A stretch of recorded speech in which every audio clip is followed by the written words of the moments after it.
Xiao Yang opened his eyes and felt an exhilarating rush of clarity. A beautiful young woman, her upper body clad in a flight attendant's uniform, was lying on the bed beside him. Xiao Yang froze in place. Hadn't he died at the end of the world? He remembered with harrowing clarity how the apocalypse descended and humanity suffered a cataclysmic blow.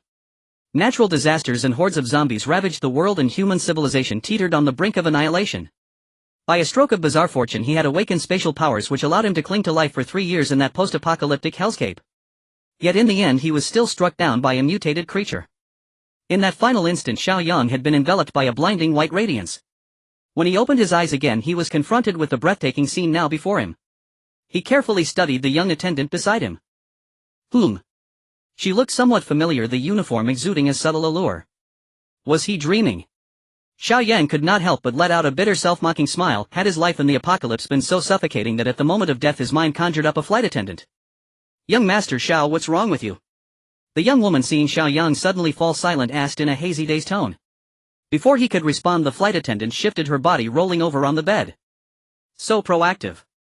Xiao Yang's mind lagged behind the unfolding scene, yet he did not push her away. Suddenly his hand reaching forward was pricked by something sharp. A stab of pain shot through his palm. Wait, he could feel pain. This wasn't a dream. He wasn't dead. Heart pounding, he quickly turned the young woman over, and as he did, the name badge pinned to her uniform slipped free and fell. It turned out the sharp pin on the badge had pierced his hand.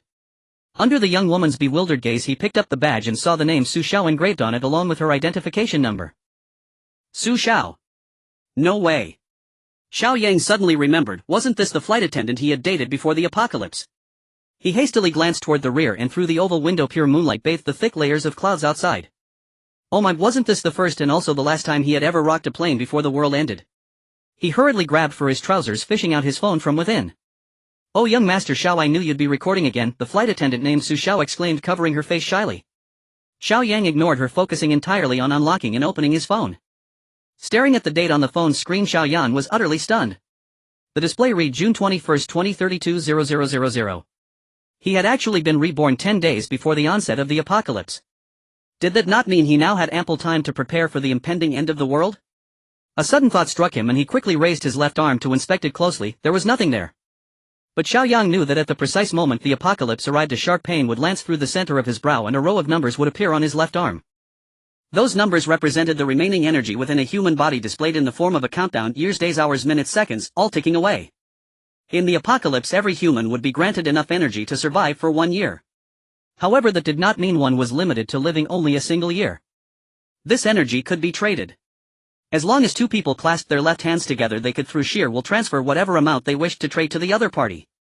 Once a person's energy ran completely dry, no matter how powerful they were, they would die instantly. Conversely, the more energy one possessed, the longer their lifespan and the stronger their physique became. Without any weapon, someone who possessed 100 years of energy could effortlessly annihilate another person with only a single year. That was the sheer magnitude of the difference. Moreover, once a person's energy surpassed 10,000 years, conventional hot weapons, guns, artillery and the like, could no longer harm them. In the apocalypse, money became as worthless as dirt. This energy was the only true hard currency. After all, time was life and life was strength. However, this energy could not be forcibly seized, it could only be transmitted willingly through the other person's intent. If one simply killed another person, the victim's time energy would vanish completely, a waste beyond measure. Of course, for those intent on plunder, there was still another way. That method was to somehow ensure the target was bitten to death by zombies. Once they transformed, the remainder of their energy would condense at the center of their brow, forming a cylindrical object like a battery. By killing the zombie and extracting that object, one could replenish their own energy. However, this approach was fraught with peril, for once a human became a zombie, they were far more difficult to deal with than an ordinary person. With one misstep, the hunter could easily become the prey and be killed in turn. Before his rebirth, Xiao Yang had amassed over 1,000 years of energy. Unfortunately, upon being reborn, all of it vanished. Though he felt a pang of regret, Xiao Yang was not truly afraid. Armed with his hard-won experience, he was confident he could reclaim what he had lost and even surpass it. Besides, 1,000 years of time energy was hardly worth mentioning. If one were to classify the levels of human physique according to time energy, a far grander hierarchy would emerge. From 100 million to 900 million years was considered the 9th tier. In his previous life, Xiao Yang had barely stepped over the threshold of the 4th tier. One could say that in the late stage of the apocalypse he was nothing more than trash. Such was the price of choosing to hide and survive in obscurity. As if recalling something else, Xiao Yang hurriedly closed his eyes. Moments later, exhilaration surged through him. His spatial ability had not vanished.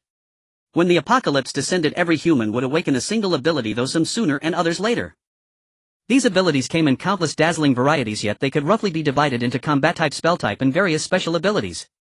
Some people awakened special abilities so rare they were virtually unique. Xiao Yang's spatial ability was such that he had never heard of a second person awakening the same power. Of course, it was also possible that others like him simply refused to let anyone know. Abilities could be upgraded, yet the price was the crystals found within mutated animal corpses. Abilities were divided into 9 levels in total, and Xiao Yang had only advanced to the 5th. His spatial domain had expanded to the size of 10 football fields, yet aside from its vastness there was little change. Xiao Yang had always felt his ability was rather useless. Aside from storing more items, it had no other practical function. In the apocalypse, when supplies were desperately scarce, what use was a larger space if there was nothing to put in it? It was a feeling as suffocating as having a bank card with no money.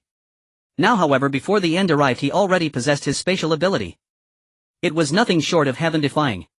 In his past life, he had once stumbled upon a small supermarket and crammed all its supplies into his space. Though the supplies were limited when combined with wild vegetables and game, they were enough for him to scrape by for 3 years. This made him live even more cautiously, never daring to casually team up with others, and so he chose to survive alone in hiding. There was no helping it, within the apocalypse supplies were the scarcest resource of all. A single packet of expired instant noodles could drive people into murderous brawls and even cost lives. He did not dare imagine what others might do if they discovered his spatial ability. Xiao Yang also understood that in the apocalypse, joining a group greatly increased one's chances of survival. Yet if you were not part of a team's core, you were little more than expendable cannon fodder. Having a core team of one's own was truly crucial. Without a team, he might very well end up dying in a monster's jaws, then his rebirth would have been in vain. Since heaven had granted him a second chance, he naturally had to prepare thoroughly. First, he would use these 10 days to stockpile as many living necessities as possible, the more the better. As for forming a team, there was no need to rush. He had no interest in ordinary people.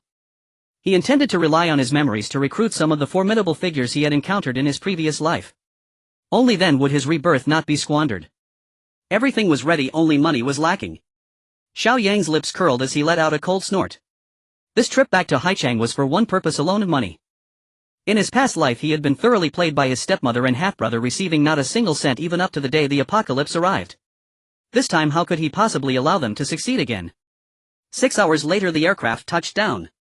Inside the first-class private suite, Xiao Yang had indulged in every conceivable pleasure. "Young Master Xiao, I must fly back immediately. I won't be able to accompany you further. Do remember to contact me?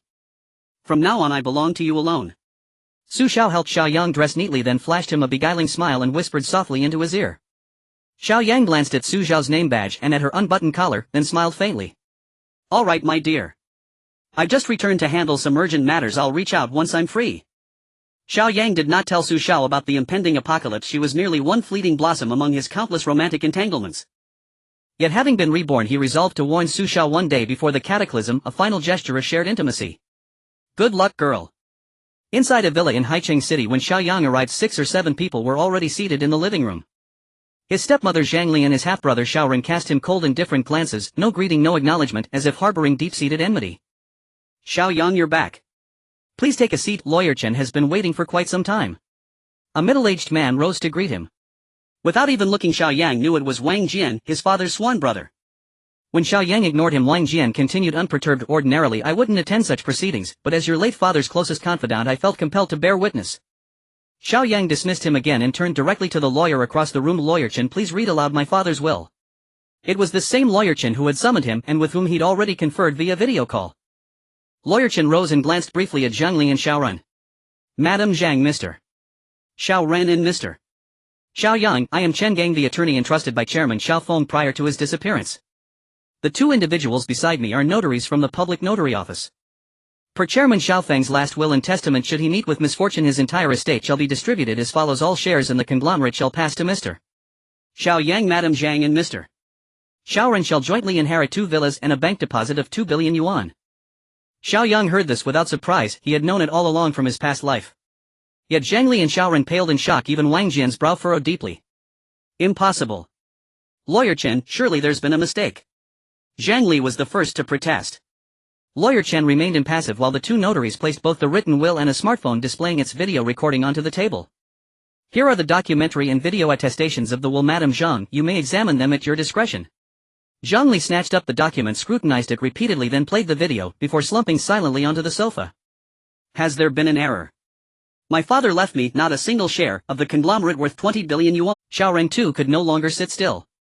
He glared furiously at Xiao Yang as though this entire injustice stemmed solely from his half-brother's presence.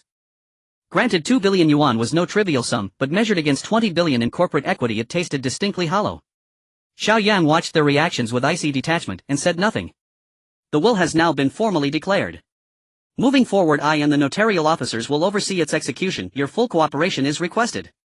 Seeing no objections, Chen Gang prepared to proceed, when a voice cut in. Wait. Lawyer Chen, the transfer of these shares is of critical importance.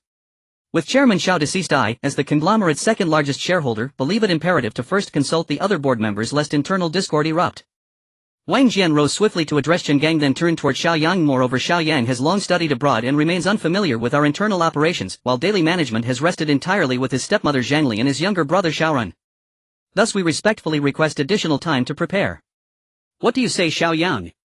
Xiao Yang met Wang Jian's earnest gaze and inwardly sneered. In his past life it was precisely Wang Jian, colluding with Zhangli, who had endlessly obstructed Xiao Yang's inheritance, leaving him penniless on the eve of the apocalypse. When the cataclysm struck, Zhangli and Xiaoran had even claimed the villa and deposits as theirs alone, and cast Xiao Yang out into the streets. He had wandered homeless through the super-cold front, nearly freezing to death. Rage gnawed at Xiao Yang's bones, but this time he would not allow history to repeat itself.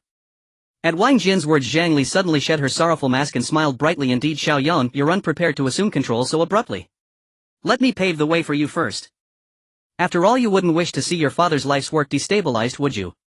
Her tone feigned concern, but beneath it lurked unmistakable menace. Xiao Yang laughed softly. You've performed your act well enough, it's my turn now. He had no intention of fighting for shares that would be useless to him. 10 days were far too short to liquidate them even without interference. What mattered was what he could claim immediately, irrevocably. Stepmother, truly there's no need for such elaborate maneuvering. Since you and Xiaoran have managed the conglomerate all along, I'll gladly cede my claim to its shares. Instead, let me inherit the 2 villas and the 2 billion yuan deposit, while you retain full equity. Would that suit you? His proposal stunned the room into silence. Is this boy mad? Zhangli, suspicious he was laying a trap, asked warily, what exactly do you mean? Xiao Yang chuckled. No need to fret, stepmother. Lawyer Chen and the notaries stand here as witnesses. If you agree, we can formalize it instantly. Shall we sign the agreement now? Chen Gang and the others exchanged bewildered glances. Has this youth lost his mind? That equity is worth 20 billion. Do you truly mean it? Wang Jian leapt up eagerly, then realizing his haste, hastily added with forced levity, well, if this is how you wish to settle it, the matter becomes remarkably simple. After all, your family, how you divide things is entirely your affair. And frankly, Xiao Yang's proposal spares us considerable complication. Xiao Yang ignored him, turning instead to Zhangli and Xiaoran. Well then, stepmother. Brother. Zhangli remained wary, her voice laced with doubt. Are there any further conditions? She couldn't believe her side had gained such an overwhelming advantage, it felt unreal. Xiao Yang smiled. Conditions, yes. First, the 2 billion yuan must be transferred to my account immediately. Second, I relinquish this villa, but I claim the one atop Zijin Mountain. As compensation, I require an additional 500 million yuan and a vehicle. Upon hearing this, Wang Jian frantically signaled Zhangli with his eyes. Agreed. Let's proceed at once.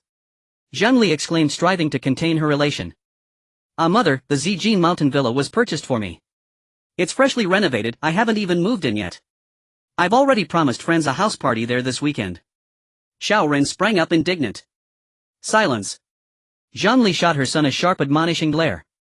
This inept boy, what villa couldn't he buy once he held controlling shares in the company? Xiao Ren glared venomously at Xiao Yang before turning away, seething in mute resentment. With consensus reached, the rest unfolded smoothly. Under the solemn witness of Lawyer Chen and the 2 notaries, the agreement was signed and ratified. 2,500 million yuan flowed into Xiao Yang's account. Gazing at the long string of digits on his balance screen, Xiao Yang smiled. Everything was settled, and it was already noon. Indeed, efficiency was swift under Xiao Yang's willingness to bear losses. Lawyer Chen remarked with emotion as he was leaving, seeing your family so harmonious, if Chairman Xia knew, he would surely feel comforted. He had seen plenty of disputes among the wealthy, but today's affair was the first of its kind. Xiao Yang sneered. Was it really harmonious? When he was 9 years old, this stepmother brought her son into the family and forced his biological mother to death. For 15 years he had hated this family, and even more so his father. Therefore, when his father had an accident, he didn't feel much sorrow. In his past life he hadn't had the chance to personally deal with this mother and son duo. In this life, could they still escape? Poof. After Xiao Yang left, Xiao Run was venting his dissatisfaction in the Xiao family villa. That Xiao Yang not only drove off my newly purchased Brabus G800 but also took the villa in Zijin Mountain which I had painstakingly renovated. I haven't even stayed there for a day. Moreover, he took all 2.5 billion in savings. How am I supposed to attend the Haitian banquet in 9 days?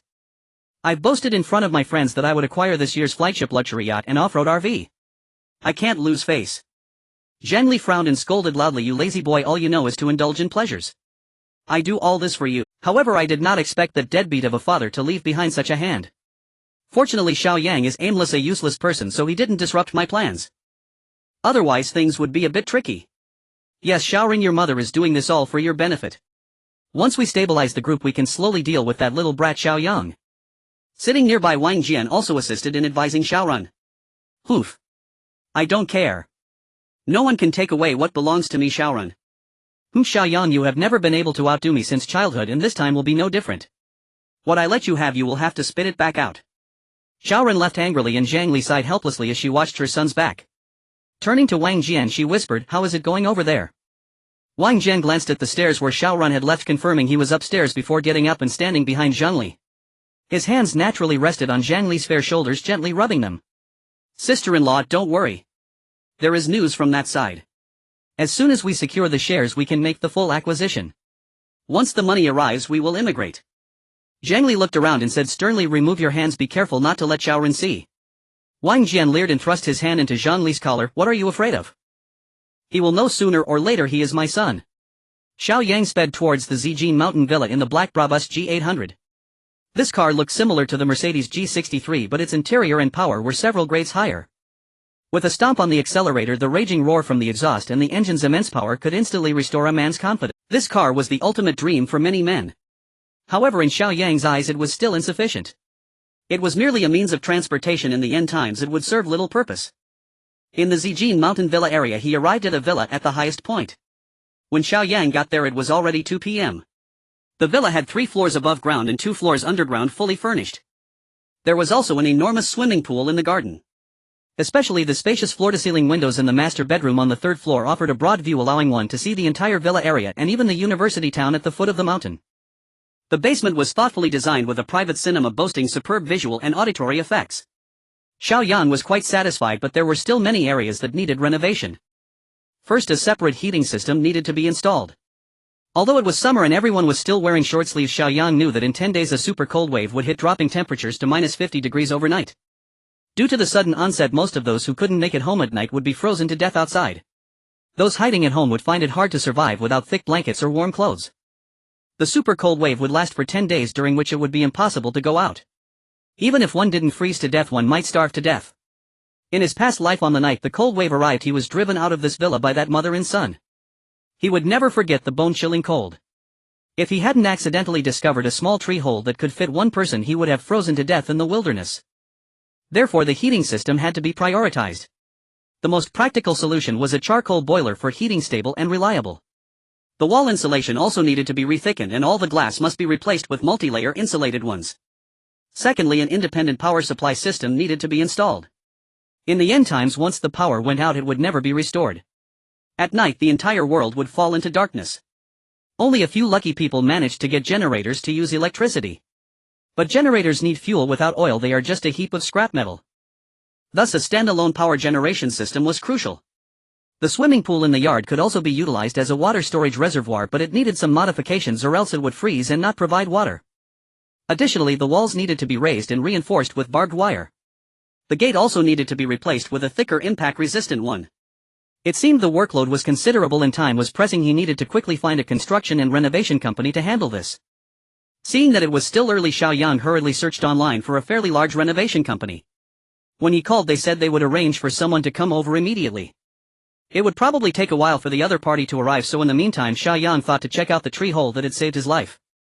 In his past life he had hidden there for 10 days. Although he hadn't frozen to death, he nearly starved. Fortunately, there was a big bird's nest inside with a few decaying chicks. Moreover, later a rabbit had also hidden in, which prevented him from starving.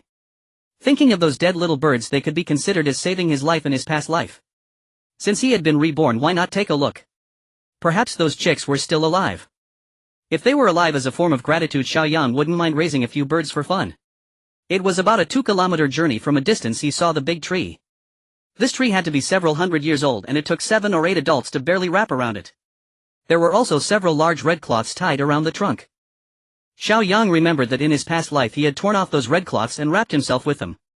Although they weren't very thick, he recalled not feeling too cold when hiding here in his past life. As for the reason, it remained unknown. At the base of the trunk there was a crack that could fit one person inside. Inside the tree hole there was a thick layer of wheat straw topped with a large bird's nest. Xiao Yang directly crawled in and looked into the bird's nest. There were a total of 7 chicks, most of which were no longer moving. Only one, upon hearing the noise, could barely lift its head, desperately opening its mouth and weakly calling out to Xiao Yang.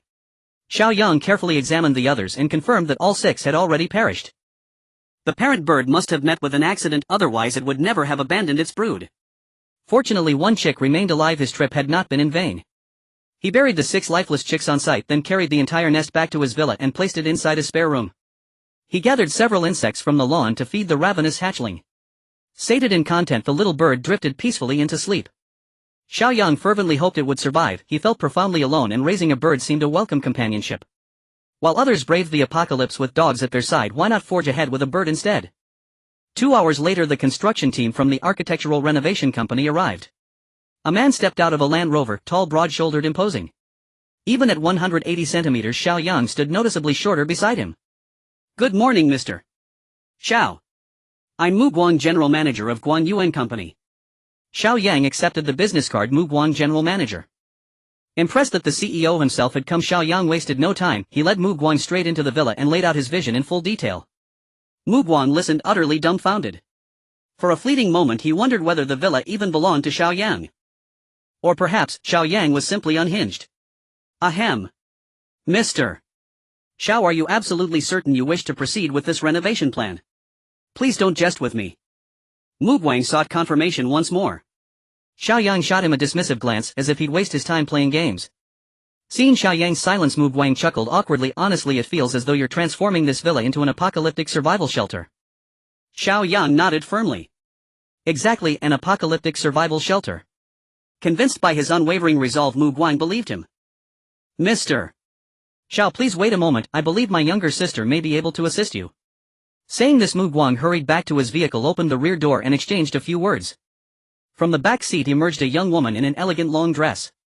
As she approached Xiao Yang, he was struck speechless. She was breathtakingly beautiful and radiated an aura of serene aloofness.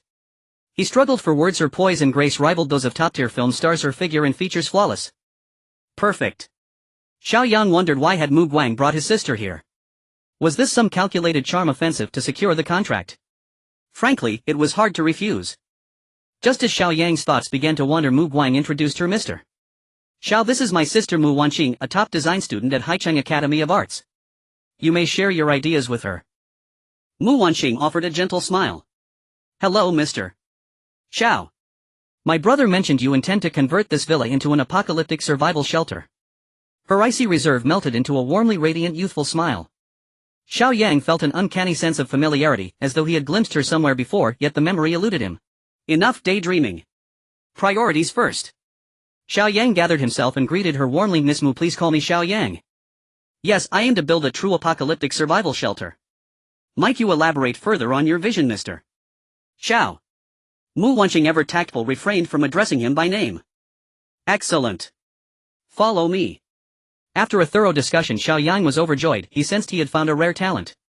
Mu Wanqing possessed far deeper insight than he did. Her grasp of structural details impeccable, a true design virtuoso.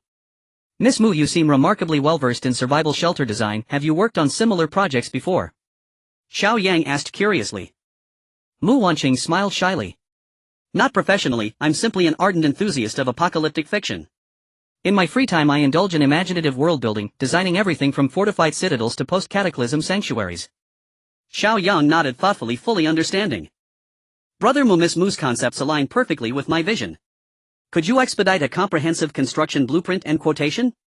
If the terms suit, we'll begin work immediately." So delighted, Xiao Yang had even begun addressing Mu Guang as Brother Mu. "Of course, Mr. Xiao. I'll bring in additional staff to take precise measurements. Please continue discussing details thoroughly with my sister. She'll draft both the construction plan and architectural renderings tonight and deliver the formal quotation tomorrow." Xiao Yang eagerly agreed. They labored until past 9 o'clock that evening, so immersed they hadn't paused for dinner.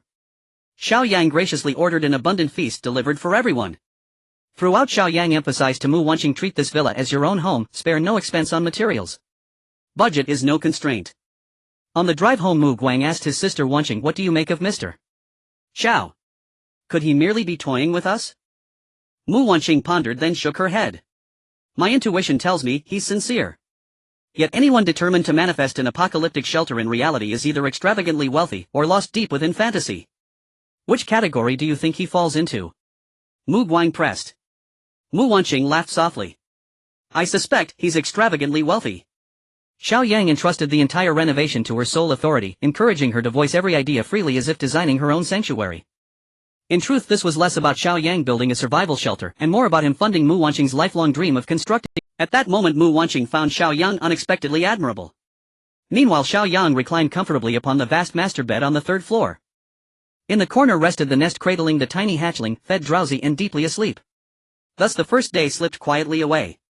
If all proceeded smoothly tomorrow, he could entrust the villa entirely to Mu Guang's team. His next priority, stockpiling supplies, a monumental task demanding vast resources and urgent execution. Had Mu Wanqing not intervened today, the effort required would have been immeasurably greater. Once finalized tomorrow, he would immediately lease cold storage units and warehouses to receive shipments. Enough deliberation. Right now Xiao Yang only wished to rest. This was his first day reborn. He hadn't slept soundly in ages. The apocalypse, teemed with peril, ceaseless vigilance, had worn him to exhaustion, body and spirit alike. Now he craved nothing more than deep unbroken slumber. At 7 o'clock the next morning he awoke to shrill insistent chirping, the hatchling wide-eyed and hungry once more. Its cries were markedly stronger than yesterday, evidence of swift recovery. After feeding it again with fresh insects, Mu Guang arrived, accompanied by Mu Wanqing. Dark circles shadowed Mu Wanqing's eyes as she handed Xiao Yang the blueprints and quotation. Mr. Xiao, preliminary estimates indicate 30 million yuan will realize Mu Wanqing's design. Mu Guang added. The price is acceptable.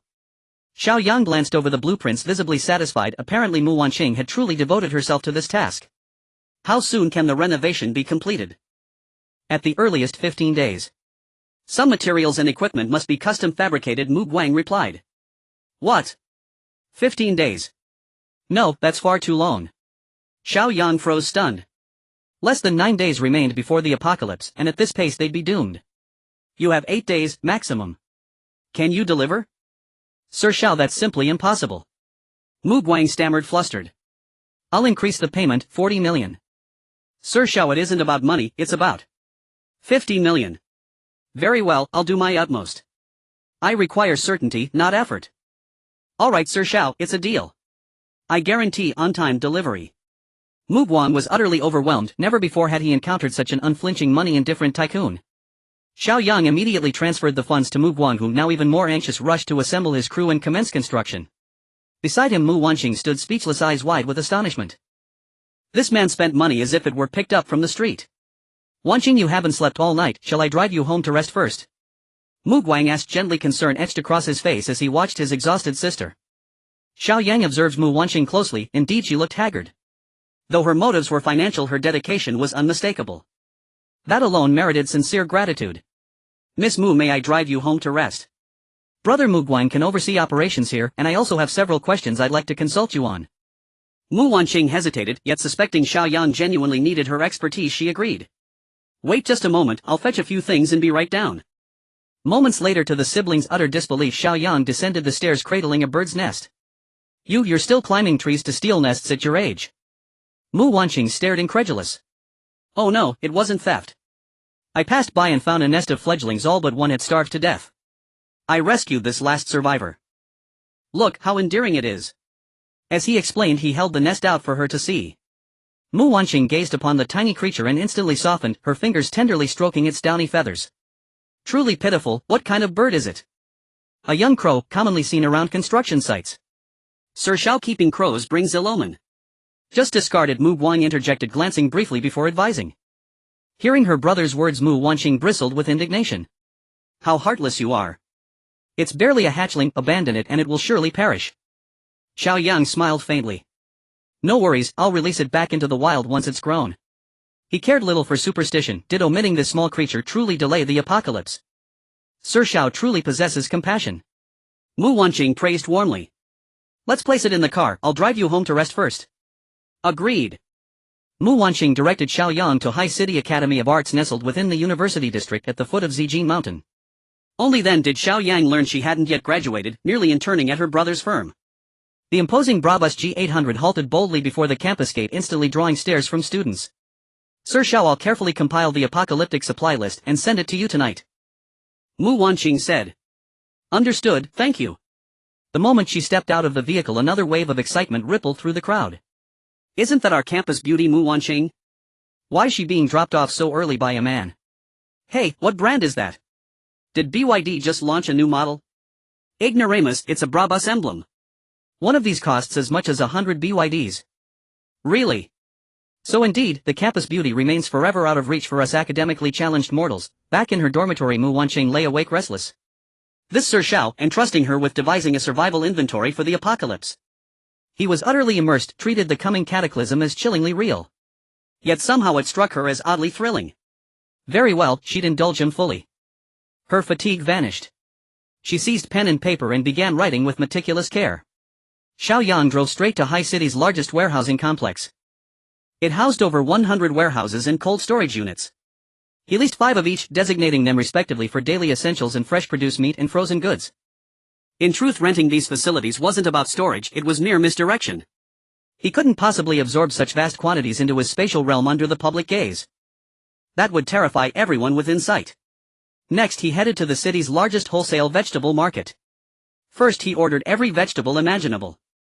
Scallions, ginger, garlic, chilies, cucumbers, eggplants, tomatoes, radishes, potatoes, winter melons, pumpkins, leafy greens, dozens of varieties in all. Whatever caught his eye he acquired, no need for excess 100 tons of each variety. Final tally 100 million. He paid a deposit up front. Full delivery would occur in batches over 7 days with final settlement upon completion. The vendors had to source nationwide. Then he moved to the condiments section. Oil, salt, soy sauce, vinegar, barbecue seasonings, hot pot bases, quantities modest yet essential. Final tally 50 million. Again batched delivery. Next, grains. 10,000 tons of rice at wholesale price, totaling 50 million. The vendor pledged full fulfillment within 8 days. Then he proceeded to the adjacent fruit wholesale market, sparking yet another citywide sensation. 100 tons of each fruit variety without exception. Final tally 100 million. Deposit paid up front, balance settled upon delivery. With fruits and vegetables secured, the most critical task remained stockpiling meat. Xiao Yang went directly to the headquarters of the city's largest chilled meat chain, a trusted source. Straightforward and decisive, he asked, what's your per ton price for pork, mutton, beef and chicken? Quote me your lowest. The manager asked, sir, how many tons would you require? Xiao Yang replied, 10,000 tons of pork and 2,000 tons each of mutton, beef, chicken, lamb offal and beef offal. The manager recoiled, dropping his ledger in shock. Was this man a provocateur? Hastily he summoned Xiao Zhou, the owner's son. Xiao Zhou instructed the manager to calculate the total and gauge the buyer's reaction. If Xiao Yang dared mock him, he'd ensure the man regretted it bitterly. The calculation revealed a sum of 700 million. Without blinking, Xiao Yang paid the deposit on the spot, provided the delivery address and departed with unruffled poise, leaving Xiao Zhou dumbfounded in his wake. For his final stop, Xiao Yang visited the seafood wholesale market, where predictably he caused another sensation. He procured every marine and freshwater species available: sea fish, freshwater fish, Australian lobsters, king crabs, shellfish, abalone, and yes, sea cucumbers. Sea cucumbers were excellent, renowned for strengthening vitality. Final tally 200 million. Xiao Yang specifically instructed all live specimens be humanely slaughtered and flash frozen. His spatial realm could not sustain living beings. Tallying the day's orders, he'd committed 12 billion, plus 50 million for renovations and warehouse leases, over half his capital already spent. Yet it was still insufficient. This volume was merely the beginning. Exhausted, Xiao Yang paused. Enough for today, the remainder he'd order online. Grateful for the boundless power of the internet, if one possessed wealth, anything could be procured. Opening a major e-commerce platform, Xiao Yang resumed his blissful spree of acquisition. Once one starts shopping online, it becomes hard to stop. Men and women alike. Xiao Yang felt that everything could be of use. After 3 hours of frantic shopping, Xiao Yang had purchased the following items: white liquor, beer, red wine, bottled spring water and beverages. Spicy strips, canned food, self-heating pots, instant noodles, bread. 10 sleeping bags, cooking utensils, lighters, flashlights, walkie-talkies and water purification tablets. Portable solar panels, portable diesel and gasoline generators, outdoor power supply, solar lights, outdoor backpacks, first aid kits and projectors with thousands of films. Especially when it comes to food and drink. Xiao Yang went for maximum quantities, more is better. This time he spent a staggering 100 million. There's no way around it, these items are in high demand in the apocalypse. The pressure is too great, one must find a way to release it. As for cigarettes, they can't be bought online, so other methods must be sought. After finishing his shopping, his mind was utterly exhausted.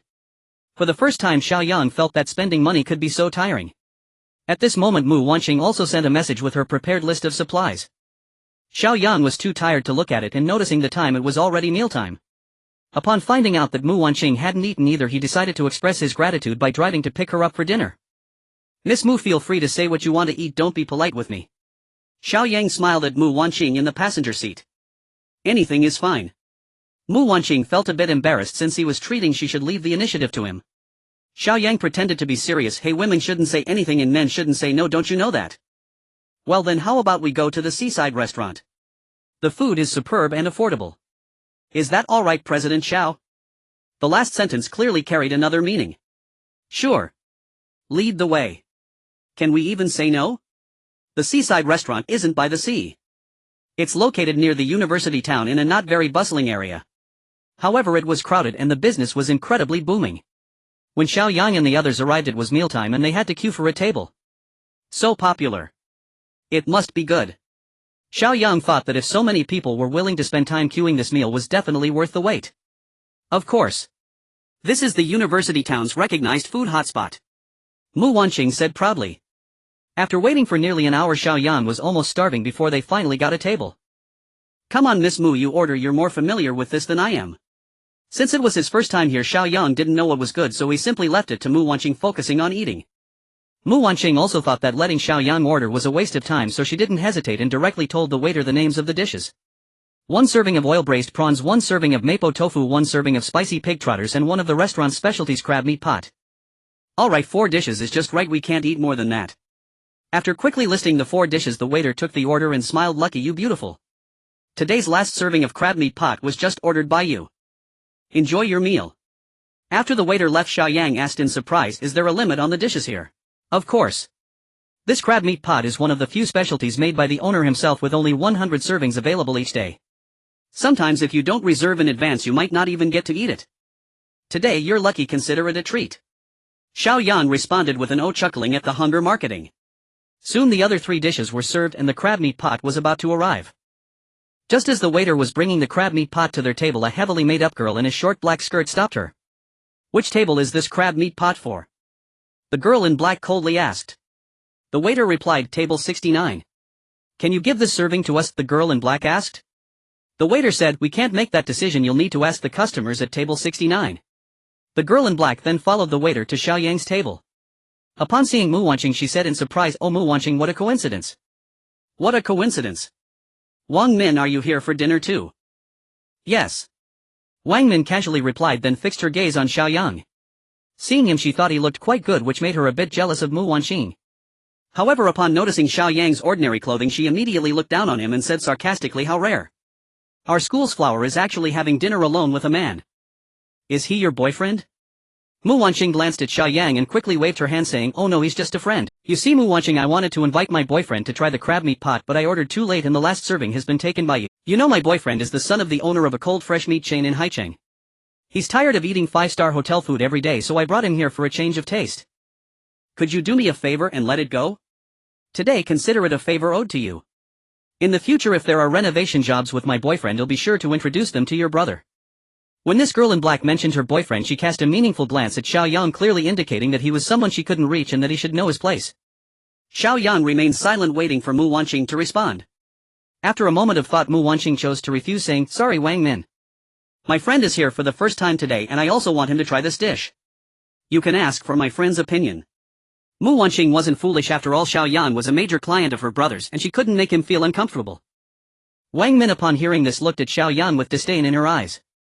She would never plead with a commoner like him. "How about this? This dish costs over 100 yuan, I'll buy it for 5 times its price. How does that sound? That's enough to cover your meal and you'll even have some left over, what a deal." Xiao Yang was contemplating whether to give Mu Wanqing some face and just let the dish go to her classmate, but he was starving and couldn't delay any longer. But upon hearing this, his anger flared up. Who does she think she is looking down on? Waiter, bring the crab meat pot to the table. Today I'm definitely having this crab meat pot. Once Xiao Yang spoke, the waiter quickly brought the crab meat pot to the table. Waiter, we are about to dine, please shoo away the flies. Upon hearing this, the waiter was a bit at a loss. Dude, you're putting me in a tough spot. Wang Min became furious. What did you say? How dare you be so disrespectful? Today I'm going to make sure you, a commoner, remember the consequences of offending someone from the upper class. Wang Min's voice was loud, immediately drawing the attention of other diners in the hall. At this moment a young man rushed over from behind Xiao Yang, asking with concern, what's wrong, Xiao Min? Who made you angry? Upon seeing his backing arrive, Wang Min's confidence surged.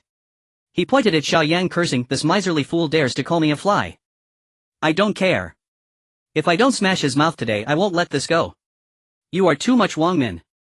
I won't allow you to insult my friend. Mu Wanqing was genuinely angry. To insult her friend in front of her was akin to slapping her in the face. Wang Min, upon hearing this, shot a venomous glare at Mu Wanqing and said, I am too much.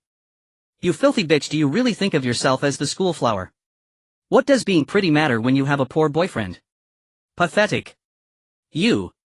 Mu Wanqing was so furious that she could not find her words. The young man who rushed over could not take his eyes off Mu Wanqing. Wow. She's stunning. Although Wang Min was also good-looking compared to her, it was like a wild chicken compared to a phoenix, utterly different. Just right, today I will display my prowess and let this beauty see my strength. Who knows, she might just switch sides. You come out. Let's see if I don't. The young man stepped in front of Xiao Yang, ready to grab him, but upon seeing Xiao Yang's face he fell silent. Wow. President Xiao. Xiao Yang chuckled, realizing how small High City was. President Zhou, what a coincidence. The young man was the President Zhou of the company from which Xiao Yang had bought cold fresh meat today. President Zhou's face turned ashen.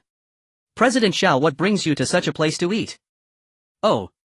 Xiao Yang glanced at the stunned Wang Min and sneered, he is a poor fool with a lowly life, I can only come here to eat. Upon hearing this, President Zhou awkwardly said, President Xiao, is there some misunderstanding here? Misunderstanding. Wang Min insisted on buying our meat crab pot today, and when we refused she insulted me and my friend. Do you think that's a misunderstanding? Before Xiao Yang could speak, Mu Wanqing stood up indignantly, declaring. President Zhou understood at this point this woman really knew how to get herself into trouble. Turning around, he slapped Wang Min across the face. You damn bitch, causing trouble over a meal and offending my major client, you're truly a jinx. Quickly apologize to President Xiao and this beauty, then get lost. Wang Min, teary-eyed and clutching her face, looked at President Zhou in disbelief, saying, you hit me. Seeing her expression, President Zhou was furious. Hit you? That would be too light. Do you really think too highly of yourself? Hurry and apologize, or do you believe I can have someone take you to Haitian Shangyan to be a game tool? Upon hearing about going to Haitian Shangyan as a tool, Wang Min was instantly terrified. Suddenly she knelt on both knees and said to Xiao Yang, I'm sorry, President Xiao. I judged you wrongly and offended you. Please forgive me. Xiao Yang didn't even glance at her, coldly stating, I think you should apologize to my friend instead. Wang Min then turned to Mu Wanqing, kneeling and pleading, Wanqing, I'm sorry, I was despicable. Please forgive me for the sake of our classmate relationship. Mu Wanqing's heart softened. After all, they were classmates. Since the other party had apologized, she didn't want to pursue it too much. Seeing that Xiao Yang and Mu Wanqing had nothing more to say, President Zhou looked at Wang Min with disdain. Get lost quickly and don't ever let me see you again. Wang Min felt as if she had received a pardon and immediately got up, leaving the restaurant in a fluster. The melodramatic scene ended and the guests in the hall withdrew their gazes, resuming their enjoyment of the delicious food. Xiao Yang sat down, looking at the hesitant President Zhou standing there, and said, President Zhou, why not sit down and eat with us? President Zhou hurriedly waved his hand. No, I won't disturb you. By the way, President Xiao, you can just call me Zhou Fei from now on. Also, this meal is on me, I'll go settle the bill for you. After saying this, Zhou Fei turned to leave but was stopped by Xiao Yang. Today I'm treating my friends, so please don't steal my thunder. President Zhou glanced at Mu Wanqing, instantly understanding. Just as he was about to take his leave, he heard Xiao Yang ask, hey, by the way, what is this Haitian Shangyan you mentioned? And what does being a game tool mean? President Zhou looked at Xiao Yang in shock. President Xiao, you don't even know this. Xiao Yang shook his head. I've been abroad for the past few years, so. Upon hearing this, Zhou Fei understood the reason. This Haitian Shangyan is an event that has only emerged in High City in the last 2 years, a trade exhibition held in collaboration with luxury goods companies, specifically inviting high society individuals to attend. The Haitian Shangyan event will be held in just 7 days this year. As for the game tool. Zhou Fei glanced at Mu Wanqing across the table, hesitating for a moment. He whispered in Xiao Yang's ear, it's not convenient to discuss here. Let me add you on WeChat and we can talk privately. Xiao Yang was taken aback. Oh, there's something fishy going on. I understand. After adding Xiao Yang on WeChat, Zhou Fei took his leave. Xiao Yang and Mu Wanqing were already starving and had no desire to chat after the commotion. The two of them vented their frustrations on the delicious food. However, Xiao Yang was amazed by the incredible flavors of the dishes. It would not be an exaggeration to say these dishes were the best he had ever tasted throughout his life. If this table of food were to be placed in an apocalypse, it would probably spark a large-scale conflict. The sensations on his tongue dissolved the unpleasantness from the earlier incident. Even Mu Wanqing, seeing Xiao Yang devouring with enthusiasm, felt a sense of accomplishment. How could a place I chose be bad? The two resolutely executed the clean plate campaign, almost licking the plates clean. Xiao Yang wiped his mouth and, feeling satisfied, gave Mu Wanqing a thumbs up, saying, "Miss Mu, thank you for bringing me here." Mu Wanqing shyly replied, "Oh, you should be thanking President Xiao for your generous invitation." The two locked eyes and burst into laughter, dissipating all previous unpleasantness. Mu Wanqing went to the restroom. When Xiao Yang went to the cashier to settle the bill, he was captivated by the medals on the wall. National Chef Competition Gold Medal, High City Special Use Chef for External Reception, International Food God Cup winner, one of High City's top 10 outstanding young women. A young woman. The boss is a woman. An image of a plump woman flipping a pan appeared in Xiao Yang's mind. Sigh. Why do I always think of these things? As long as the food is delicious, who cares what the person looks like? However, the stunning young woman sitting at the cashier made Xiao Yang want to take a bite. "Hello, may I meet your boss?" The beautiful young woman smiled slightly, captivating the heart. "Handsome, what do you want to do?" "I want to meet this culinary master who conquered my taste buds." The beautiful young woman smiled seductively and said to Xiao Yang, "I can't claim to be a master, but thank you for your recognition." Xiao Yang was rather surprised. This beautiful young woman is the chef, the owner of the restaurant. Shouldn't she be plump and round? Is the culinary industry really so competitive now? Originally, I was quite curious about what kind of chef could create such exquisite dishes. If it were you, sister, that would make sense. Xiao Yang's expression of relief immediately piqued the owner's interest. "Oh. Handsome guy, why do you say that?" Xiao Yang chuckled, "Because I believe that all things beautiful in this world must be created by beautiful people. Outer beauty and inner beauty must occupy at least one aspect. But you, sister, at the very least embody the former." The beautiful young woman laughed heartily upon hearing this. This young man not only looked handsome but also had a sweet tongue. "Handsome guy, since you speak so well, I must give you a discount." Saying this, she handed Xiao Yang a business card. "Here's sister's business card. In the future, when you mention my name, you'll get an 80 discount. Xiao Yang looked at the card and saw the name Lu Yu. "Thank you, sister Yu." Xiao Yang initially intended to get familiar with the owner. In case he encountered her in the apocalypse, it would be good to have her around as a chef. However, this Lu Yu not only excelled in cooking but also looked like a seductress. If she stayed by his side, who would still think about eating? After sending Mu Wanqing back to school, Xiao Yang visited the villa again. He found Mu Guan leading workers for a night shift. To meet the deadline, Mu Guan had employed double the number of workers, splitting them into 2 shifts. This made Xiao Yang feel at ease. He caught some insects to feed the hungry little crows, then decided to find a hotel near the warehouse to stay, as he needed to receive goods early the next morning. On the way, he passed a large gas station to refuel and suddenly realized he hadn't prepared any diesel or gasoline. Without fuel, how could the generator generate power? He ordered 1,000 tons of diesel and 1,000 tons of gasoline. He also asked the owner to contact his friend who sold coal to arrange for 1,000 tons of smokeless coal. In total, it amounted to 20 million. After leaving the address and confirming the delivery time, Xiao Yang hurried back to the hotel he had booked. In the hotel room, Xiao Yang took out his phone and checked the supply list that Mu Wanqing had sent him. He bought everything he hadn't thought of online. Sanitary napkins, various toiletries, seasonal clothing and shoes, underwear, sports bras, yoga outfits, black stockings, flesh-colored stockings. After buying these, Xiao Yang began to purchase defensive equipment. Anti-stab vests, riot shields, riot sticks, military knives, tang swords, etc. To be honest, these items would only be useful in the early stages. Once the later stages arrived and survivors' abilities grew, these protective gear and weapons would be virtually useless. Firearms are somewhat better, but it's hard to get them now. By the time he finished buying all the items, it was already midnight. At that moment, Xiao Yang received a message from Zhou Fei. It was an introduction to the Hai Tian Shangyan event. After learning more about it, Xiao Yang became increasingly excited. This year's Hai Tian Shangyan lasted only one day and featured many high-end outdoor camping products themed around apocalypse. There were off-road RVs, luxury yachts, survival pods, and even small aircraft, everything one could think of. However, the essence of the Hai Tian Shangyan lay in the evening's revelry. Zhou Fei also explained to Xiao Yang what a game tool person was, leaving him utterly amazed. It was just too extreme.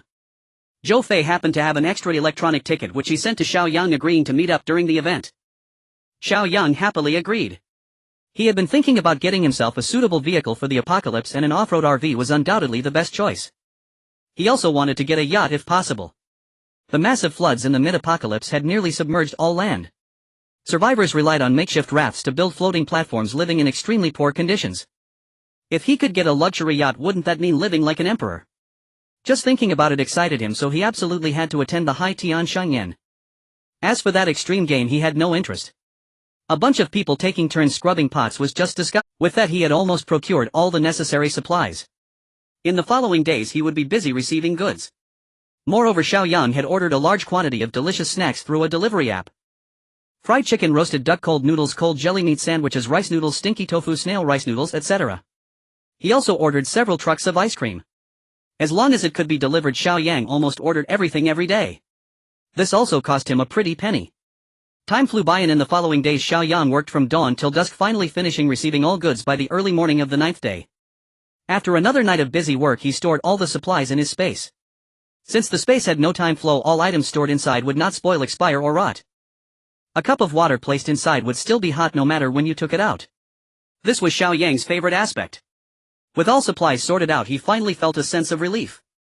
It was time to prepare for the High Tian Shangyan. After checking his bank card balance, he found he still had over 1 billion. This money should be enough for him to indulge. At 8 in the morning, Xiao Yang fed the little crow. After a few days, it had grown a coat of black feathers, looking shiny and sleek.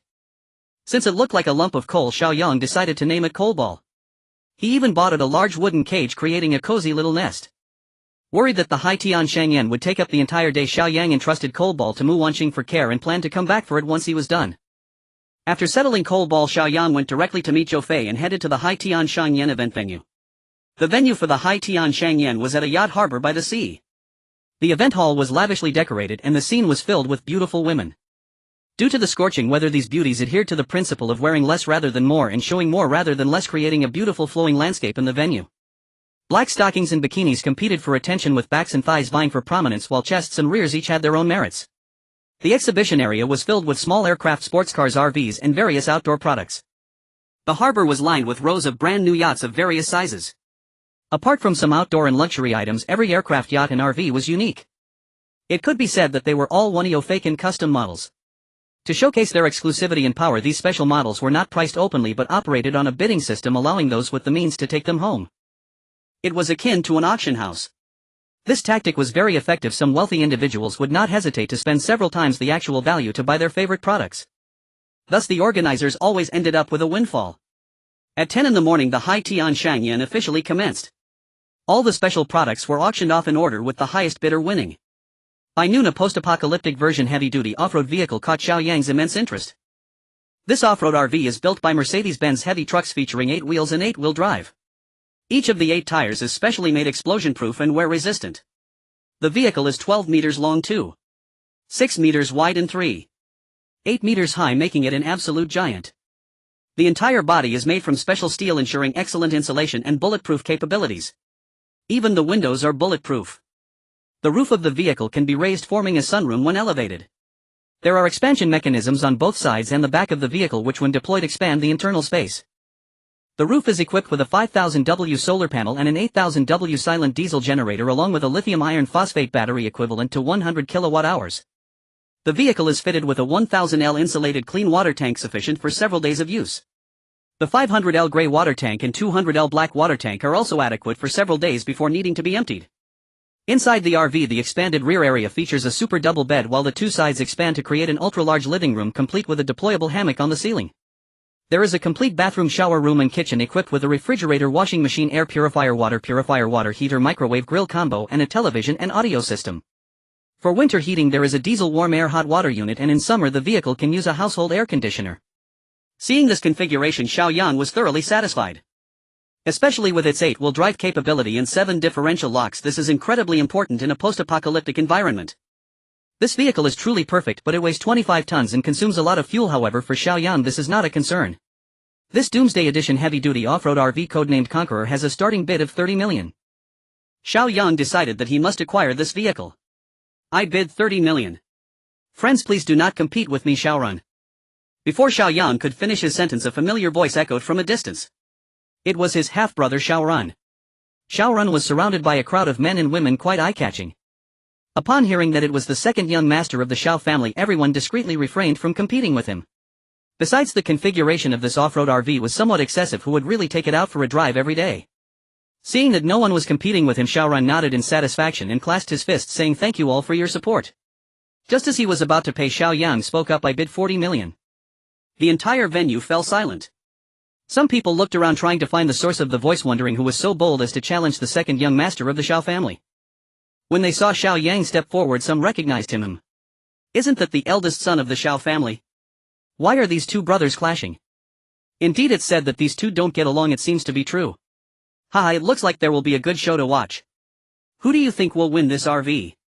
The second young master of the Xiao family. I heard he just inherited shares in the group and isn't short on money. Xiao Ren was taken aback when he saw Xiao Yang. Why was this waste attending such a high-end event? He was even competing with him. He hadn't found a chance to deal with him over the villa incident, and now he was causing trouble again. Xiao Ren was determined to win today. Although his savings had been inherited by Xiao Yang, he had borrowed 700 million from Uncle Wang Jian to participate in today's event. Do you dare to spend money as extravagantly as I do? Moreover, he had already sent someone to secretly track Xiao Yang, knowing that he had spent a lot on stocking up supplies. This idiot wouldn't even spend the money if given to him. With over $1 billion left, can you afford it? Xiao Ren chuckled coldly and decisively raised the bid 50 million. After calling out, he provocatively glanced at Xiao Yang. Xiao Yang couldn't care less about him. His eyes were solely on the off-road RV which he needed to acquire. So he didn't want to waste time and bid directly. 1 million is too troublesome. He'll bid 100 million directly. As soon as Xiao Yang's words came out, the entire venue erupted. The eldest young master of the Xiao family is quite extravagant, but he is a bit foolish to spend 100 million on such a big toy. It's not worth it. Xiao Ren was fuming, thinking that this big brother must be out of his mind. This vehicle is not worth that much. Indeed, it was a nouveau riche mentality, foolish and with too much money. However, Xiao Ren couldn't swallow this anger and wanted to raise the bid, but was dissuaded by friends nearby. Rengu, there's no need to compete with him. If you really like this thing, you can have the manufacturer customize one for you. They can make it in 2 months. Why bother competing with him? Yes, Rengu, we don't want to go to the wild anymore. We want to go to the deep sea. Let's go look at yachts instead. Several heavily made-up girls around him, draped in a few pieces of cloth, urged him. Hearing this, Xiao Ren quickly found an excuse to back down. All right, I will listen to you. Since you all like the sea, I will surely get that Doomsday Edition yacht for you, haha. He shot Xiao Yang a fierce glance and led the group away. Xiao Yang successfully acquired the off-road RV. He quickly paid and arranged for the staff to deliver it to his villa in Zijin Mountain after the event. Next came some luxury cars and planes that Xiao Yang wasn't interested in bidding on. In the afternoon, a Doomsday Edition luxury yacht caught Xiao Yang's attention. This yacht is not only luxurious but also boasts impressive features. It is 80 meters long and has 4 levels. The level of luxury inside is beyond description, with all kinds of entertainment and living facilities plus a seawater purification system. The most powerful aspect is its hull, constructed from high-strength special steel, featuring a semi-submersible structure complemented by a powerful independent intelligent control system. This yacht can withstand winds of up to level 10 and 10-meter high waves, ensuring exceptional safety. It is indeed unique in the world. The entire vessel is equipped with wind power, solar power, diesel power and hydropower generation, ensuring worry-free electricity supply. Xiao Yang was quite satisfied but worried that he might not have enough money, considering such a massive vessel would surely cost a lot. Indeed, this luxurious yacht has a starting bid of 400 million. However, Xiao Yang did not want to give up. He must acquire this yacht. In the post-apocalyptic era during the Great Flood, humanity lived so hard. Having been reborn once, he could not suffer that kind of hardship again, otherwise it would be a disgrace to his second chance at life. As for the money, if it turns out to be insufficient, then he would have to resort to other means. For 50 million, Xiao Ren will take it. As long as no one competes with me, I will treat everyone to a deep-sea trip one day with all expenses on me, Xiao Ren. As soon as Xiao Ren spoke, several eager young masters from wealthy families decided not to compete. After all, who wouldn't want to have a free, enjoyable trip? They could easily save money to buy a smaller yacht. Seeing that everyone was being considerate, Xiao Ren felt proud and was ready to pay. Wait, I bid 500 million. As soon as Xiao Yang spoke, the crowd erupted again. Is the eldest young master of the Xiao family deliberately opposing the second young master? Who doesn't say so? However, he truly has money as if it blew in from the wind. But no matter how rich he is, he can't compare to the second young master who has 20 billion in group shares. Does he care about such small change? Hearing the discussions around him, Xiao Ren suddenly felt embarrassed. Xiao Yang, you want to take it from me? Let's see what you have to compete with me. Gritting his teeth, Xiao Ren muttered under his breath, then shouted at the top of his lungs, "I offer 700 million, this yacht is mine." At this moment money meant little to him, face was what mattered. 700 million was his limit, but he guessed Xiao Yang's funds were probably running low as well. He was confident he could win. Sure enough, after Xiao Ren placed his bid, Xiao Yang did not immediately counter. People around had even begun congratulating Xiao Ren. Just as the host was about to finalize the bid, Xiao Yang suddenly spoke up. "I bid 1 billion, I want this yacht today." The crowd gasped in astonishment, looking at Xiao Yang as if he had lost his mind. Did he have money to waste? Xiao Ren was so furious that he laughed. "Ha ha, Xiao Yang, you can shout all you want, but do you really have that much money? Stop causing trouble here." Xiao Yang smiled slightly. "I don't have that much money, but I can pay an 800 million deposit now, and I'll pay the remaining 200 million the day after tomorrow." The organizers didn't say it was not allowed, did they? The organizer replied, "It's not that it's not allowed." They were not foolish with the price soaring to 1 billion, they certainly didn't mind whether he paid today or the day after. Someone from Xiao Ren's side raised a question: "What if you back out? Wouldn't that hinder our brother Ren's desire to purchase and his plans to set sail?" The organizer considered this and agreed, needing a contract. "As for the terms, that's no problem. We can sign a contract. If I don't pay the remaining 200 million the day after tomorrow, the 800 million deposit will belong to the organizers as a penalty. How about that?" Everyone gasped. How audacious to just throw away 800 million. It seemed Xiao Yang still had some confidence. Xiao Ren suddenly frowned. Did Xiao Yang have some hidden cards? Was he planning to sell the goods he had stockpiled just to buy a yacht? But no matter what, he couldn't raise his bid any further. 700 million was his ceiling. The organizers were more than happy to agree to Xiao Yang's terms. It was a risk-free deal for them. In the end, Xiao Yang got what he wanted. The yacht was officially his. Many beautiful women, seeing Xiao Yang's lavishness, flocked to him, using every part of their bodies to rub against him, trying to show their affection. Xiao Ren was so furious he ground his teeth. Today he had lost face completely, being suppressed by Xiao Yang twice. He could no longer tolerate it. Since you want to compete with me for everything, don't blame me for being ruthless. I will make you pay dearly." He glared viciously at Xiao Yang and stormed off. As for Xiao Yang, he was overjoyed to have obtained what he wanted. Later, during browsing, he also ordered 100 amphibious living pods. These living pods were 10 meters long, round in shape, resembling capsules. Inside they were fully equipped with various living facilities similar to those in an RV. However, each living pod had 4 space capsule bed spots, much like a college dormitory. The key point was that they could withstand tsunamis, and each pod could connect freely with others. Xiao Yang had his eyes on this feature. If they were all connected and placed on the water, it would be a perfect floating base. Moreover, these could also serve as houses on land. It was simply perfect. Since the living pods were ordered in bulk, they wouldn't be part of the auction. Xiao Yang paid the deposit and arranged for the delivery of 100 living pods to the warehouse tomorrow, with the remaining payment to be settled the day after with the yacht. After completing these arrangements, Xiao Yang felt it was about time to head back, as he was running low on funds. Zhou Fei came over during this time and introduced him to a few wealthy young heirs, including the son of a tobacco company president and the son of a large pharmaceutical company president. Xiao Yang, who was worried about how to stock up on these items, seized this opportunity to use these connections to purchase all remaining tens of millions worth of tobacco and medicine, much to the delight of the 2 young heirs. Zhou Fei and the others invited Xiao Yang to join them for a stimulating game in the evening, but he declined. As he often said, "I can wash the pots, but I refuse to join the group washing. I do not have such a perverse interest." When Xiao Yang drove to pick up Mei Qiu at Mu Wanking School, he also received a call from Mu Guang informing him that the villa had been remodeled as requested and inviting him to inspect it. Xiao Yang eagerly took Mu Wanqing to see his masterpiece. Of course, a significant part of the credit belonged to Mu Wanqing. Upon arriving at the Zijin Mountain Villa, Xiao Yang was astonished by the remodeled villa. The swimming pool had been sealed off and converted into a water storage tank filled to the brim with clear water. A thermal insulation structure had been built over it, as they were worried about noise from the generator. Large diesel generator sets were installed on either side. Heating was also installed to ensure normal use in cold weather. The villa's outer walls were re-insulated. Mu Guang said it would be fine even in -100 degrees. The roof was covered with solar panels as a secondary power source. All doors and windows of the villa had been replaced with soundproof and insulated ones with extremely high strength. Unless someone used artillery, no one could forcibly enter the villa. The underground level had a large coal boiler with heating radiators installed in every room and corner. Although it looked somewhat unsightly, it was very practical. The villa's walls were also raised to 4 meters and reinforced with barbed wire, with the main gate replaced by a heavy steel door. Mu Guang mentioned that unless tanks were involved, no one could knock it down. Xiao Yang was very satisfied with this setup. He would no longer fear the apocalypse. Not only would he be safe, but he could also comfortably lie in the spring-like warmth of the villa, enjoying happy times. Wonderful. Mu Guang had also thoughtfully hired cleaning staff to clean the villa inside and out so Xiao Yang could move in directly. Xiao Yang was very pleased and decided to treat the siblings to a nice meal. The location was chosen to be at the Cape restaurant. This time Xiao Yang had learned his lesson and called the boss Lu Yu in advance to reserve a private room. Sure enough, they didn't have to queue upon arrival. The dishes were ordered by Mu Wanqing.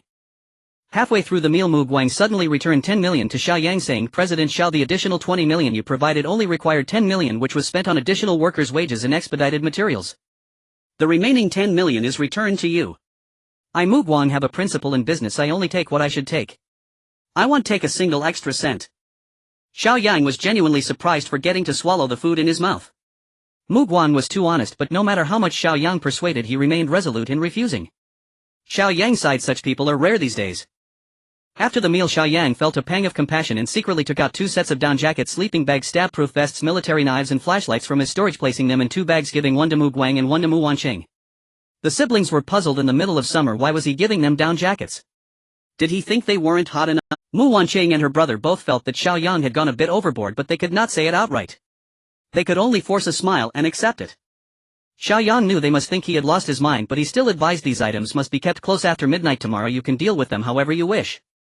Xiao Yang could do no more, the rest was left to fate. Watching the siblings leave, he murmured, "I hope when we meet again we can be friends." After sending the siblings off, Xiao Yang pondered for a moment before returning to the Haijiao restaurant. "Sister Yu, how many private rooms are available upstairs?" 10 rooms. What's up? Tomorrow I'll book all the private rooms on the 2nd floor. Prepare 10 tables of dishes, your best specialties. Dinner will start at 9. So late? Yes. My friends are all busy. After paying in advance, Xiao Yang felt relieved to leave. That night he sent a message to Su Xiao, whom he hadn't contacted in a long time, asking her to take a day off from her flight tomorrow. However, there was no response from Su Xiao. Xiao Yang tried calling, but the phone showed it was turned off. Forget it, he had notified her, everything was now in her hands. To have done this much, he could no longer be considered heartless. The next morning, staff delivered the Conqueror heavy-duty off-road vehicle to the villa. After Xiao Yang and the others left, the vehicle was directly stored in the spatial realm. He then went to the warehouse to collect cigarettes, medicines and the makeshift storage. However, he noticed signs that the doors of the 10 warehouses in cold storage had been pried open. Had someone been watching him? Fortunately, he had been cautious and stored the supplies in the spatial realm early on, otherwise it could have been trouble. Poof. Trying to set me up. Your demise is coming today. After storing the cigarettes, medicines and makeshift storage in the spatial realm, Xiao Yang returned to the villa. By evening, Xiao Yang had the boiler fired up. He was worried he wouldn't have time later. He also filled the diesel generator with enough fuel for 10 days to half a month. After taking care of these matters, he fed the small coal balls before heading out. There was still much to do that night.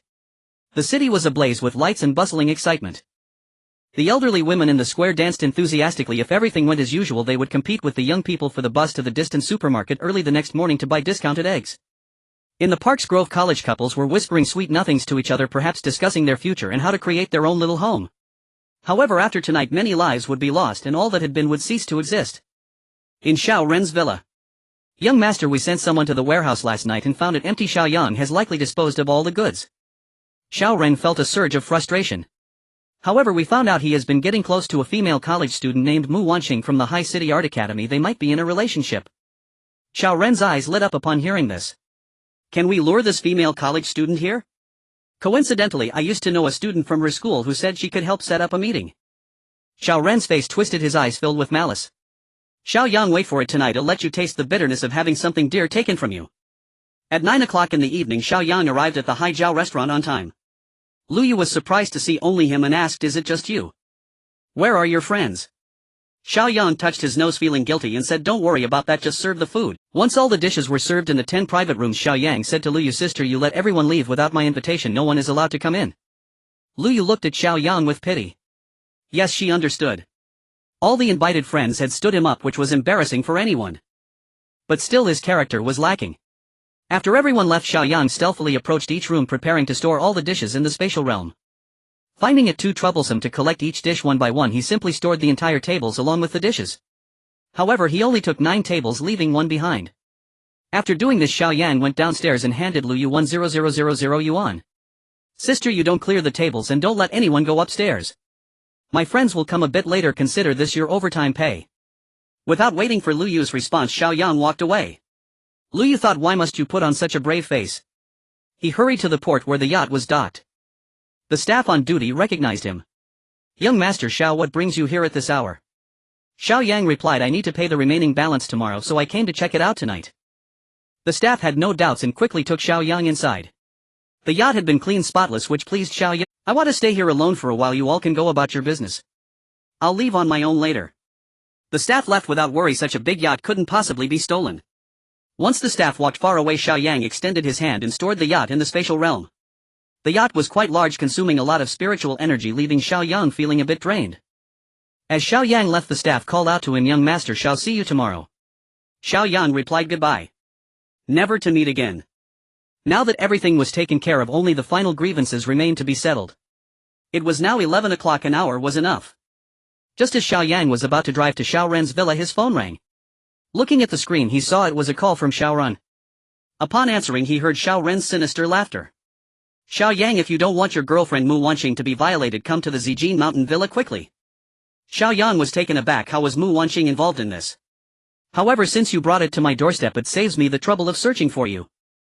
Xiao Yang hurriedly drove back, not forgetting to call Zhongli on the way, asking her to come to the Zijin Mountain Villa for a serious discussion.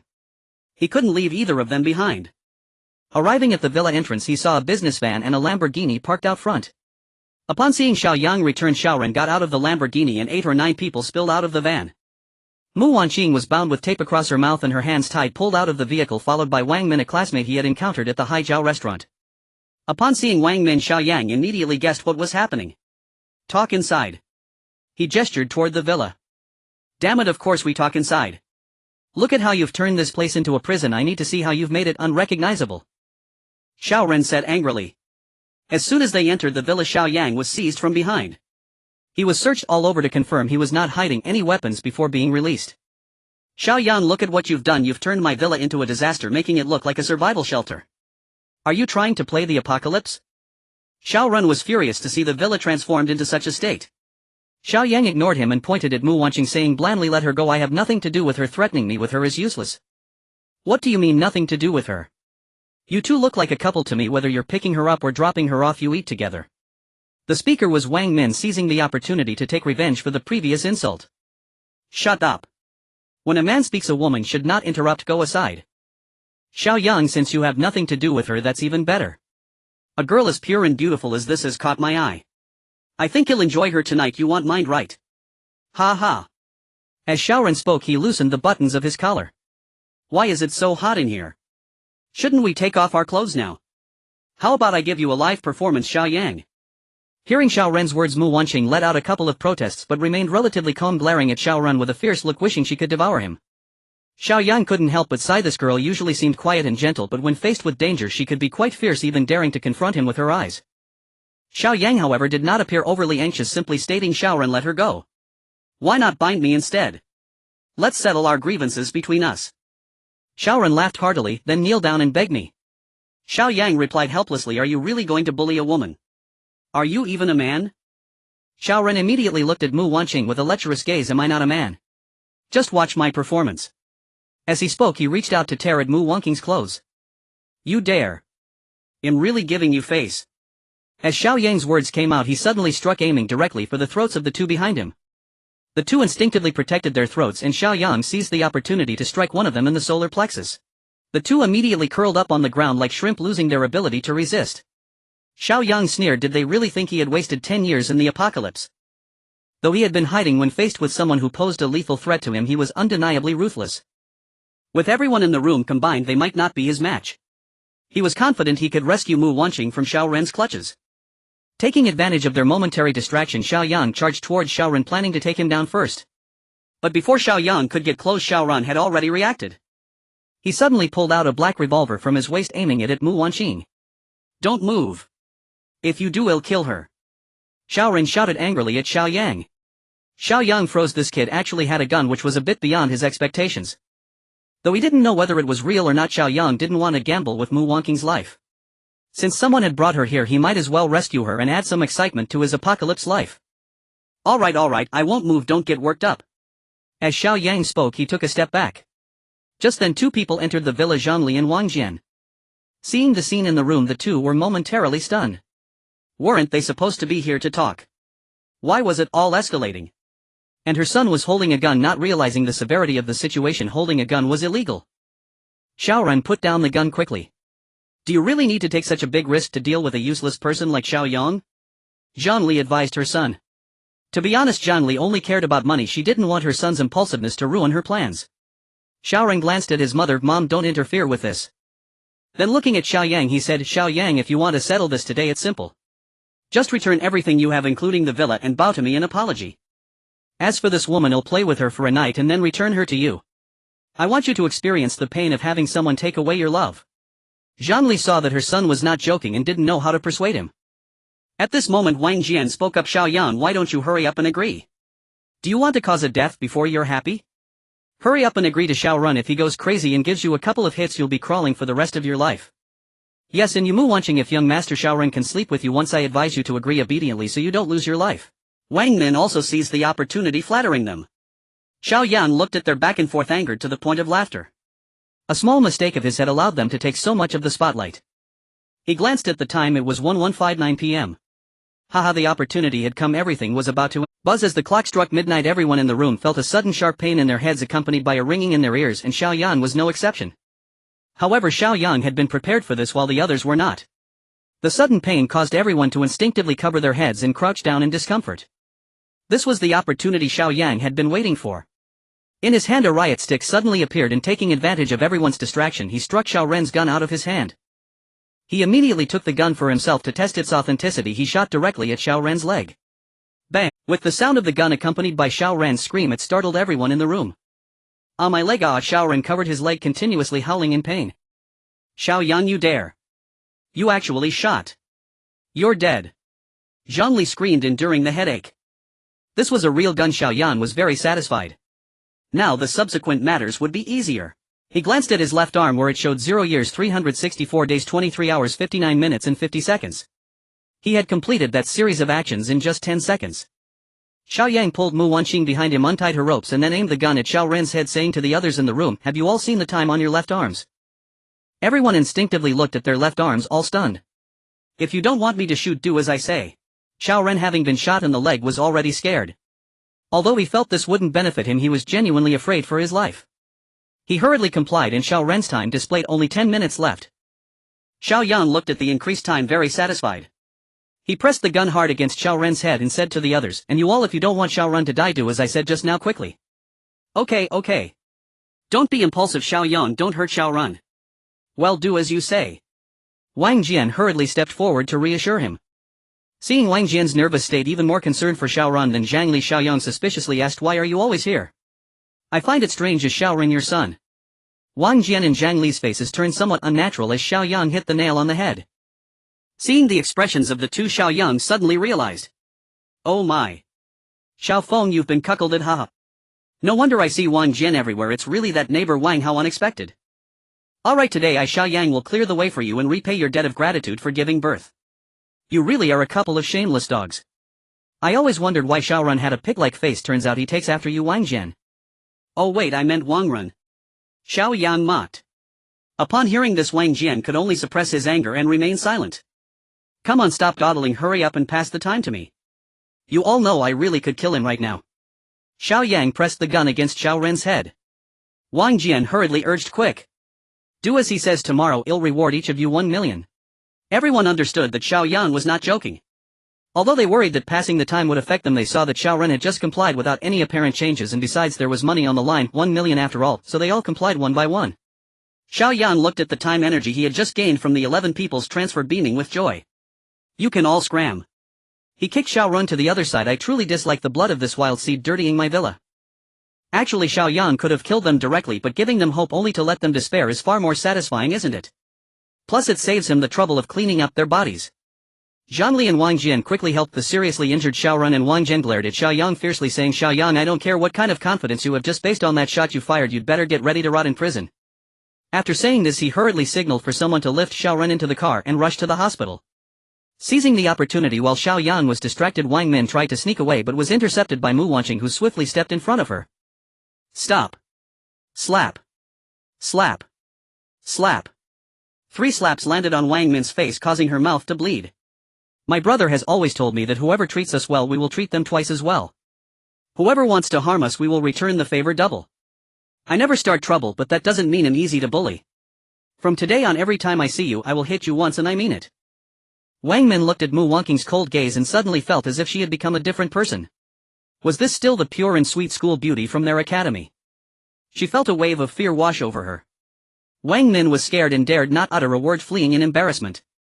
In the end there were no cars waiting for her outside. She had long been forgotten. Suddenly feeling cold she wondered if it was just her fear. In the warm villa Xiao Yang stared blankly at Mu Wangqing, who seemed to have transformed, feeling a pang of guilt. Miss Mu, I'm sorry today I've put you in trouble. Rest assured I. Before Xiao Yang could finish, Mu Wangqing suddenly burst into tears and turned to embrace him. The softness enveloped him, a faint fragrance wafting into his nose, catching Xiao Yang off guard and leaving him dizzy. He could only pat Mu Wangqing's back, gently soothing her. Gradually he understood that this girl had been tense and frightened all along, just holding it together until now. After seeing the danger lifted she finally couldn't hold on any longer. However, this mental resilience still impressed Xiao Yang. Meanwhile Mu Wangqing's heart was also very complicated. She didn't know why she had hugged Xiao Yang when she was about to break down. It felt as if everything was natural. She was also scared. From the moment she was deceived by Wang Min and bound in the car she was terrified. Yet after getting out of the car and seeing Xiao Yang she knew that these people had kidnapped her to threaten him, and suddenly she felt no fear.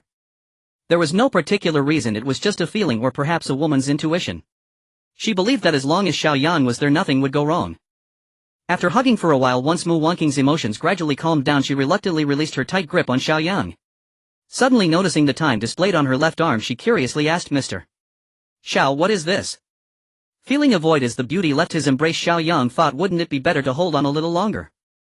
I can't explain it clearly to you right now, but just remember one thing, never let the time reach zero or you will die. Xiao Yang said with utmost seriousness. Mu Wangqing was taken aback. If what Xiao Yang said was true, then those people had less than 10 minutes left. Wouldn't that mean? She didn't dare to think, although she hated those people, she never intended to kill them. Was Xiao Yang too ruthless? And the way he fired that gun, so decisive and calm, he either had a strong mental fortitude or had truly killed before. Mu Wangqing suddenly felt that Xiao Yang was a bit unfamiliar, giving her a slight sense of fear. Mr. Xiao, it's getting late, I think I should go back. You can't leave. Xiao Yang said indifferently. Mu Wangqing's heart sank. What did he mean by you can't leave? What does he want to do to me? As Mu Wangqing was lost in thought, she heard Xiao Yang say, the temperature outside has probably dropped to minus 30 degrees. You'll freeze to death if you go out. Mu Wangqing found it ridiculous. Would she really freeze to death in the middle of summer? She opened the door and a gust of cold wind blew and bone-chilling, leaving Mu Wangqing stunned. On the winding road of Zijin Mountain, a speeding car. Xiaoran shouted from inside, Mom, Uncle Wang, hurry and get someone to kill Xiao Yang. Son, don't worry, Mom will definitely avenge you. I will make sure Xiao Yang has a terrible end. Zhongli gritted her teeth. Don't worry, tomorrow we'll make the necessary connections to have Xiao Yang arrested and then secretly finish him off. Wang Jian's smile was sinister and terrifying. Mom, it's so cold and the time on my arm has only 10 seconds left. Why do I have a bad premonition? What is going on?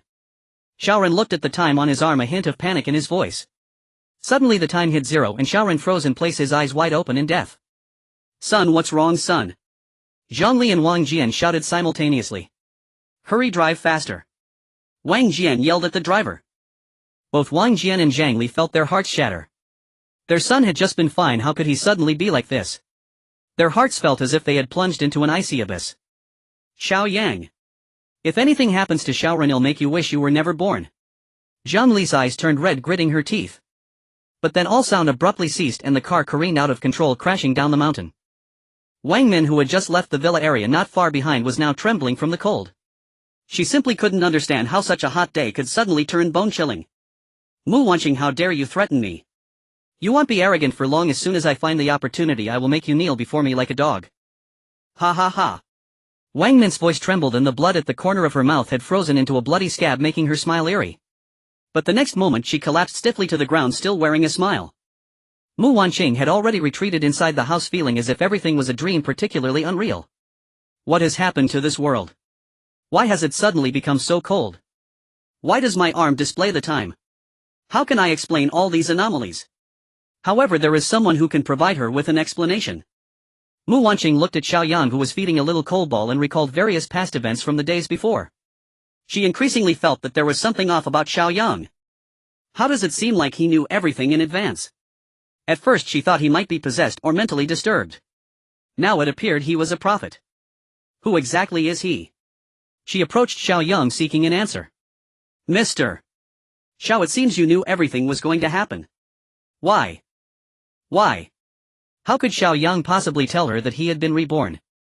Even if he did, she wouldn't believe it. I say I had a dream, would you believe me? Xiao Yang looked at Mu Wanqing and smiled. After thinking for a moment, Mu Wanqing nodded, as it seemed this was the only explanation. Moreover, in the dream this was just the beginning. After the cold wave, half of the world's population would freeze to death or starve. But it wouldn't end there. The entire world would maintain temperatures below freezing for a full 2 months. During this time there would be earthquakes, snow disasters, the dead would turn into zombies, and animals would mutate, harvesting the lives of the survivors.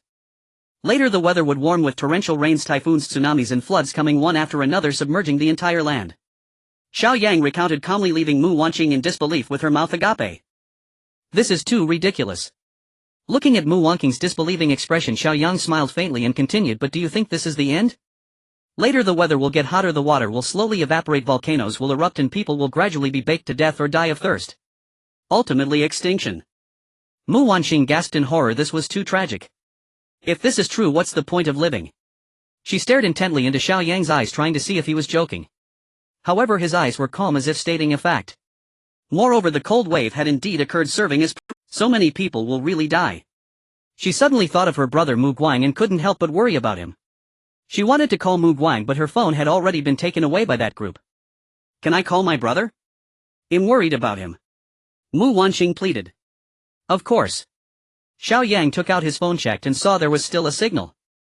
He found Mu Guang's number and dialed it, but it showed the phone was turned off. Mu Wanqing's anxiety made her tears well up. What should I do? What should I do? Is something wrong with my brother? Don't worry, maybe your brother is at home sleeping, currently hiding under the covers where his phone isn't charging. Xiao Yang comforted her. Mu Wanqing shook her head. Impossible. He called me this afternoon to say he took on a renovation job and was going to invite that boss to the bathhouse for the night. He can't be home. Xiao Yang paused, surprised. Oh. So Mu Guang also took on a renovation job. Why didn't he invite me to the bathhouse for the night? Originally he was a bit worried about him, but now Humph let him freeze to death at the bathhouse. Thinking this, he still consoled her. Don't worry, the bathhouse has hot water and heating, who knows, they might even have someone to warm his bed. Your brother will be fine. Mu Wanqing didn't believe it at all. How could there be someone warming the bed? They are all grown men, that would be disgusting. However, having hot water and heating was a certainty, which reassured her quite a bit. Xiao Yang sighed, still so naive. Seeing Mu Wanqing in her thin clothing, he said, wait here for a moment, I'll get you a thicker nightgown. You can take a bath and change into it later. For these next few days just stay here obediently. Once the cold wave passes, we'll go find your brother together. How does that sound? Mu Wanqing knew that being anxious was futile, so she could only accept it for now. Xiao Yang ran down to the basement, adding a lot of carbon to the boiler. Then he retrieved a women's nightgown from his space for Mu Wanqing, letting her go take a bath first. Thankfully the villa was fully renovated, otherwise she wouldn't even be able to take a shower. While Mu Wanqing was bathing, Xiao Yang took out various vegetables and meats from his space and put them in the refrigerator. He also brought out a lot of snacks, drinks, fruits and some beer and red wine, arranging them on the dining table. It looked very cozy and Xiao Yang was quite satisfied. It would be even better with a few candles. To be honest, what had just happened was indeed beyond his expectations. He initially thought he could resolve that mother and son duo quickly and return to rest comfortably alone. But suddenly having Mu Wanqing around disrupted his plan of guarding the villa alone. However, this was still quite nice. Having a beautiful companion added some interest. Oh, of course, there's also my adorable little coal ball.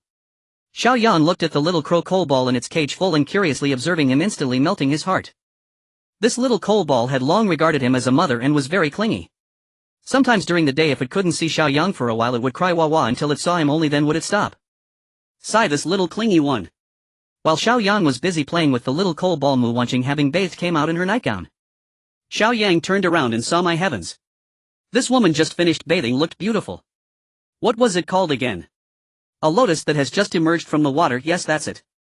Her wet hair was loose, giving off a lazy vibe, and combined with her alluring face, it left Xiao Yang somewhat dazed. The fitted black nightgown accentuated Mu Wanqing's temperament and graceful figure. Xiao Yang couldn't help but sigh at heaven's favoritism. Why did it impose so much beauty onto one person? Mu Wanqing felt a bit uncomfortable being stared at by Xiao Yang. She adjusted her hair and clothes and asked, what's wrong? Is something not right? Xiao Yang came back to his senses. No, it's just that you are too beautiful. I was almost enchanted by your charm. Xiao Yang smiled happily, but Mu Wanqing always felt that his gaze was somewhat lecherous. Oh, by the way, are you hungry? There are snacks on the table. If you don't think they are enough, there are ingredients in the refrigerator. However, you have to cook yourself and not too good at cooking. Mu Wanqing followed the direction Xiao Yang pointed and saw the table full of snacks, fruits and drinks, feeling a surge of delight. Did Xiao Yang prepare all this food right after the villa was renovated? Some of the snacks were her favorites. Could it be that he really bought everything on the doomsday supply list she made? She was increasingly impressed by Xiao Yang. This man surely had many secrets waiting for her to uncover. Coming back to her senses, she noticed there were bloodstains on Xiao Yang's clothes and reminded him, do you want to take a bath and change your clothes? Upon hearing this, Xiao Yang's eyes lit up. Sure. Mu Wanqing, seeing his mischievous expression, quickly added, I didn't mean anything else, I just think it would be more comfortable after a bath. Xiao Yang laughed heartily. Alright, I won't tease you anymore. I'm going to take a shower now. If you're hungry, eat. If you're thirsty, drink. Just consider it your own home. As he stepped into the bathroom, still damp from the previous shower, recalling the image of Mu Wanqing bathing here, Xiao Yang felt a surge of excitement in his heart. After enjoying a comfortable hot shower, Xiao Yang retrieved a set of pajamas from his space, specifically choosing one that was similar to what Mu Wanqing was wearing, making it look more like a couple's outfit. As Xiao Yang walked into the living room, he found Mu Wanqing gazing out the window in a daze. Hearing the movement, she turned around and was momentarily taken aback by Xiao Yang's outfit. He must have done it on purpose. Why is he dressed so similarly to me? However, he looks quite handsome in it. Standing at 1.8 meters tall, Xiao Yang may not have much muscle, but he has a well-proportioned figure and a face resembling that of a star, with sharp brows and bright eyes, exuding a sunny and handsome demeanor. This appearance fits perfectly with Mu Wanqing's aesthetic. This was also one of the reasons she agreed to go out for a meal with Xiao Yang. If he were a greasy uncle, even if he were a major client of her brother's, she would not have accepted the invitation. What were you thinking about just now? You seem so focused, Xiao Yang asked. I wasn't thinking about anything, I just feel quite lucky. It's so cold outside, yet I've turned misfortune into a blessing, not having to suffer from the cold and hunger in this freezing night. Mu Wanqing looked at Xiao Yang seriously, expressing her true feelings. With a smile, Xiao Yang pulled out a dining chair and gestured for Mu Wanqing to come over. Then don't just stand there, come and eat something. Mu Wanqing smiled slightly, taking her seat gracefully, playfully saying, thank you for your warm hospitality, President Xiao. Xiao Yang replied, hey, can we stop with the President Xiao? It sounds so formal. Mu Wanqing blinked, then what should I call you? Xiao Yang pondered for a moment. How about calling me Brother Xiao? What do you think? After a moment's thought, Mu Wanqing nodded and said, alright. After all, you're older than me. Xiao Yang was very pleased and then asked, what should I call you? Ching Mei Mei. Mu Wanqing's face turned red. That doesn't sound quite right. How about just calling me Wanqing? Okay, Wanqing. While smiling, Xiao Yang opened a bottle of red wine, poured 2 glasses and handed one to Mu Wanqing. Come Wanqing, let's make a toast. Mu Wanqing hesitated for a moment but still accepted the wine glass. I don't really know how to drink, but I'll have this glass tonight. She raised her glass and clinked it with Xiao Yang's. This glass is for you. Thank you, Brother Xiao. Xiao Yang quickly advised, if you can't drink, please don't down it all at once. Just sip it a little and keep me company for a while. Mu Wanqing smiled shyly. Okay. She immediately took a small sip while Xiao Yang raised his glass and downed it in one go. Outside, the wind howled fiercely, causing the glass to buzz, contrasting sharply with the warmth inside the villa. In the entire villa area, almost all the villas lit up, presumably because the sudden cold had awakened everyone. In the university town at the foot of the mountain, the dormitories were chaotic, filled with constant screams. The entire city was plagued by numerous car accidents due to the sudden onset of a headache. Following closely, a cold wave hit, making the already chaotic city even more disordered. All the emergency calls were overwhelmed, but it was of no use. Most of those wandering outside, except for a few who found suitable shelters, were frozen to death despite hiding in their cars. Gradually, the city became quieter and quieter until it fell into complete silence. However, for people all over the world, it was a sleepless night. For instance, at this very moment, Xiao Yang and Mu Wanqing in the Zijing Mountain Villa felt no hint of sleepiness. As they chatted more, the two gradually became more familiar and comfortable with each other. Xiao Yang learned that Mu Wanqing had lost both her parents at a young age and was raised by her brother Mu Guang. The siblings relied on each other. Mu Guang had dropped out of school early to work hard to support his sister's education. Their journey together had truly not been easy. Therefore, in order to change their fate, both had been tirelessly striving. Mu Guang worked hard to earn money, yet he still hadn't settled down. Meanwhile, Mu Wanqing studied diligently and had never been in a romantic relationship. Despite a host of suitors in the academy, including those from other schools, she had never paid any attention to them. Moreover, Mu Wanqing became aware of Xiao Yang's family grievances. Bonded by shared hardships, their hearts seemed to draw closer. As they exchanged words until dawn broke, only then did they start to feel sleepy. Let's go, we should sleep. Xiao Yang stood up. Mu Wanqing felt a panic in her heart. It sounded like they were going to sleep together and quickly asked, which room will I sleep in? Xiao Yang chuckled, with so many rooms you can sleep in whichever one you want. However, I suggest you sleep on the 3rd floor. The view is better there and we're closer, so you can call me directly if you need anything. Mu Wanqing's face flushed. Xiao Yang's words always seemed to lead to misunderstandings. Nevertheless, she nodded in agreement. She felt that this way would give her a greater sense of security. Xiao Yang then went to the basement and added more coal to the boiler. He brought Mu Wanqing to the 3rd floor, arranged her in the guest room next to the master bedroom, and after ensuring the room was warm and not drafty, he returned to his own bedroom with peace of mind. Looking at his phone, it was already past 5 a.m. and there was still signal. Seizing the opportunity, Xiao Yang opened a mapping app and downloaded the entire 3D map of Haicheng City and a mountain town in the southwest of Longhua. After finishing these tasks, he finally lay down in bed and fell asleep peacefully. Knock, knock, knock. Xiao Yang was jolted awake by a series of knocks on the door. Brother Xiao, are you awake? Hearing Mu Wanqing's voice, he checked the time. It was already noon and he hurriedly got up to open the door. What's wrong, Wanqing? Brother Xiao, I cooked a pot of noodles. If you're hungry, come down to eat. Hearing this, Xiao Yang was pleasantly surprised and asked, you can cook? Mu Wanqing shyly replied, I can only cook instant noodles and some simple dishes, I can't make much else. Xiao Yang sighed as he also couldn't cook. However, he had plenty of supplies, including a self-heating pot and hot pot ingredients. Wanqing. Do you want to eat hot pot? Mu Wanqing's eyes widened in disbelief. I see there are plenty of vegetables and meat in the fridge. Do you have hot pot ingredients? Xiao Yang chuckled, of course. In such cold weather, having a hot pot would be fantastic. Let's split the tasks. You can make the soup and sauce and I'll prepare the ingredients. How does that sound? Hot pot was Mu Wanqing's favorite and she couldn't ask for more. That's wonderful. The two went downstairs and in a flurry of activity a sumptuous hot pot was laid out on the dining table. Xiao Yang took out some beer while Mu Wanqing grabbed a drink. Cheers to the hot pot. Outside the weather is freezing cold and countless people are struggling on the brink of death. Meanwhile, Xiao Yang and Mu Wanqing are enjoying food and drink in a warm villa. On the 3rd night of the cold wave, a power outage occurs. The sudden darkness startled Mu Wanqing, who was sitting on the bedroom sofa listening to music. She looked out the window and saw that the lights in the entire villa area had gone out, leaving the outside completely dark. She hurriedly got up, supporting herself against the wall as she walked to the door and opened it, instinctively wanting to find Xiao Yang. At that moment she heard Xiao Yang also opening the door and stepping out. Is the power out? Yeah, don't worry, you'll go turn on the generator right away. Just as Xiao Yang was about to leave, Mu Wanqing reached out and touched him, saying, wait, are you dressed warmly enough? It's so cold outside. However, when she felt Xiao Yang, who was bundled up like a ball, she couldn't help but smile. He was indeed well prepared for everything. When she reached his collar and found the zipper was not properly closed, she instinctively helped him zip it up, saying, hurry back and be careful. Xiao Yang was taken aback. This feeling was so warm. Since his mother's death, who had shown such thoughtful concern for him. Suddenly he grasped Mu Wanqing's hand, which was soft and warm. Mu Wanqing was clearly a bit flustered, yet she didn't pull away. Don't worry, you'll be back soon. Xiao Yang said softly. He went downstairs and opened the small side door of the villa, and a gust of cold wind hit him. It was indeed cold and his face felt as if it were being cut by knives. He really couldn't imagine how those without heating and electricity would survive. He quickly rushed into the generator room, which was relatively warm. After much effort he finally managed to turn on the generator, feeling relieved that everything was fine. The lights in the villa came back on. Xiao Yang hurriedly ran back into the villa, opened the door and saw Mu Wanqing anxiously waiting at the entrance. Are you alright? Are you cold anywhere? Mu Wanqing observed Xiao Yang from head to toe. Yes, my hands are cold. Xiao Yang wanted to tease Mu Wanqing and pretended to be in great pain. Ah. Let me see. Mu Wanqing believed him and quickly grabbed his hand, carefully examining it. Seeing Mu Wanqing's serious expression, Xiao Yang laughed heartily, but after you touched it, it suddenly doesn't hurt anymore. Mu Wanqing, who had just turned around, saw the mischievous smile on Xiao Yang's face and immediately shook off his hand, looking very angry. You liar, I'm ignoring you. As she said this, she turned to leave.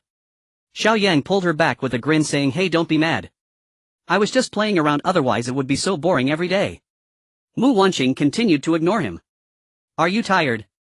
How about we go watch a movie? Xiao Yang continued to coax her. Mu Wanqing's interest was piqued.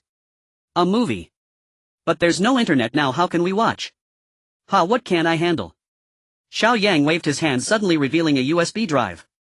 Here, I bought this online before. It has 1000 HD movies on it, so we can watch whatever we want. Mu Wanqing instantly became very happy. She had already found it boring, so a movie was just perfect. Let's go celebrate that we still have electricity and watch a movie. The two of them joyfully ran toward the private cinema in the basement. In the following days, Xiao Yang and Mu Wanqing ate, slept and watched movies. When they got tired of movies, they played with the little crow coal ball. The coal ball had learned to fly and couldn't stay in its cage, preferring to perch on Xiao Yang's shoulder. Its curious little eyes always watched Xiao Yang. Sometimes it would fly onto Mu Wanqing's head, helping her fix her hair, often making her laugh uncontrollably. After a long time together, the little crow probably regarded the two as its parents. The three of them, a person and a bird, happily lived in the warm villa. By the 9th day, the wind outside had finally stopped. However, the sun was still nowhere to be seen. After 9 days of revelry, Xiao Yang and Mu Wanqing gradually grew closer. As a handsome man and a beautiful woman often find it easy to develop feelings for each other in such an environment. Moreover, Xiao Yang not only had enough to eat and drink, but he was also quite handsome. However, the two were starting to worry about food. Eating hot pot instant noodles and snacks every day was becoming monotonous, and they really couldn't muster any enthusiasm. Mu Wanqing nostalgically said, "I remembered the dishes from the Haijiao restaurant. I miss them so much. If someone could prepare a few plates of Haijiao restaurant's dishes for me right now, I would definitely marry him." She swallowed her saliva and rested her chin on her hand. Mu Wanqing was just joking, but Xiao Yang, who was nearby, suddenly perked up. Could it be that she was saying this to me? Is she hinting at me? I actually have dishes from Haijiao restaurant in my space, 9 tables untouched, even the tables were brought along. This is a great opportunity to woo her. Other than Su Xiao on the plane, Xiao Yang hadn't been with a woman in a long time. During the apocalypse, he had once traded a sausage for a brief encounter. However, that woman only cared about the sausage and eagerly ate it during the act, leaving Xiao Yang speechless. After a hasty conclusion, he never sought her out again. But now having a stunning beauty constantly in front of him was quite unbearable. If he could turn Mu Wanqing into his woman, everything would fall into place. Determined, Xiao Yang decided to take advantage of Mu Wanqing's bath time to directly bring out a table of dishes from Haijiao restaurant from his space. As for how to explain it to Mu Wanqing, he would wait until she became his before figuring it out. The dishes were still warm and fragrant, just like when they were freshly served. He quickly took out 2 bottles of red wine and poured a glass for himself and Mu Wanqing. It would be even better if he could light 2 candles. Everything was ready, just waiting to give Mu Wanqing a surprise. Sure enough, as Mu Wanqing walked out of the bathroom, she sniffed the air and recognized that familiar scent.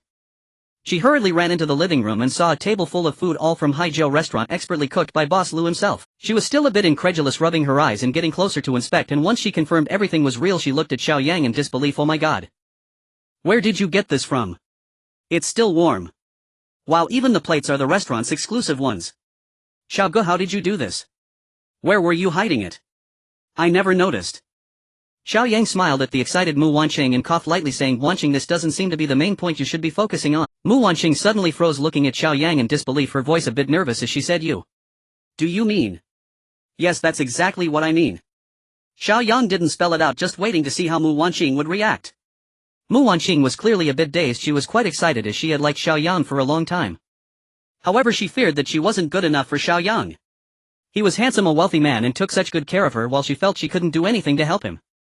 However, Xiao Yang has already gone this far. Should I still be pretentious? In university she had so many admirers, yet she never agreed to any of them, for she had not met the Prince Charming of her heart. Yet upon seeing Xiao Yang, she realized her heart was stirred. After that, she unexpectedly found herself trapped in Xiao Yang's villa. This is what they call fate. Therefore she should be a bit more proactive and win Xiao Yang's heart. With this thought, Mu Wanqing made up her mind and seriously said, "Xiao Yang, can I be your girlfriend?" Hearing Mu Wanqing's confession, Xiao Yang finally smiled. He leaned close to her ear and said, "Sure." Seeing Mu Wanqing's blushing face, Xiao Yang lifted her chin, wanting to seize the moment for a kiss. Seeing the fiery gaze of Xiao Yang, Mu Wanqing seemed to guess what was about to happen next and shyly closed her eyes. Just as Xiao Yang was about to make his move, the call of a little crow coal ball interrupted. Both of them shivered simultaneously. "Shut up." The romantic atmosphere was shattered and Xiao Yang felt frustrated. This little thing ruined his good moment. The lavish dinner on the table was too tempting to ignore. They decided to eat first. It was a pleasant dinner, and the two gradually adapted from their initial awkwardness to their new roles. Xiao Yang drank glass after glass of red wine, and unusually Mu Wanqing did not switch to another drink, quietly sipping along with him. Xiao Yang couldn't help but marvel at the exceptional dishes prepared by Ru Yu. Each dish had its own unique flavor, leaving a lasting impression. It seemed he should visit the Haijiao restaurant when he had the chance, wondering if Ru Yu was indeed trapped in the restaurant. When he left, he had tossed Ru Yu 1,000 yuan, asking the restaurant to close late, intending to trap her there. It was a great place, there was food and drink ensuring she wouldn't starve, making it convenient for him to find her. If he could bring Ryu to the villa he wouldn't have to worry about food anymore. In this apocalyptic world being able to enjoy such delicious food was undoubtedly a luxury. After a satisfying meal, Mu Wanqing tidied up the leftovers, brushed her teeth again and without a word hurriedly ran upstairs. Xiao Yang didn't pay her much mind, after all she couldn't possibly escape from the villa. After a careful shower and brushing his teeth twice he finally felt satisfied and went upstairs. Seeing that Mu Wanqing's door was closed, Xiao Yang knocked on it. Wanqing, are you asleep? I've already fallen asleep, you should go to bed too. A somewhat awkward voice came from within. Xiao Yang chuckled, trying to hide. No way. Oh, I drank a bit too much and after the shower and feeling dizzy and can barely stand. Can you help me back to my room? Mu Wanqing covered her head with the quilt, saying, I don't believe you. Oh no, I can't do it. How come the wall is walking away from me? Xiao Yang continued to pretend outside the door. Mu Wanqing lifted the quilt, revealing her head, and asked worriedly, did you really drink too much? Xiao Yang smiled secretly. Oh, when have I ever lied to you? I can't do it, so I'll just sleep in the corridor. Mu Wanqing, worried that he might actually be too drunk to sleep in the corridor, felt it was too cold. Forget it, if he needs help then she would help him. She quickly got out of bed and opened the door, seeing Xiao Yang leaning against the wall, his eyes hazy as he looked at her. Looks like you're really drunk. I'll help you into the room and then I'll quickly come out. Make sure to cover yourself with the quilt. All right. Xiao Yang wrapped his arm around Mu Wanqing's shoulders, slowly walking toward his bedroom. This gesture was quite intimate and Mu Wanqing's face flushed, but she had no way to pull away, so she could only endure it. Upon entering the bedroom, as they approached Xiao Yang's enormous double bed, Mu Wanqing intended to let Xiao Yang down. However, suddenly Xiao Yang exerted force and unexpectedly pressed the startled Mu Wanqing beneath him. A wave of fragrance enveloped him as Xiao Yang took a deep breath. Mu Wanqing, feeling somewhat flustered, wanted to rise, but she couldn't move at all. In a panic she said, Xiao Yang, you trickster. Before she could finish her sentence, Xiao Yang sealed her lips with a kiss. Mu Wanqing's mind went blank. Her first kiss was lost just like that. The night was long and the dreams were short. It wasn't until the following afternoon that Xiao Yang finally woke up leisurely. Opening his eyes, he found Mu Wanqing gazing at him affectionately. Upon seeing him awake, her face flushed and she angrily said, liar. What did I lie to you about? Tell me. Xiao Yang laughed heartily. Mu Wanqing giggled at his teasing you. You tricked me. In the end she was still too shy to voice it. They both rested for a while before getting up. After taking a hot shower, Xiao Yang thoughtfully prepared some fresh food for Mu Wanqing to replenish her strength. Mu Wanqing looked at the still warm food several times, wanting to say something but hesitating. Xiao Yang knew what she wanted to ask, but how could he tell her? Forget it, Mu Wanqing was now his person. Living under the same roof, he couldn't keep avoiding her forever. I have awakened my spatial ability. There are some supplies stored in the space. As Xiao Yang spoke, a down jacket appeared in his hand as if by magic. Mu Wanqing looked at Xiao Yang in disbelief. She found it hard to accept such a miraculous thing. However, Xiao Yang did not reveal all the supplies in the space. Some things could wait until he was strong enough to let others know. Mu Wanqing took a moment to collect her thoughts. As if suddenly remembering something, she asked happily, so did you store some of the supplies from the list I made for you? Yes, I stored a bit. Xiao Yang replied. Mu Wanqing looked at Xiao Yang and gently said, you really keep surprising me. Just because of a dream you did all this, aren't you afraid that the dream might be false? Mu Wanqing asked, somewhat confused. Xiao Yang rubbed his nose and remained silent. Some things were better kept as secrets. A beautiful lie, harmless. This dream feels very real. After all, what I did was right, wasn't it? Mu Wanqing thought about it too. It didn't matter why. As long as the outcome was good, that was enough. Even if Xiao Yang was hiding something, perhaps it was his secret and she had no right to pry. So when will I awaken my abilities? Mu Wanqing asked eagerly. Xiao Yang thought for a moment. In his past life he awakened his abilities after the cold wave. Although he wasn't sure if everyone awakened on the same day, it shouldn't be far off. Don't worry, it should be in the next few days. Xiao Yang was also curious about what abilities Mu Wanqing would awaken. Xiao Yang calculated that the 10-day cold wave was about to pass and tomorrow the temperature would rise to around -30 degrees, making it possible to go outside. With a super heavy-duty off-road vehicle he wasn't worried about the temperature. There were currently two things he needed to do. One was to help Mu Wanqing look for her brother. The other was to go to the Haijiao restaurant to see if Ryu was there. Of course, even if she was there, if luck was not on his side, she might just be a cold corpse. The next morning Xiao Yang took out the Conqueror off-road RV from his space early, started the vehicle ahead of time and turned on the air conditioning inside so that it would be warm when he went out. He also took out the revolver he had snatched from Xiaoren, which still had 5 bullets in it. Firearms were quite useful in the early days. They saved time and effort in killing, though the number of bullets was a bit lacking. Such guns were commonly equipped by police officers, so to obtain more bullets they might as well try their luck at the police station. He woke up the exhausted Mu Wanqing and the two began to put on their clothes. Xiao Yang had originally not wanted Mu Wanqing to accompany him, preferring her to rest in the villa as it was quite safe there. However, Mu Wanqing insisted on going, wanting to be the first to see her brother if he happened to be at home. Besides, she felt secure only when she was by Xiao Yang's side. Xiao Yang took out two tang swords from his space and handed one to Mu Wanqing, saying, "Take this for self-defense. If there's danger, you know what to do." Xiao Yang made a slitting motion across his throat. Mu Wanqing took the sword and nodded seriously. With everything ready, the two got into the RV and set off. It was Xiao Yang's first time driving such a large vehicle and he wasn't quite used to it. He only had a Class C license and had never driven such a long vehicle before. However, there weren't many cars or people on the road, so he wasn't too worried.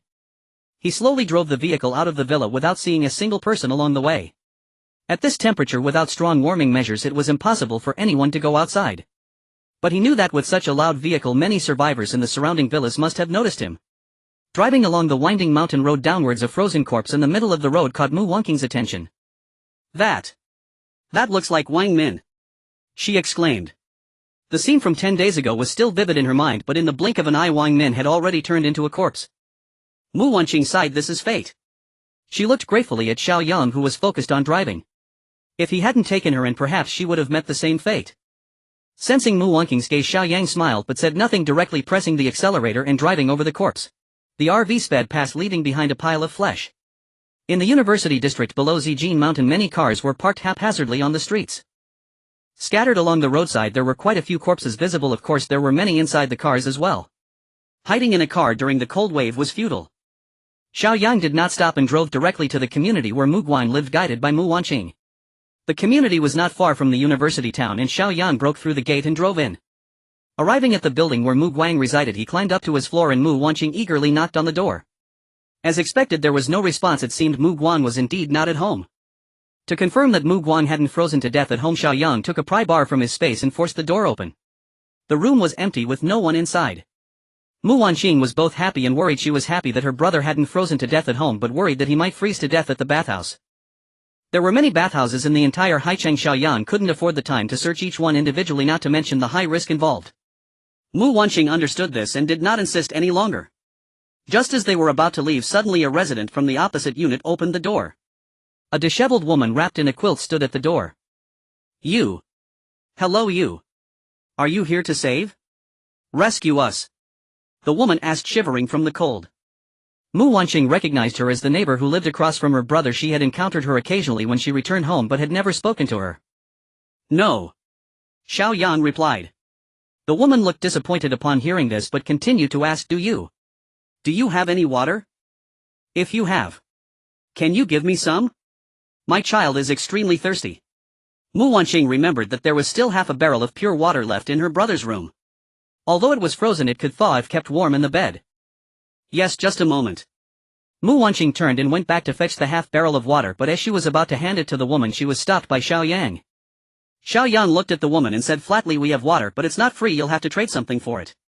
The woman was stunned and quickly replied, "I really don't have anything to trade at home. My phone is dead and I can't transfer money." "No need for items or money. You can trade time from your arm." Xiao Yang smiled. The woman gasped, "Can that be exchanged?" "How do we exchange?" Xiao Yang took the water from Mu Wanqing's hand and asked, "How much is your monthly salary?" The woman did not understand his intention and replied instinctively, 3,000. "In that case, how much would you be willing to pay for this half barrel of water?" Xiao Yang raised the water bucket so the woman could see it more clearly. The woman licked her lips, thought for a moment and said, "I can offer 1,000. No, I can offer 2,000. That means 20 days of salary. Alright, if you transmit 20 days of time energy from your arm to us, this half barrel of water will be yours." The woman stretched out her left arm from under the quilt to take a look. She still had over 354 days left. She didn't know what this was but felt that giving up 20 days for half a barrel of water was worth it, as she and her child would not die of thirst. Alright. Under Xiao Yang's guidance, the woman transmitted 20 days of time energy to Mu Wanqing, who happily received the half barrel of water. As they were about to leave, the woman suddenly asked, "Can you tell me what this time actually represents?" Xiao Yang replied without turning back, "It represents life. Just remember, don't let it become zero. Otherwise you'll die." The woman stood there stunned. In the RV, Xiao Yang noticed Mu Wanqing's indecisive expression and smiled, saying, "Are you wondering why we didn't help them for free?" Mu Wanqing nodded. It would have been just a small favor for us. Xiao Yang's expression turned serious as he replied, Wanqing, you must remember there is no free lunch in this world. To obtain what you need you must pay the rightful price. To survive well we must become stronger. And the only way to become stronger is to acquire more time energy. Do you understand? Mu Wanqing pondered Xiao Yang's words carefully and understood his intent. According to what Xiao Yang had said before, this world was about to face complete destruction. Thus surviving was the only chance to find a way out. Pitying strangers was a profound irresponsibility towards oneself. Moreover, if it weren't for Xiao Yang, perhaps that half barrel of water would be needed even more by herself. Inside the Cape Hotel, Lu Yu and a female server are trapped in a small room on the second floor. This is a room Lu Yu reserved for her own rest, equipped with a bed and a sofa. However, there is only one blanket in the room. Lu Yu wraps the blanket around the female server while she herself takes the mattress from the bed and wraps it around her, both of them snuggling side by side on the sofa. At this moment Lu Yu is staring blankly at the door, recalling the night when the cold wave hit. After Xiao Yang left that night, she indeed did not allow anyone else to go up to the second floor. Thinking about the possibility of Xiao Yang returning, she had specially kept 2 servers working overtime. At that time there was also a table of diners downstairs who kept drinking and showed no intention of leaving. Time flew to midnight. The drunken diners downstairs were settling their bill and about to leave when suddenly everyone felt a sharp headache. After the pain subsided, everyone noticed changes in their bodies. Just as they were bewildered, the cold wave struck. It was already hot and they were dressed lightly, but the sudden cold wind made them shiver. Although unaware of what was happening, Lu Yu kindly allowed the table of diners to take shelter inside the restaurant and closed the restaurant's door. Initially thinking it would get better after a while, she did not expect the temperature to drop further, becoming bone-chilling cold. Fortunately, the power did not go out, so Lu Yu adjusted the air conditioning in the restaurant to warm air. However, the effect was minimal. With no other options, Lu Yu and the 2 female servers could only retreat to their own lounge on the second floor, while the table of diners hid in a storage room downstairs.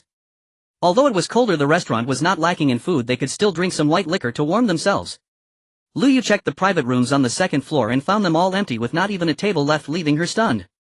But she couldn't afford to think too much. Fortunately, in the last private room there was still a table of untouched dishes. This table of food helped them tremendously, allowing them to eat for several days. Everything was relatively peaceful. However, after the power went out, the temperature in the room dropped sharply to a level unbearable for humans. The 5 diners left downstairs were clearly not good people. After finishing their white liquor, they drunkenly came upstairs to cause trouble, insisting on squeezing into the same room with them. Lu Yu knew that they wanted to come in with ulterior motives. After being firmly rejected by Lu Yu, the 5 remained undeterred, seizing the opportunity when one female server went to the restroom, forcibly dragging her away and assaulting her. The female server ultimately succumbed after being exposed to the air for too long and sweating profusely. After this, the 5 became even more rampant, shifting their target to another female server. However, the other female server had a severe fever and was on the brink of death, so they mustered their courage to prepare to target Lu. The reason they initially did not dare to touch Lu Yu was that she still had some background in hijing, and they feared that things would turn ugly if they acted. These 5 were local bullies in the area, accustomed to being dominant, fearless of heaven or earth. Plus, since they drank heavily every day, what couldn't they do? Fortunately, Lu Yu had taken precautions and the door was sturdy enough, preventing them from succeeding. But today, with the sudden rise in temperature, the 5 finally became restless again, and the thought of Lu Yu's voluptuous figure ignited their desires. Bang! Bang! Bang! The sound of violent kicking against the door erupted. Lu Yu shivered in fright and quickly grabbed an empty wine bottle from the ground, guarding herself as she looked towards the door. Hurry! Open the door, you filthy woman! Let us relieve ourselves and we promise to make you comfortable, shouted a drunken man outside. Exactly. You're just a woman, stop acting like a pure flower. What do you think you are? Let me tell you, in this area we are the masters. What can't we handle? Serve me well and we will protect your restaurant in the future. Hurry up. Do you hear? Once we break the door down we won't be so polite. You know how that little server died, right? Lu Yu heard this from inside the room, trembling with rage. She cursed, you beasts. I took you in out of kindness and you repay me with malice. Repayment. It's been several days and we haven't seen any retribution. The phone calls don't go through and we can't see a single shadow. Stop wasting time talking to her, hurry up and break down the door. I can't stand it anymore after hearing her voice. The men outside stopped talking and began to violently slam the door. With their repeated assaults, the door began to crumble and it seemed it wouldn't hold much longer. Lu Yu's expression turned serious. She smashed the wine bottle against the ground, shattering it and leaving her with a jagged shard. She was all in. Since she couldn't hide, she would fight. Even if I die, I will take a few of you with me. With a loud crash, the door finally couldn't withstand the repeated assaults and fell to the ground. The faces of the men outside twisted with excitement as they lunged into the room. The first one to pounce on Lu Yu felt a sudden sharp pain in his abdomen. He let out a scream and hurriedly stepped back, looking down to see a cut opened on his stomach. Whoever comes over will die. Lu Yu's gaze was resolute as she gritted her teeth. You damn bitch. How dare you hurt my brother? Just wait and see how I torment you later. One of them signaled to the remaining three and they surrounded Lu Yu from both sides. Seeing the situation was dire, Lu Yu decided that she could not endure this humiliation. Even if she was to die, she would not let them succeed. She raised the shard of the broken wine bottle, ready to stab it into her neck. Suddenly a man beside her rushed forward and snatched it away. Poof. Want to die?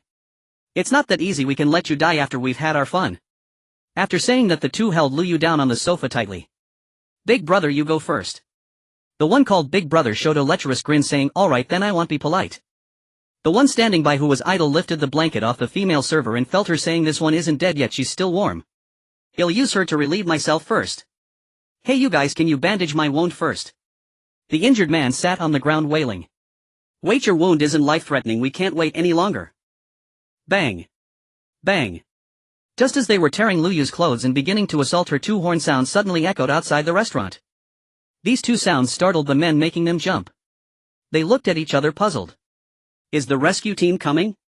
Old Five, go check at the window to see what's going on. The man who was about to assault the server stood up in dissatisfaction and walked toward the window, muttering, damn it, let's see who's ruining my fun. Xiao Yang drove directly to the entrance of the Haijiao Hotel, honking the horn twice, hoping to see if there was any response from inside the hotel. If Lu Yu was there, she would definitely react. However, after waiting for a while, there was still no movement. Could she not be at the hotel? Or had she frozen to death inside? No, it would be a shame to come all this way and not check, as one must see the living and the dead. If she's truly dead, it would put an end to his own thoughts. Xiao Yang got out of the car and Mu Wanqing followed him, walking to the hotel entrance, banging on the door while shouting, Sister Yu, are you in there? Sister Yu, did you hear me? At this moment, a man peering out from upstairs rushed back inside. Big brother, a young man drove a heavy-duty RV here, seems to be looking for Lu Yu. And there's a woman with him. The leader of the men, upon hearing that someone was looking for Lu Yu, noted that there were only two people and one was a woman. The key detail was the heavy-duty RV, which would definitely be useful if they needed to escape. It truly was a case of needing something and it arriving hot. Second and third, you two shut this woman's mouth, don't let her make a sound, and hide in this room without going out. Fourth, sit aside, don't let him see you as soon as he comes up. Fifth, go down and open the door, lead those two upstairs. I'll hide in the opposite compartment. When you hear my signal, we attack together and subdue those two. Okay. At this moment, Lu Yu, who had temporarily escaped a calamity, was puzzled as to who was looking for her at this time. But no matter who it was, this might be her only chance to escape from the clutches of danger. She absolutely could not let these few people succeed, or it would be completely over. Xiao Yang stood at the hotel entrance, noticing that there was still no sound from inside, and was about to take a crowbar to pry open the door. At that moment, the hotel's rolling shutter suddenly opened, revealing a scruffy-looking man. Xiao Yang was taken aback. How was there a man here? With such a fierce face and reeking of alcohol, he certainly didn't look like a hotel staff member. Who are you? Where is Sister Yu? Xiao Yang asked cautiously. Oh, I'm a friend of Sister Yu. I happen to be trapped here. She is unwell and can't come down. She asked me to take you upstairs to see her. The speaker was the fifth from that group, and at this moment he tried to maintain a smile, though it looked more like a grimace than a smile. Xiao Yang thought for a moment. All right. Lead the way. With just this one person, Xiao Yang didn't take him seriously. The other had no weapons, which posed no threat to him. As the two entered the hotel, the fifth's eye suddenly lit up when he saw Mu Wanqing's beauty. What a stunningly beautiful woman, and so young. Today was a real windfall. Feeling the man's lewd gaze, Mu Wanqing shot him a disgusted glare. The fifth, seeing this, became even more excited. With personality and spirit, I like it. As the two walked in, the fifth hurriedly pulled down the rolling shutter. The light in the hotel immediately dimmed. Why are you pulling the door shut? Mu Wanqing asked warily. Haha, isn't it cold? Come on, let's hurry upstairs, Sister Yu is waiting for you up there. The fifth rubbed his hands together and urged. Seeing him turn and head for the stairs, Mu Wanqing tugged at Xiao Yang and whispered, I feel like there's something off about this guy. He doesn't seem like a good person. Don't worry, with me around nothing will happen. Xiao Yang reassured. He also sensed that something was wrong with this person, but if this man truly was a friend of Lu Yu, acting rashly could worsen the situation. Crack! Just as they reached the stairs, the sound of a cup shattering suddenly came from upstairs. The three of them froze in their tracks.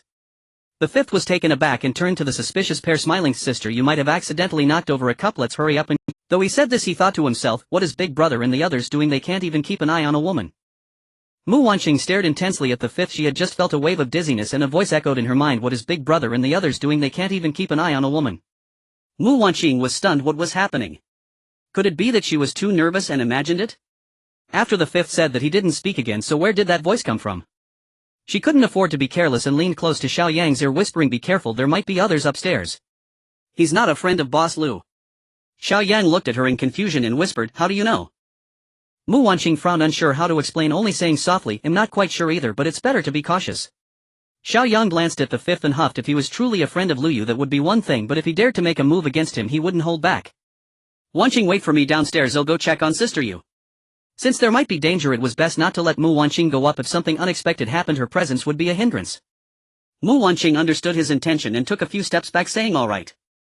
Seeing that Mu Wanqing wouldn't go up, the fifth felt a bit anxious, but thought to himself that with only Xiao Yang there and without a weapon, taking him down would be a matter of minutes. Once he controlled him, how could he let this little woman escape? Xiao Yang followed the fifth upstairs, quietly taking out a military knife from his space and holding it in his hand.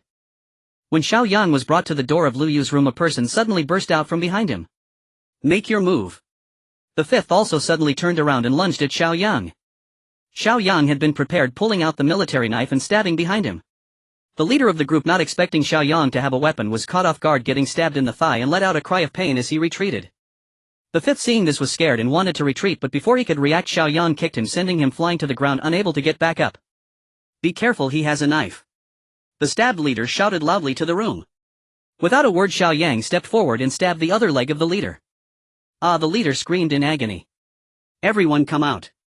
Xiao Yang shouted into the room. Immediately there was a flurry of chaos, and soon after, two men dragged a woman to the door. The woman was Lu Yu, and her neck was held against a broken wine bottle by the man called the second. Upon seeing Xiao Yang, Lu Yu's expression changed to one of astonishment. How did he end up here? Your sister Yu is in our hands, put down your knife or I'll kill her, the second said fiercely.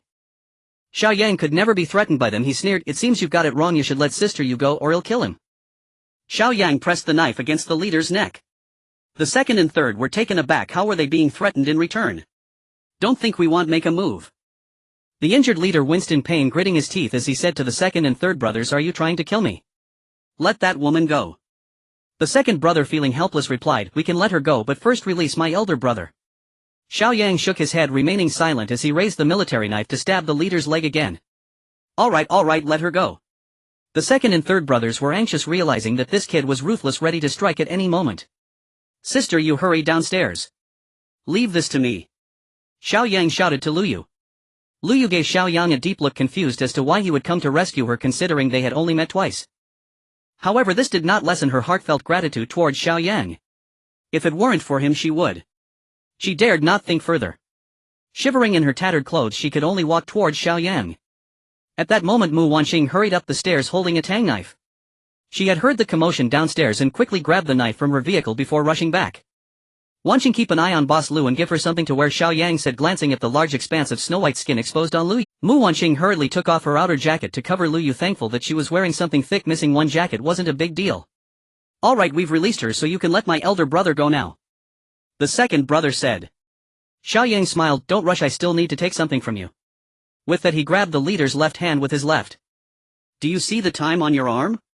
Come on, keep half an hour for yourself and transmit the rest to me with your mind. The others were confused, instinctively glancing at their own arms, having no clue what was happening. What? What is this? The leader stuttered. Don't ask so much, just do as I say, Xiao Yang replied impatiently. The leader was somewhat reluctant, although he didn't understand what this time represented. He felt it must be crucial, or else this young man wouldn't insist on it. You kid, don't play fair, don't push us too hard or I'll fight you, the third brother shouted, seeing Xiao Yang refusing to release them. Xiao Yang pulled out his gun and shot each of the second and third brothers in the legs, causing them to scream and collapse. Everyone except Mu Wanqing was stunned by the gunfire. The second and third brothers were in despair. If he had the gun, he should have used it earlier and they could have transmitted the time sooner. Is this good enough? Xiao Yang said coldly. The leader didn't dare hesitate any longer and complied promptly. Then Xiao Yang let him go and walked over to the second and third brothers, extending his left hand. The two no longer wasted words and, enduring the pain, transmitted the time to Xiao Yang. He then approached the unconscious fifth brother and kicked him, saying, stop pretending, I know you're awake, hurry up and do as I say. When he fired the gun earlier, Xiao Yang had noticed the fifth brother twitching on the ground, yet he was still pretending to be dead. Having collected the fifth brother's time energy, Xiao Yang entered the room and found another injured man sitting in the corner with a half-naked female server lying on the sofa. Approaching the man, Xiao Yang observed that he had perished due to excessive blood loss and low temperature. He sighed silently at the loss and then checked the female server, finding her pulse and breath were long gone. Xiao Yang shook his head and walked out. "Sister Yu, the female server inside is dead." Lu Yu sighed and nodded, saying, "I know, thank you for saving me." Xiao Yang smiled, "It was just a small favor. Let's go." "Wait." Lu Yu suddenly said, looking at the moaning thugs on the ground with hatred in her eyes, "Give me a chance to kill these beasts myself, otherwise I won't feel at ease." Xiao Yang wanted to say that they wouldn't live much longer anyway, but since Lu Yu wanted to take revenge herself, he had to fulfill her wish. He handed the tang knife from Mu Wanqing to Lu Yu, who took the knife and moved forward while Xiao Yang followed behind with his gun. The leader pleaded, "Boss Lu, please spare me, I know I was wrong." Lu Yu didn't give him a chance to finish, swiftly striking with the knife, severing half of the leader's head. Lu Yu was taken aback. This knife was incredibly fast. Xiao Yang was shocked. This woman was truly ruthless. The remaining three men, witnessing the scene, crawled away in terror, continuously begging for mercy. Lu Yu remained unmoved. These people had almost tarnished her dignity and killed two of her servers. If she didn't kill them, she wouldn't be able to relieve her pent-up hatred. With swift strikes, the thugs were brutally killed. Even the already deceased fourth brother didn't escape Lu Yu's revenge. His lower body was mutilated. Lu Yu covered the body of the female server with a blanket, then took another quilt downstairs to cover a corpse in the bathroom. Xiao Yang then realized that there was another body on the first floor. Lu Yu was quite unfortunate to have encountered such ruthless thugs. After finishing these, Lu Yu returned the knife to Xiao Yang gratefully, saying, "Although I am a woman, I know that a life-saving grace must be repaid with my life. You are my savior. From now on my life belongs to you." Xiao Yang accepted the knife and nodded, "All right. Let's go home." Of course, all the remaining liquor from the restaurant was loaded onto the vehicle by Xiao Yang. This was not to be wasted. As Lu Yu stepped out of the restaurant, she took a reluctant glance at the establishment she had founded before getting onto Xiao Yang's vehicle without looking back. Inside the vehicle, Lu Yu had changed into a thick outfit covering her long snow-white legs.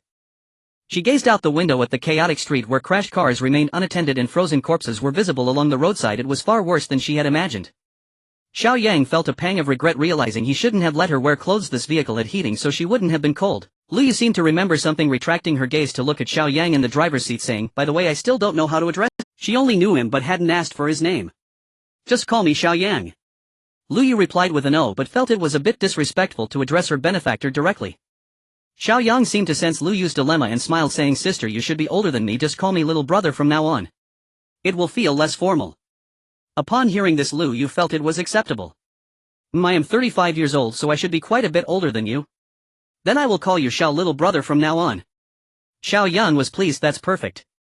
Mu Wanqing exclaimed, "Sister, you truly don't mind being called older. How do you maintain yourself? If you hadn't mentioned it, I would have thought you were only 28. Lu Yu chuckled, "Miss Wanqing, you really know how to flatter." Mu Wanqing was taken aback. "How did you know my name is Wanqing?" Lu Yu replied, "Earlier at the restaurant, didn't Xiao, little brother, call you that?"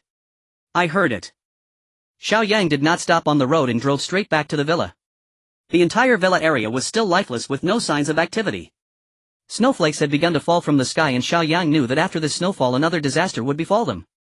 After the heavy snow, temperatures would rise to around -10 degrees, and this would become the norm, often accompanied by blizzards. But this was not the most deadly aspect. The most lethal factor was the corpse transformation. A virus within the bodies of the deceased would be activated, capable of controlling the nerves of the dead, turning them into zombies. These zombies lacked self-awareness. They would only attack all surviving humans and animals, spreading the virus and turning those bitten into zombies. Although these zombies were not as agile as normal humans, they were not easily killed. They felt no pain, and no matter how much you attacked them, they would not fear. To completely kill them, one must strike directly at their foreheads, where a crystalline entity resides. This contains the remaining time energy from the person's life, and obtaining it can replenish one's own energy. Of course, if a person died because their time energy had been depleted, they would not turn into a zombie. Without the crystal to sustain the virus, it would not survive. Xiao Yang lamented that after this zombie disaster struck, humanity would truly be left with only a few survivors. He parked the car in the yard, and he and the others got out and walked into the villa. Lu Yu was astonished at the layered defenses of the villa. This must have been prepared in advance, right? Upon entering the villa, they were instantly enveloped in warmth. There was actually heating inside.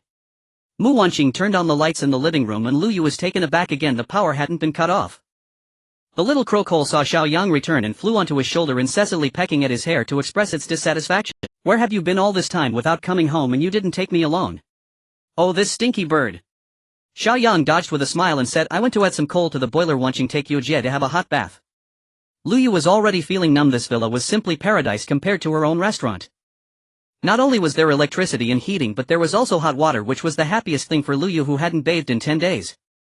Moreover, these two must have such leisure, even having the thought to raise a bird. Why is this bird so ugly, all black and gloomy? Mu Wanqing took Luyu to the bathing room and handed her a nightgown at the bathroom door. After adding the coal, Xiao Yang came upstairs just in time to see Luyu stepping out of the shower. TSK. Xiao Yang couldn't help but marvel. This mature woman had a unique charm. Luyu was naturally a captivating woman with a voluptuous figure, and paired with the fitted nightgown it was hard not to let one's imagination run wild. Seeing Xiao Yang staring at her, Luyu smiled coyly and generously asked, How do I look in this outfit, brother Xiao? At her age, what hadn't she experienced? She wouldn't act shy like a young girl just because Xiao Yang was looking at her. With Luyu saying this, Xiao Yang became even more enthusiastic. You look great. He. TSK. A mature woman is just wonderful. Oh right, Yojie, you must be hungry, let's eat something first. Xiao Yang felt that it was about time and changed the topic. Guliolu. As soon as Xiao Yang mentioned it, Luyu's stomach growled. Luyu smiled awkwardly. I really am hungry. Thankfully the table of dishes you ordered back then wasn't taken away, or else. As she was saying this, Luyu suddenly paused as if realizing something and asked, By the way, you ordered 10 tables of dishes, what happened to the other 9 tables? Not even the tables were gone. I thought I was seeing a ghost. Xiao Yang chuckled without responding, waving his hand and conjuring a table in the living room laden with food. Luyu was dumbfounded. What kind of magic is this? And all these dishes, aren't they the specialty dishes from her restaurant? Oh my. Even the freaking table is from her restaurant. Luyu's mouth formed an O shape and she looked at Xiao Yang in disbelief. Brother Xiao, are you performing magic?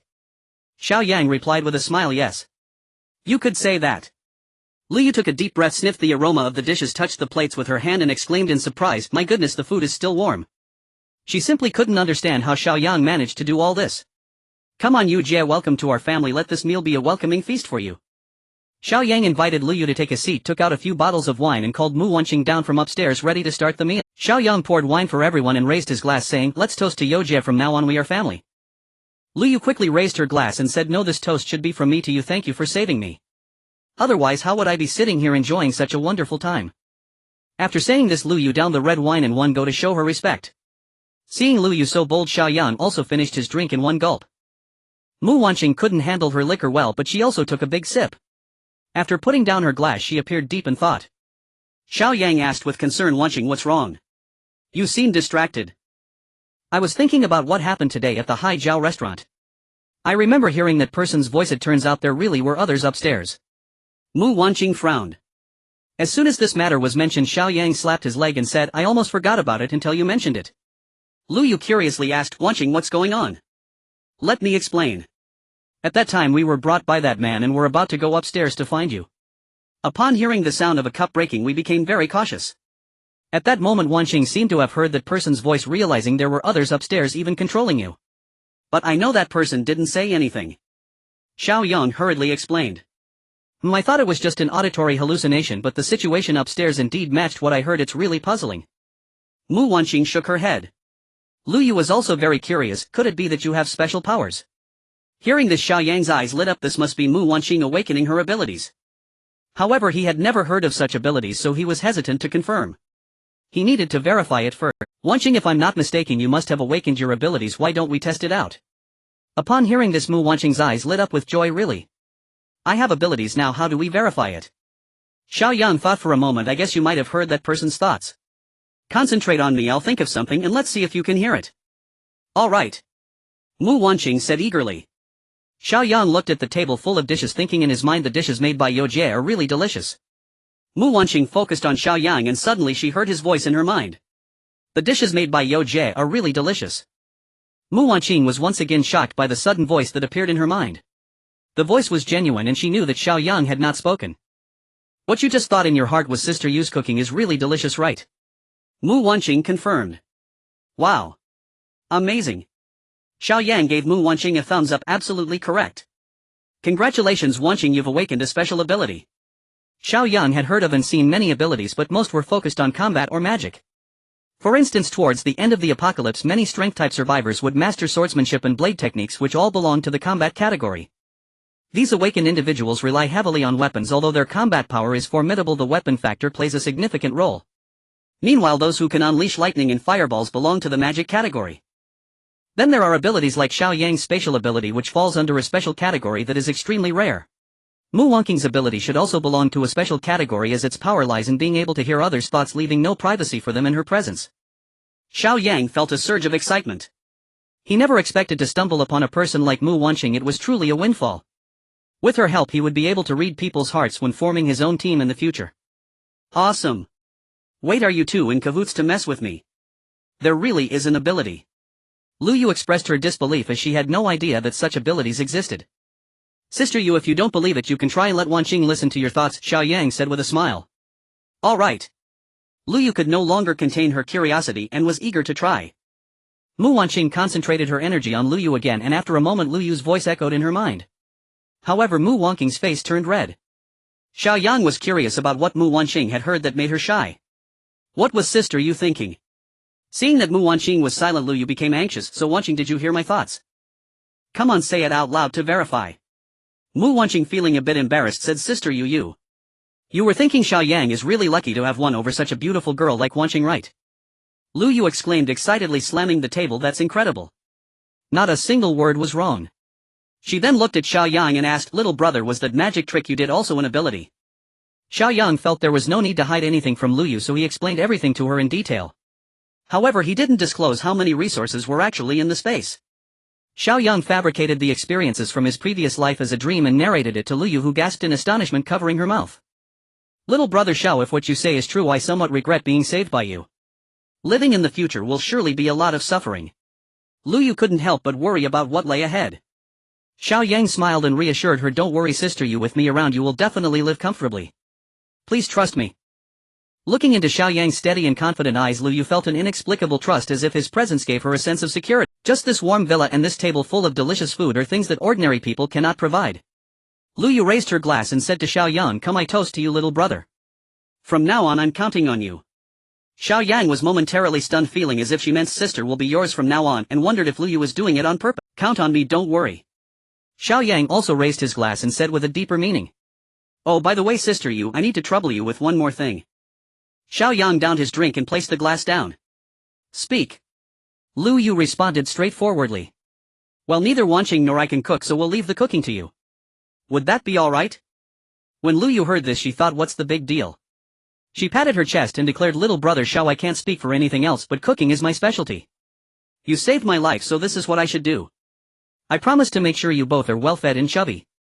Of course you must ensure there are enough ingredients, huh? Xiao Yang was quite satisfied and imitated Lu Yu by patting his chest, saying, don't worry about that sister Yu, there will be plenty of ingredients.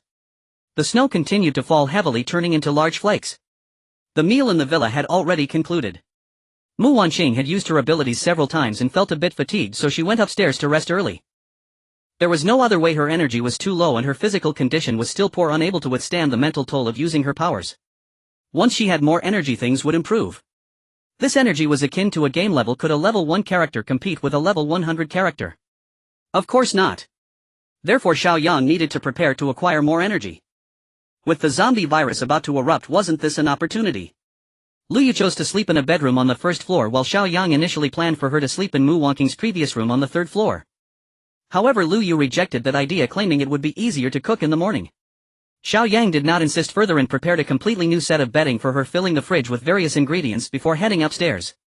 In her room, Lu Yu tossed and turned, unable to sleep. Too many things had happened today, and suddenly arriving at such a comfortable residence made her unable to rest. Perhaps it was due to her own experiences, as she had killed someone. Or perhaps it was because of the apocalyptic scenes Xiao Yang described. In any case, she simply couldn't fall asleep. She got up unsteadily and went to the living room, gazing blankly at the heavy snow outside. Suddenly some indescribable sounds drifted down from upstairs. Lu Yu was taken aback, then a smile crept onto her lips. Young people really know how to have fun, they don't even know to rest after a long day, she thought to herself. 10 minutes. 20 minutes. 30 minutes.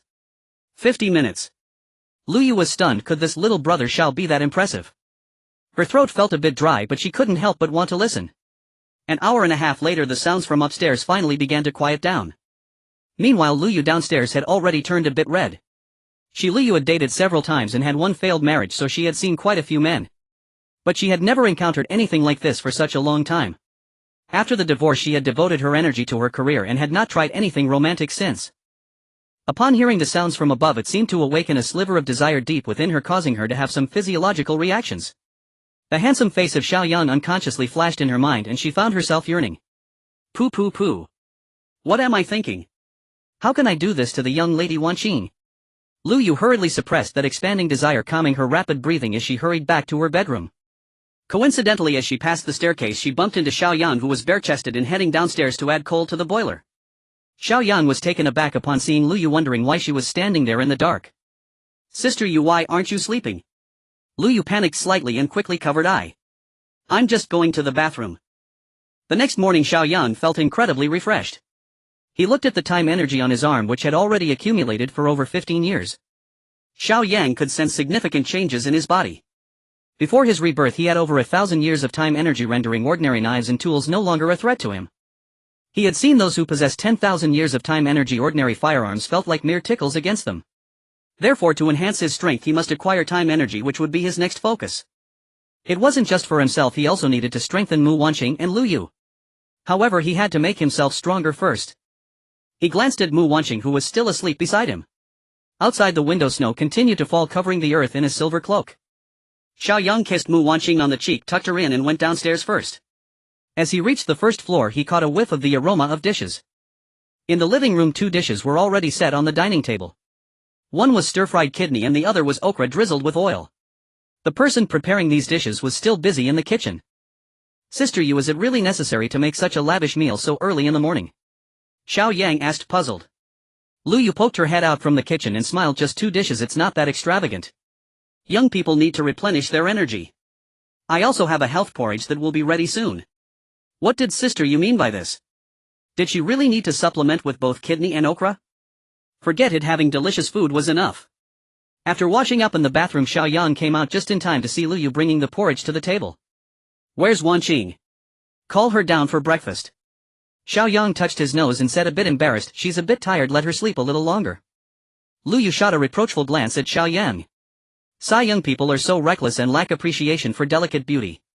Then I'll make her breakfast when she wakes up, let's eat first. All right. The dishes were quickly devoured by Xiao Yang, leaving Lu Yu barely ate.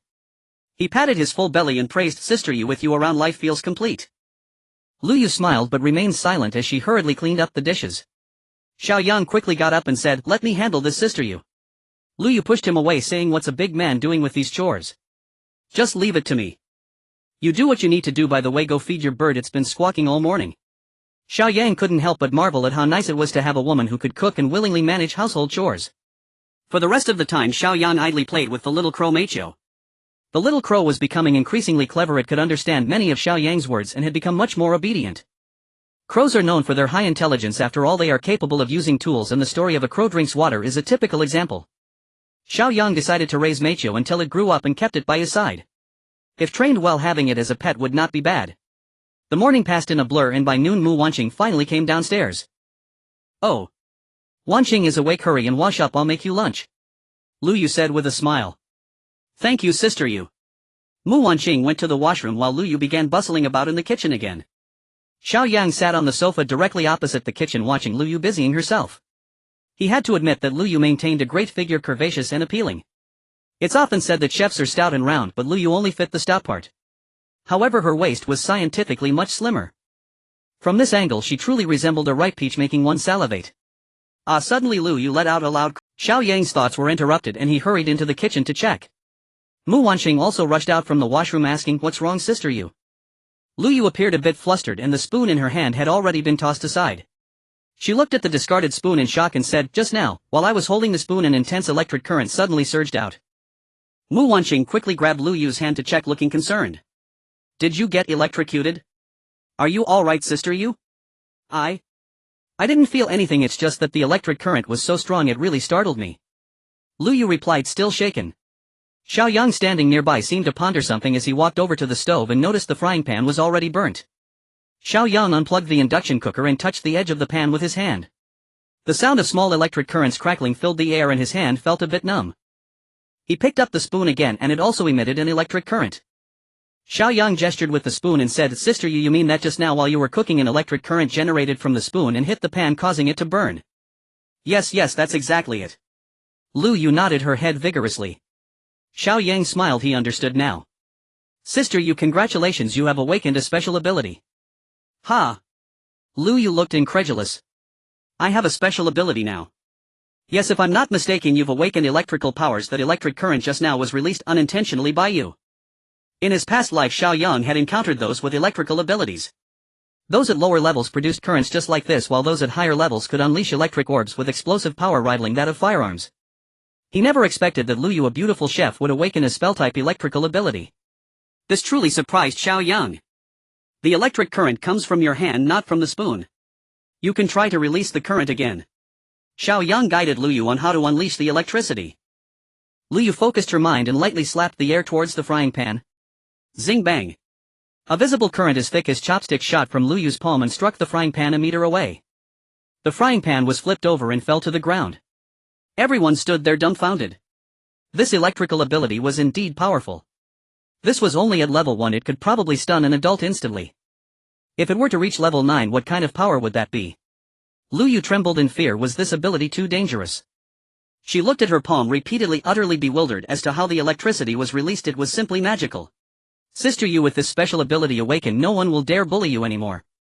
If anyone is foolish enough to cross you, just give them a zap and I guarantee they'll be tender on the inside and crispy on the outside. Xiao Yang smiled, genuinely happy for Lu Yu. This would also inadvertently bolster his own strength. With this ability, Lu Yu should be safe in emergencies. As long as she mastered the techniques of electricity and raised her level, she would undoubtedly become an indispensable asset in the future. Lu Yu was overjoyed, having finally awakened a special ability. This meant she wouldn't hold Xiao Yang back anymore.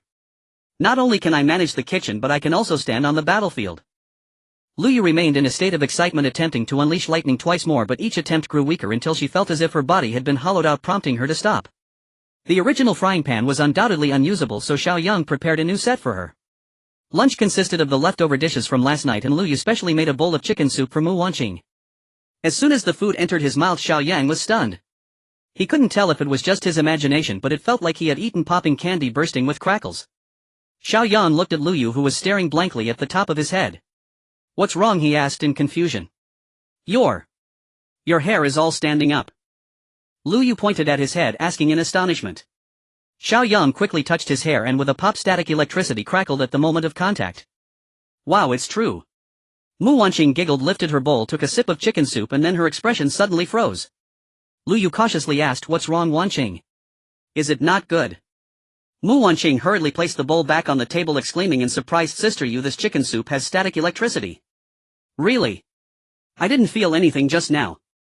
Lu Yu was somewhat skeptical. Xiao Yang extended his hand and placed it on Mu Wanqing's head, and her hair surprisingly stuck to his palm. Wow, this static electricity is quite strong. Sister Yu, did you accidentally generate more while cooking? Xiao Yang chuckled helplessly. Lu Yu was caught feeling a bit embarrassed. She said, I got distracted while cooking and didn't notice. Xiao Yang and Mu Wanqing exchanged glances, their expressions darkening. Sister, please take it easy next time, this meal nearly zapped us. Lu Yu's face turned red from being teased. You'll definitely be more careful next time. Suddenly a crow-like scream echoed. The three hurriedly looked towards the coal ball, only to see the little coal ball lying on the ground with its two claws up, completely stiff. Xiao Yang rushed over to squat down and check, seeing its two little black eyes spinning in circles with a fresh pile of poop behind its tail. Xiao Yang reached out to pick it up, feeling the static electricity as he glanced at Lu Yu. Lu Yu flusteredly said, I saw it didn't have water, so I poured a bit for it. The snow had finally stopped and the outdoor temperature had risen to around -10 degrees. Most people, as long as their warmth measures were sufficient, would not suffer too much. Just as everyone secretly rejoiced that the disaster was nearing its end, another even greater calamity struck. Suddenly a hand blue from the cold emerged from the thick layer of snow covering the street. Gradually a body began to rise from the snow pile, moving as if performing a mechanical dance. This body, dressed in summer clothing, should have died from the cold days ago, yet it had somehow come back to life. Its eyes were hollow, movement stiff, with only a faint white light flickering at its brow. It stood there dazed, swaying left and right, unsure of where to go. In a small room of a hotel beside the street, a female college student trembled under the covers from the cold. Beneath the bed lay a cold corpse, that of her college boyfriend. When the cold wave hit, they had just checked into the room to discuss life together. During the intense discussion, the temperature suddenly dropped sharply and her boyfriend, sweating profusely, caught a cold. The consequences were dire. Her boyfriend did not survive 3 days and his life came to an end. She was frightened and desperate, feeling powerless, but fortunately there were instant noodles and 2 bottles of mineral water in the room to keep her from starving. Cough cough. A hoarse sound came from her throat. She nervously lifted a corner of the blanket just in time to see her boyfriend standing up in a bizarre posture. She was taken aback. Wasn't he dead? She felt a bit scared but also hoped for a miracle, softly calling. Her boyfriend suddenly turned around with hollow eyes, a purple-blue face and no expression. Ah, she screamed, and it seemed her boyfriend heard some kind of call. His body paused for a moment before lunging straight at her, biting her throat. On the nearby street, countless of these zombie-like monsters had gathered. Hearing her scream, they all rushed madly towards the source of the sound. This scene played out in every corner of the world. At that moment, humanity had transformed into a hell on earth. The zombie virus officially broke out. In Xiao Yang's villa, the first thing the little kobold did after waking up was to shout at Lu Yu, "Ah! What did you do to me?" Lu Yu rolled her eyes. "This little thing holds a grudge. I didn't do it on purpose." The little coal ball stood on its perch, glaring at her angrily. Suddenly a chorus of screams erupted outside the villa. The three were taken aback, exchanging looks. Xiao Yang quickly got up and said, "Let's go upstairs to check. It must be the outbreak of the zombie virus." Mu Wanqing followed closely, and Lu Yu hesitated for a moment before following as well. They arrived at Xiao Yang's master bedroom, where there was a huge floor-to-ceiling window that provided a clear view of the entire villa area. At this moment the entire villa area was in chaos, filled with screams. Some people even disregarded the cold outside, running out wrapped in their blankets, being chased by zombies trying to bite them.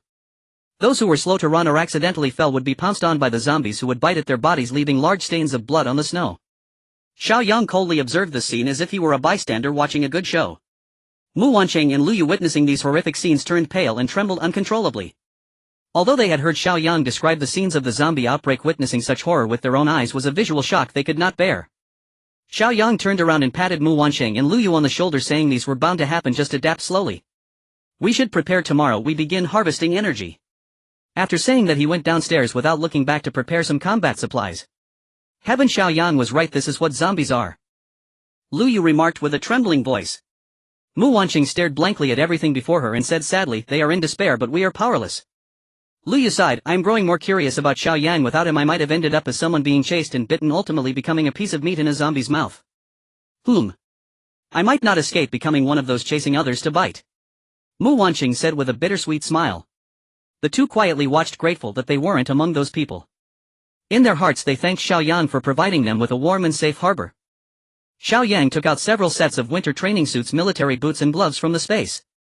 These garments were quite thick, generally impervious to the claws and bites of zombies. He then retrieved 3 tang swords, 3 military knives and the only revolver which still had 3 bullets left.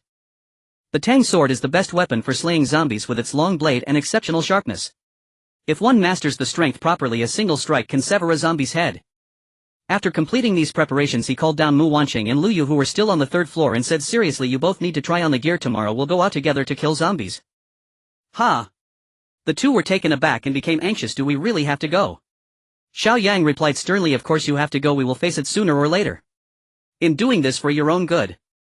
This villa area has a total of 100 villas and the total population is estimated to be around 700, which is already a very low density. A low density means that the zombies are relatively scattered and not concentrated, making it the perfect training ground for both of you." "But..." Mu Wanqing hesitated but was cut off coldly by Xiao Yang. "There are no buts. In this apocalypse the only way to survive is to constantly strengthen yourself. I don't want to see you die before me." Mu Wanqing looked into Xiao Yang's cold eyes and suddenly felt a bit fearful. This man was so rough in everything he did. Wasn't he gentle before they got together? Lu Yu, seeing Xiao Yang's attitude, thought for a moment and resolutely said, "You saved my life. I am willing to do anything for you." Xiao Yang looked at her, shook his head and corrected her, "Remember, it's not for me, it's for us." Lu Yu looked deeply at Xiao Yang and nodded, "Right, it's for us." As the remaining time passed, the three of them tested their gear and weapons. Xiao Yang explained the techniques for killing zombies and repeatedly warned them not to shout under any circumstances, as that would attract more zombies. That evening after dinner the three went to bed early. The next morning Lu Yu woke up early to prepare a sumptuous breakfast. She had to ensure everyone was well fed to have enough strength to kill zombies. After eating their fill, the three changed into their clothes, armed with weapons, and prepared to head out. "Remember, when we go out, I'll be in front, Wanqing in the middle and Yo Jie at the back. We will search one villa at a time. If you encounter zombies on the way, don't act, just watch how I kill them. Only when we find isolated zombies in the villa can you practice." Mu Wanqing and Lu Yu nodded quickly. As they stepped out of the villa gate, Xiao Yang looked at the smooth snow on the ground, which showed no signs of being trampled, indicating that no zombies had come near. He decided to start clearing from the villa directly in front and then proceed down the line. Arriving at the entrance of the first villa, he found the door closed, but such a door could not possibly stop him. Taking out a crowbar, he gently pried the door open. Suddenly a zombie, perhaps alerted by the noise, lunged at the door. Xiao Yang was not at all flustered. He drew the tang sword and drove it directly into the zombie's forehead. The zombie immediately ceased its attack, and when Xiao Yang withdrew the sword, it collapsed to the ground motionless. Xiao Yang stepped forward, skillfully pried open the zombie's skull and extracted a white cylindrical crystal from its forehead. He turned around to show the crystal to Mu Wanqing and Lu Yu. However, he found both women covering their mouths, their faces pale, staring at him in astonishment. Xiao Yang was puzzled. Do women only cover their mouths when they get nervous? Did you get a good look? You must retrieve this thing. Xiao Yang waved the crystal in front of them. Mu Wanqing and Lu Yu watched the crystal, which had a red-white substance, swaying in front of their eyes, and they finally couldn't hold back any longer. The two immediately started to vomit. Xiao Yang was dumbfounded. Their stomachs were too weak. But thinking back to how he felt in his past life when he first encountered this, he didn't say anything. Fortunately, the two managed to control their noise, which didn't attract any zombies. Since the villas were already spaced apart, as long as their voices weren't too loud, they were safe. Once he saw the two had finished vomiting, he hurriedly called them into the villa. The door inside was open, and Xiao Yang led them room by room, searching through the villa. He discovered two zombies, one large and one small female zombie, who appeared to be a mother and daughter. The male zombie he had killed earlier was evidently not the only member of this family that had perished. Xiao Yang effortlessly dealt with the zombie mother, then took out a baton to pin the smaller zombie against the wall, rendering it immobile. Yo Jia, you go kill it, do it the way I showed you. Xiao Yang commanded Lu Yu first, as she had experience with cutting people. She's still a child. Lu Yu's hand holding the knife trembled, unable to bring herself to do it. Xiao Yang scolded, remember, they are no longer human, they are just walking corpses. Hurry up. With no other option, Lu Yu gritted her teeth, closed her eyes, and swung the knife at the clawing little zombie. The knife sliced through, and the little zombie's head was cleaved in two. Xiao Yang was very satisfied. Someone who had cooked and handled things was indeed different, and her strength was quite good. He put away the baton, and the little zombie collapsed to the ground. Yo Jia, you did well, but in the future you can't close your eyes anymore. Doing so is very dangerous. Xiao Yang encouraged and warned her.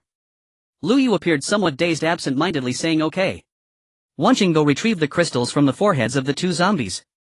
Xiao Yang turned to look at the terrified Mu Wanqing behind him and pointed to the two corpses on the ground. Me. Mu Wanqing felt a bit panicked. Yes, hurry. Xiao Yang urged. Although Mu Wanqing was reluctant, she understood that this was Xiao Yang helping her overcome her disgust.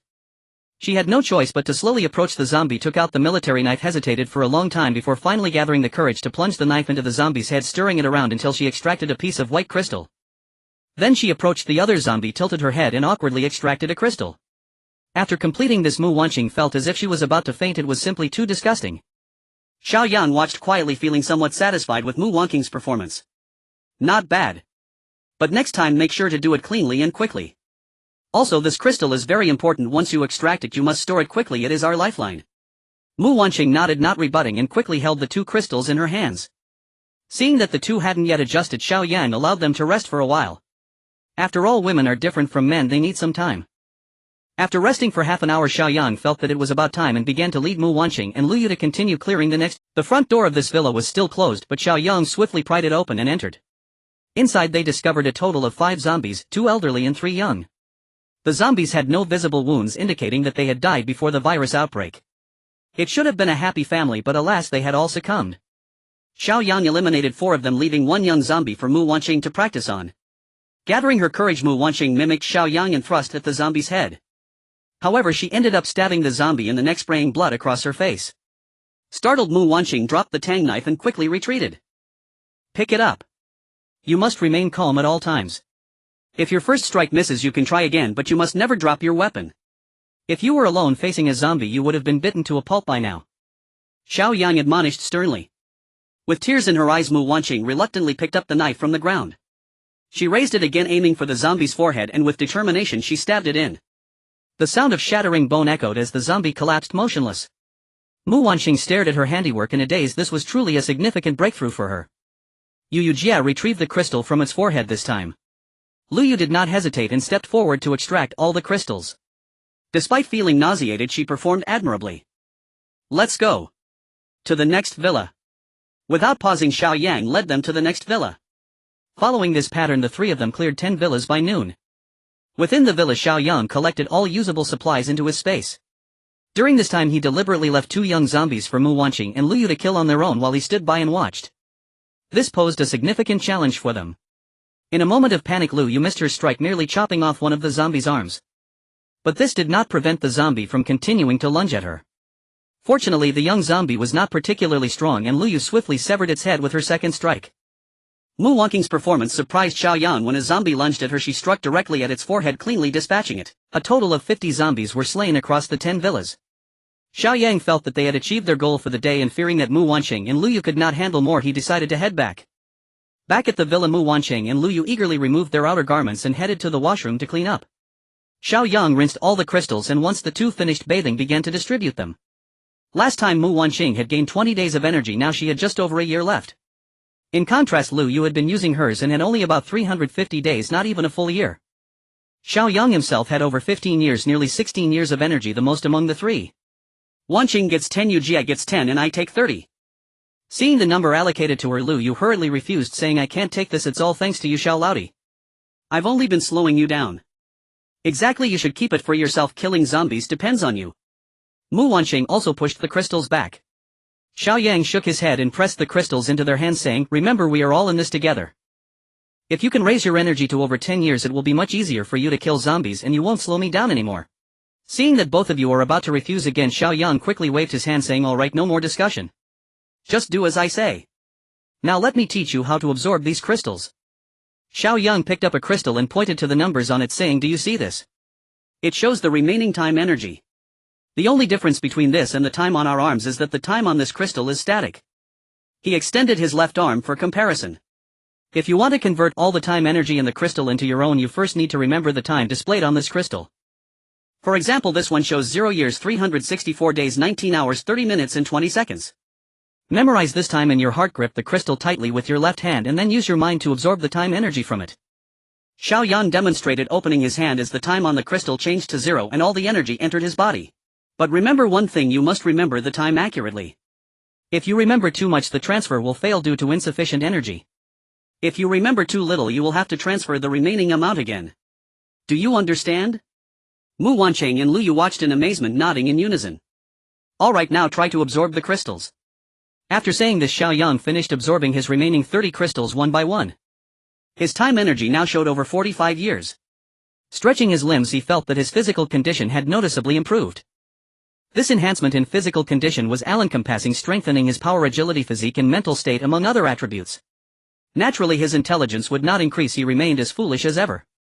Mu Wanqing and Lu Yu were trying for the first time, so their progress was slow. It took a full 5 minutes for them to absorb their 10 crystals each. However, the changes in their physical condition were quite evident. After all, advancing from 1 to 10 represented a significant breakthrough. Lu Yu stood up, stretched and waved her arms, saying, this stuff is really amazing. I feel like I can lift a 20-pound pot with one hand now. Xiao Yang chuckled, the chef couldn't escape her old trade. Mu Wanqing also stood up, joyfully exclaiming, I feel so much lighter and more energetic.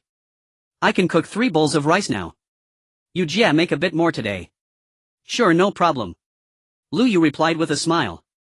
By the way, did you see these crystals that have been absorbed? They can actually be reused. They are like storage cards, you can also transfer time energy back into them. If you want to trade time energy with others but don't want to shake hands directly, these can substitute. Xiao Yang pointed to a pile of used crystals on the table. Oh, I understand, the two responded in unison. Alright Yu Jia, go cook. After eating we'll take a good rest and review today's battle experiences. By the way Yu Jia, try using your lightning ability to attack zombies tomorrow, that will be your trump card. Got it Xiao Laudi. Lu Yu energetically dashed towards the kitchen. After she left, Mu Wanqing looked at Xiao Yang with misty eyes, feeling ashamed as she said, Xiao Yang, did I perform poorly today? Am I particularly foolish? Xiao Yang's heart softened, he tightly embraced her and stroked her hair, saying, no, you did very well. I was just too anxious, but it was for your own good. Mu Wanqing buried her head deep in Xiao Yang's embrace and softly replied, I understand. Suddenly Xiao Yang remembered something, leaning down to blow into Mu Wanqing's ear, asking, didn't you say that absorbing the energy made you feel more spirited? Shall I test that tonight? Mu Wanqing's face turned red as Xiao Yang teased her and she playfully punched him in the chest, saying, you bad guy, always bullying me. Poof. Xiao Yang laughed heartily, I just love to bully you. While the two were flirting, Lu Yu finished cooking. After the three had their meal it was still not dark and Xiao Yang and Mu Wanqing went to bed early. Downstairs Lu Yu endured another excruciating auditory feast. Early the next day the three of them got up early, had breakfast and prepared to set out. Lu Yu observed Xiao Yang and Mu Wanqing, noticing that both of them looked great and were full of energy. She couldn't help but sigh in her heart. Youth is truly wonderful. This cleaning continued from the last cleaned villa, moving sequentially down the list. Compared to yesterday, today's progress was much faster. Firstly, both Lu Yu and Mu Wanqing had significantly improved in physical condition. Secondly, both had surpassed their mental barriers and their endurance was growing stronger. Eventually the trio's cooperation became increasingly tacit, and handling 3 zombies simultaneously was no longer a problem. Lu Yu also took the opportunity to use her lightning ability to attack. Although her level was too low to kill the zombies in one hit, she could stun or knock them down, making it easy to finish them off. The parts hit always turned charred, and occasionally there was a whiff of meat aroma. I say, can you smell that? It smells like barbecued meat. Xiao Yang teased. Shut up. Can you not be so disgusting? Mu Wanqing glared at him, replying irritably. They finally stopped after cleaning up the 48th villa. After a rough estimate, they had killed about 300 zombies today, which was quite a good harvest. Let's clean 2 more villas before heading back. This time we'll split up, you two clean 1 villa together. After Xiao Yang finished speaking, he walked towards a villa further away. Mu Wanqing and Lu Yu had no choice but to bravely enter the nearest villa. As soon as they entered the villa door, they encountered a teddy dog. It used to be an adorable dog, but now it looked quite terrifying. Its body was covered in scars and its lower lip was torn, revealing its sinister teeth. It was needless to say that this teddy had also turned into a zombie. As soon as this teddy saw them, it let out a low growl and lunged with its decayed mouth. Lu Yu dared not be careless. Dogs were different from humans, their movements were agile, and the same went for zombie dogs. Blocking Mu Wanqing behind her, Lu Yu stabbed the lunging teddy zombie with her knife. Since it was not a lethal strike, the teddy zombie exhibited characteristics from when it was alive. It kept howling. The sound was piercing and the cries were incessant. Mu Wanqing cursed under her breath at the dog. Quickly she raised her tang knife and plunged it into its forehead. The teddy finally quieted down, but the commotion had already attracted the attention of nearby zombies. At this moment Xiao Yang heard the sound and hurried over, but he could already hear numerous hurried footsteps approaching. Not good. Retreat. Xiao Yang sensed the situation was dire and shouted to Mu Wanqing and Lu Yu. But it was too late. A pack of dogs was running towards them. Behind them another pack of dogs blocked their way. Xiao Yang cursed silently. All right. I thought after cleaning so many villas I wouldn't see a single pet zombie, but it turns out they all went out in packs. Looking at the packs of dogs on both sides, there were golden retrievers, teddy bears, Pomeranians, Labradors, border collies, Alaskas, Siberian huskies, Akitas, corgis, German shepherds, mutts, and even a small Pekingese. It was truly a zombie dog mobilization. Some had their eyeballs popping out, some had holes bitten through their noses, some had their skin torn off revealing fresh meat underneath, and some had their intestines dragging on the ground. It was simply a gruesome sight. However, Xiao Yang had no time to sympathize with them. If so many zombie dogs attacked at once, Mu Wanqing and Lu Yu would likely meet their end here. Suddenly the 2 packs of zombie dogs seemed to have spotted their owner and crazily lunged towards Xiao Yang and the 2 in the villa. Quick, close the door. Xiao Yang hurriedly shouted at Mu Wanqing and Lu Yu. But the door of this villa had already broken on one side and Lu Yu could only block the entrance to stop the rushing zombie dogs. Xiao Yang quickly took out an anti-explosive shield from his space to fend off the attacking zombie dogs, then seized the opportunity to swing his knife and directly severed half the head of the border collie in front. The anti-explosive shield was making loud banging sounds from the impacts, while Xiao Yang seized the chance to harvest the zombie dogs one after another. Suddenly Xiao Yang saw a German shepherd jump over Lu Yu's head and into the villa, startling both Mu Wanqing and Lu Yu. Sister, you hit it with lightning. Xiao Yang shouted in a panic. Lu Yu came back to her senses and saw the German shepherd rolling on the ground about to pounce. She hurriedly shot out a bolt of electricity at it. Ziz. Bang. The current struck the German shepherd's head and it collapsed to the ground. Mu Wanqing rushed over to finish it off with a knife. The sound of the electric strike seemed to have excited the zombie dogs outside even more, making them frantically rush in. Lu Yu quickly stepped back and used lightning to strike another Akita that was trying to jump in. At that moment she felt utterly exhausted. I can't go on, brother, I'm out of strength. Lu Yu shouted weakly. Originally Lu Yu could only unleash a few lightning strikes, and being able to do it twice was already her limit. Xiao Yang thrust his knife into the forehead of a corgi, shouting loudly, Sister, you step back. Wanqing, step up. I'll be right there. Without hesitation Mu Wanqing moved forward and swiftly decapitated a Siberian husky that had just poked its head out. But soon after a golden retriever and a Labrador jumped into the villa where Mu Wanqing was, causing even Xiao Yang to panic. Then another Alaska jumped in.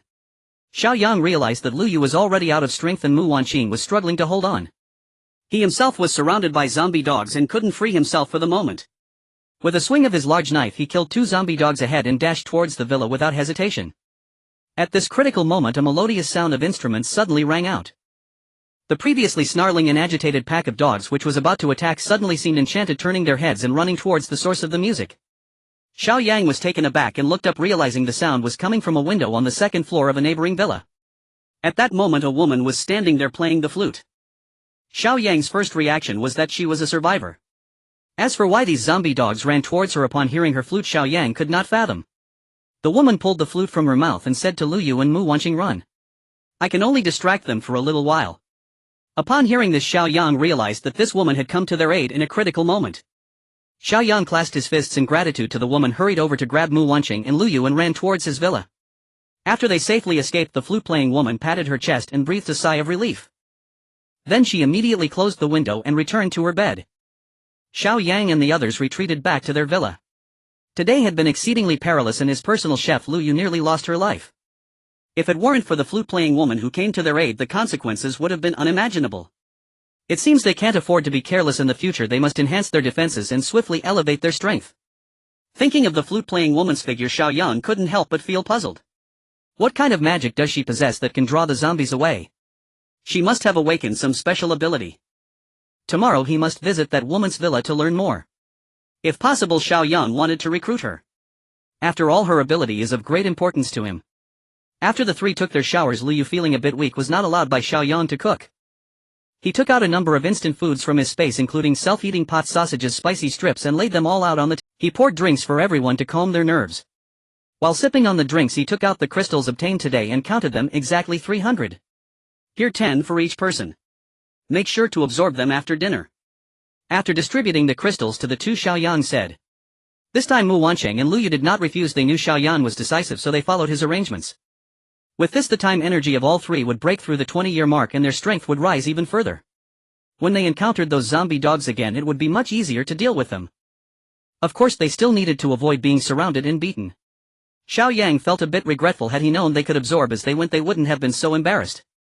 It's important to note that there are almost no people with 100 years of time energy right now, as many have not communicated with each other and they are unaware of how this time energy is transferred. Even if they had killed zombies and found crystals, they wouldn't know how to use them. Xiao Yang remembered that in his previous life it took him a whole month to learn about the function and usage of time energy. As for who discovered it first, that remains unknown. Therefore he must cherish the current opportunity. This is an information gap he needs to take advantage of. After dinner, the three absorbed all the crystals. At the moment their time energy broke through the 100-year mark, a tremor ran through their bodies as they felt a tremendous change within. They felt as though they had boundless strength, their skin smoother and their senses sharper.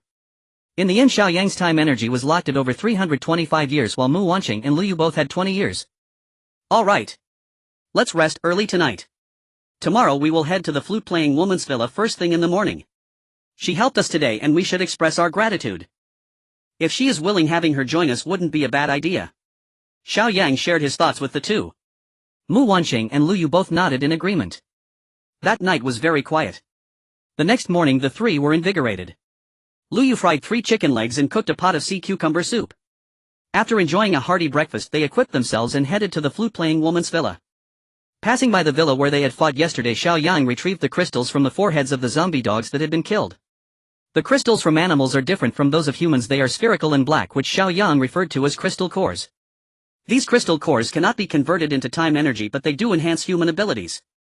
The crystal cores are ranked, typically having 9 levels. The distinction in rank is marked by the golden stars on the crystal cores. 1 star indicates level 1, 2 stars indicate level 2, and so on.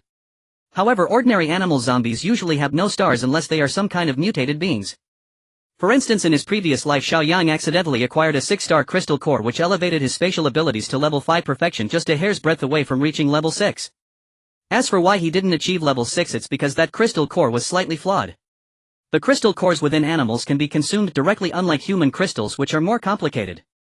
Strangely enough, these hard crystal cores are most afraid of saliva and the acids in the stomach. Once ingested, they slowly dissolve, much like sugar. Of course, Xiao Yang couldn't possibly eat the crystal cores he had now, as they had no stars and were of no benefit to his abilities.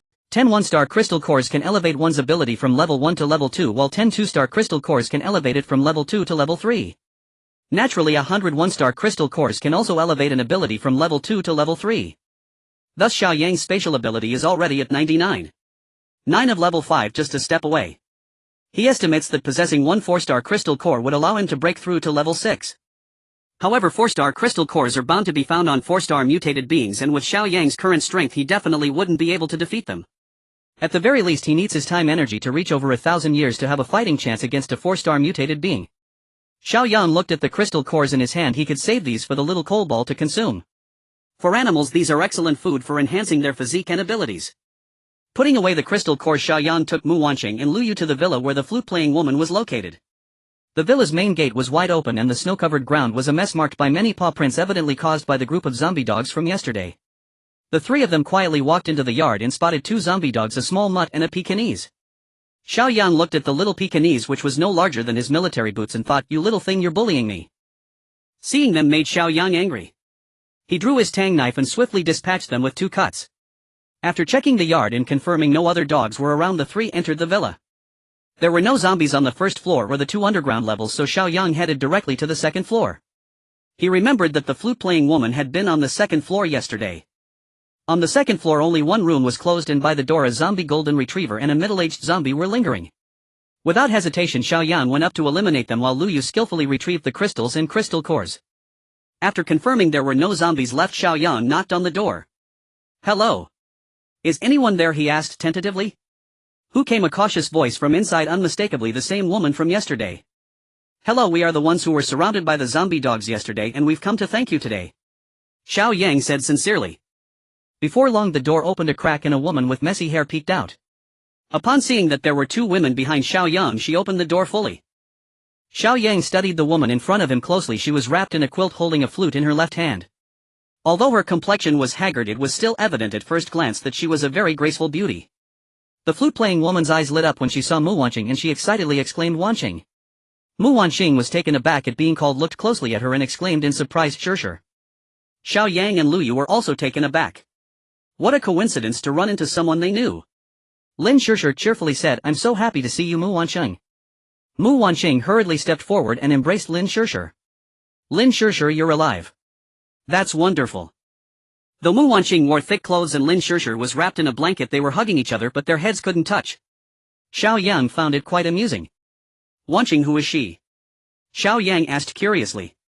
Mu Wanqing quickly released Lin Shusher and turned to Xiao Yang saying, "Oh, let me introduce you. This is my college roommate and good friend Lin Shusher." Xiao Yang and Lu Yu hurriedly greeted Lin Shusher. "Hello, Miss Shusher." Lu Yu smiled and said. "Hello, Miss Lin Shusher, thank you for your help yesterday," Xiao Yang said with a smile. Lin Shusher glanced at Xiao Yang and Lu Yu asking Mu Wanqing, "Who are these 2? "Oh. Let me introduce him. His name is Xiao Yang and he's my boyfriend," Mu Wanqing said shyly while introducing Xiao Yang, as they only recently confirmed their relationship, making her feel a bit embarrassed. Lin Shishi's eyes widened in disbelief at Mu Wanqing's introduction, scrutinizing Xiao Yang from head to toe. "Oh my gosh, Mu Wanqing, when did you get a boyfriend? I had no idea." Mu Wanqing, feeling embarrassed, replied, "It's only been a few days, I'll tell you more about it later." She quickly changed the subject, pulling Lu Yu over. "This is Lu Yu, we all call her Sister Yu. Do you remember the owner of Haijiao restaurant?" Lin Shishi's eyes widened again as she stared at Lu Yu in surprise. "No wonder you look familiar, you're Boss Lu. Boss Lu, I love the dishes you make." Lu Yu smiled at the compliment, patting Lin Shusher on the back. "Miss Shusher, since you're Wanqing's good friend, you're my friend too. Just call me Sister Yu.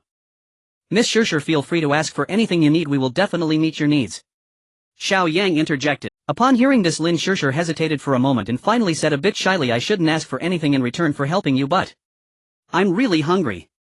I haven't eaten in days. Could you give me something to eat? I don't need much, just a few buns or some instant noodles would be fine.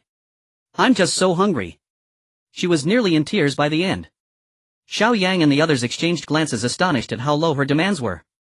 Seeing the 3 of them silent, Lin Shusher thought they were also short on food and said awkwardly, "I know you must be tight on food too. Miss Shusher, what's so good about buns and instant noodles?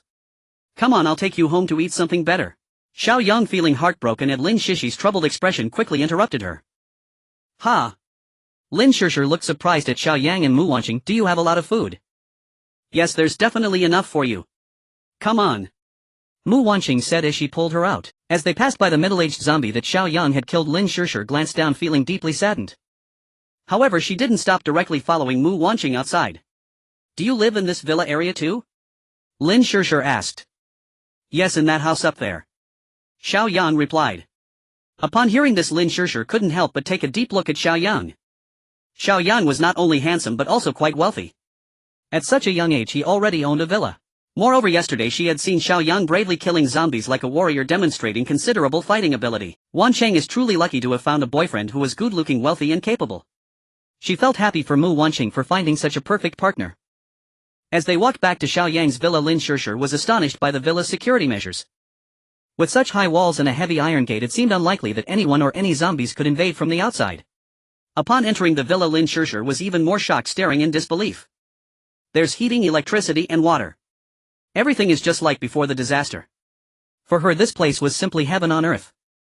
Xiao Yang walked into a room and took out a set of pajamas and a lot of food, bringing it all to the living room. At this point, Lin Shishir had removed the blanket wrapped around her, revealing the qipao she was wearing underneath. Xiao Yang's eyes lit up. Wow, that's perfect. This qipao is truly suited for a girl, especially for one with Lin Shishir's figure. The design of the qipao highlights the feminine curves beautifully. The slits on both sides extend up to the thigh, igniting a man's desire and instilling an impulse to explore deeper. At this moment, Lin Shishir was holding her flute, making her appear like an otherworldly fairy. Xiao Yang couldn't help but stare. Xiao Yang, why are you standing there in a daze? Hurry up and bring the food. Mu Wanqing called out, noticing Xiao Yang frozen in place. Oh right. Coming. Xiao Yang snapped back to reality and hurried over, stuffing all the food into Lin Shishir's hands. Eat. Eat as much as you want. Lin Shishir was so moved to see the large bag of various foods that she almost cried. Thank you all. However, I can't eat this much, I only need a few. Lin Shishir felt that this might be all the rations Xiao Yang and the others had, so she felt grateful but was embarrassed to eat too much. Miss Shishir, don't worry about it. There's plenty of food, this is just a little snack for you. We'll have a big dinner tonight. Xiao Yang smiled and encouraged Lin Shishir, noticing her reluctance. Ha! Lin Shishir's mouth formed an O shape. There's a big dinner tonight? She asked in disbelief. Yes, go ahead and eat. Xiao Yang and Lu Yu continued from yesterday's progress, starting to clean the remaining 50 villas. Without Mu Wanqing, the two needed to enhance their tacit understanding, becoming competent partners for each other. They sometimes moved one in front and one behind, sometimes one to the left and one to the right, and at other times they stood back to back, alternating rotations and taking turns to attack.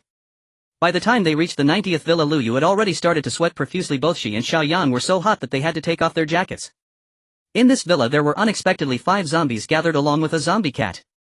Xiao Yang and Lu Yu instinctively stood back to prevent the zombie cat from launching a surprise attack from behind.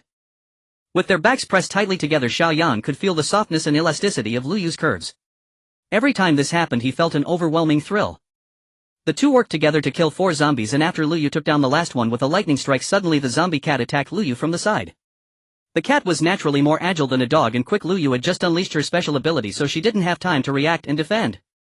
Just as Xiao Yang finished off a zombie, he saw the zombie cat pouncing towards Lu Yu. Without thinking, he turned and embraced Lu Yu from behind, pushing her down to the ground, shielding her beneath him.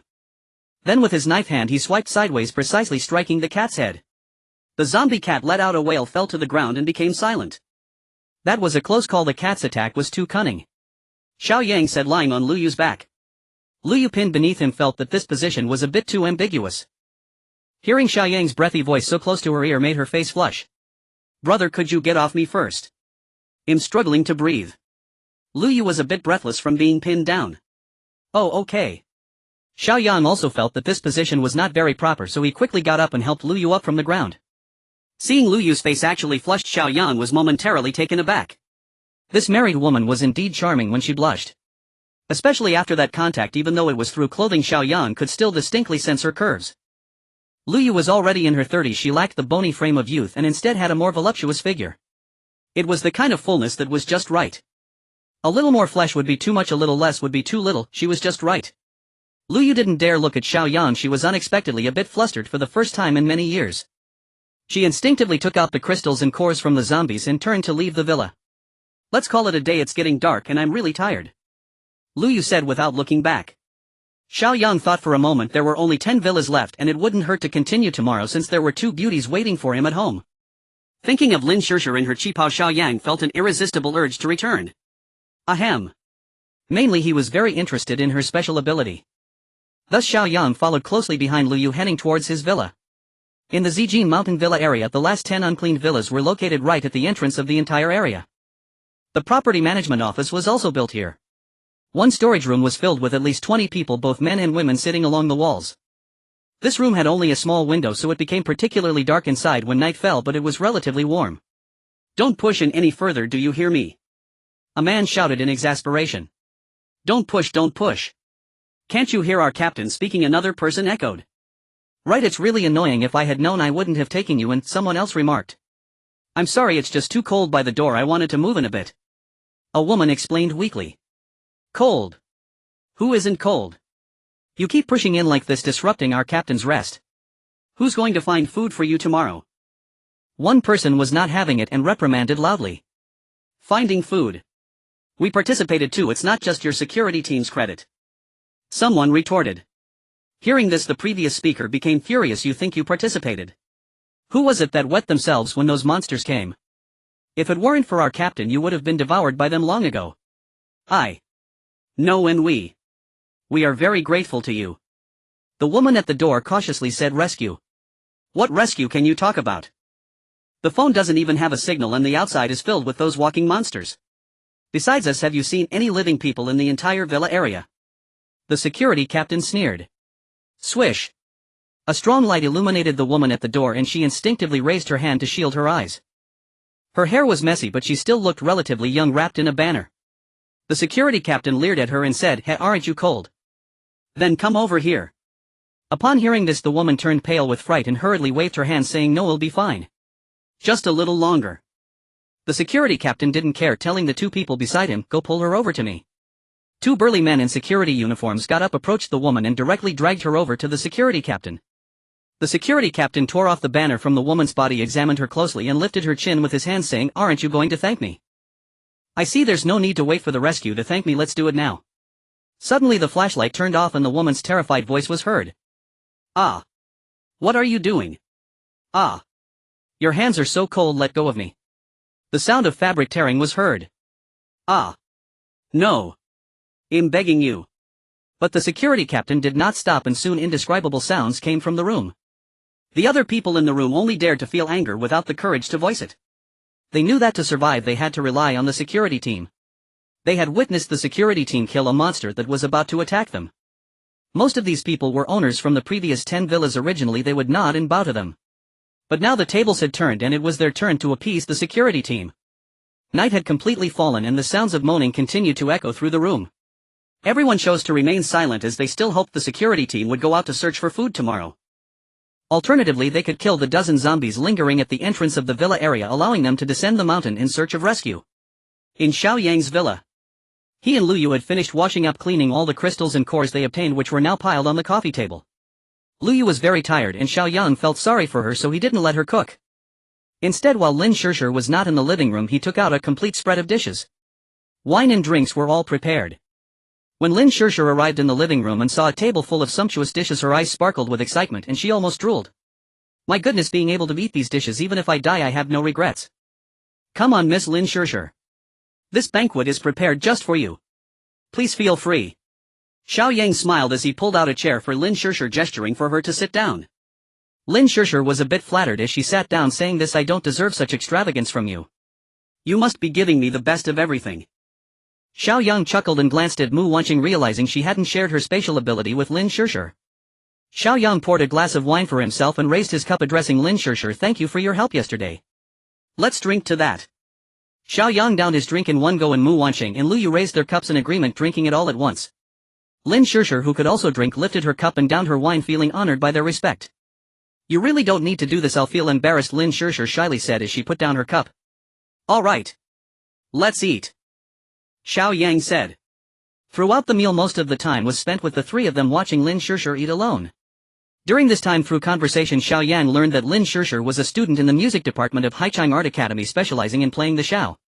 She was Mu Wanqing's roommate and a very good friend. The villa she was in belonged to her aunt. On the night of the cold snap, she happened to visit and got trapped there. She was quite lucky not to have frozen to death. When the temperature rose slightly, she wrapped herself in a blanket and stepped out of her room to find something to eat. However, she stumbled upon her uncle, who had turned into a zombie, frantically attacking her aunt at the staircase. This scene terrified her and she couldn't help but scream. The moment she screamed, her zombie uncle shifted his attack to her. Realizing what was happening, she quickly ran back to her room and shut the door. However, the zombie uncle outside showed no signs of stopping and began to violently pound on the door, making it seem like it would give way. In a habitual response, she picked up the Xiao in her hand and started to play, trying to ease her fear. To her amazement, as soon as the sound of the Xiao rang out, her zombie uncle outside suddenly quieted down. She didn't know why, but she stayed in the room, too scared to go out. Once she accidentally knocked over the bedside lamp and the zombie outside heard the noise and started banging on the door again. In fear, she played the Xiao again, and sure enough, it quieted down outside. At that moment, she vaguely realized that playing the Xiao could calm the zombies. Until yesterday, she heard sounds of survivors fighting with zombie dogs outside the window. Curious, she stood by the window to take a look and saw the scene where the zombie dogs were attacking Xiao Yang, Muwanqing, and Luyu. She was struck by Xiao Yang's combat power and courage, so at a critical moment she mustered her courage and opened the window to help them. Indeed, when the zombie dogs heard her Xiao, they immediately quieted down and dispersed, running in her direction. She called out to Xiao Yang, and after seeing them retreat safely, felt relieved. The zombie dogs gathered beneath her window, not howling but looking up at her obediently. She hurriedly shut the window, and soon after she heard the zombie dogs downstairs starting to growl and run away. The others stared in amazement. It seemed Lin Shirshir had awakened her powers, which were quite unique, as they could actually confuse the zombies. Miss Shirshir, I assume Wanqing explained the situation to you today? Xiao Yang said. Yes. Is the world really going to change into what you said? Lin Shirshir was still somewhat skeptical, but with the zombies rampant outside she couldn't refute it. Yes. It will be even worse than you can imagine. Fortunately, you have awakened your powers. Xiao Yang said seriously. Powers? What are my powers? Is it this Xiao? Lin Shirshir quickly took out her Xiao when she heard powers. It's not the Xiao, yours should be a type of mental ability. With this ability, anything you play will work. Xiao Yang explained to her. Miss Shirshir, this world is very dangerous now, you might as well join our family. I, Xiao Yang, can guarantee that you won't suffer from the cold or bullying, and you will have good food to eat. How about it? Xiao Yang directly invited Lin Shirshir to join. Lin Shirshir glanced at Mu Wanqing and then looked at Xiao Yang, saying, well, Wanqing has already mentioned this to me. Anyway, I don't have any relatives in Haicheng. My parents are in a faraway city and I don't know how they are doing. I think you all are very nice, especially with Wanqing here. I'm willing to join you. Great. Xiao Yang was very happy with Lin Shirshir's addition. Their safety in hunting zombies for supplies would increase. However, Xiao Yang didn't show too much excitement but solemnly said, but I must tell you, joining this family is not like playing house in peaceful times. We are a community of shared destiny and we must take on our respective responsibilities and obligations. No abandonment, no giving up, no betrayal is our bottom line. As Xiao Yang spoke, Mu Wanqing and Luyu listened attentively, both approving of Xiao Yang's words.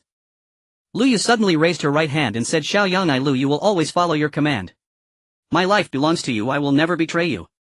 Luyu wasn't foolish. She needed to express her stance first to make it official. Moreover, she depended on Xiao Yang for food and shelter, and he was doing most of the work. Key was that he understood the apocalypse far better than her, a newcomer, and she was willing to follow him. Seeing Luyu say this, Mu Wanqing also raised her hand and said, well, as Xiao Yang's girlfriend, I will definitely be of one heart with him. Those who regard Xiao Yang as family will also be my family. Lin Shirshir watched as Mu Wanqing and Luyu made such solemn pledges, understanding that Xiao Yang held a particularly important position in their hearts. This also indirectly proved that Xiao Yang was a very capable person. Looking around her current environment, warm as spring with water and electricity available, delicious food at their disposal, and good friends around. This was like heaven compared to before meeting Xiao Yang. So what was there to hesitate about following them? She raised her hand like the two of them and declared, I, Lin Shirshir, swear to join this family and follow Xiao Yang's command. No abandonment, no giving up, no betrayal. If I betray this, may I not have a good death. Xiao Yang nodded in satisfaction. This was the effect he wanted. Though this oath was of little worth in the apocalypse. Alright, from now on we are one family. In honor and disgrace together.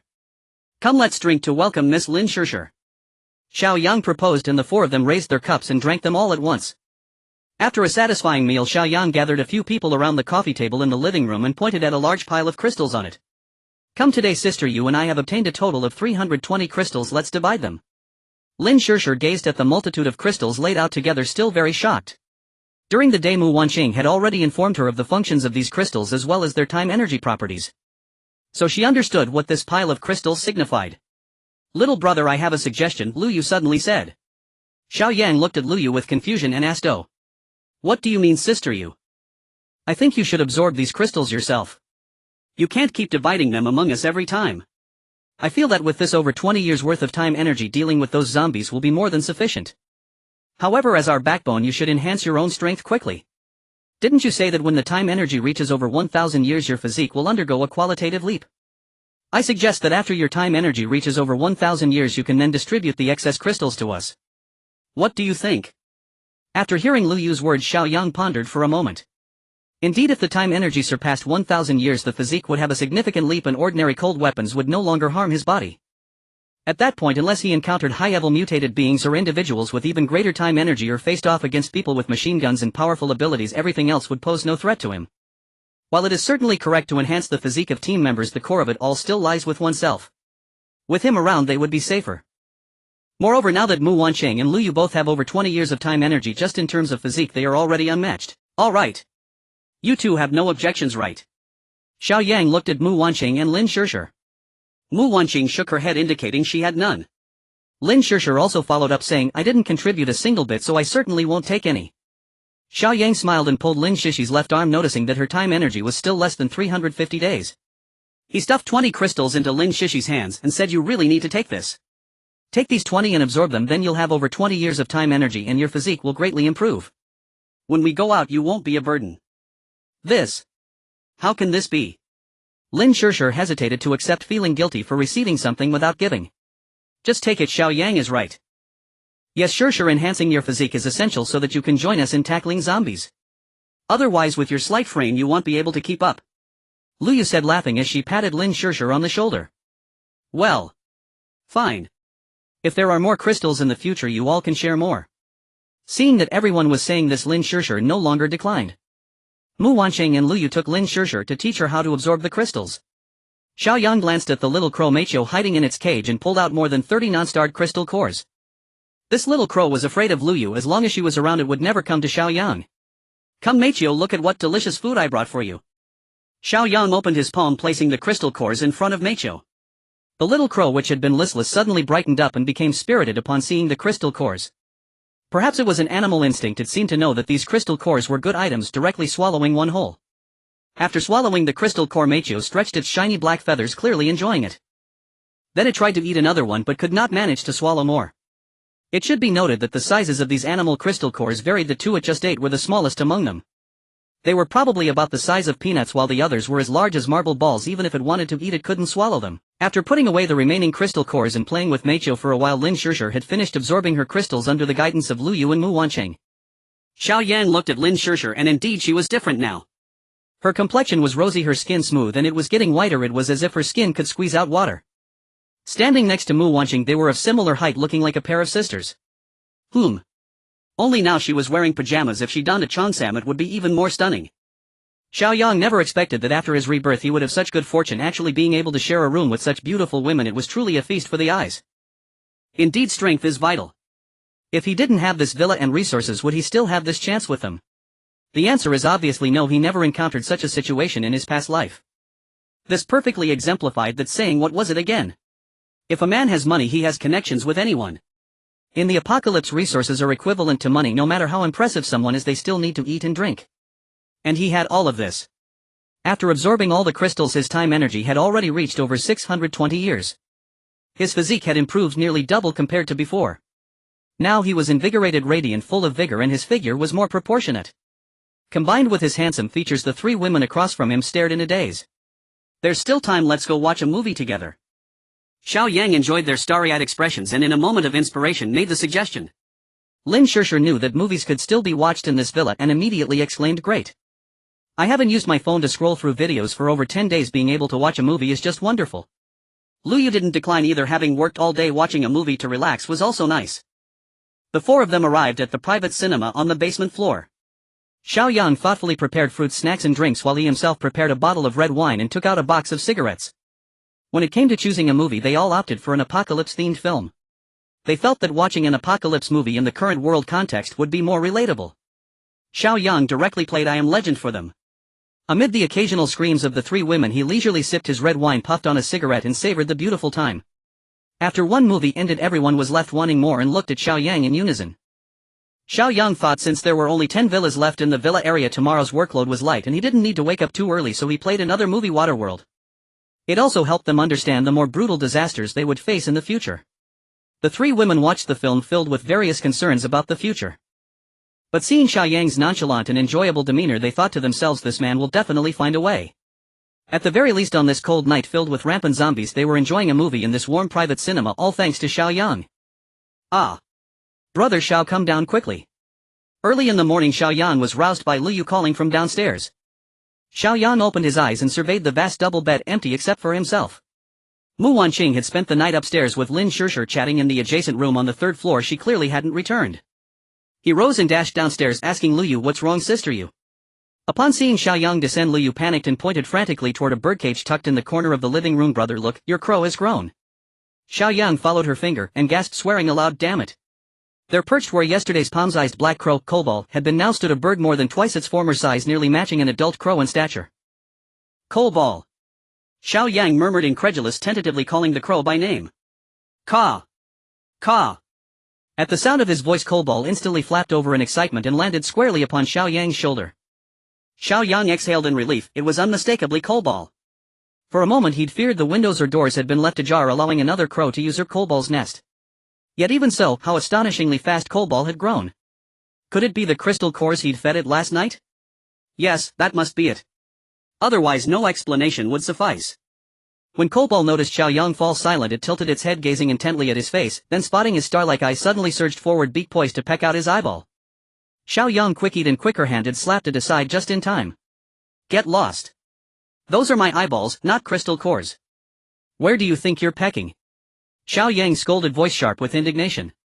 Coalball, sensing his anger, immediately shifted tactics, gently preening his hair in appeasement, sending tingles of itchiness across his scalp until Xiao Yang burst into laughter. All right, here, have some crystal cores." Xiao Yang brightened instantly, pulling out 2 crystal cores the size of glass marbles and offering them to Coalball. Coalball swallowed both whole without hesitation, then fixed its gaze expectantly upon Xiao Yang, silently demanding more. Xiao Yang frowned sternly. "Only 2, you can't digest any more." "Obey." Coalball cocked its head attentively as if comprehending, then fluttered back onto its perch and astonishingly mimicked Xiao Yang's voice. "Obey. Obey. Damn it." Xiao Yang and Lu Yu froze in stunned silence. "Sister Yu, can crows talk?" Xiao Yang asked. Lu Yu shook her head. I don't know." Xiao Yang frowned. He'd heard of mynas and parrots mimicking speech, but never crows. Had he somehow raised a counterfeit crow? Just then Mu Wanqing and Lin Shishir, drawn by the commotion, descended hand in hand. "What's happening, Xiao Yang?" Mu Wanqing asked curiously. Xiao Yang pointed toward Coalball on its perch. Lin Shishir cried out in astonishment, "How did your bird grow so large overnight?" "That's not all, it's learned to speak too." "Come on, call me Dad." Xiao Yang prompted. Coalball tilted its head, rolled its eyes, and chirped back, "Call Dad. Call Dad." Xiao Yang's face darkened with embarrassment. After Lu Yu prepared breakfast, Xiao Yang, Mu Wanqing and Lin Shishir finally concluded their light-hearted bird-taming interlude. Over breakfast, Xiao Yang announced 10 villas remain unsecured in the residential zone, perfect for Shishir's training. He handed Lin Shishir a full set of gear and instructed her to suit up. Though her heart pounded with nervousness, Lin Shishir obediently retreated to change. She longed to embody the same courage she saw in Mu Wanqing and Lu Yu, and refused to be a liability. Once fully equipped, the group proceeded directly to the cluster of 10 remaining villas. Under the patient guidance and live demonstrations of Xiao Yang and the others, Lin Shishir swiftly overcame her psychological barriers and successfully eliminated her first zombie. To accelerate her growth, the remaining villas were assigned to Lin Shishir alone, while Xiao Yang and the others shadowed her closely, ready to intervene should danger arise. By noon, all 10 villas had been cleared. Finally spotting over a dozen zombies idling near the residential zone's main gate, Xiao Yang chose not to send Lin Shishir forward. Instead, he instructed her to unleash her unique ability, playing her Xiao flute, to lure the zombies toward them. As soon as Lin Shishir began to play, the zombies stirred like summoned spirits, converging steadily upon her position. Yet they approached in eerie silence, no snarls, no lunges, showing no immediate intent to attack Lin Shishir. Still, Xiao Yang, Mu Wanqing and the others remained vigilant, weapons ready against sudden aggression. But when the zombies halted mere meters away, they began, astonishingly, to sway and dance in rhythm with the flute's light lilting melody. Ha! Every mind reeled. Weren't zombies mindless husks? How then could they respond to music? That surreal harmony lasted only moments, before the zombies abruptly broke formation and launched a coordinated assault upon Lin Shishir and her companions. They were instantly neutralized, anticipated and executed with flawless precision. Xiao Yang surmised that Lin Shishir's ability had briefly reawakened latent instincts buried deep within the zombies' ruined consciousness, hence their involuntary rhythmic response. Yet because her ability remained relatively weak, its effect was fleeting, soon fading, leading the zombies to revert to their feral state. Even so, this feat was extraordinary in life-or-death crises. Even a few seconds of reprieve could mean the difference between escape and annihilation. After collecting all the zombies' crystals, Xiao Yang noticed unexpectedly a property management office building he'd previously overlooked. Leading the group to its entrance, they found a zombie hacked apart on the ground. Ha! Survivors! Xiao Yang probed the zombie's forehead, extracting a gleaming crystal. Clearly these survivors remained ignorant of the crystal's significance. Meanwhile, inside a storage room of the property office, the building's security team, along with other survivors, emerged in search of food. They happened to witness Xiao Yang retrieving something from the zombie's skull and tucking it into his pocket. Upon spotting the three women behind Xiao Yang, the security guard's eyes bulged. Holy cow! Captain, there are beauties. Seriously, stunning. Like A-list celebrities on screen. Their figures must be incredible too. Look, they've got only one man with them, slim, fair-skinned, almost effeminate looking. Captain, why not take him out? Keep those three ladies for ourselves. Yeah boss, I'm still a virgin. To bet a woman like that even dying would be worth it.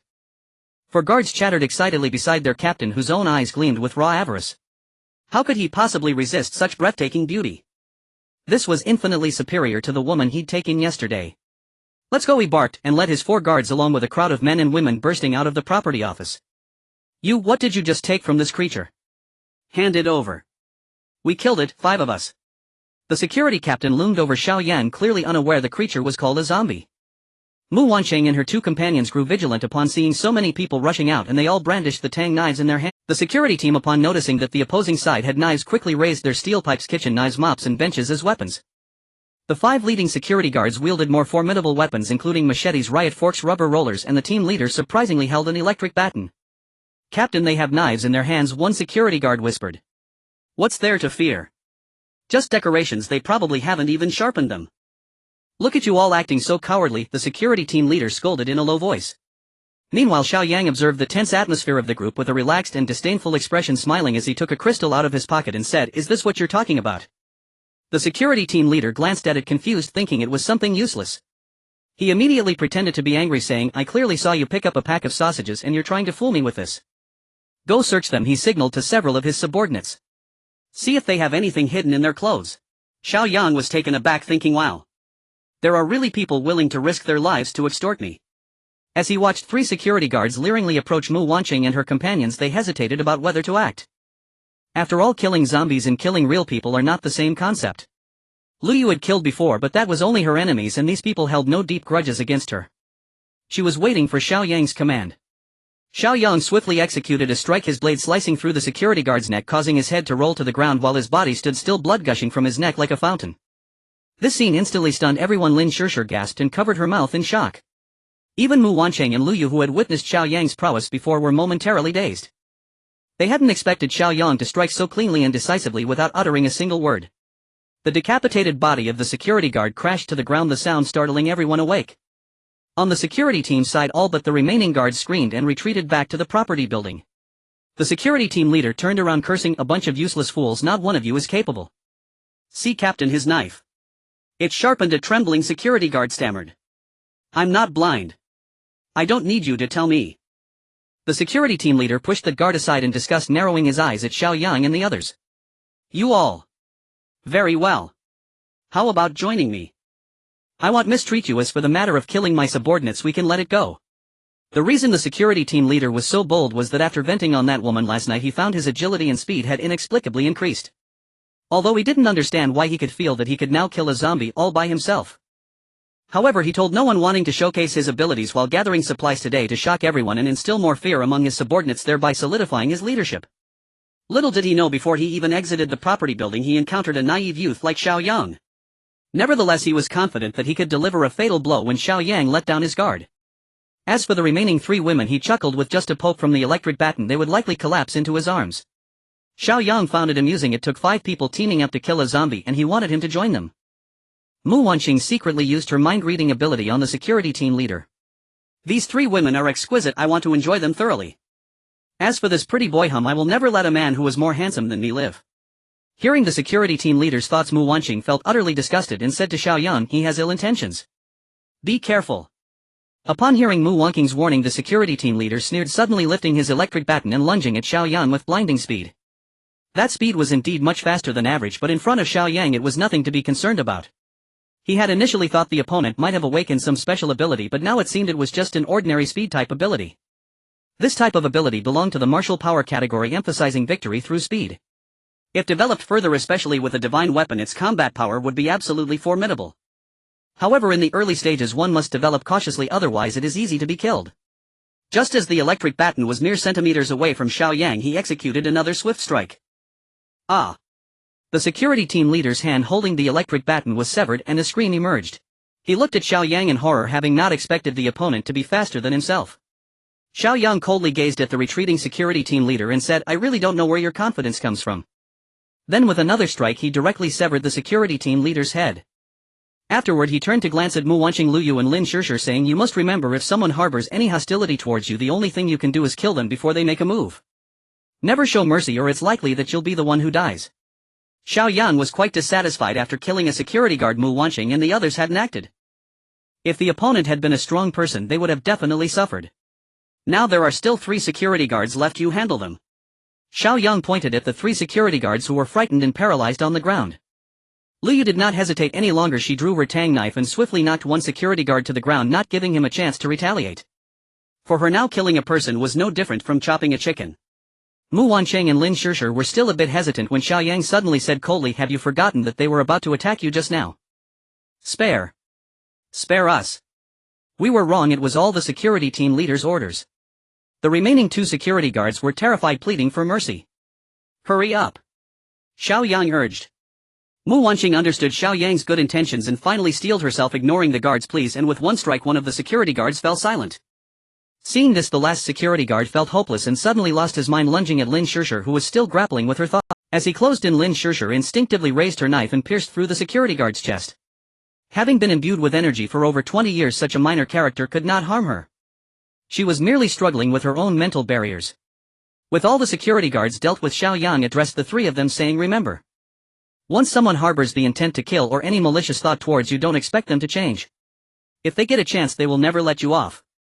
In this world there are 2 things that cannot be gazed upon directly. One is the sun and the other is the human heart.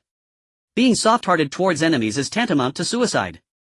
Looking at Xiao Yang's cold gaze, all 3 women lowered their heads. "If one does not offend me, I will not offend others.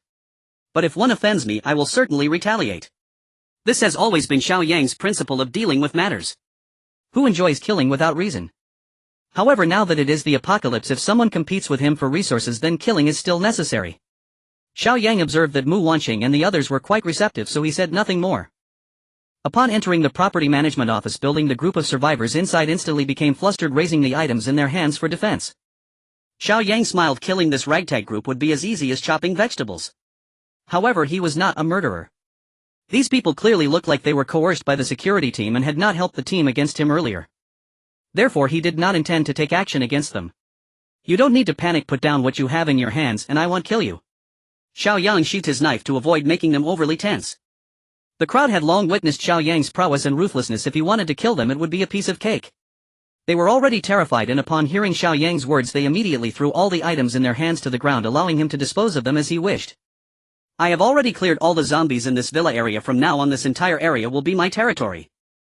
Therefore you cannot stay here." Xiao Yang had long considered that this Zijing mountain villa area was strategically advantageous, easy to defend but hard to attack, and with so many villas it was the most suitable choice for his base. This was also why he initially chose this villa. "So can we go down the mountain now?" someone asked cautiously. Many had long wanted to go down the mountain without food or water here. Perhaps they could find something to eat in the city below.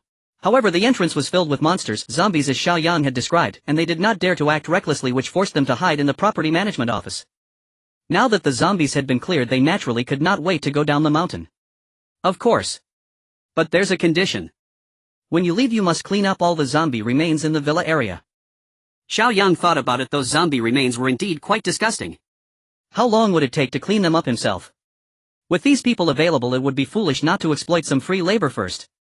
Upon hearing this, the crowd let out a sigh of relief. They would exert some effort but would lose nothing in the process.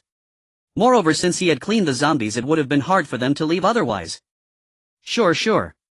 Everyone chimed in unison. "However, I must state in advance that I won't provide food. You'll have to manage that yourselves," Xiao Yang hastily added as he saw how readily they agreed.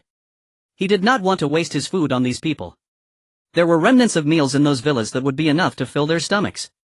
The crowd thought about it. With so many villas, how could they not find something to eat? They immediately agreed without dissent. Alright, don't just stand there, hurry up and get it done so we can go down the mountain sooner. Upon Xiao Yang's shout, everyone rushed out as if invigorated. However, slowly they began to regret it. The villas were as if they had been ransacked, leaving only some frozen and rotten vegetables and fruits. Finding a single pack of instant noodles would be a luxury. What was even more unbearable was the zombie remains. Half a head here, intestines everywhere. It was truly nauseating to behold. The little junk food they had just eaten was immediately vomited back up. They endured this torment until night fell, and only then did they manage to clean up all the zombie remains in the villa area. At this point, all the survivors looked at Xiao Yang with awe. What kind of powerful person could have killed so many zombies? Moreover, most of them were killed with a single strike. They were relieved they hadn't opposed Xiao Yang, otherwise they likely wouldn't have survived. Alright. You can leave now. Xiao Yang was very satisfied with their efficiency. Hearing this, everyone began to bid farewell to Xiao Yang, leaving behind only 2 women who did not leave. Why are you still not leaving? This is my only home. I really do not know where to go, said one of the female villa owners. I have always worked at the property management office. My hometown is thousands of miles away, and I also do not know where to go, said another woman. These 2 women were not foolish. They realized that Xiao Yang was undoubtedly a powerful person, and being able to stay with him was much safer than going elsewhere. Have you awakened any abilities? Xiao Yang examined the 2 women closely. Aside from being young, their looks were average and their figures were decent. They did not attract his attention. If they had awakened abilities, keeping them around to do some chores would be acceptable. What are abilities? One of them asked. Have you noticed any differences in your body compared to before the disaster? After thinking for a moment, the 2 women felt that aside from being hungrier than before, there were no changes, so they both shook their heads. Xiao Yang sighed. Then there's nothing to be done. I do not keep useless people here. Just as he was about to drive them away, the female owner suddenly pleaded, Big brother, I beg you. Otherwise, look at how large this villa area is. You don't even have a guard. How about I guard the gate for you? Yes, brother, as long as you can keep me, I am willing to do anything. Xiao Yang thought for a moment. Yes, he still needed a guard. He certainly couldn't have Mu Wanqing, Luyu and Lin Shishir stand guard. With such a large villa area, if someone were to sneak in, he wouldn't be able to guard against it all the time. Xiao Yang nodded. Alright, you can stay as temporary guards. Find your own clothing and bedding in the villas. I will not provide for your food and necessities. As he spoke, Xiao Yang tossed them a walkie-talkie and a lighter. Find wood for warmth yourself. If anything happens, call me directly on the walkie-talkie. Lin Shishir, hearing how harshly Xiao Yang treated the 2 female survivors, could not help but sigh at how fortunate she was. Compared to her own treatment, it was simply like heaven and earth. Oh, by the way, when we go down the mountain to find supplies, one of you can come along to find some food and also improve your strength. Leaving you behind is just temporary. If you still show no progress, I won't keep useless people here. The 2 women hurriedly nodded. The conditions were a bit harsh, but being able to stay was already great. Immediately the 2 went to the villas to find bedding, warm clothing and some toiletries, as well as some wood, and settled in the 2nd floor of the guardhouse. Returning to the villa, the group took turns having hot showers. The little coal ball hurriedly flew onto Xiao Yang's shoulder, begging for spirit crystals. Xiao Yang pulled out 2 spirit crystals to feed the coal ball, then took out hot pot ingredients, asking Liu to prepare a feast to ward off the cold. With the help of Mu Wanqing and Lin Shishir, the hot pot ingredients were ready in less than an hour. In the warm dining room, the hot pot was bubbling with steam, filling the air with the enticing aroma of spicy broth which whetted their appetites. Looking at the warm scene before them, Mu Wanqing, Luyu and Lin Shishir fell into deep thought. They recalled the 2 female survivors responsible for guarding the door. Those 2 must now be suffering in the cold guardhouse, hungry and freezing. Meanwhile, on their side, they had no worries about food or water, enjoying a variety of meals. All of this was because they had gained Xiao Yang's recognition, being treated as family. They lamented the unfairness of fate while deeply appreciating Xiao Yang. What are you all staring at? Hurry up and eat. Xiao Yang urged as he noticed the 3 of them lowering their heads in silence. The 3 quickly came to their senses and cast grateful glances at him. Xiao Yang felt puzzled by their gazes. After a moment of realization, he smacked his forehead and said, Look at me, I forgot. How can we enjoy hot pot without beer? I guess you all are asking me for beer, huh? With a crash, he took out a case of Brave Journey from his space and placed it on the ground. After opening a bottle for each person, Xiao Yang raised his bottle and said, Come, let's embark on this brave journey together. With that, he twisted his bottle and took a swig. The 3 women hadn't expected Xiao Yang to misunderstand their intentions, but feeling his enthusiasm, they all raised their bottles and tilted their heads back for a deep gulp. Gulp. Gulp. Gulp. Xiao Yang watched the 3 women with their fair necks, their throats continuously swallowing, which he found quite alluring. Girls who can chug a bottle are truly captivating. Liu finished first, showing her empty bottle to Xiao Yang. Mu Wancheng and Lin Shishir, being younger, drank more slowly. Due to the large gulps, beer often spilled from the corners of their mouths, flowing down their necks into their collars. Xiao Yang wished he could catch it with his hands, lamenting the waste. After finally finishing their bottles, both women's collars were damp. Xiao Yang quickly handed them paper towels. If you can't handle it, then just don't. Look, you're all wet, hurry and wipe yourselves. Mu Wancheng and Lin Shishir's faces flushed red, feeling embarrassed. Alright, come on. Let's eat quickly, the lamb is cooked. Ha! Why are there still 2 kidneys in the pot? After the feast, Liu led Mu Wancheng and Lin Shishir to tidy up the dining room. Xiao Yang, however, lay comfortably on the living room sofa, leisurely absorbing the over 70 crystals he had obtained that day. The hot pot meal was lively, with Xiao Yang finishing an entire case of beer while the 3 women shared one. Xiao Yang realized his alcohol tolerance was increasing, likely related to the enhancement of his physique. If his time energy reached 10,000 or even 100,000 years, how much could he drink in one sitting? At this rate, the supplies in his space would surely not be enough for him alone. Resources are indeed very important. Seeing that the 3 were done, Xiao Yang called them over. Come, I have something to discuss. He sat up, making it feel more formal. The entire villa area has been cleared. From now on, this will be our home. You 3 have also undergone different levels of training. With your current strength, you are all exceptional anywhere. However, we must be cautious. Our current strength is still far from the peak. We need to remain vigilant. Therefore, starting tomorrow, we will descend the mountain to clear more zombies and obtain more crystals to continuously enhance our strength. By the way, we will also gather supplies. We can't just sit back and eat what we have. In fact, the supplies in Xiao Yang's space were enough for them to eat for hundreds of years. But Xiao Yang would never tell them that. Wealth should not be displayed. He understood this principle. Mu Wancheng and the others naturally obeyed unconditionally. At this point, Xiao Yang's words were like a decree to them. He was the guiding light of their journey, the leader of their shared fate. Regardless, they were all obedient to Xiao Yang. Seeing the 3 becoming more compliant, Xiao Yang felt quite pleased. However, he straightened his face and solemnly warned them, I still have something to tell you.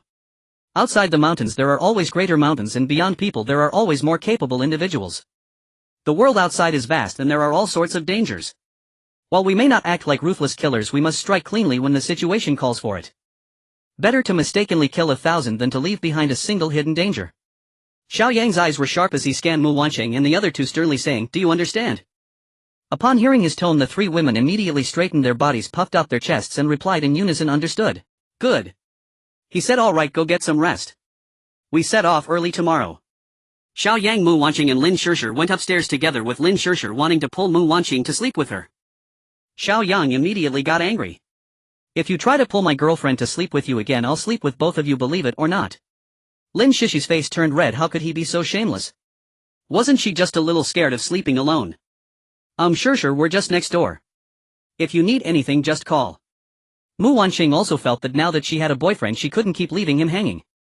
You prioritize romance over friendship. Hurry up and enjoy your time together. Lin Shishir rolled her eyes at Mu Wancheng, angrily retreating to her room and slamming the door. Xiao Yang smiled and quickly took Mu Wancheng's hand, saying, let's go, Wancheng, let's hurry and sleep. I've missed you after just one night apart. Mu Wancheng blushed and smiled shyly, asking, how much have you missed me? Very much. Suddenly the door to Lin Shishi's room opened and she exclaimed, can you 2 stop flaunting your love in front of my door? Xiao Yang laughed heartily, saying, come on Wancheng, let's head back to our room to continue flaunting. Poof. Lin Shishir angrily slammed the door. Half an hour later, Lin Shishir, tossing and turning in bed unable to sleep, heard movement from the next room. She perked up her ears to listen carefully. Slowly her face turned red. Oh my. Those 2 were truly embarrassing. Surely it would end soon, right? I can endure. I can endure. An hour and a half later, Lin Shishir was going crazy. Was Xiao Yang even human? His grip was so intense. No, tomorrow I must pull Mu Wancheng to sleep with me, otherwise I can't sleep at all. The winter sun, gentle and warm upon the snow, cast a serene glow over the world. Upon waking at dawn, Xiao Yang felt refreshingly clear-headed and invigorated. He gently shook Mu Wancheng, who lay nestled in his arms, only to receive a soft drowsy hum before she turned away, presenting him with the elegant curve of her back. A sudden surge of stirring desire flickered within him. He swiftly suppressed the rising flame and rose from bed, descending the stairs. Though Mu Wancheng's body now held the vitality of over 2 decades worth of condensed energy, it remained delicate, still unprepared for his unrestrained vigor. Downstairs, Liu, ever diligent and graceful, was already preparing breakfast. Catching sight of Xiao Yang descending, she turned and said with a smile, "Look at your little kobold, he's grown again." Xiao Yang glanced toward the kobold and gasped aloud. Its plump rounded form had swelled to nearly the size of a hen. Spotting him, the kobold flapped joyfully over, chirping excitedly, "Dad! Dad!" Xiao Yang's eyes widened in astonishment. Even Lu Yu pivoted incredulously to glance at the creature. With genuine delight, Xiao Yang exclaimed at last, "You've dropped the call character. What an achievement! Here, good son, 2 spirit crystals as your reward." Then he paused. Wait, how could he be certain it was a son? What if the kobold were in fact a daughter? Xiao Yang snatched up the kobold, flipped it onto its back and peered intently at its underside, scrutinizing for any telltale sign. The kobold squawked shrilly in protest, its slender sharp beak repeatedly pecking at his fingers. "Ah, forget it. I haven't the faintest idea how to tell. Let's just call you my son, shall we?" Releasing it, Xiao Yang watched as the kobold darted back to its nest to digest its crystalline bounty. After freshening up, Xiao Yang settled onto the living room sofa facing the kitchen and gazed entranced at Lu Yu's graceful silhouette moving about amidst steam and sizzle. Yes, voluptuous. Especially when she bent forward, the sway of her waist rivaled even the most alluring dancers in those short videos. He watched spellbound for half an hour until breakfast was ready. Xiao Yang looked and blinked. Stir-fried pig kidneys again. Plus oversized sausages, sunny-side-up eggs, milk and century again said pork congee. He gave Lu Yu a knowing sidelong glance. How uncanny, every time he exerted himself late into the night her morning fare seemed especially nourishing. Was she deliberately fortifying him? Xiao Yang's gaze lingered a beat too long. Lu Yu waved a hand playfully before his eyes. "What are you staring at? Go wake them up, breakfast's ready." Fine, the Wanqing's laziness is excusable. Lin Shishir really ought not sleep this late." Xiao Yang bounded upstairs, rousing Mu Wanqing, then knocked lightly on Lin Shishir's door. Lin Shishir opened the door with a yawn, dark circles shadowing her eyes as she shot Xiao Yang and Mu Wanqing a reproachful, sleep-deprived glare. "Tonight, I'm moving upstairs to the 2nd floor. And Wanqing, your voice would be wasted outside our conservatory soprano division. Honestly." With that, she stormed downstairs, leaving Xiao Yang and Mu Wanqing standing there flustered and speechless. Mu Wanqing murmured shyly, "Was my voice really that loud?" Wrapping an arm around her shoulders, Xiao Yang reassured her, "Don't listen to her nonsense, eavesdropping doesn't make her right." Breakfast concluded in a delicately charged silence. None of the 3 women touched the stir-fried pig kidneys. Clearly they'd been prepared for one person alone, a special restorative meal. Sated and energized, even Lin Shishir felt wide awake. The 4 donned their gear, each receiving a reinforced riot shield designed to withstand both zombie assaults and gunfire. Caution, after all, was paramount for any expedition beyond the compound. Xiao Yang pulled out his phone, checking the pre-downloaded 3D map of Haicheng City. The university district nestled beneath Xijin Mountain lay nearest, just 10 kilometers straight-line distance. Surrounding neighborhoods housed numerous residential buildings and crucially a dense population of students, ideal grounds for harvesting spirit crystals. Adjacent malls and supermarkets promised abundant supplies. "That's our destination, let's go." With that call, they climbed aboard the heavy-duty off-road RV. Xiao Yang pressed the accelerator and the vehicle surged forward, bursting out of the villa gates as the automated entrance slowly sealed behind them. Electric gates effortless. At the estate's main gate, 2 female guards hurried down from their booth upon hearing the engine's rumble and swung the massive doors wide open. Xiao Yang leaned out the window, looking down at them. "Which of you will accompany us today?" One guard replied, "I just finished my shift, I'll go." "Understand, this danger is inevitable. Once we arrive, stay close, your safety is entirely in your own hands," Xiao Yang warned gravely. The woman nodded firmly. "Understood. Then board up." Half an hour later, the RV halted before a cluster of aging apartment blocks. This was the outer fringe of the university district, older residential buildings housing mostly elderly residents. Xiao Yang had chosen this area deliberately. Experience told him such neighborhoods would teem with zombies. The recent cold front had claimed the most vulnerable first, the elderly, whose frail bodies succumbed easily no matter how vigorously they'd once danced in public squares. Yet clearing these buildings posed a challenge. Most zombies remained indoors, requiring painstaking room-by-room entry and elimination. Only a few wandered listlessly in the courtyard, quickly dispatched by Xiao Yang's group. After clearing one building, Xiao Yang realized the method was inefficient. Confined spaces hindered both looting and combat, and every doorway demanded vigilance. Worse still, the elderly lived simply stocking little food. They preferred freshness, buying, cooking and eating daily. Their homes held little besides medicine, and none of it useful to Xiao Yang's party. A sudden spark lit his eyes. He turned his gaze toward Lin Shishir. "Shishir, bring out your Xiao. Play a square dance tune, see if you can lure out the zombie grandmothers."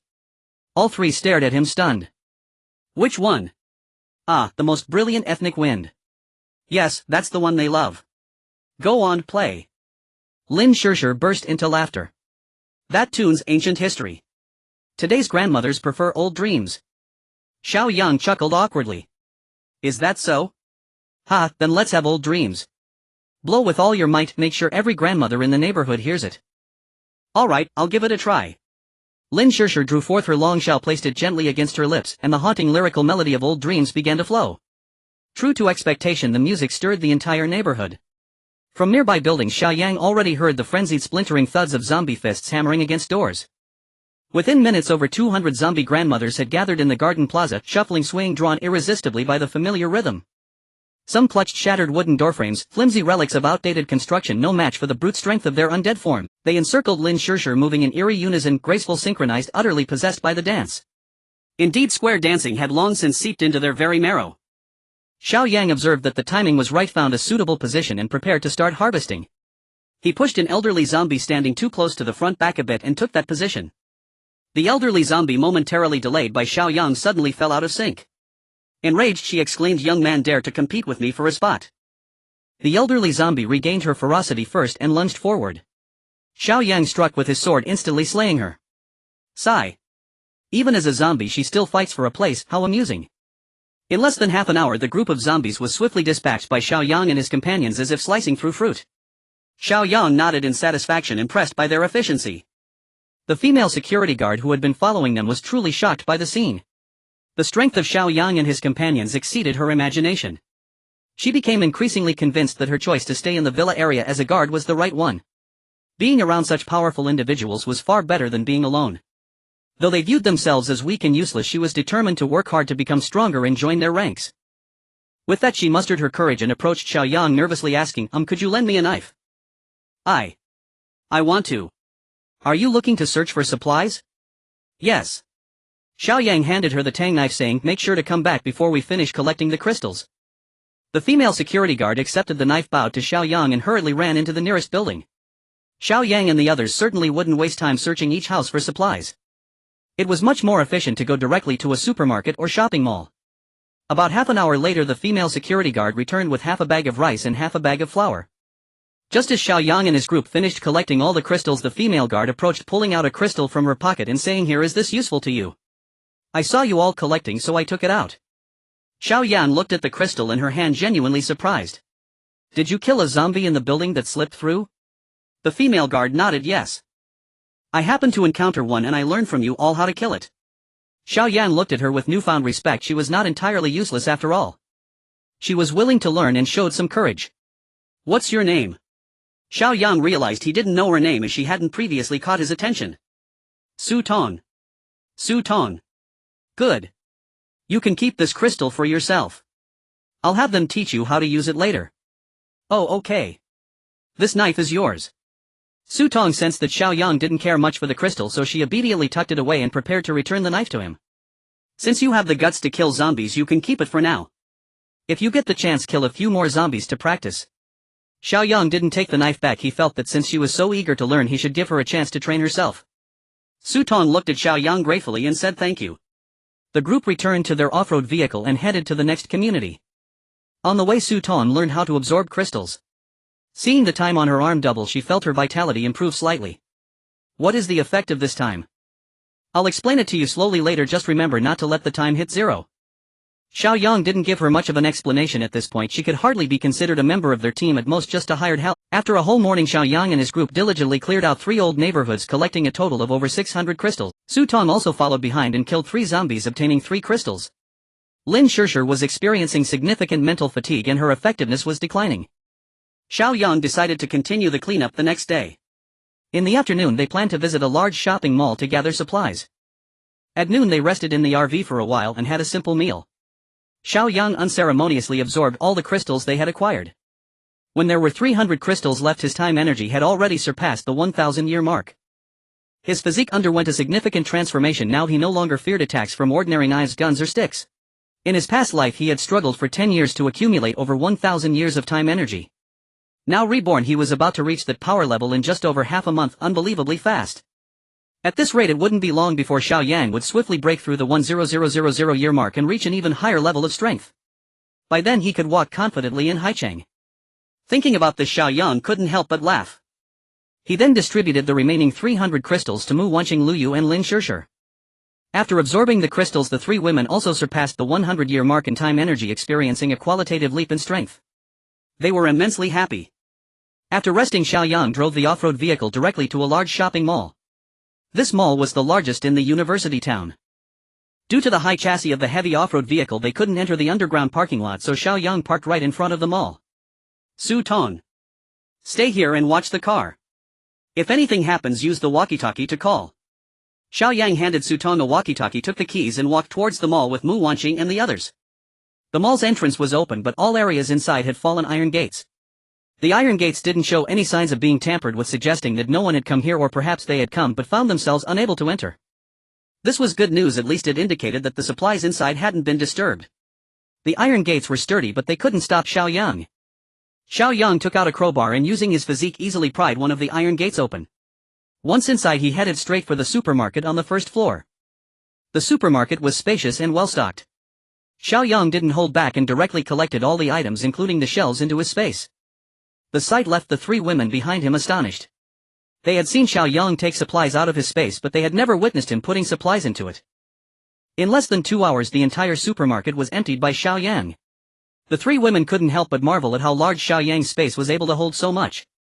After finishing with the supermarket, they went to the clothing sections on the second and third floors, where Xiao Yang was just as unreserved, collecting all the clothes into his space. Although these were mostly summer clothes, they would be useful in the future. Especially items like bras and underwear, which Mu Wanqing and the others would certainly need and would require frequent washing. Xiao Yang even sorted the bras by size into several categories. This one is breathable and black, it's suitable for Wanqing. This one is slightly smaller, suitable for Lin Shishir. This one is a bit larger, so it's most suitable for Yu Jia. After collecting all the clothes, the group made their way to the fourth floor. This level was filled with dining establishments, and there weren't many usable supplies, prompting them to rush to the fifth floor. On this floor there was a cinema, while the rest consisted of gyms and clubs. Xiao Yang felt there was nothing useful, while Mu Wanqing and Lin Shishir, guided by Luyu, each picked up a yoga mat. Luyu suggested that Mu Wanqing and Lin Shishir do yoga, and upon hearing this, Xiao Yang thought it was a great idea. He felt fortunate to witness it and promptly offered to sponsor them yoga outfits. Before the apocalypse struck, he had bought quite a few yoga outfits online. Just as he envisioned this delightful scene, the intercom crackled to life. This is Su Tong. A few people are being chased by a horde of zombies and are running toward our RV. What should I do? Xiao Yang was taken aback. Were they being targeted or just passing by? Regardless, it was best to go out and take a look. Stay inside the vehicle and do not come out, we will be there shortly. Xiao Yang replied and hurriedly took Mu Wanqing and the others downstairs. However, when they rushed out of the mall, they found the RV surrounded by a horde of zombies. A glance around revealed only zombies with no sign of any living people. Could it be that they hid inside the RV? Su Tong. Xiao Yang called out over the intercom, wanting to check if she was still alive. I'm here. Our RV is surrounded by zombies. After a moment, Su Tong's voice, deliberately lowered, came through the intercom. What about the others? Xiao Yang pressed. They are in the vehicle. Su Tong's words were tinged with anxiety. It seemed she felt it was wrong to have brought those people into the RV without permission. Xiao Yang was furious. How could Su Tong not know whether they were friend or foe and yet let them into the RV? He looked at the zombies surrounding the vehicle. There were at least 100. Forget it, let's deal with these zombies first. As for those people, if they were sensible, they should leave quickly. If not, then they shouldn't blame him for being ruthless. With around 100 zombies, it was merely a trivial matter for Xiao Yang and his group. They drew their tang knives and slaughtered the zombies, quickly clearing the area. The group arrived at the RV door, with Luyu quietly raising her palm behind Xiao Yang, ready to unleash her lightning on anyone inside if the situation turned sour. Su Tong opened the door. Xiao Yang shouted. The RV door opened, the steps extended, and Su Tong came down. Seeing that Su Tong was not under control, the group felt somewhat relieved, indicating that the other party did not harbor ill intentions. Why did you take the liberty of letting them in? Xiao Yang's tone was displeased. They are officers from the security team, so I thought. Before Su Tong could finish, a woman stepped down from the RV. The woman had short hair, fair skin, and a beautiful appearance, with clear eyes and a striking presence. Just her standing there made one feel a sense of extraordinary vigor. Are you an officer? Xiao Yang had seen officers before, but he had never encountered such a beautiful and charismatic female officer. Hello, I am Tang Ying, the captain of the municipal police's security team. The two behind me are my colleagues, and here is my badge. Tang Ying introduced herself and pulled out her badge. Xiao Yang took it, glancing at the photo, which didn't do her justice. However, he couldn't help but chuckle internally. Was this really the right time to show your credentials? Well, he conceded that it did hold some value. After all, they were quite trustworthy before the apocalypse. He believed that at least at this stage she wouldn't harbor any ill will. Hello Captain Tang. Xiao Yang greeted with a smile. Tang Ying glanced at Mu Wansheng and the others behind Xiao Yang and remarked appreciatively, "You are truly impressive. The four of you managed to easily take down so many zombies. If we hadn't been injured and feared causing you trouble, I would have joined you in the fight long ago." Upon hearing this, Xiao Yang took a closer look and noticed that Tang Ying's clothing was torn in several places, indicating she had been through a fierce battle. Peering inside the RV, he saw a woman bandaging a man's hand. Xiao Yang suddenly grew vigilant and asked, "Did any of you get bitten by a zombie?" Xiao Yang was well aware that if any of them had been bitten by a zombie, they could not be allowed to live. The zombie virus was highly contagious, and if bitten or scratched, one would transform within 3 hours at most. Tang Ying was puzzled by Xiao Yang's sudden vigilance. Wasn't it normal to get injured? While I and a female colleague were injured when we inadvertently fell while fighting zombies. That male colleague was accidentally bitten on the hand by a zombie, but it was just a little bleeding. It's not serious. Upon hearing this, Xiao Yang's expression immediately turned cold. "Captain Tang, you need to get your colleague down here quickly. We are leaving." Tang Ying was taken aback. Why did Xiao Yang's attitude suddenly change upon hearing that her colleague had been bitten by a zombie? "Could it be arranged this way? You take us to the police station in the university town and we can get out there?" she cautiously requested. Xiao Yang immediately rejected, saying, "I can take you and your female colleague, but your male colleague must get out of the vehicle right now." Tang Ying frowned at the direct refusal from Xiao Yang, feeling somewhat surprised. Meanwhile, her female colleague in the RV stood up angrily and retorted, "What's wrong with you? Our captain has already said to take us to the nearby police station. If we hadn't killed over 50 zombies today and gotten injured, we wouldn't have bothered you." Cough cough, "Captain, how about I get out and you and Comrade Xiao Jiang go first? I'll just walk there." Tang Ying's male colleague proactively offered to get out of the vehicle when he sensed Xiao Yang's reluctance to have him stay inside. Woof woof woof. Suddenly a dog burst out of the RV, barking furiously at Xiao Yang. Xiao Yang was startled and upon closer inspection realized it was a German Shepherd police dog. It had probably been hiding in a corner of the RV, which was why he hadn't noticed it earlier. Yang, stop barking." Tang Ying scolded sharply. Just as Xiao Yang was about to ask what, he suddenly noticed that the police dog obediently stood at Tang Ying's feet, stopping its barking. What the hell? Is this dog named Yang? When he was a child, Xiao Yang's biological mother used to call him Yang. Hearing this, he instinctively thought it was calling him. Who would have thought that this dog would share the same name as him? Cough cough. Is this dog named Yang? Xiao Yang pointed at the police dog and asked Tang Ying. Yes, I named it. Xiao Yang felt a dark cloud pass over his face. How ridiculous to have the same name as a dog. Seeing that Xiao Yang had fallen silent, Tang Ying felt that pressing further would seem impolite on her part. Xiao Jiang, Xiao Lu, get out, we will walk to the police station ourselves. Tang Ying turned back to her two colleagues in the RV and then turned to Xiao Yang and saluted. However, we must thank you. Without you and this RV we might have already perished. With that, she turned to leave with her colleagues and the police dog. Wait. Xiao Yang suddenly called out. Xiao Yang called out to Tang Ying and the others. May I ask if there are any further instructions? Tang Ying turned around and replied indifferently. If bitten by a zombie, one will surely become a zombie. No one can save him. The reason Xiao Yang changed his mind was not out of compassion. Rather, he suddenly recalled the name Tang Ying and her identity.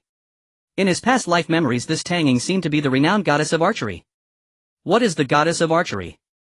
A sharpshooter who can take down enemies from 100 miles away. That is the goddess of archery in the apocalypse. It is said that before the apocalypse she was the captain of the security team. And the Tang Ying in front of him perfectly matched that information. If he could recruit her, wouldn't their chances of survival increase significantly? Therefore Xiao Yang felt compelled to assist her. Upon hearing Xiao Yang's offer to take them to the police station, Tang Ying and the others relaxed their expressions. But upon hearing that their injured colleague would also turn into a zombie, their faces immediately tensed. Tang Ying gravely approached Xiao Yang and whispered, "Is what you said true?" Xiao Yang nodded. "Is there any way to save him?" Tang Ying looked at Xiao Yang with a glimmer of hope. Although she had already witnessed her colleague being disemboweled by a zombie, she still believed that being bitten just a little should leave some. If the bite is fresh and you sever the arm immediately, there is still hope. But now. Xiao Yang shook his head. It's a certain death. Upon hearing this, Tang Ying was momentarily stunned, but then she tried to maintain a calm demeanor. Then let's hurry up and set off. We will do our best not to trouble you. Tang Ying immediately turned around, helping her injured colleague back onto the RV.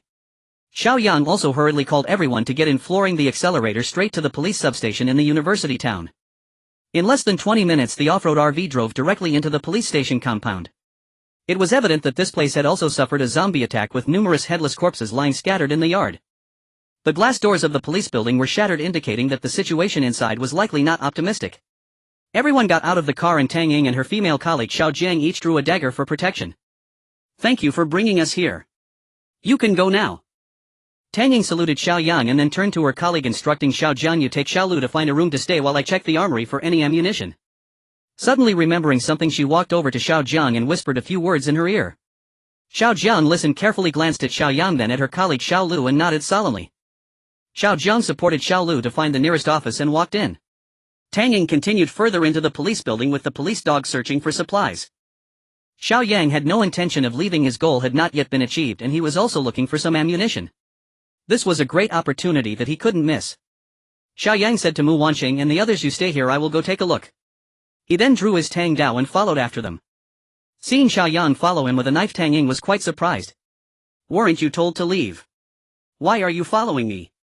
"He Captain Tang, we should stand united in times of trouble. I noticed you were short on manpower, so I came to lend a hand. Once we confirm it's safe here, we will leave." Tang Ying looked Xiao Yang over with a scrutinizing gaze, but he appeared genuinely sincere, making it difficult to discern any ulterior motives. Thinking that Xiao Yang's combat ability was not inferior to her own, Tang Ying tacitly accepted his presence. The police dog Yang Yang sniffed carefully in front. Tang Ying was in the middle and Xiao Yang followed behind. Xiao Yang looked at the scene before him and suddenly thought, "With two Yang Yangs protecting you, you should be grateful." They continued walking deeper until they reached a staircase leading to the basement. The password door at the stairs was open and Xiao Yang followed Tang Ying down. Upon entering the basement, the lack of windows made the light dim. Xiao Yang took out a powerful flashlight from his space and turned it on, shining it ahead. The sudden brightness startled Tang Ying. She turned back to look at the flashlight in Xiao Yang's hand, thinking that this guy was quite well equipped. Then she shot him a glare, implying that he should have informed her before turning on the flashlight.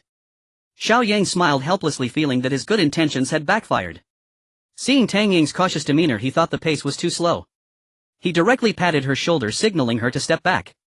Then he gently knocked on a door beside him. Knock. Knock. Knock. The sound was neither too loud nor too soft, just right for the entire basement to hear. Tang Ying immediately raised her dagger on high alert. After a while, seeing that there was no response, Xiao Yang relaxed and said, "All right, there are no zombies in this basement. Remember, zombies are very sensitive to sound. If there were any, they would have come out upon hearing it, so why make this effort?" Understood. Tang Ying was still open to Xiao Yang's advice, but she was curious about how he had such rich experience and who exactly he was. However, now was not the right time to ask, so they continued searching for the equipment storage. Once they confirmed it was safe, their search speed increased and soon they found the equipment room. The door to the equipment room was also open, which made Xiao Yang and Tang Ying feel mixed emotions. The good news was that the door was very heavy. If it had been closed, they would have had to put in a lot of effort. The bad news was that the door was open, suggesting that someone had entered, which likely meant the ammunition inside had been taken. Overthinking was pointless, they would figure it out once they went in. Tang Ying was the first to enter, with Xiao Yang closely following. A beam from the flashlight illuminated the chaos inside, with cabinets all opened. Several handguns were scattered on the floor and some bullets were placed on the cabinets. Tang Ying immediately rushed forward to grab the bullets and Xiao Yang followed suit. Taking advantage of Tang Ying's inattention, Xiao Yang used his spatial ability to stealthily take a few boxes of bullets and a handgun. He wasn't sure if the bullets matched the gun, but he decided to take them regardless. Then he collected the scattered handcuffs, batons and other usable equipment into his space. Tang Ying packed all the bullets and filled the handgun with ammunition, which gave her a bit of confidence. Turning to look at the dazed Xiao Yang, she said irritably, "What are you standing there for? Look for anything useful and take it." Xiao Yang couldn't help but chuckle. It seemed that she was almost emptying the equipment room herself, yet she hadn't noticed. Nevertheless, he still pretended to be surprised and picked up a handgun from the ground. "Can you use that?" Tang Ying mocked when she saw him pick up the gun. "Come on. Who hasn't had a first time? Once you fire it, you'll know how." Xiao Yang, irritated by her tone, retorted back. Without bullets you can't shoot either." Tang Ying teased. Xiao Yang raised an eyebrow, amused that this woman was getting spirited. He stepped closer, pressing against Tang Ying, and said frivolously, "Without bullets it still works. If I poke you, will it hurt?" Tang Ying felt Xiao Yang's breath just inches away, warm and ticklish against her high nose. Hearing his words, it seemed there was a hidden meaning. She shot Xiao Yang a glare, pushed him away and raised her gun, saying, "Stay away from me, you might accidentally fire." Just as Xiao Yang was about to retort, a scream suddenly echoed from upstairs. The two exchanged glances and immediately ran upstairs. When they reached the entrance on the first floor, they found Mu Wanqing and Lu Yu surrounding an office door. That was precisely where Tang Ying's two colleagues were located. The police dog Yang was the first to squeeze through the legs of the crowd and enter the room. What happened? Xiao Yang quickly asked. That male officer has turned into a zombie and bitten the female officer. Lin Shishir said. Upon hearing this, Tang Ying hurriedly pushed them aside and entered the office. The room was in chaos with a large pool of blood on the floor. The male officer who had turned had a large hole in his head, lying motionless on the ground. The female officer Xiao Jiang had a bloody wound on her neck and blood was gushing out. The police dog Yang was whining softly, licking her face. Tang Ying immediately rushed to Xiao Jiang's side, picking her up and pressing down on her wound to stop the bleeding. What happened? Xiao Yang asked Mu Wanqing. We heard the screams and came to check, only to find that the male officer had already bitten her neck. She had a knife but couldn't bring herself to use it. It was I who finally dealt with the zombie officer. Mu Wanqing recounted what had just happened, and Xiao Yang listened with a heavy heart. Tang Ying, holding Xiao Jiang, choked on her words. Didn't I tell you? If Xiao Lu turns into a zombie, you mustn't hesitate and protect yourself well. Why won't you listen? Xiao Jiang weakly replied. Captain Xiao Lu is my comrade. I couldn't do it. Everyone felt a deep sorrow. Silly girl, Tang Ying said through tears. Captain. Will I also turn into someone like Xiao Lu? Tang Ying did not respond, only holding Xiao Jiang tightly. Captain. I don't want to turn into that kind of monster, please. Give me a quick end. Xiao Jiang used her last bit of strength to open her eyes wide, looking at Tang Ying with pleading in her gaze. Woo. The usually strong-willed Tang Ying finally couldn't hold back her tears upon hearing her colleague's final request. I beg you. Xiao Jiang's gaze began to fade slowly. The virus started to invade her brain and she showed signs of becoming a zombie. Xiao Yang felt anxious watching this, hoping Tang Ying wouldn't follow in her colleague's footsteps. Captain Tang Yu. I know, please all of you go outside. Xiao Yang wanted to remind her but was pushed out by Tang Ying. As they left the room, Mu Wanqing, Lu Yu and Lin Shishi's eyes were already moist. Xiao Yang was speechless. They had seen so little of the world. He had seen such scenes often in the apocalypse. Life was the least valuable. You may have feelings but others do not. Zombies are even more heartless. Therefore, to survive longer, one must be tougher. Bang! A gunshot rang out from the room. Xiao Yang nodded. Captain Tang, once you get past this hurdle you will truly have grown. After a while, Tang Ying finally emerged with the police dog. Her eyes were red and she was silent. She closed the office door again and saluted it. Then she took out 2 handguns and handed one each to Mu Wanqing and Lin Shishir. These are my colleagues, keep them for self-defense. The bullets are fully loaded, remember to protect yourselves. With that she led the police dog upstairs. Mu Wanqing and Lin Shishir were stunned, holding the handguns. They had never touched a gun, let alone shoot one. But we don't know how to use it. Everyone has to start somewhere, just shoot once and you'll know how. Tang Ying replied without looking back. Upon hearing this, Xiao Yang suddenly took an interest in Tang Ying. This woman had been under pressure but was now learning on the fly. Put the guns away, wait here, I'll go up with her to take a look. Xiao Yang instructed before following her upstairs. Tang Ying led the police dog to search each room, with Xiao Yang trailing behind. After searching the 2nd floor, they went to the 3rd floor. Why are you still following me? Are you here to watch me make a fool of myself? Laugh at how I can't even protect my colleagues. Seeing Xiao Yang following closely behind her, Tang Ying finally exploded. With red eyes she vented her frustrations at Xiao Yang. Xiao Yang was caught off guard by Tang Ying's anger, feeling confused. Captain Tang, I just wanted to help you. I meant no harm. Tang Ying sneered, do you think you're so great? He. You are quite strong but I don't need it. Xiao Yang was speechless, realizing he was being misunderstood. If it weren't for the fact that she was the apocalypse's shooting goddess, would he follow her? Suddenly from the innermost office the sound of a zombie growling reached their ears. Xiao Yang and Tang Ying both froze, then instinctively walked towards the source of the sound. They stopped at the director's office at the end of the corridor. The noise was coming from inside. Xiao Yang kicked the door open, discovering a zombie in uniform standing inside, who must have been an officer in life. On the floor lay another zombie dressed in ordinary clothes. Seeing the uniformed zombie rushing towards the door, Tang Ying raised her gun to shoot, but Xiao Yang stopped her. Just this one, don't waste bullets. Xiao Yang went straight in and chopped off half the zombie's head, causing it to fall to the ground with a thud. Xiao Yang checked the zombie on the ground. It had been dead for a long time. It seemed that the zombie had attacked here. This officer had killed the zombie but was bitten in the process and eventually transformed. It appeared that there were no survivors left in the entire police station. Just as Xiao Yang and Mu Wanqing were about to leave, they suddenly heard someone calling for help. "Hey, is there a rescue team?" Xiao Yang and Tang Ying followed the voice and discovered a hidden door in the office. Xiao Yang kicked the secret door open and a terrified voice shouted, "In Li Gang from the city police station, who are you?" Inside was a hidden room furnished with a bed and sofa. At that moment a man in uniform was hiding in the corner shouting at him. Seeing this man, Tang Ying exclaimed in surprise, "Li Yang, how did you end up here?" The man named Li Yang, upon seeing Tang Ying, joyfully shouted, "Tang Ying, is it really you? Are you here to rescue me? I knew you still cared about me." Upon hearing this, Tang Ying suddenly frowned and coldly replied, "Comrade Li Yang, I'm glad you're alive. But please don't get the wrong idea." Li Yang, however, was unfazed by Tang Ying's indifferent attitude, and with a shameless grin he approached her and said, "Tang Ying, I know you actually have feelings for me, right?" Tang Ying stepped back, clearly disgusted, and replied, "Sorry, you've misunderstood." Xiao Yang, witnessing Li Yang's sycophantic behavior, felt nauseated, finding it a disgrace to his image as a police officer. The girl obviously has no interest in you. Does this self-delusion even make sense? Sensing Xiao Yang's gaze, Li Yang looked him up and down, realizing that Xiao Yang was much more handsome than he was, and felt a twinge of jealousy. He puffed out his chest, trying to appear taller, and looked at Xiao Yang with an air of superiority. "Comrade, you are also from the police system, right? Do you know who my father is?" Xiao Yang scoffed, thinking it absurd to bring up family connections at a time like this. "I'm not a police officer and I have no interest in knowing who your father is. My father is Li Gang." Seeing that Xiao Yang was not paying him much attention, Li Yang proudly shouted. Xiao Yang was baffled, wondering how Li Gang had anything to do with him. "If your father were Wang Gang, then things would really be a mess." Xiao Yang retorted sharply, turning to leave, not wanting to waste another word on someone like him.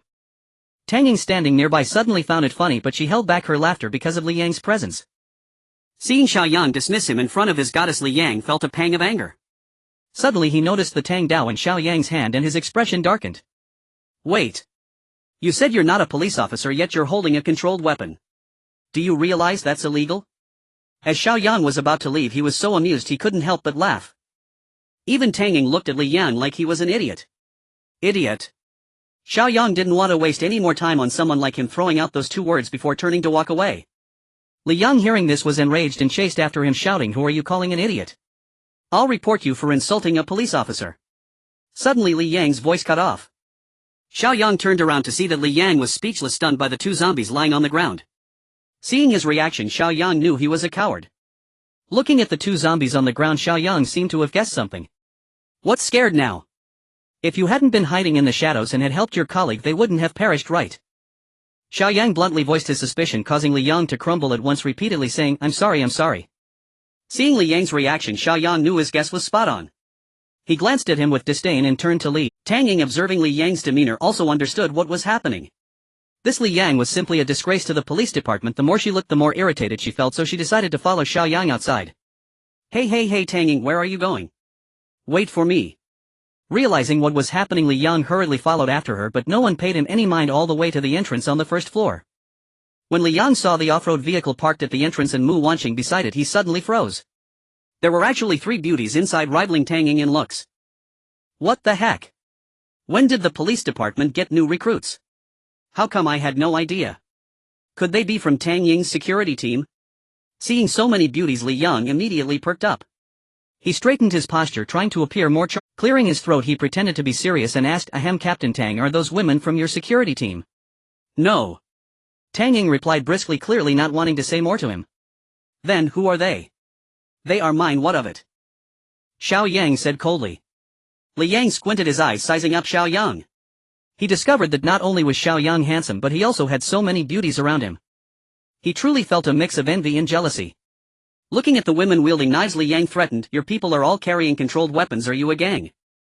Do you think I can arrest you?" Everyone was taken aback by Li Yang's words. This guy must be out of his mind. How could he not know what was happening outside? "Go ahead and try." Xiao Yang's expression turned cold. He had seen fools, but never such a fool.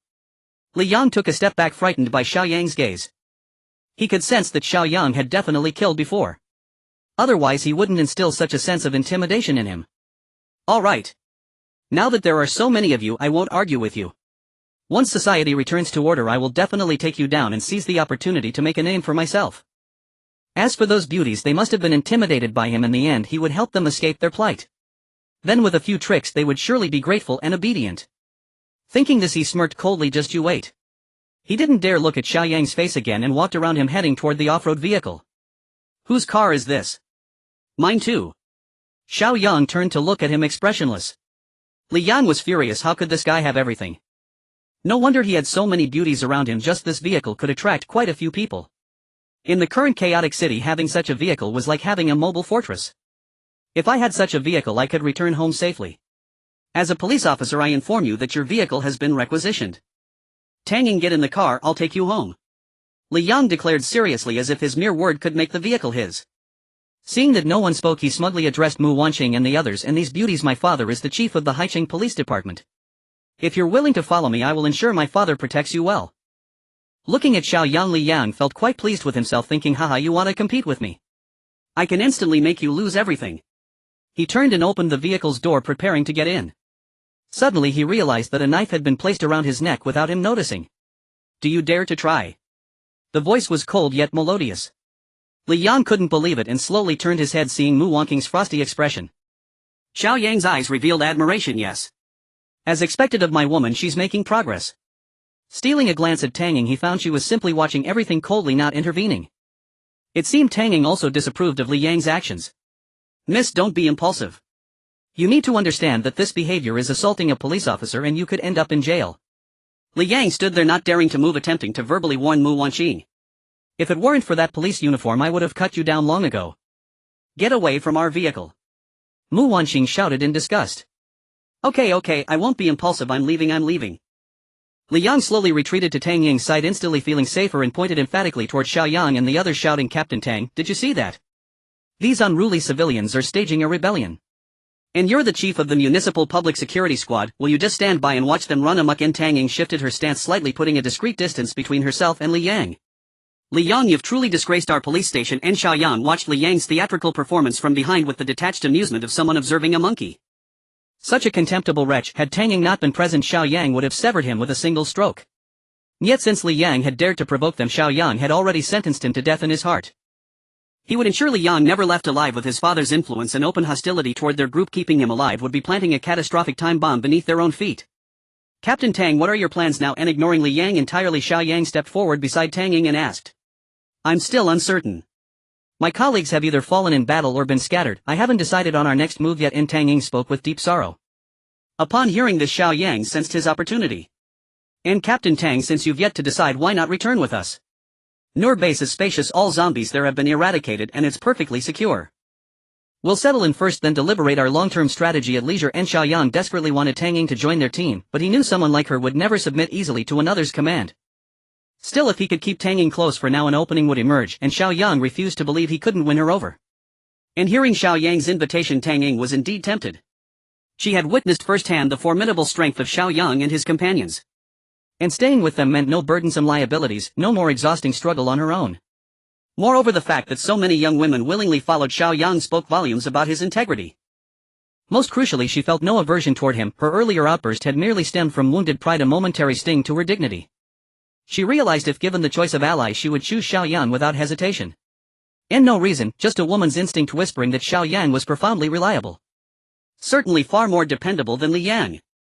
And Captain Tang, come with us, we promise you'll be pleasantly surprised once you arrive.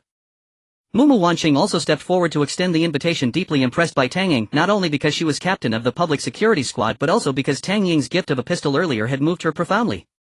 Yes. It's just the few of us there, your presence will bring liveliness and warmth. And Lin Shirshir joined the appeal, stepping forward eagerly. Captain Tang, if you join us I'll prepare delicious meals just for you. And Liu approached as well, attempting to entice Tang Yang with culinary allure. At the mention of food, Tang Ying's stomach betrayed her with an undignified rumble.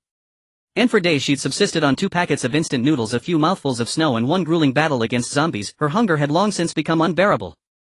Flustered, she glanced shyly at Liu, then met the sincere gazes of the others, and murmured softly, very well. I'll trouble you then. Wonderful. Come Captain Tang, let's board the vehicle. And Xiao Yang inwardly rejoiced. These women were growing ever more perceptive and considerate. Their seamless coordination earned full marks from him. And Li Yang, seeing himself utterly ignored, as if he were invisible, panicked as Tang Yang prepared to board the vehicle and depart with them, and rushed forward to grab her arm. Captain Tang, you can't abandon me here alone. We're colleagues within the same system, and seeing Li Yang's pleading desperate expression, Tang Ying felt a pang of reluctant pity. Abandoning a fellow officer simply wasn't her nature. And with visible disgust she shook off his hand and turned helplessly toward Xiao Yang, knowing full well he was the undisputed leader of this group.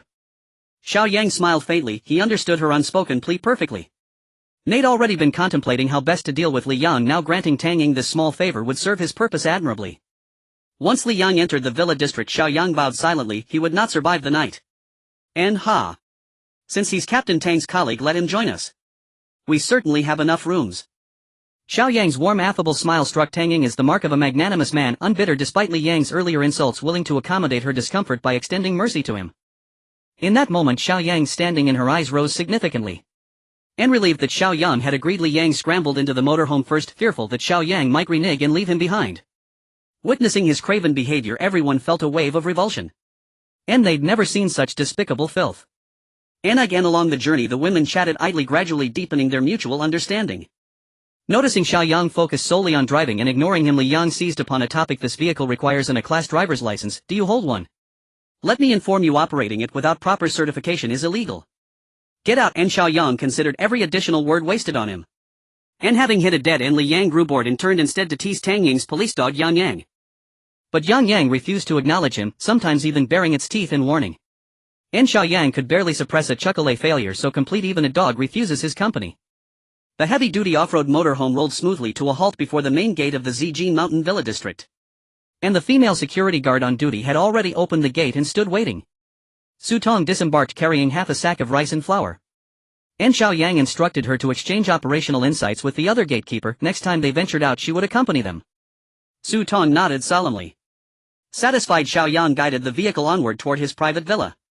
And before its entrance the electric gate slid open slowly and gracefully. We've arrived home, you may disembark now. And Xiao Yang issued Li Yang his formal dismissal. And Li Yang froze, bewildered. It's freezing outside. Where exactly do you expect me to go? There are dozens of villas here, you're free to choose any. And Xiao Yang replied impatiently. And no, I'm accompanying Captain Tang. And wherever she goes I go, and if she stays aboard so do I. Li Yang suddenly resorted to childish obstinacy, refusing outright to leave the vehicle. And Tang Ying frowned, her disdain for him deepened with every passing second. Mumu, watching appalled by Li Yang's shameless conduct, strode forward, seized him by the collar, yanked him upright and hurled him bodily through the open door. Li Yang crashed headfirst into the snow, dazed and ringing in his ears. And before he could even regain his senses Xiao Yang accelerated smoothly into the villa courtyard, the gate closing silently behind him. Inside the vehicle Tang Ying stared stunned at Mumu Wanqing's astonishing feat. And even at his most contemptible Li Yang weighed over 100 jin, yet she'd lifted and ejected him with effortless ease. Was this young woman truly so formidable? And her combat prowess appeared scarcely inferior to her own. Not only after the others invited her to alight did Tang Ying finally snap out of her astonishment. Just then Li Yang's furious, humiliated shouts echoed from beyond the closed gate. And fine. Even that dog gets in, but not me. Xiao Yang glanced at Yang Yang and burst into hearty laughter. And you're absolutely right, dogs may enter, but you. Never. No one paid any attention to Li Yang, who was rejected at the door while Tang Ying was warmly led into the villa by Mu Wanqing and the other. Su Tong. Keep an eye out. If that person named Li Yang runs out of the villa area, contact me immediately. Inside the villa Tang Ying was still in shock. It was simply unbelievable. From the moment she arrived, seeing the electric gate and then entering the villa which had electricity and heating, she was in a daze. After so many days this was the happiest and most secure day she had felt. Even her police dog Yang Yang was joyfully frolicking around. However, it wasn't long before it was fixated on the coal ball. Suddenly confronted with another dog, the coal ball seemed to sense a threat and became restless. It would often spread its wings in a display and bark at Yang Yang. Yang Yang also showed great interest in the coal ball, constantly circling underneath it. From time to time it would bark a couple of times towards the coal ball above. But each time Tang Ying would scold it and it would lay down on the ground feeling wronged. Xiao Yang was initially worried that the coal ball might be eaten by the reckless Yang Yang, but upon seeing Yang Yang's well-behaved demeanor he felt relieved. After Mu Wanqing and the others had finished their showers and changed clothes they called for Tang Ying to wash up. Hearing that there was a chance to take a shower, Tang Ying was overjoyed. It had been nearly 20 days since the disaster struck and she hadn't had a single shower. She had become quite smelly. This was something completely unacceptable for a woman. Xiao Yang thoughtfully handed Tang Ying a set of pajamas. I don't know if it will fit, but Wanqing and Shishir are about the same height as you, so it should be similar. Why don't you try it on after your shower? Tang Ying took the pajamas feeling a bit shy. After all, it was intimate clothing, and receiving it from a big man made her a little embarrassed. "Thank you," Tang Ying said, lowering her head as she hurried into the bathroom. Xiao Yang found it amusing the dignified captain of the public security team, a brave woman, was actually shy. "Xiao Yang, what do you want to eat tonight? There aren't many vegetables left in the fridge." Lu Yu glanced into the fridge and noticed it was almost empty, then turned to ask Xiao Yang. Xiao Yang thought for a moment. Since it was Tang Ying's first visit, the meal should be a bit more lavish. What if she was a foodie? A single meal might win her heart. After pondering for a while, Xiao Yang suddenly realized that with so much time passed, he hadn't had a seafood feast yet. He had stored a lot of seafood in his space, so why not have seafood today? Pairing it with some red wine would be simply exquisite. Taking advantage of the moment, he went to the basement to add coal to the boiler. He directly retrieved a variety of seafood from his space. There were king crabs, Australian lobsters, Australian abalone, sea urchins, and large conchs. And let's add a wild yellow croaker, some salmon slices, and caviar. Perfect. Sister, you were having a seafood feast today. When Xiao Yang brought a huge pile of seafood into the kitchen, everyone was astonished. Little brother, this is way too much. Lu Yu exclaimed, shocked. With such high-end ingredients, were you planning to eat this as a meal? Mu Wanqing didn't say much, knowing that Xiao Yang had plenty of supplies in his space. A seafood meal to change things up was still acceptable. Li Shishir looked at Xiao Yang with curiosity, unable to believe that he had stored so many ingredients. This man exuded mystery and was so strong. Ugh! What am I thinking? Lin Shishir quickly interrupted her thoughts and went to assist Lu Yu. Mu Wanqing started setting the table, creating a harmonious scene. With nothing to do, Xiao Yang went to take a hot shower in the bathroom of the master bedroom on the 3rd floor. When he finished and changed into his pajamas, he found that Tang Ying, Mu Wanqing, and Lin Shishir were already seated. The dining table was already filled with seafood, looking vibrant and appetizing. Lu Yu was just bringing out the last dish, braised wild yellow croaker. The meal was complete. Seeing Xiao Yang come down, Tang Ying immediately stood up, feeling a bit embarrassed, and said, Xiao Yang, thank you for your hospitality. I don't even know what to say. Xiao Yang was taken aback. He hadn't even introduced himself yet. She already knew his name. It seemed Wanqing and the others had told her. Looking at Tang Ying in her pajamas, well, they fit a bit small. Tang Ying, being a police officer, was definitely more solid than Mu Wanqing and Lin Shishir. Moreover, with her prominently curved bust, it wasn't as noticeable when she wore a coat earlier, but now it was quite a large weapon. In terms of scale, it was comparable to Lu Yu. However, Tang Ying was taller than Lu Yu, and paired with her short hair, she exuded a captivating aura. Especially now with her hair tucked behind her ears, she appeared particularly charming. The only discordant note was that her eyes and brows looked a bit too sharp. However, the sharper she looked, the more it sparked a man's desire to conquer. Ahem, little brother, sit down quickly. If you don't come, dinner can't start. Seeing Xiao Yang's captivated gaze, Lu Yu reminded him. Oh. Captain Tang, don't be so polite. We don't see you as an outsider, of course we have to offer you the finest food. Come on, don't hesitate, eat. Xiao Yang sat down and poured everyone a glass of the prepared red wine. Let's welcome Captain Tang with a toast. Tang Ying raised her glass and stood up again. I should be thanking you for your warm hospitality. I'll drink first. After she drank, Xiao Yang and the others naturally followed suit. Captain Tang, there's no need to be so polite. Just treat this place as your own home. Xiao Yang poured her another glass of wine, smiling. Come on, let's not just watch, let's eat quickly. If it gets cold, it won't taste good. Xiao Yang broke off a long leg of the king crab and handed it to Tang Ying. Tang Ying looked at the crab leg in her hand, not caring about her image anymore. She opened her luscious lips and started to nibble. It was delicious, simply divine. Then she peeled open an Australian lobster, stuffing the entire lobster meat into her mouth, her cheeks bulging with the large lobster meat. This way of eating was simply too satisfying. And the sea urchin was fresh and juicy, melting in her mouth. The abalone and conch had a firm texture, elastic and chewy with every bite. It was simply exhilarating. Every person present was enjoying this luxurious feast. They even felt a sense of this is life before the disaster. So comfortable, so delicious, it seemed completely unrelated to the apocalypse.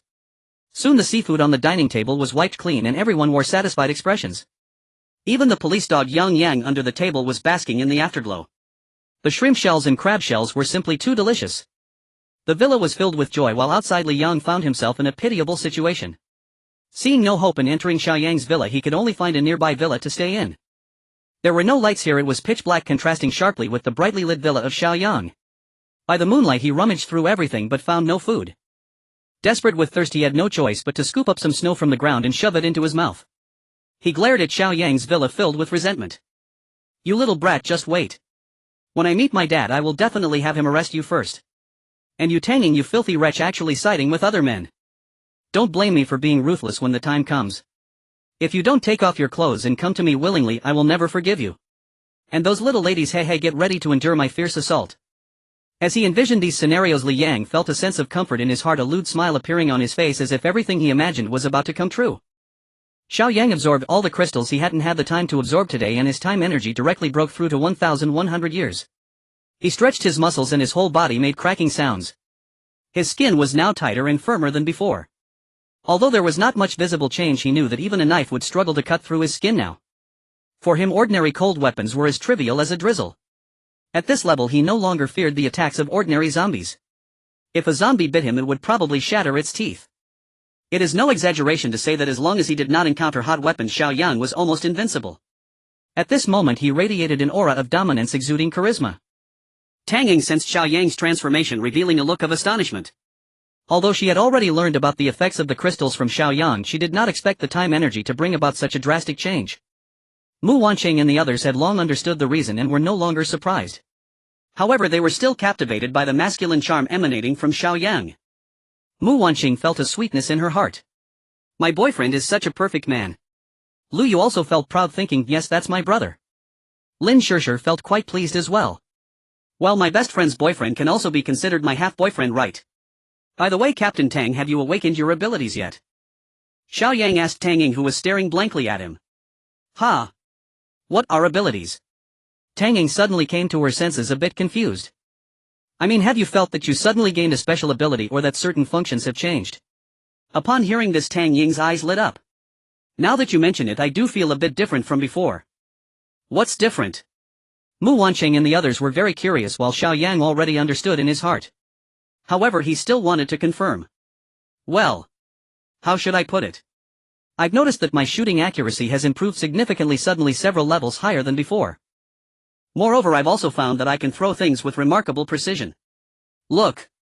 Tang Ying said, picking up a crystal from the table and placing it in the farthest corner of the living room. Then she ran back to grab another crystal and said, look, I can hit it from this far. Saying that, she lifted the crystal in her hand, aimed slightly and threw it. Snap! The crystal hit the corner of the wall perfectly. Mu Wanqing and the others gasped in amazement at such accuracy. Actually, I feel like I can go even further as long as I have the strength to throw it. I wonder if this counts as an ability. The women were uncertain if this qualified as an ability, all looking to Xiao Yang for verification. Xiao Yang felt very pleased at this moment. He had already confirmed Tang Ying's identity as the goddess of archers. This shooting ability belonged to a type of combat-oriented powers, but it was rather special, enhancing a person's precision perception. Someone with this ability is akin to a sniper in the military. In his past life, Xiao Yang had heard about Tang Ying's prowess. With just a bow, she could easily kill a squirrel from 10 kilometers away. Isn't that impressive? If there were such a sharpshooter on the team, safety would be greatly ensured. In the later stages, sharpshooters could truly kill invisibly. Before you even noticed them, you might already be. Xiao Yang's gaze towards Tang Ying grew increasingly fervent. This Tang Ying must be brought under his command. She would be of great use in the future. When the Great Flood came, almost all hot weapons would become ineffective. At that time, all teams and factions would lose their long-range strike capabilities. That's when the importance of a sharpshooter would truly manifest. Tang Ying felt a bit uncomfortable under Xiao Yang's intense gaze, as if he were about to devour her. Ahem, comrade Xiao Yang, does this count as an ability? Xiao Yang was awakened by Tang Ying's voice, and a thought crossed his mind. Captain Tang, this does count as a type of ability. However, without a strong team to help you rapidly enhance your strength, it would be difficult for your ability to develop. Enhancing abilities consumes a lot of crystal cores, and dealing with mutated animals isn't easy. Upon hearing Xiao Yang say she had awakened her abilities, Tang Ying was very happy. But hearing that it would be difficult for her ability to develop, she couldn't help but feel a bit disappointed. Oh. I understand now. By the way, since you all are so knowledgeable, does that mean you have awakened abilities too? She suddenly became curious about Xiao Yang and the others. Come on, you just show us something. Xiao Yang smiled, wanting to showcase his team's strength. Lu Yu rushed to the kitchen, grabbing a pot in one hand and a spoon in the other, and then demonstrated her lightning ability. ZZZZ, Lu Yu tried to control the size of the lightning to avoid damaging the frying pan. Tang Ying watched in astonishment, thinking, this is too incredible. Yu Jie, this is amazing. What about Wanqing and Shishir? What are your abilities? Before Mu Wanqing and Lin Shishir could speak, Xiao Yang interjected, their abilities are a bit special, you'll find out later.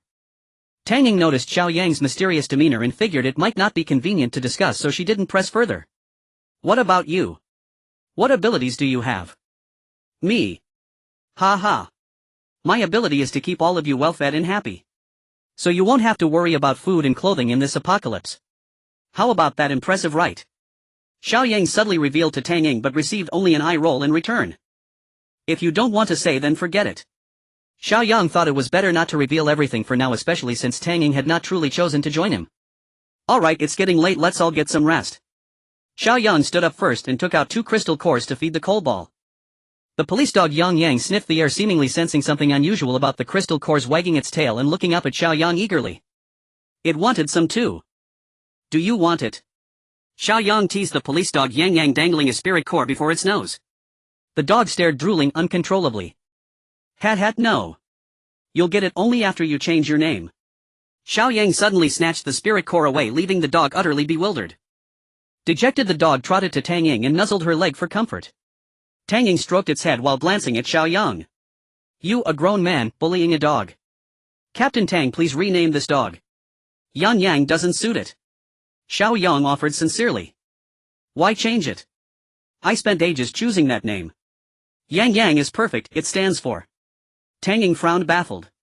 Why on earth was he demanding she rename her dog without reason? Then it struck her, Xiao Yang. Yang Yang. She burst into laughter, unable to hold it back. Look at that name overlap. Ha ha. Comrade Xiao Yang, our Yang is from Sun to Taiyang, not your Yang. At her words, Mu Wanqing and the others sitting on the sofa suddenly caught on. Ha ha ha, they collapsed in helpless mirth. Alright Yang Yang, stand up. Yang Yang, lie down. Ah. Yang Yang, you licked me. Excited, the police dog dashed joyfully between the women, bewildered by their sudden affection. You women are utterly incomprehensible. Xiao Yang sighed, exasperated. They were clearly teasing him through the dog. Alright, back to your rooms now or else.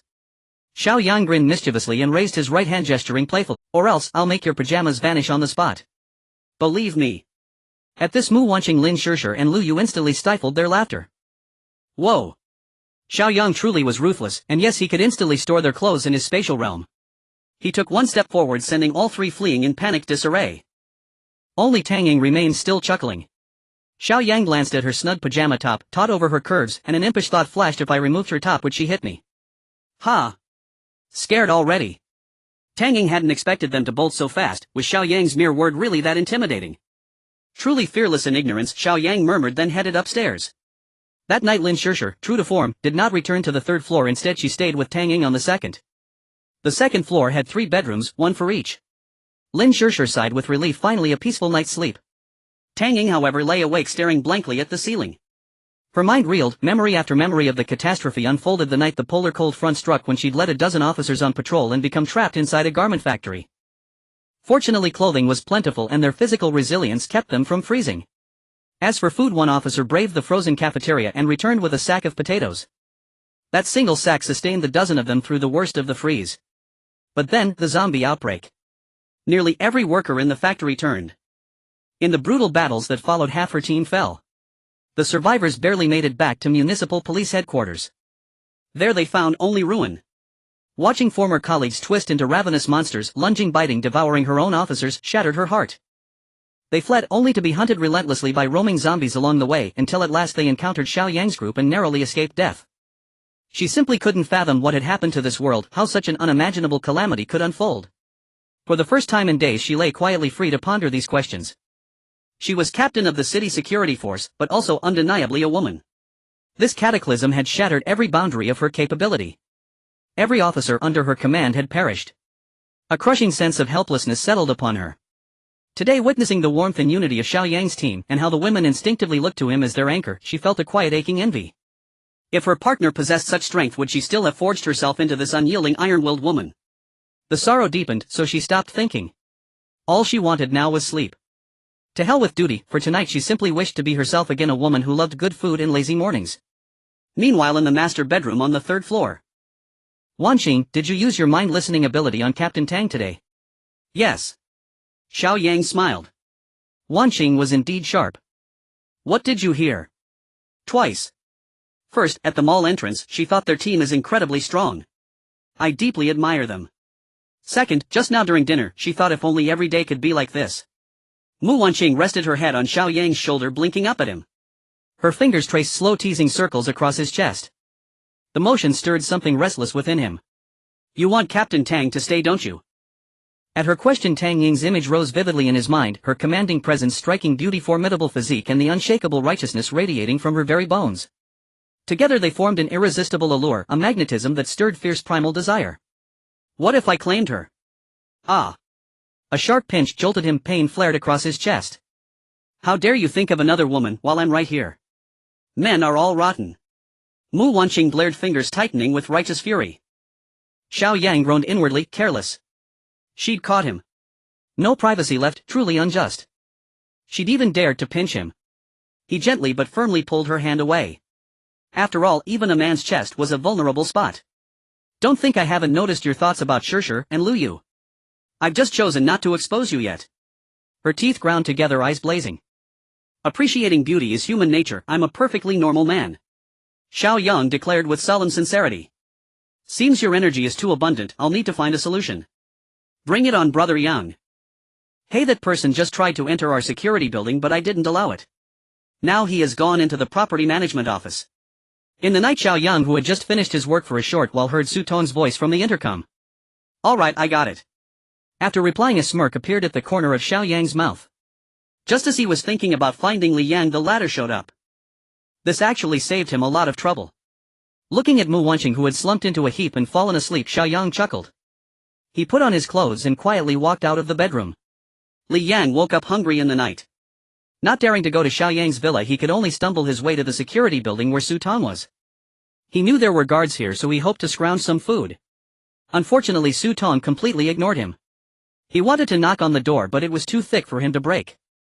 After hitting a wall, he could only feel his way into the property management office. He found a storage room and temporarily hid there to escape the cold. Damn it, you all wait and see, there will come a time when you need me. Just wait and see how I torment you. Li Yang muttered angrily, filled with envy and resentment. Especially that guy, I will make him kneel and beg me. He. Just as Li Yang was chuckling sinisterly, suddenly the door of the storage room was opened. Through the moonlight, Li Yang saw a tall figure outside the door. In the pitch darkness, someone suddenly appeared, startling him. Are you talking about me when you mentioned that guy? The person standing at the door spoke coldly, and from the voice it was indeed Xiao Yang. Li Yang never expected Xiao Yang to show up here at this time. Moreover, he overheard his harsh words. Feeling a bit guilty, he stammered, "Too, wasn't talking about you." Just as he finished speaking, a bright light suddenly shone on his face. He instinctively raised his hand to shield himself from the blinding light.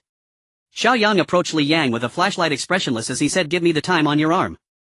Li Yang was momentarily taken aback by Xiao Yang's words. He knew the time displayed on his arm, but he still didn't understand what it represented. He instinctively replied, "Why should I give it to you?" "Why?" He. Xiao Yang chuckled. Then right before Li Yang, he pulled out a baseball bat from his space. With a surprised look, Li Yang heard Xiao Yang say, "Because if you don't give it to me, I will smash your head in. Do you believe me?" Although Li Yang couldn't see Xiao Yang's expression clearly, the tone of his voice made it clear he was not joking. However, he didn't want to appear too cowardly, so he bravely pointed at Xiao Yang with his right hand and said, "Why, you dare?" Ah! As soon as he finished saying "you dare," Li Yang let out a miserable scream. He cradled his right arm with his left hand, the pain twisting his face. Xiao Yang had just swung the bat without hesitation, striking his right arm, and Li Yang felt as if his bones had shattered. "Now you know whether I dare or not, right?" Xiao Yang sneered. After taking a hit, Li Yang realized that Xiao Yang was serious. He trembled and said, "To understand. Then hurry up and extend your left hand to transfer that time to me." Xiao Yang stepped forward, extending his left hand. Upon hearing this, Li Yang didn't dare delay and immediately extended his left hand. How do I transfer it?" he stammered. Xiao Yang gripped his left hand, rolled up his sleeve, and looked at the time energy on his arm that had been there for less than a year. "Do you see this time? Keep 30 seconds for yourself and transfer the rest to me with your mind. Hurry up." Li Yang was taken aback, realizing that this time could be transferred this way. Moreover, seeing Xiao Yang's demeanor, he felt that this time seemed very important. He felt a bit resistant, but was also afraid Xiao Yang would hit him again. Forget it, a wise man doesn't suffer immediate losses. I'll give it to him now, and later I can ask for it back when I have the chance. With that thought, Li Yang steeled himself and transferred the time energy to Xiao Yang. Now there were only 30 seconds left on his arm. Watching the diminishing seconds, Li Yang inexplicably began to feel anxious. After obtaining the time energy, Xiao Yang leisurely took out a pack of cigarettes and a lighter from his space. Lighting one up, he took a deep puff. Seeing that Xiao Yang had no intention of leaving, Li Yang nervously asked, "I've given you the time, why aren't you leaving?" Xiao Yang smiled and calmly replied, "Hee, I need to wait to collect your corpse." Upon hearing this, Li Yang was instantly dumbfounded. Terrified, he asked, "You want to kill me?" Unexpectedly, Xiao Yang shook his head and replied, "You brought this upon yourself, I'm just here to collect your corpse." Li Yang couldn't understand what Xiao Yang meant and he wanted to threaten him. But before he could say anything, the time energy on his arm hit zero. Li Yang collapsed to the ground, his face still twisted in a grimace. Seeing this, Xiao Yang threw the cigarette he was holding to the ground and extinguished it. Looking at Li Yang's corpse, he muttered, "Blame yourself for not knowing your place. How could I possibly leave you as a hidden danger? You should be grateful to have lived a few extra hours." After finishing, he sneered and stored Li Yang's corpse in his space. After doing all this, Xiao Yang finally returned to his villa with peace of mind. Once back, Xiao Yang lay on the bed and fell asleep. After several nights of work, especially after last night's excessive exertion, even with his strong physique and abundant energy, he was still exhausted. However, as soon as the sun rose, he woke up. Glancing at Mu Wanqing, who was still in a deep sleep with messy hair beside him, Xiao Yang sighed with a smile. Sigh. Fool. Why bother? Without the ability to withstand the might of thunder, you still want to exhaust my energy. It's just self-inflicted suffering. Who was it that begged for mercy last night? He. After tidying up Mu Wanqing's messy hair and kissing her on the cheek, Xiao Yang got up and walked to the window, pulling back the curtains to look outside. The snow was still falling and visibility was poor. Sigh. The weather is unpredictable, like a large intestine wrapped around a small intestine. This will be the norm for the next 2 years. Snowstorms will come when they do, and one will just have to get used to it. Picking up the intercom, Xiao Yang went downstairs. Passing by the second floor, he saw that Lin Shishir and Tang Ying's room was still closed, and it seemed like they were sleeping well. Upon reaching the first floor, he found Liu sitting on the sofa in the living room, laughing joyfully. Curious, Xiao Yang walked closer and discovered she was watching the kobolд play with the police dog.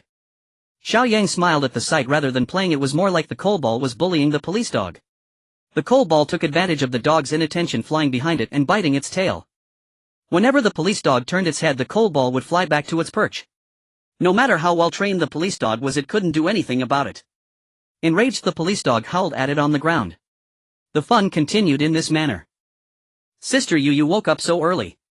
Liu looked up at Xiao Yang, her gaze teasing as she replied, "Some people just can't stop causing a ruckus at night." It was finally quiet, but now these two little troublemakers are at it again. "I didn't wake up early, I just couldn't sleep." Xiao Yang awkwardly chuckled while ruffling his hair. Indeed, it's better to enjoy together than to be alone. Otherwise someone will hold a grudge. "Why are you up so early if you're not going to rest?" "Oh. There's no helping it, it's become a habit," Xiao Yang laughed. Since his rebirth, he had only slept in during the 10 days of the super cold wave. Other than that, he always woke up early. This might be related to his experiences in his past life. In that apocalyptic world, he lived every day in fear with uncertain days and no time for lazy sleep. Liu nodded and then said with concern, "Let me make you breakfast. Since it's snowing outside, we won't be going out today. I'll prepare something good for you." Before Xiao Yang could respond, Liu hurried to the kitchen. He could only silently watch her figure, thinking to himself what a virtuous woman she was. When Liu brought breakfast to the table, Xiao Yang was astonished again. Stir-fried yam, goji berries, walnut, black rice, and a pot of seafood soup made from last night's leftovers. "Come on, young man, eat up." Indeed, Liu had prepared everything intentionally. However, Xiao Yang wouldn't refuse her kindness, as it was simply too delicious. Xiao Yang devoured the meal with great vigor, finishing every last bite. After a satisfied burp and a pat on his belly, he felt invigorated once more. At that moment, Tang Ying, Lin Shishir and Mu Wanqing also came downstairs. Lin Shishir was shocked to see Xiao Yang sitting at the dining table picking his teeth. Is this person powered by nuclear energy? Isn't he tired? Tang Ying, however, showed no expression. She was too exhausted from the previous day and had slept heavily, unaware of what had happened. "You're all up. What do you want to eat?" "I'll make it for you," Liu kindly asked upon seeing them. "Sister, you well eat whatever you make, no need to ask us," Mu Wanqing said appreciatively. It was all her hard work, they felt guilty picking and choosing. "Great. Then I'll just make whatever I feel like." Just as the women were enjoying their breakfast, an urgent voice from the intercom interrupted them. "Hello. A few delivery trucks have arrived at the entrance of our villa area and they insist we let them in." Everyone became alert upon hearing Su Tong's report. "How many of them are there?" "About 50 people." Xiao Yang froze for a moment, realizing the other party was prepared. It was unclear if they were coming for him or for the villa area. Anyone in conflict with him was to be dealt with. It seemed they were likely coming for the villa area. "Well then, let's go check it out first." Without further ado, Xiao Yang changed into his combat gear. The women quickly returned to their rooms to gear up, grabbing weapons to follow Xiao Yang out of the villa. The snow outside was still quite heavy, and since they were some distance from the villa entrance, Xiao Yang drove the off-road vehicle there. Upon reaching the entrance, they discovered a crowd gathered outside shouting towards Su Tong and the others. Since Su Tong had locked the gate, they couldn't enter. Seeing Xiao Yang, Su Tong and the other woman rushed over. "What's going on?" Xiao Yang frowned and asked. "I don't know." A few delivery trucks suddenly arrived with a bunch of people who insist on getting in. However, I recognized someone among them. They look like the people who were trapped in the property building a few days ago. Su Tong's words made Xiao Yang realize what was happening. They must be the ones he had let go, and now someone among them wanted to come back and take over his territory. Damn it, he had spared their lives and they were repaying kindness with enmity. The crowd outside saw Xiao Yang and immediately erupted into loud shouts.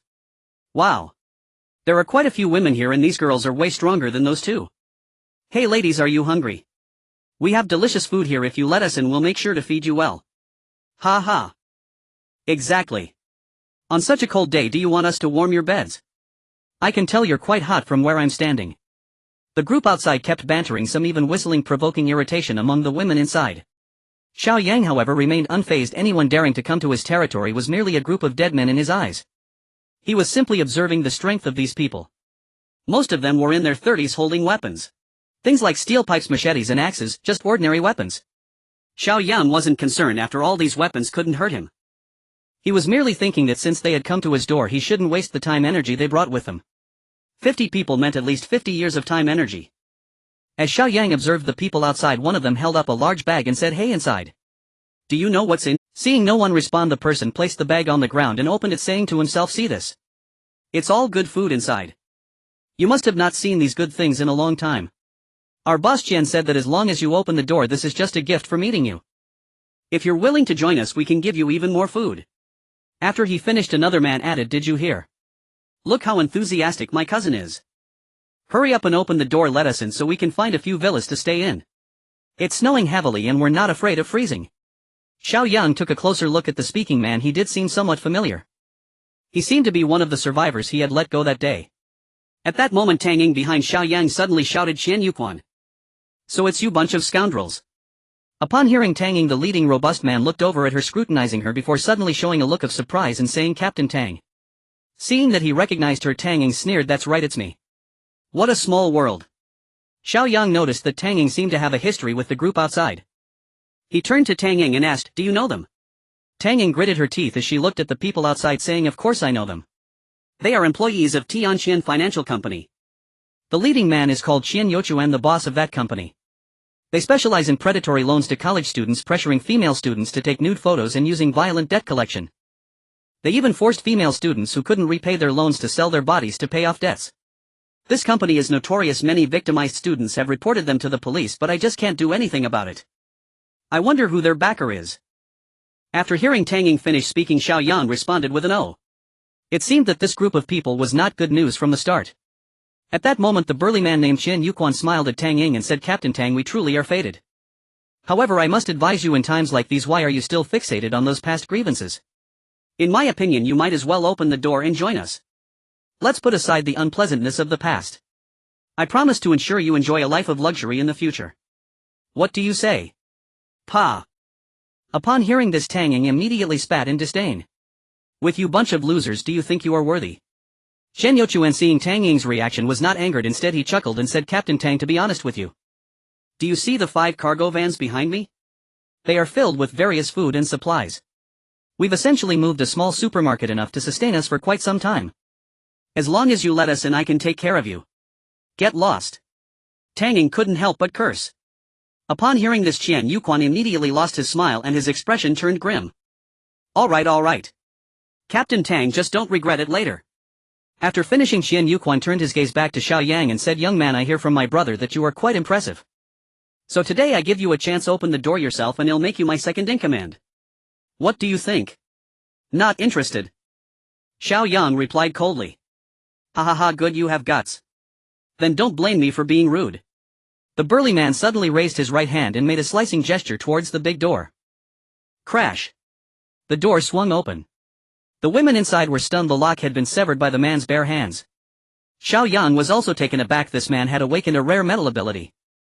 This ability allowed him to transform his hands into sharp metal weapons cutting through iron like mud. No wonder Xiao Yang noticed he was unarmed. His trump card was his own hands. With the door open, the people outside rushed in frantically. Everyone, don't move. The burly man suddenly halted his subordinates and turned to Xiao Yang and the others. I'll give you one last chance. Immediately drop your weapons or suffer the consequences. At this moment, the previously released survivor stood up and smiled at Xiao Yang, saying, "Brother, I've seen your skills. You are indeed a tough guy. But I still advise you to be sensible. You are no match for us. No matter how sharp your knife is, it can't compare to my cousin's hands. Young man, you must learn to observe the situation and act according to your capabilities." Qian Yuquan continued to persuade. Afterward, he glanced at the group of women behind Xiao Yang, smiling and saying, "Ladies, stop resisting needlessly. As long as you give up, I promise you can freely choose food from the cargo vans outside. I, old Xian, have no other skills except for pampering women." "That's right.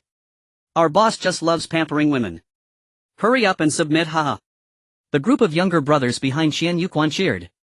However, Mu Wanqing and the others listened to these people's temptations with indifferent expressions, unmoved. This group was truly like a bunch of clowns. "Have you finished talking?" Xiao Yang said coldly.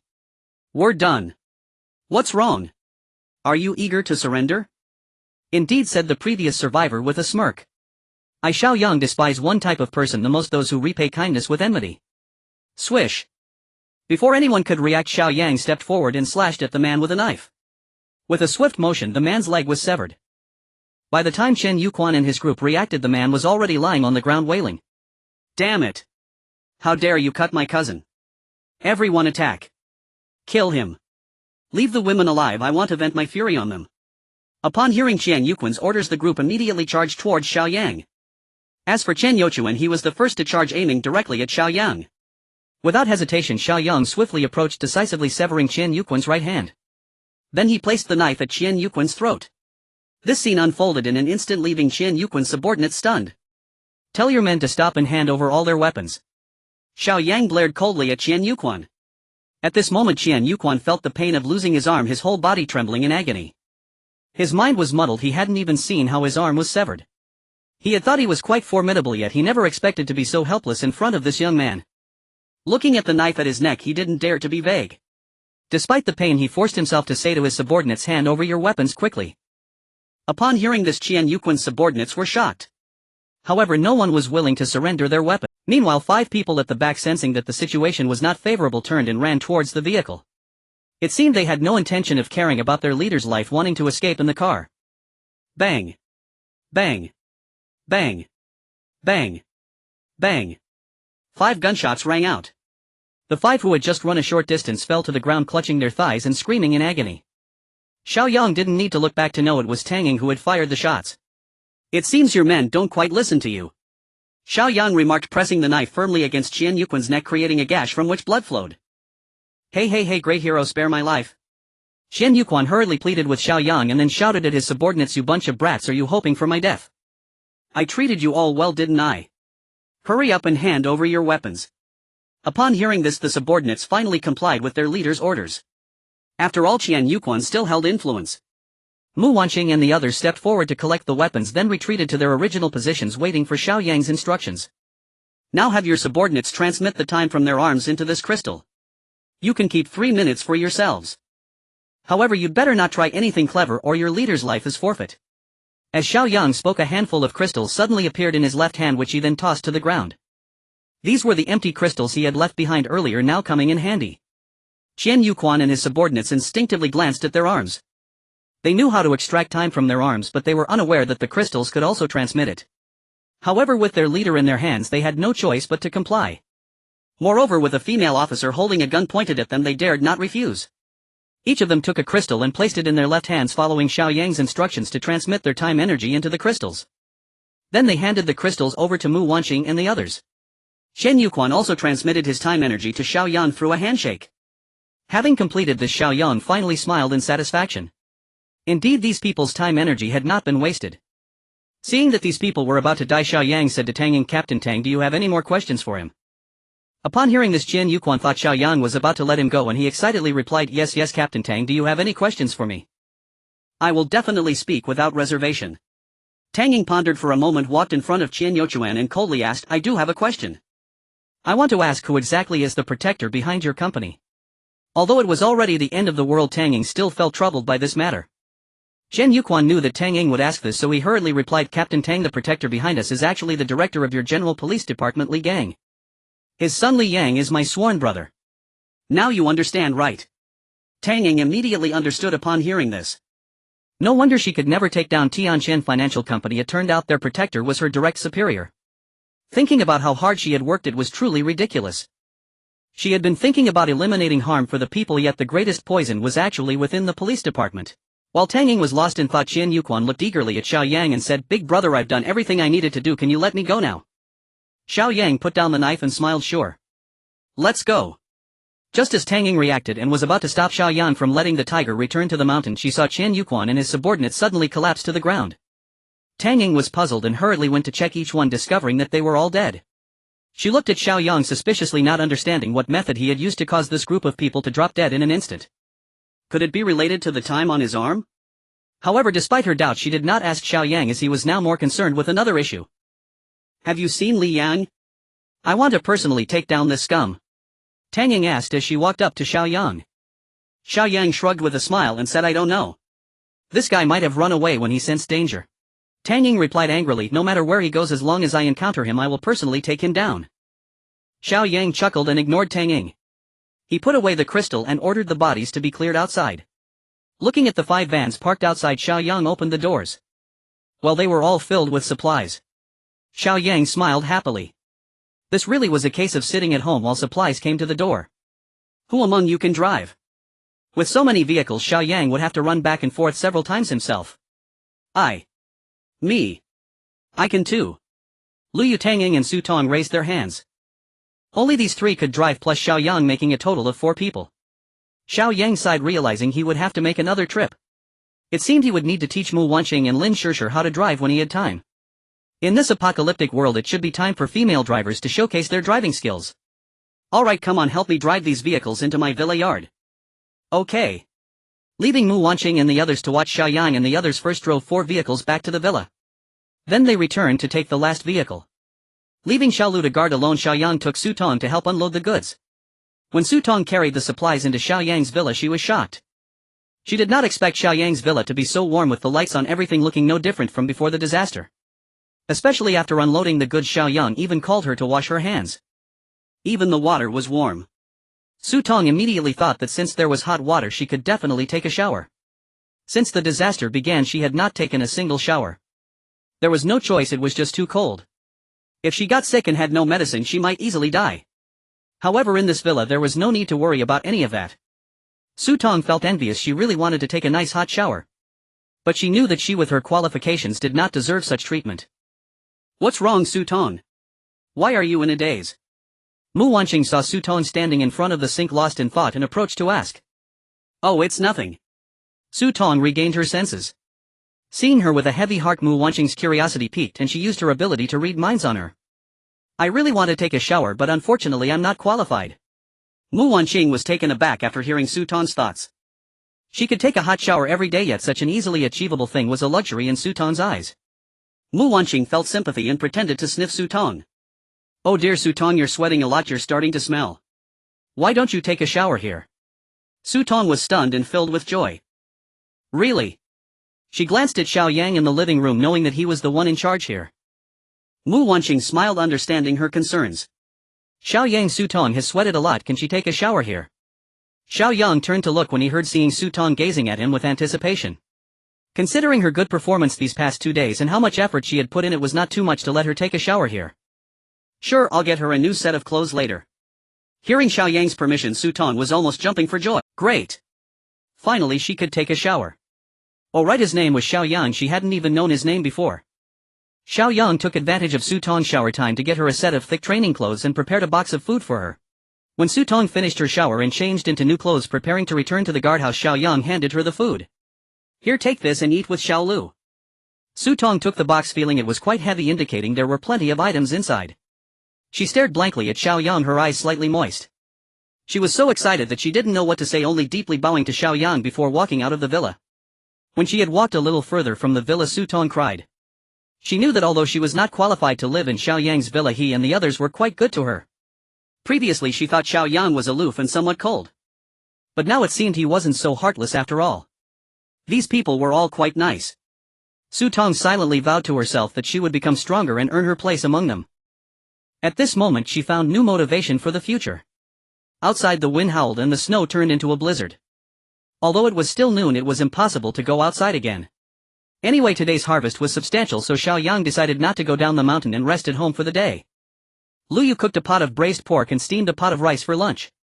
After eating their fill, everyone sat on the couch in the living room to rest. Tang Ying still seemed troubled, clearly unable to get over the matter of killing Li Yang. At this time Mu Wanqing approached Xiao Yang and stretched out her hand. "Didn't you promise to give us a set of yoga clothes? Bring them here." Xiao Yang's eyes lit up as he smiled and asked, "Oh, are you going to start practicing yoga?" "Yes, since we have nothing to do this afternoon, let sister you help us practice. We've been eating a lot lately and we're almost getting chubby." Xiao Yang was certainly happy about this. He had been wanting to see them in yoga clothes. He ran to his room and carefully selected several pieces of yoga attire from his space. Black looks good, black has the most appeal. Flesh colored is nice too, almost like not wearing anything. Pink is also nice, very cute. Xiao Yang eagerly took out several sets of yoga outfits and handed them to Mu Wanqing and the others. Mu Wanqing noticed Tang Ying, who looked sullen, walked over and said, "Come on Captain Tang, don't just sit there. Let's exercise together." I don't know how to do yoga. I usually just do fitness and combat.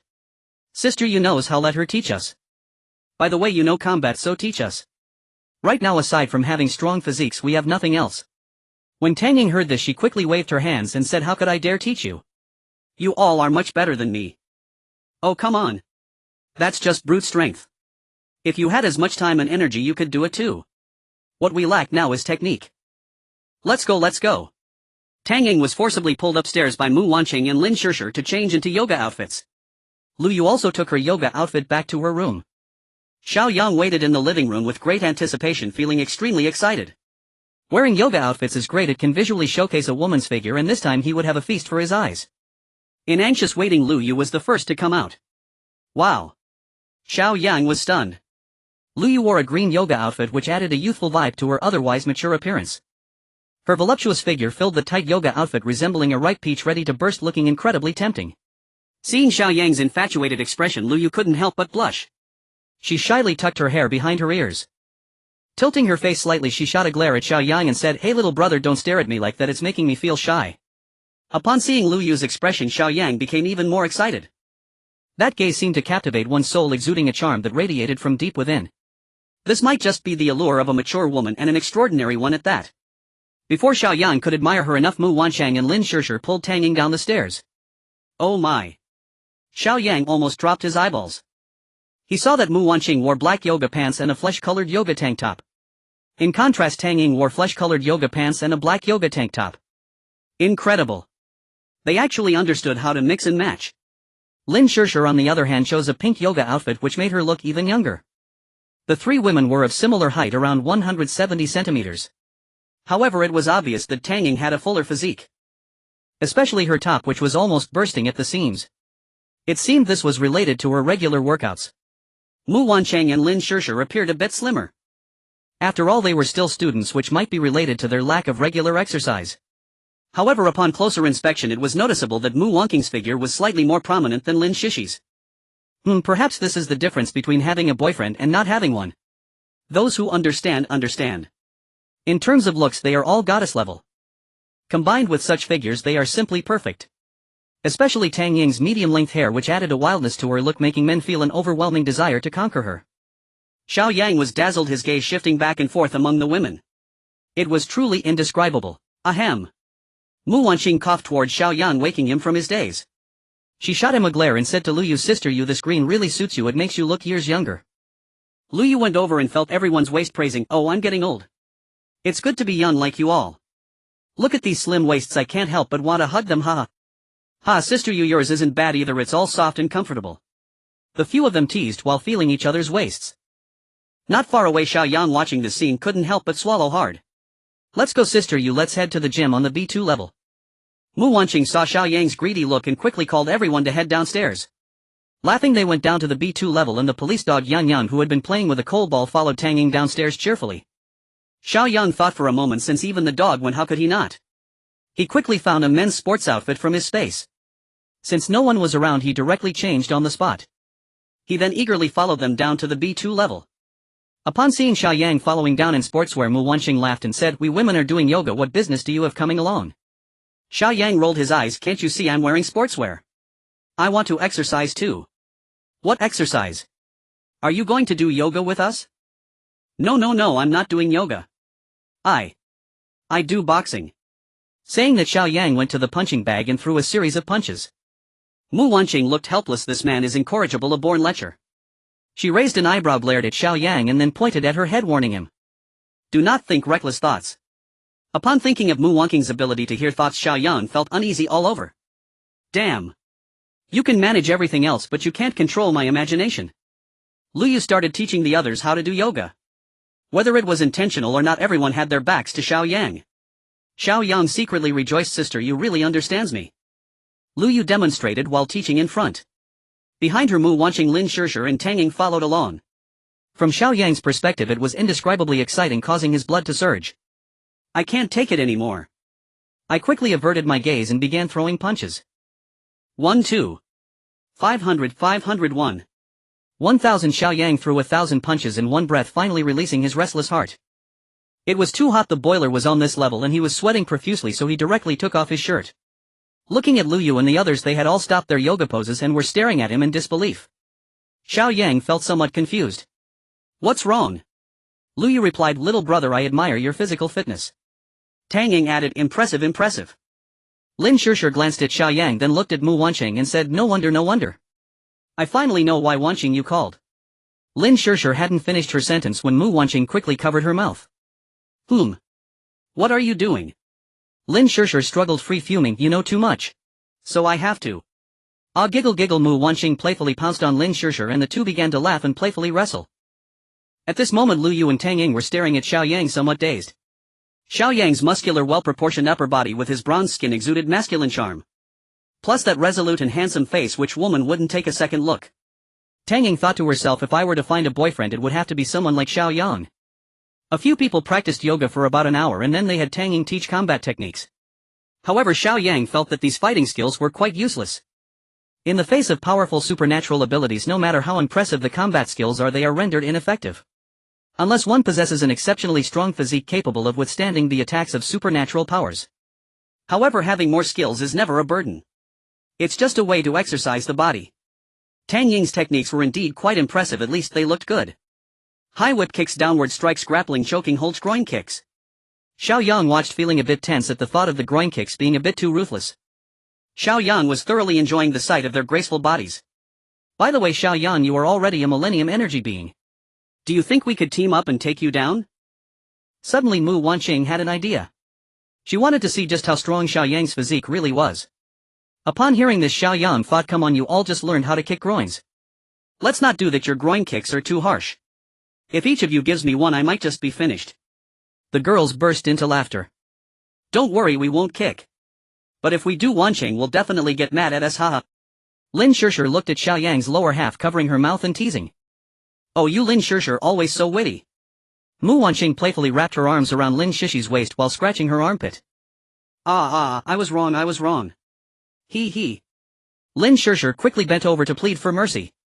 Alright, you two, stop messing around. Xiao Yang, I think Wanqing's suggestion is quite good.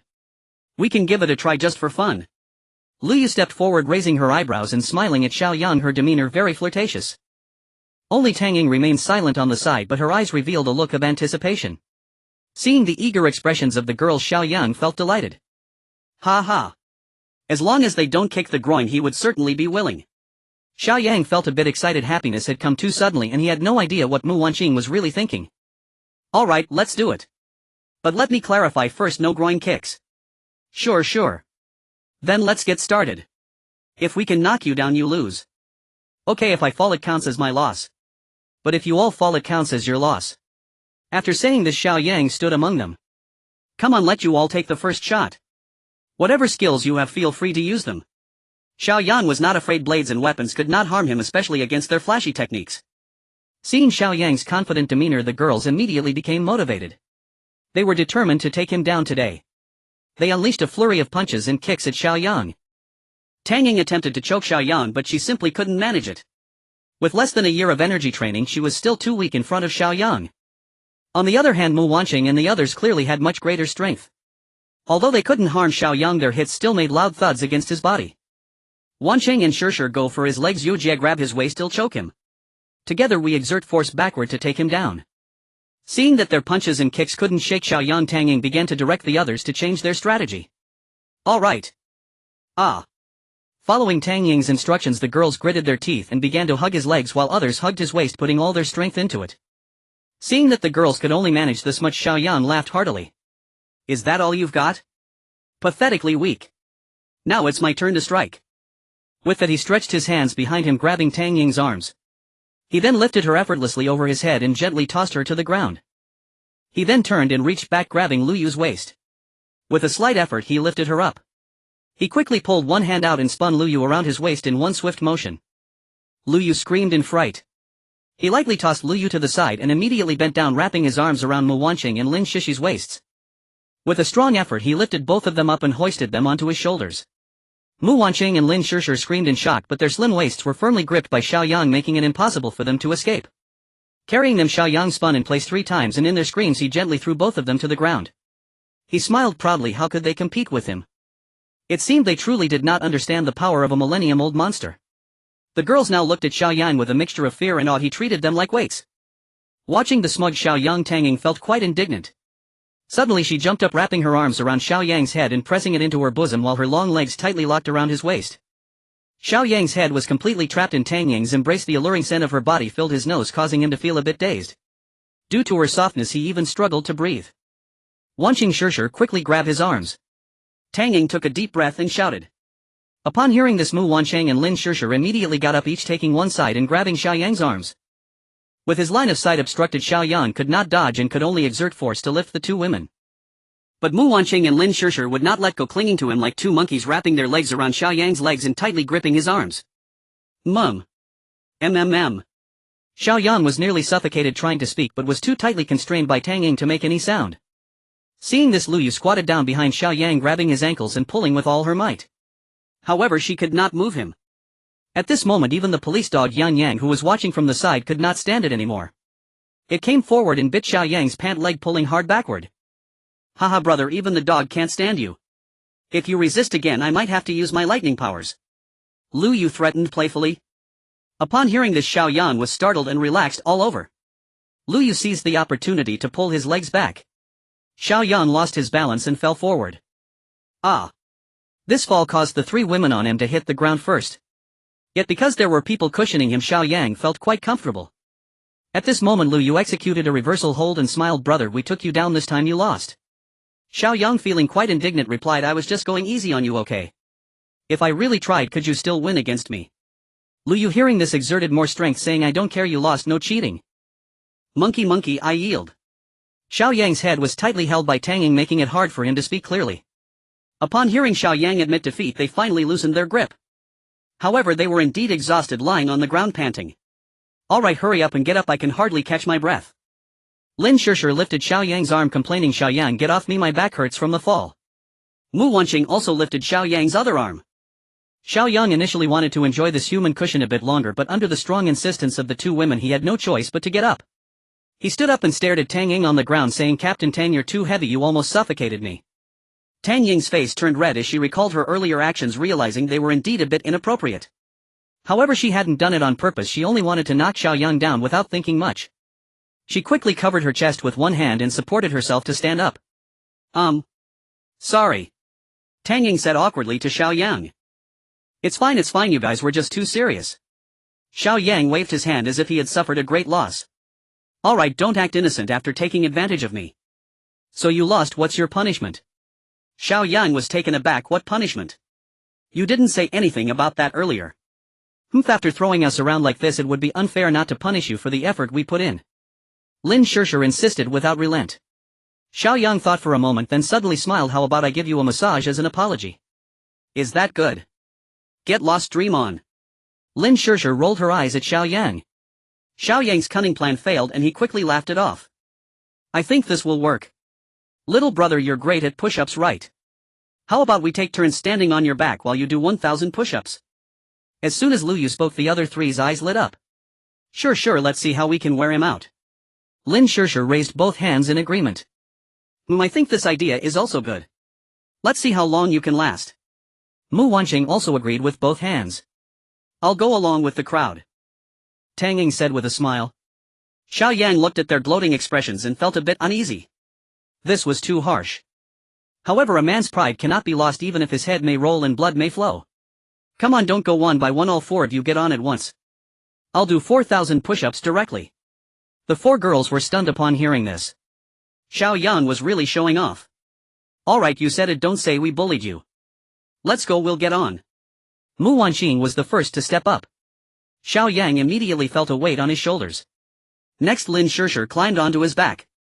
Then came Tang Ying. Finally, Lu Yu. Steady, I'm starting now. Wait, the dog contributed too, let's have it come up too. Lu Yu suddenly called for a stop. Tang Ying smiled knowingly and called Yang over, who then stood on Xiao Yang's calves. Xiao Yang had a dark expression, thinking they were really ruthless. Hey, do we look like Tang Sang and his four disciples riding a giant turtle across the river of heaven? Ha ha. Lin Shirshir's sudden idea made everyone burst into laughter. Looks like it Xiao Yang is that giant turtle. Ha ha. Xiao Yang nearly deflated upon hearing this, angrily laughing. Who are you calling a giant turtle? Be careful, I'll toss you all off. Alright, stop messing around, let's start, little brother Xiao. As soon as Lu Yu spoke, Xiao Yang immediately began his push-ups. 1, 2. 1,000. 2,000. 3,000. 39.99, 4,000. The four girls counted above as Xiao Yang gritted his teeth and finished the last push-up, then collapsed onto the ground. Seeing Xiao Yang truly completed 4,000 push-ups in one go, everyone had looks of disbelief. Wow. Xiao Yang, you're really amazing. Impressive. Lin Shirshir was completely in awe. Xiao Yang, you are indeed very impressive. Tang Ying also gave him a thumbs up. Little brother, I've learned something today. No wonder you're my Xiao Yang. Lu Yu patted Xiao Yang on the back to encourage him. Xiao Yang, you're awesome. Mu Wanqing patted Xiao Yang's head, clearly proud of him. Woof, it was unclear what the police dog Yang was trying to express. Alright, you finished, can you all get off now? Haha, alright. The four girls and one dog got off Xiao Yang's back and he finally felt a huge relief. Lin Shirshir looked at Xiao Yang, who was like a pile of mush, and was extremely pleased. Poof. This time you definitely won't have the energy to mess around with Wanqing at night. Finally I can get a good night's sleep. As for Tang Ying, she was truly shocked. With the four girls and one dog combined, they must weigh over 400 pounds. Is Xiao Yang still human? Lu Yu looked at Xiao Yang from the side, deep in thought. Then with a sympathetic gaze she looked at Mu Wanqing. Sister Wanqing, you really have it tough. Mu Wanqing noticed Lu Yu's gaze and blushed, lowering her head shyly. However, she soon became worried. How would she deal with Xiao Yang in the future? It wasn't late and Mu Wanqing and the others went upstairs to take a hot shower.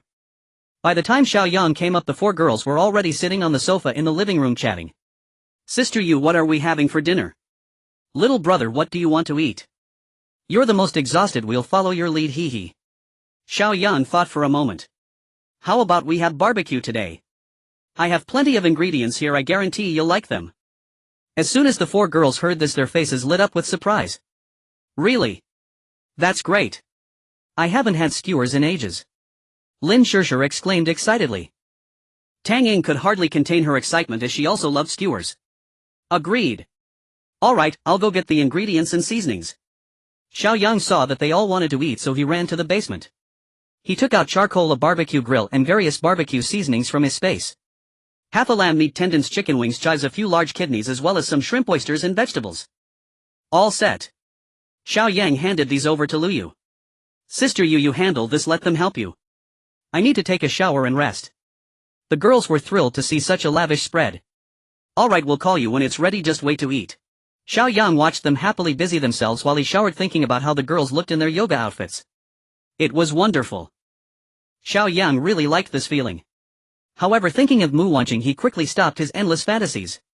No, I must stay calm, I can't let Wanqing see through me. Take it slow, no need to rush. One can't eat hot tofu in haste. Xiao Yang, come down and have some barbecue.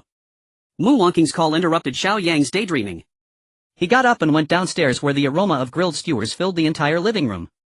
The table was already set with a number of grilled meat, skewers and oysters. You all start eating, I need to roast this lamb leg properly.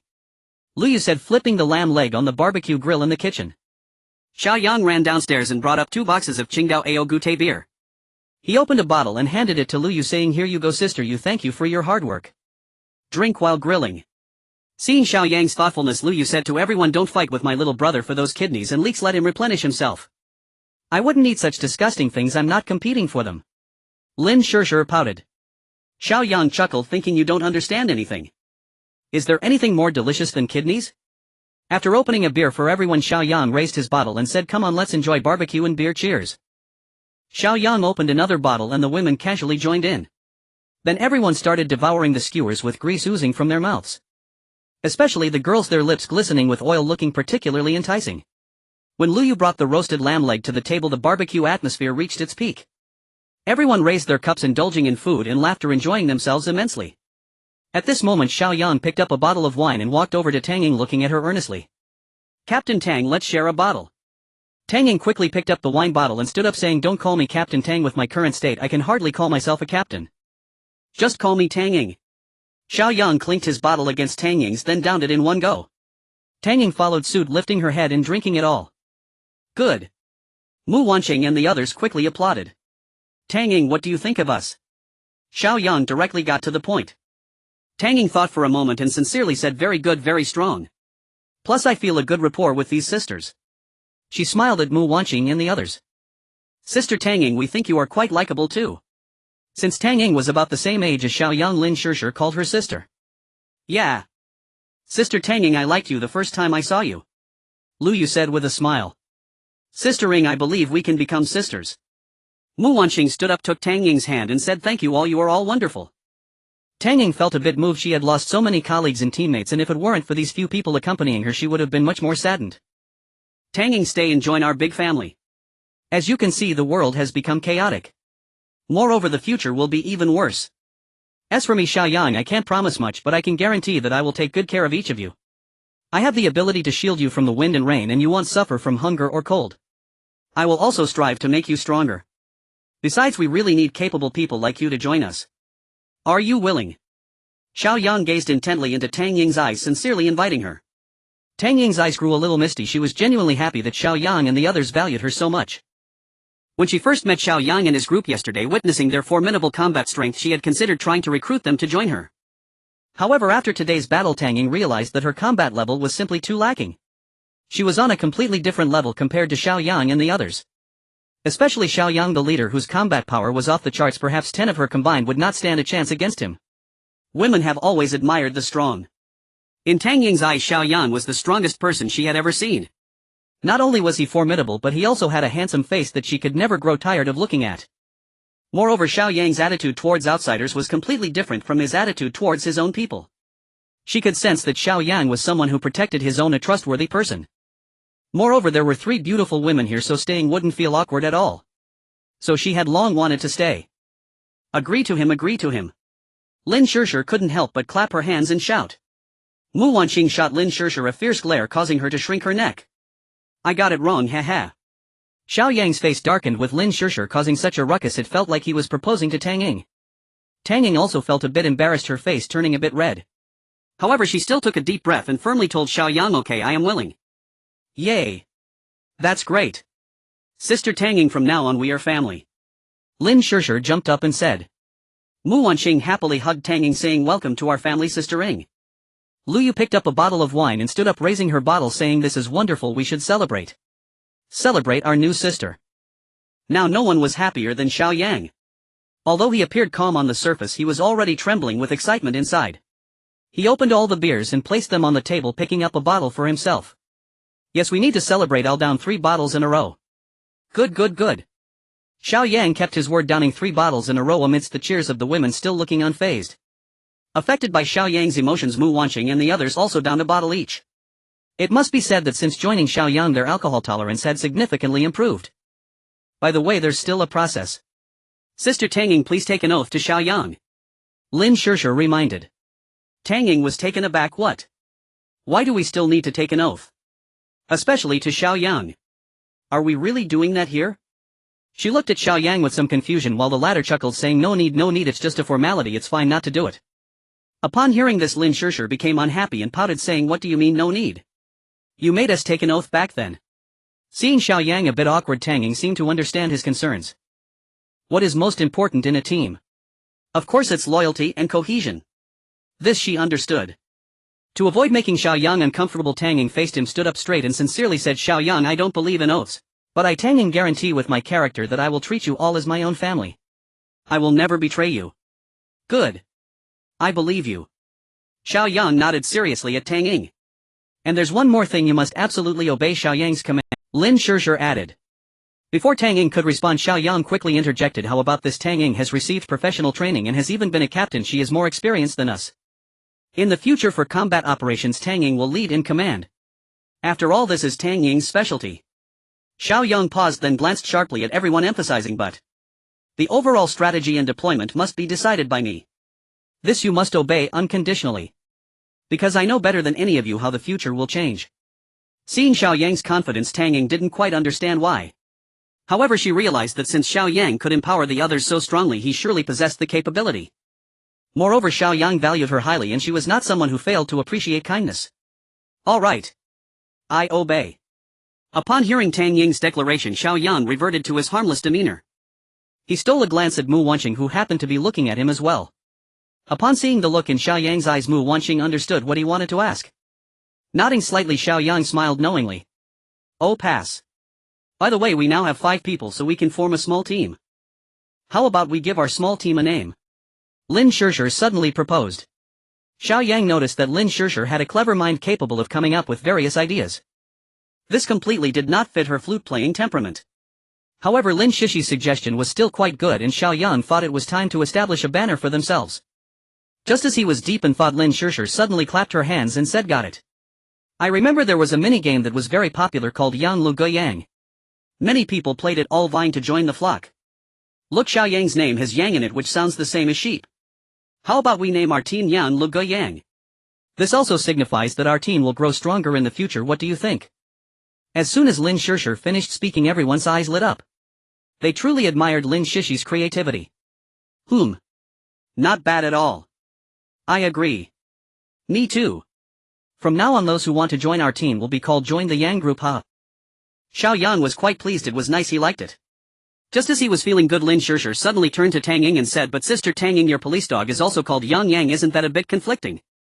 Xiao Yang's smile suddenly froze on his face. He glared at Lin Shishir and said, "Come on, why bring that up?" Looking at the police dog Yang Yang, which was gnawing on a sheep bone under the table, Xiao Yang thought to himself, this dog shouldn't be allowed to stay too long. The snowstorm outside had already stopped coming quickly and leaving just as fast. The 5 of them drank until midnight before concluding. During this time, Xiao Yang recounted the disasters that were to come to Tang Ying, leaving her dumbfounded. Xiao Yang also unreservedly demonstrated his spatial abilities in front of everyone. He continuously pulled out items from his space resembling Doraemon. This allowed Tang Ying and Lin Shishir to fully witness the power of his spatial abilities. Tang Ying thought, "Show off. You're really good at showing off." Lin Shishir, however, inadvertently discovered a pair of hollow black stockings among the items Xiao Yang produced. "Xiao Yang, why do you have black stockings in your space? They're so sheer. Who did you steal them from?" Xiao Yang felt embarrassed, wondering how he had accidentally brought this thing out. Mu Wanqing looked at the black stockings held high by Lin Shishir and quickly cast a scrutinizing gaze at Xiao Yang. Xiao Yang hurriedly snatched the stockings back and, feeling somewhat embarrassed, said, "Hee, these are for Wanqing. Sorry for making you laugh." The girls suddenly realized, looking at Mu Wanqing with their mouths agape. "Oh, so you all are into this kind of thing." Mu Wanqing's face flushed and she shot Xiao Yang a glare, saying, "Don't listen to him, I have no idea." Seeing that they still didn't believe her and were looking at her with smiles, Mu Wanqing directly stood up and ran upstairs. I'll go to bed now, you all chat." Seeing Mu Wanqing run upstairs, Xiao Yang felt it was inappropriate to stay any longer. "Then I'll go to sleep too, bye." After saying that, he took the stockings and chased after her upstairs. Left behind were Lu Yu, Lin Shishir and Tang Ying exchanging glances. In the master bedroom on the 3rd floor. "Wanqing, try changing into this and let me see if it fits." Xiao Yang stuffed the black stockings into Mu Wanqing's arms, looking at her with eager eyes. "I won't, it looks too sheer." "Come on, that's precisely why you should wear it. Hurry up. Behave. Are you really planning to give me these black stockings?" "Of course. Who else would wear them?" "Then. Okay, you close your eyes first. I'll let you know when to look." "All right." A few minutes later. Okay. Xiao Yang opened his eyes. Wow. No way. I'm done for. Too tempting. Especially with Mu Wangqing's shy expression, it was absolutely stunning. Like a hungry tiger pouncing on its prey, Xiao Yang was about to charge when Mu Wangqing stopped him. Xiao Yang, let's not today. You need to rest. I'm fine, I can do it. Listen to me, I'm truly doing this for your own good. Tomorrow I promise to wear it again. Is that alright? Mu Wangqing coaxed Xiao Yang. Then fine, just tomorrow. But you can't refuse again tomorrow, okay? Alright. It was a rare quiet night and everyone slept particularly soundly. Until noon they all gradually got up to wash up. Lu Yu diligently prepared 4 dishes and a soup, filling Xiao Yang and the others to the brim. Looking at the time, it was still early and the snow on the ground wasn't too thick. Xiao Yang decided to head down the mountain again to collect some crystals. Thinking of the crystals, Xiao Yang quickly took out the more than 50 crystals he obtained yesterday and handed them to Tang Ying. Now is the time, hurry up and absorb the energy of the crystals. Currently your time energy is the least, so you should go first. Okay. Under Mu Wangqing's guidance, Tang Ying quickly absorbed the energy of the more than 50 crystals. Now the time energy in her arm had reached 60 years. Tang Ying could truly feel the changes the energy brought to her body. She now felt refreshed, as if she had boundless strength, and even her physical power had increased several times. She couldn't help but marvel at how magical this world had become. Thinking of Xiao Yang's energy, which was over 1,000 years, she finally understood why Xiao Yang's physique was so powerful. It seemed that these crystals were truly significant. Yet Xiao Yang didn't mind giving her all these crystals, fulfilling his promise to make her stronger. Xiao Yang was a man of his word. This left the deepest impression on Tang Ying. After putting on her gear, Xiao Yang took out his pistol and the corresponding box of bullets. He discovered they were incompatible. Seeing this, Tang Ying directly took out the specialized bullets for the revolver from her bag and handed them to Xiao Yang. Here, if you like using this gun, you can have these bullets. Great. Xiao Yang accepted the bullets without hesitation, loading them into the revolver. He then handed the other pistol and bullets from his space to Tang Ying. Tang Ying loaded the pistol and handed it to Lu Yu. Sister, you hold this. Be sure to take good care of the guns I gave to Wanqing and Shishir. I've got them. The two replied in unison. Xiao Yan looked at his current team and was very satisfied. Now everyone had a handgun. Although the bullets were few, it was enough for the time being. Besides, ordinary zombies and survivors were not worth them using guns. Unless encountering emergencies and dangers, they wouldn't waste bullets. With everything ready, Xiao Yang fed Meicho 2 crystal cores and set off with his Yang Luguiyang team. The heavy-duty off-road vehicle arrived at the entrance of the villa area and called the guard Xiao Lu. This time she was going out for some exercise. However, for Xiao Yang's heavy-duty off-road vehicle, it was like treading on flat ground. After descending the mountain, they headed straight to the nearby neighborhoods that had been cleared last time, continuing to clear the surrounding new communities. In the small gardens of the new communities there were quite a few wandering zombies.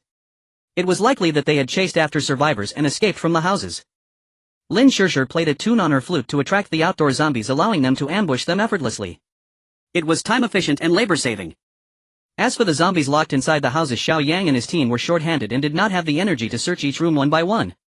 Those would be left for the later survivors. In the subsequent neighborhood, Xiao Yang and his team quickly cleared the external zombies following the established method. Of course, there were also quite a few pet zombies among them. However, they no longer posed a threat to Xiao Yang and his team. Once all the surrounding neighborhoods were cleared, ahead lay the locations of several universities. There was no time left for today, so Xiao Yang decided to start clearing the university town tomorrow. When the cold wave hit, these universities had not yet closed and there would definitely be many zombies in the dormitory areas. Of course, there would also be many survivors. Xiao Yang felt that he should recruit some young members into his team. Relying solely on his few companions was exhausting. As long as they had the ability, possessed supernatural powers, and had good character, Xiao Yang would want them. Moreover, one point was of utmost importance. These university students had not yet truly entered society and had not experienced its harshness. They had also not been tainted by societal vices, making them highly moldable and easier to recruit. Youth is always a virtue. If the team consisted entirely of elderly individuals, with one suffering from leg pain today and another with neck pain tomorrow, what would that become? No matter how much time energy one had, the sick would still be sick, otherwise why would there be so many medicines left? After sweeping through all the shops along the street in the community, no useful supplies were found. Some small supermarkets had long been looted clean, indicating that the survivors had begun large-scale actions. Another point that caught Xiao Yang's particular attention was that he discovered some zombies in the shops had been killed by survivors and the crystals in their foreheads had already been taken. This indicated that quite a few people were already aware of the secret of the crystals. The competition would intensify and the challenges would grow. Fortunately, his strength had already pulled ahead of everyone else by a significant margin. In this apocalypse, the strong would only grow stronger. Those who fell behind at the starting line would find it hard to catch up. Resources are limited and are gradually depleting. If one person gains more, another will certainly lose some. It seems that starting tomorrow he must quicken his pace. During this period he had been too lazy. He drove towards the Zijinchen villa area. Although it was not yet dark, the sun was blocked by the mountains, making the winding road appear somewhat dim. Xiao Yang turned on the car lights and looked slowly. Suddenly he saw a long black object lying in the snow ahead, blocking the road. The already narrow road was completely blocked by that object. Xiao Yang slammed on the brakes. If he drove forward, it would be easy to lose control on such a narrow road. He asked the women to wait in the car while he got out to check the situation alone. If it was a fallen tree, he would call them to help. Using the light from the car, Xiao Yang approached the object to see what it was. Suddenly he felt the object move. Xiao Yang immediately stopped in his tracks, but before he could react, the black object at the mountainside suddenly stood up. A snake head the size of a basin appeared before him, flicking its long tongue. Two large bright eyes like light bulbs were fixated on Xiao Yang. In the center of the snake head there was a bulge with 4 points of green light shimmering. Shocked to see the 4 points of green light, Xiao Yang broke into a cold sweat. Damn! He actually encountered a mutated python, and a 4-star one at that. Xiao Yang was unsure if he was lucky or unfortunate. He happened to need a 4-star crystal core to advance his spatial supernatural ability to level 6, and today he had stumbled upon one. It seemed that this python was merely passing by and they had crossed paths by chance. However, the unfortunate part was that with his current strength he might not be able to defeat it. This python was inherently stronger than humans, not to mention it was a 4-star mutant. However, with his over 1,000 years of energy physique, Xiao Yang was confident he could escape. However, the off-road vehicle could not get away. There was no way to turn around here, and he couldn't drive in reverse. Besides, there were several women in the car. He couldn't just leave them behind. Now Xiao Yang could only slowly retreat to increase the distance from the python, planning to reach the side of the vehicle first. Seeing Xiao Yang slowly back away, the mutant python also stirred. Xiao Yang's heart sank. It didn't want him to leave. He quickly pulled out a revolver from his spatial storage and prepared to shoot if necessary. He wanted to shout loudly, urging the women in the car to come down quickly. But suddenly Xiao Yang saw the mutant python's eyes flash. Immediately Xiao Yang felt as if he was ensnared in a nightmare. He couldn't move at all. Although his mind was still clear, his body was unresponsive. Xiao Yang became extremely anxious, knowing he had fallen victim to the mutant python's supernatural ability. He had been staring into the python's eyes, which was likely how he got caught. As he watched the python slowly approach, Xiao Yang's heart rose to his throat. Bang! A gunshot rang out, hitting the python's body. Tang Ying was the first to notice something was wrong. She got out of the car just in time to see Xiao Yang facing off against a massive python, and without hesitation she fired her gun. Feeling the pain, the python twisted its body and retreated a few steps. Once its gaze was shifted, Xiao Yang suddenly found that he could move again. However, the python, recovering from the shock, suddenly became furious, opening its massive jaws to launch an attack. Xiao Yang hurriedly aimed his gun at the python, shooting while retreating, telling the others, "Be careful, this is a 4-star mutant, don't look into its eyes. Shoot." But besides Tang Ying, Mu Wanqing and the others had never used a handgun before. They fiddled with the gun for a long time, only to realize they hadn't even turned off the safety. Meanwhile, the bullets from Xiao Yang and Tang Ying hit the python but couldn't stop its furious assault. The python suddenly swept its tail, striking Tang Ying. She couldn't dodge in time and was directly knocked back 3 to 4 meters, landing in a snowdrift by the roadside. Xiao Yang had run out of bullets. Suddenly, with Tang Ying's firepower lost, the mutated body of the python became even more brazen in its attacks. Xiao Yang quickly grabbed the gun from Mu Wanqing's hands. "You go check on Tang Ying." He fired several shots at the python, temporarily pushing it back a few steps. "Sister, you give me the gun. Once the python attacks again, unleash lightning on it." "Okay." Xiao Yang held the gun with both hands and fired another barrage at the python. However, the python's tough skin made it resistant to lethal damage from the bullets. It launched another attack, this time aimed directly at Xiao Yang. As the python's tail swept towards him, Lu Yu seized the opportunity and struck the python's tail with a bolt of lightning. A puff of black smoke rose as the python writhed in pain. Its power diminished significantly, allowing Xiao Yang to block the attack with his hands. Even though Xiao Yang had a robust physique, he felt his arm go numb, almost losing hold of the gun. Seeing this, Lu Yu unleashed 2 more lightning strikes at the python's body, which thoroughly enraged it. It suddenly whipped its head and sent Lu Yu flying. The guard Xiao Lu hurried to Lu Yu's side to check on her. Now only Xiao Yang and Lin Shishir remained in front. Xiao Yang took Lin Shishi's gun and said, "Step back, your physiques can't withstand its attacks." He then unleashed another round of fire at the python. The python swayed side to side to avoid the shots until Xiao Yang had exhausted all his bullets. It seemed to have taken several hits and the snow had already been stained red with its blood. However, this still did not inflict any fatal damage on it. Seeing Xiao Yang stop shooting, it reared up and lunged forward. Xiao Yang quickly drew his tang knife and slashed at it. Sizzle. The blade scraped across the python's scales, leaving a deep gash, but it did not cut through. The python's attack was unimpeded and its massive body slammed into Xiao Yang. A wave of foul odor hit his nose as Xiao Yang was pinned down by the python. Fortunately, his physique was strong, otherwise he would have been crushed. However, even this made it difficult for him to breathe. Before Xiao Yang could react, the python's body twisted again, wrapping around him. Feeling the immense pressure compressing his body, Xiao Yang's face turned red. The bones within him cracked with pop sounds as he felt they were about to break apart. If it were an ordinary person, they would have likely been crushed into a meat patty by now. Xiao Yang struggled to hold on, and the python seemed to realize that squeezing harder wouldn't kill him. Thus it opened its maw, aiming for Xiao Yang's head, intending to swallow him whole. Unable to move at all, Xiao Yang watched as death approached, and in that moment of desperation a sudden sound of a flute resonated. The python, which was about to devour Xiao Yang, suddenly halted its attack, turning its head toward the source of the flute sound. At that moment, Lin Shirshir was holding the flute, concentrating as she played. The python seemed to respond to the sound, and the tension of the coils around Xiao Yang gradually relaxed. Xiao Yang seized the opportunity, drawing his tang knife and plunging it into one of the python's eyes. A stream of yellow liquid gushed out and the python shook violently, throwing Xiao Yang off. He crashed against a nearby mountainside, dizzy and disoriented. Struggling to sit up, Xiao Yang noticed that the python appeared severely injured, rolling on the ground continuously. It seemed that the eyes were the weak spot of this mutated python. At that moment, seeing that Xiao Yang had freed himself from the python's grip, Lin Shirshir quickly stopped playing and ran towards him. Meanwhile, Mu Wanqing, with Xiao Liu's help, had managed to lift Lu Yu and Tang Ying together. Both were severely injured. With Lin Shishi's assistance, Xiao Yang stood up. He picked up the tang knife from the ground, preparing to strike the python while it was vulnerable. Who? The mutated python seemed to sense Xiao Yang's killing intent, suddenly rearing up again, glaring with its remaining eye, and opened its bloody maw, lunging at Xiao Yang and Lin Shirshir. Enduring the pain, Xiao Yang charged forward with his knife, aiming to stab the python's intact eye with all his might. Just as he was about to hit, the python suddenly tilted its head to evade, causing the tang knife to plunge into its neck. This strike was powerful and the blade pierced through the python's skin. The python howled in pain and violently whipped its head, and before Xiao Yang had a chance to pull the knife out, he was thrown away again. As his body was slammed again, Xiao Yang felt as if his organs were about to be dislocated. The python did not cease its attack. It seemed to have locked onto Xiao Yang and lunged at him with its gaping mouth. Lin Shirshir quickly played the flute again, trying to draw the python's attention. However, this time the effect was poor. The python merely paused briefly before swinging its tail and sweeping Lin Shirshir aside. Ignoring Lin Shirshir, who was sent flying, the python continued to charge at Xiao Yang. With all his might, Xiao Yang pulled out another tang knife from his spatial storage, pointing the blade at the python's massive mouth.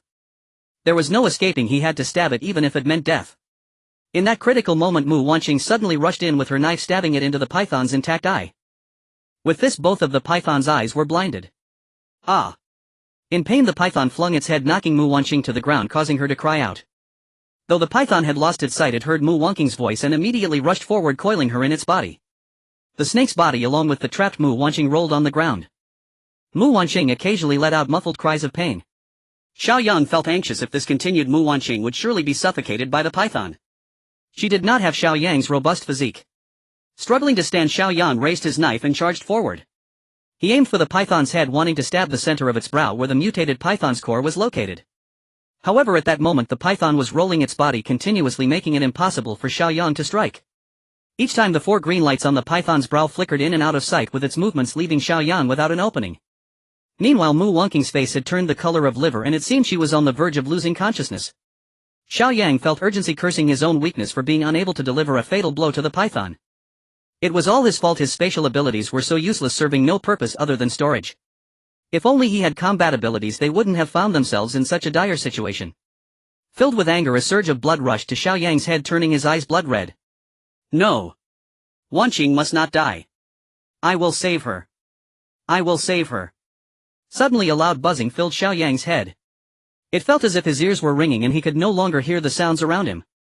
He opened his eyes and found that the scene before him had suddenly changed. The python on the ground seemed to still be rolling, but its speed had visibly slowed down by at least 10 times, as if the footage was being played in slow motion. By the off-road vehicle, Xiao Lu, who had been waiting by Tang Ying and Lu Yu, was looking over with tears in his eyes. However, the expression on his face seemed frozen. What is happening?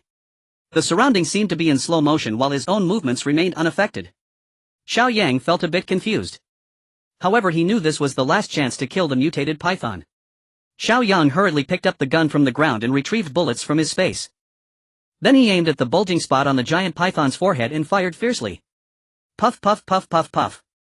A stream of green liquid gushed out as the bullet struck deep into the python's forehead. After hitting it several times, Xiao Yang collapsed onto the ground feeling utterly exhausted. At that moment the surrounding scene also returned to normal. The mutated python struggled violently for a while before falling silent, its body going limp. Mu Wanqing crawled out from underneath the python lying there and gasping for air. Seeing that she was out of danger, Xiao Yang finally let out a sigh of relief. Noticing that the python had completely stopped moving, the guard Xiao Lu cautiously ran over to help Mu Wanqing up. Xiao Yang regained his strength, stood up, walked to the dead python, drew out his knife and then excavated the 4-star crystal core. The crystal core was about the size of a walnut, entirely black, shimmering with 4 green glows, and was quite heavy. Xiao Yang first stored the crystal core away, then rushed over to check on the injuries of the others. After examining them, Xiao Yang felt a bit worried. Lin Shishir and Mu Wanqing were relatively fine, just bruised. Tang Ying had just bumped her back, which was scratched deeply by a rock, and the wound was still bleeding. As for Lu Yu, one of her arms might be dislocated and she couldn't move it at all. However, none of them knew any medical skills and they couldn't afford to delay like this. Xiao Yang quickly took out some bandages and iodine from his space, cleaned Tang Ying's back wound and then wrapped it in gauze. Tang Ying bit her lip throughout the process, not making a sound. "Are there any hospitals nearby?" Xiao Yang asked. "There's just one large hospital in the university town." Mu Wanqing immediately replied. "Let's go lift them into the car, we need to head to the hospital and hope for the best." Xiao Yang thought it through. For safety they had to find someone skilled in medicine to stitch up Tang Ying's wound. Otherwise, with a slight mishap, the wound could get infected, potentially leading to death. Lu Yu's arm was dislocated. If it wasn't treated soon, it would become useless over time. As for whether there were any surviving doctors in the hospital, they could only rely on luck. If it came to that, Xiao Yang would have to use some rudimentary methods to treat them, and the effectiveness would be uncertain. The group got into the car and Xiao Yang took out some anti-inflammatory medication, letting Mu Wanqing feed it to Tang Ying and Lu Yu. He also handed them some ointment for bruises, instructing them to apply it on each other.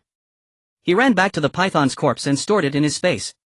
Then he drove the RV looking for a spot to turn around and headed towards the hospital in the university town.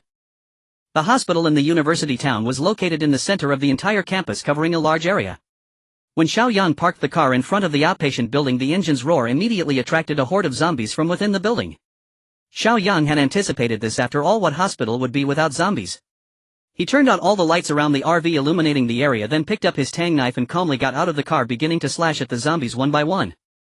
In order to move faster, Mu Wanqing and Lin Shishir gritted their teeth despite the pain and got out to join the fight. In no time, the three of them had cleared out hundreds of zombies. They didn't have time to collect the crystals and rushed directly into the outpatient building. It was very dark inside, so Xiao Yang took out 3 powerful flashlights, one for each of them. As soon as the flashlights were turned on, the interior became much brighter. "Are there any surviving doctors? If you can hear me, please respond." For safety, Xiao Yang shouted as he walked further inside. This would maximize the chances of attracting any zombies hiding in the building while also alerting any survivors. However, after checking all the outpatient floors, he found not a single survivor, just a few scattered zombies. Could it be that they were all dead or had escaped? Xiao Yang, unwilling to give up, decided to check the inpatient building next. He refused to believe that there wasn't a single living doctor in the entire hospital. Arriving at the entrance of the inpatient building, he discovered that the door was actually locked from the inside. What was going on? Had it been locked beforehand, or were there survivors inside who locked it? Xiao Yang couldn't worry about that anymore. He had Mu Wanqing and Lin Shishir keep watch behind him and directly started banging on the glass door.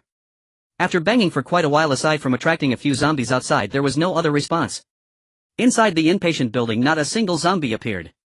It seemed hopeless. Just as Xiao Yang was about to give up and head to another inpatient building, suddenly 4 people appeared behind the glass door. Xiao Yang shined his flashlight, revealing 4 men, each holding a fire axe. Xiao Yang felt a surge of joy. Having survivors meant there was still hope for a doctor to be alive. "What do you want?" one of them inside asked warily. "Is there a surviving doctor here?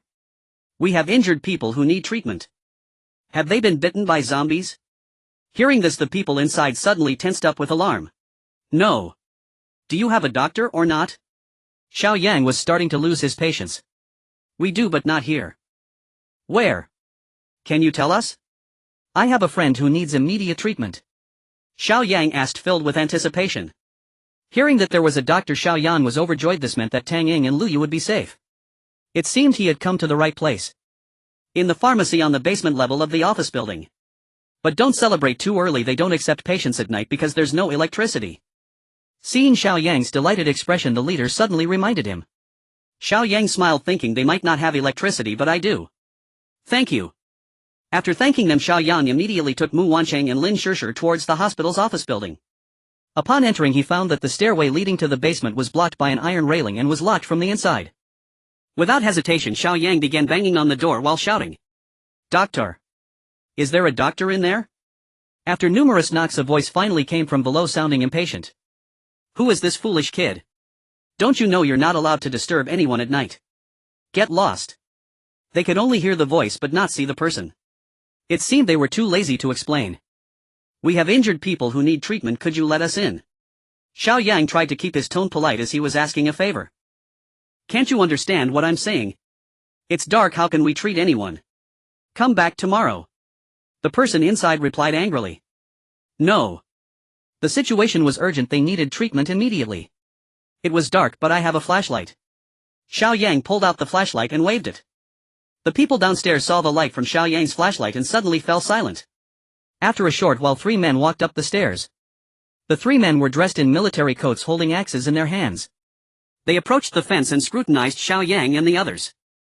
The tall man with the scruffy beard spoke up. "Which one of you 3 is injured?" "It's not us 3, the injured person is in the car." "Was it bitten by a zombie?" "No." Seeing Xiao Yang's straightforward response, the man warned with a fierce glare, "Don't lie. If we find out it was bitten by a zombie, don't blame us for being ruthless." While speaking, he raised the axe and lightly tapped it against his own head, implying to Xiao Yang that if discovered to be a zombie bite, they would not hesitate to execute the injured. "We aren't lying." Upon hearing Xiao Yang's response, the man continued, "This isn't a free medical service, you understand?"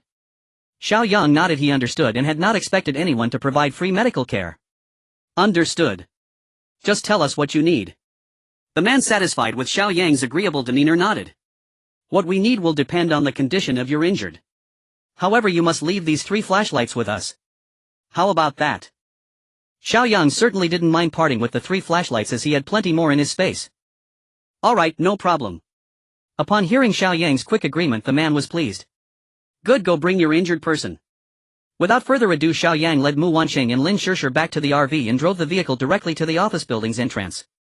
The 3 men were already waiting there. Seeing Xiao Yang's large off-road RV, the 3 men's eyes lit up. "Boss, such a big vehicle, it looks like an R. Look, the lights are still on inside." One person whispered. "I see it. This vehicle is quite extraordinary. Boss, if we had such a vehicle, it would be much more convenient for us to go out." Another person added softly. The leading man was immediately intrigued. A heavy off-road RV like this wouldn't be afraid of zombies chasing it, could even run them over. Having this would definitely enhance their strength. After glancing at Xiao Yang and the others getting out of the RV, he formulated a plan in his mind. Xiao Yang left Xiao Lu to watch the vehicle, shouldered Tang Ying, and got out while Mu Wancheng and Lin Shishir assisted Liu in following behind. Upon reaching the entrance, the leading man suddenly stopped them, saying, "No weapons allowed inside. Hand over the knives you're holding, well, return them when you leave." Hearing this, Mu Wancheng and Lin Shishir furrowed their brows. Xiao Yang smiled and ignored him, turning to Mu Wancheng and Lin Shishir, saying, "If they won't let us bring knives, let's put them back in the car." Handing them over. "Dream on." Mu Wancheng and Lin Shishir nodded in agreement and gave the knives to Xiao Lu in the car. The 3 men, seeing that Xiao Yang did not comply with their demands, felt somewhat annoyed. However, since Xiao Yang and the others were not armed, they couldn't say anything. They could only glare at Xiao Yang begrudgingly and lead him and his group toward the pharmacy on the lower level. "You stay here to keep watch." At the stairway, the leading man signaled to one of the others. That man understood immediately and remained at the stairway. The remaining 2 led Xiao Yang and the others directly down to the pharmacy. The pharmacy was spacious and the flashlight illuminated a long distance before reaching the walls. In one corner of the pharmacy there was a fire burning. Beside the fire was a table with several bottles of liquor and 7 or 8 cups. It seemed that these men had been drinking before Xiao Yang and the others arrived. But with so many cups, why were there only these 3 men? Xiao Yang and the others were brought to the side of the fire and the leading man called out behind a row of shelves. "Come out, Dr. Yi, it's time to see some patients." Xiao Yang was taken aback, it sounded like a hair salon. However, upon seeing Dr. Yi emerge from behind the shelves, Xiao Yang's heart stirred. The person called Dr. Yi turned out to be a woman, a very beautiful young woman. Her long hair was styled into a bun on the top of her head. This made her already delicate and exquisite face appear even more enchanting. Dr. Yi glanced at Xiao Yang, then at Tang Ying on his back and Lu Yu behind him. Then with no expression on her face she asked, where is the injury? There is a wound on her back and the arm of the one behind is dislocated. Xiao Yang replied truthfully. Upon hearing this, Dr. Yi frowned slightly and said to Xiao Yang, then you should bring the one on your back inside, I need to take a look. After saying this she entered the area behind the shelves. Xiao Yang quickly followed her and only to discover that it was a makeshift medical room. Dr. Yi instructed Xiao Yang to lay Tang Ying face down on a hospital bed. Then she took Xiao Yang's flashlight, unwrapped the gauze on Tang Ying's back and shone the light onto the wound. Dr. Yi suddenly frowned, saying the wound is too deep and the medical conditions are limited, it's not worth saving. Upon hearing this Xiao Yang was instantly furious, his mind went blank. What do you mean it's not worth saving? You haven't even tried to save her and say there's no point. He shouted angrily at Dr. Yi. Mu Wansheng and Lin Shishir, hearing Xiao Yang shout, hurried to support Lu Yu inside to check. The two men also followed suit. Dr. Yi, if it's possible to save her you should at least make an effort, right? The leading man suddenly chimed in. Upon hearing the man's voice, Dr. Yi's eyes flashed with a hint of disgust. However, she still nodded in agreement, saying it can be tried. The man, seeing Dr. Yi agree, immediately smiled and said, right. It can be tried. But since the injury is serious the compensation must be high. That's what you mean, right, Dr. Yi? Upon hearing this, Dr. Yi coldly replied yes. Xiao Yang looked at Dr. Yi and then at the man, saying compensation is not a problem as long as you can save my friend, I'll give whatever it. Upon hearing this, Dr. Yi looked at Xiao Yang in surprise. The man clapped his hands and said, good, loyal and righteous, a real man. In that case let Dr. Yi do her best to treat your friend. In return, besides these 3 flashlights you must give us that heavy off-road RV. Upon hearing this, Xiao Yang and Mu Wanqing were stunned. Wow. They were really asking for a lot. This was simply robbing in broad daylight. You really have some nerve to treat a wound you want our RV. Lin Shishir said with irritation. The man sneered and said dismissively, haha, I thought you were all loyal and righteous, but it turns out your friend is worth less than a vehicle in your eyes. That's truly laughable. You. Lin Shishir was about to retort angrily but was stopped by Xiao Yang. Fine. As long as you can treat my friend, the heavy off-road RV is yours. Xiao Yang's expression remained calm, seemingly unconcerned. Others may not understand what Xiao Yang is thinking deep down. Lin Shishir and Lu Yu both furrowed their brows. They could comprehend Xiao Yang's eagerness to save Tang Ying, but couldn't he see that those people were taking advantage of the situation to extort? Dr. Yi had begun to regard Xiao Yang with a newfound respect. He never expected that even in such a chaotic world there would still be such a loyal fool. The two men burst into smiles upon hearing Xiao Yang's agreement. Only Mu Wanqing overheard Xiao Yang's inner thoughts, and although she pretended not to know, she had secretly heightened her guard. Alright, I am about to start the surgery on this injured person, please all of you leave. Also, where are my assistants? Call them over to help. Dr. He had already started to chase people away, and Xiao Yang and the others had no choice but to step back. The leading man laughed heartily and shouted towards a dark corner, hey, those in the small room, stop playing around. Hurry and send a few nurses over to work. Just a moment after the man finished shouting, a sound of a door opening was heard. Soon after, 4 disheveled women in nurse uniforms walked over, fastening their clothing as they came. Upon seeing Xiao Yang and the unfamiliar faces, the nurses remained silent and walked straight to the inner side of the shelves to assist Dr. Yi. At this moment 4 men emerged from the direction of the nurses. Each of them wore military coats, adjusting their belts as they approached. Boss.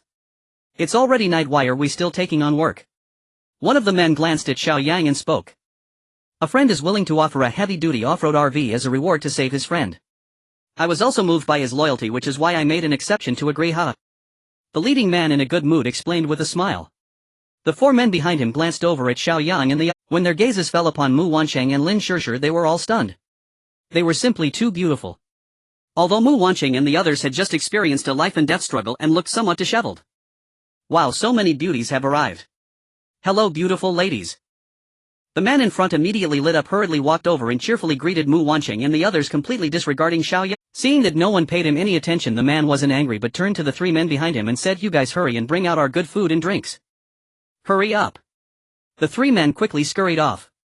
In no time they returned, each carrying a pile of snacks like biscuits, bread and drinks, filling the table. Here ladies, you must be hungry. Come sit over here, eat as much as you like. If it's not enough, we have plenty more. The man sat down on a stool, waved his hand with a smile, beckoning Mu Wanqing and the others over. His face was filled with pride, as if he believed they would never refuse such tempting food. To his surprise, Mu Wanqing and Lin Shishir merely cast him a disdainful glance and ignored him entirely. He felt a bit awkward but didn't get angry. He understood. The more beautiful the woman, the more reserved and proud they were. Did they look down on this? No worries. Go, you guys, bring out the best stuff we have quickly. Upon hearing this, the three men hurried off again. A short while later they each returned with another pile of goods and placed them on the table. Xiao Yang looked at the goods, and there was quite a bit. There were sausages, spicy strips, packaged chicken legs, duck wings, and even half a bottle of red wine. Xiao Yang was somewhat surprised. He didn't expect this group to have such a rich supply. Come on, beauties, haven't you all eaten meat in a long time? Help yourselves to these, and once you've eaten, let's have a glass of red wine. It'll be delightful. We've been drinking this bottle of red wine for 7 days and haven't finished it yet. You ladies are certainly in for a treat, haha. The man spoke with great enthusiasm, as if presenting these items was a huge favor to Mu Wanqing and the others. However, Mu Wanqing and the others glanced at the items on the table only to let out a cold laugh and turn their heads, not looking again. This couldn't possibly be beneath your notice. This was his best treasure. These women really didn't know how to appreciate it. Had they been spoiled by luxurious delicacies lately, or were they just foolish from hunger? How could they not appreciate such good things? He felt a mix of embarrassment and anger, slamming the table and saying, "You really don't know how to appreciate kindness. Don't be ungrateful. I was able to bring these out because I thought you were pretty. I was giving you face. Don't act all aloof here. Don't you see whose territory this is?" Lin Shishir couldn't take it anymore and was about to retort when suddenly Dr. Yes' voice came from inside. "Quiet outside. The friends of the injured person are coming in." Upon hearing Dr. Ye speak, the man snorted coldly and fell silent. He merely shot glances at the few of them. Xiao Yang smirked. If it weren't for relying on Dr. Yi to save Tang Ying, this man would have been dead long ago. But it was only a matter of sooner or later.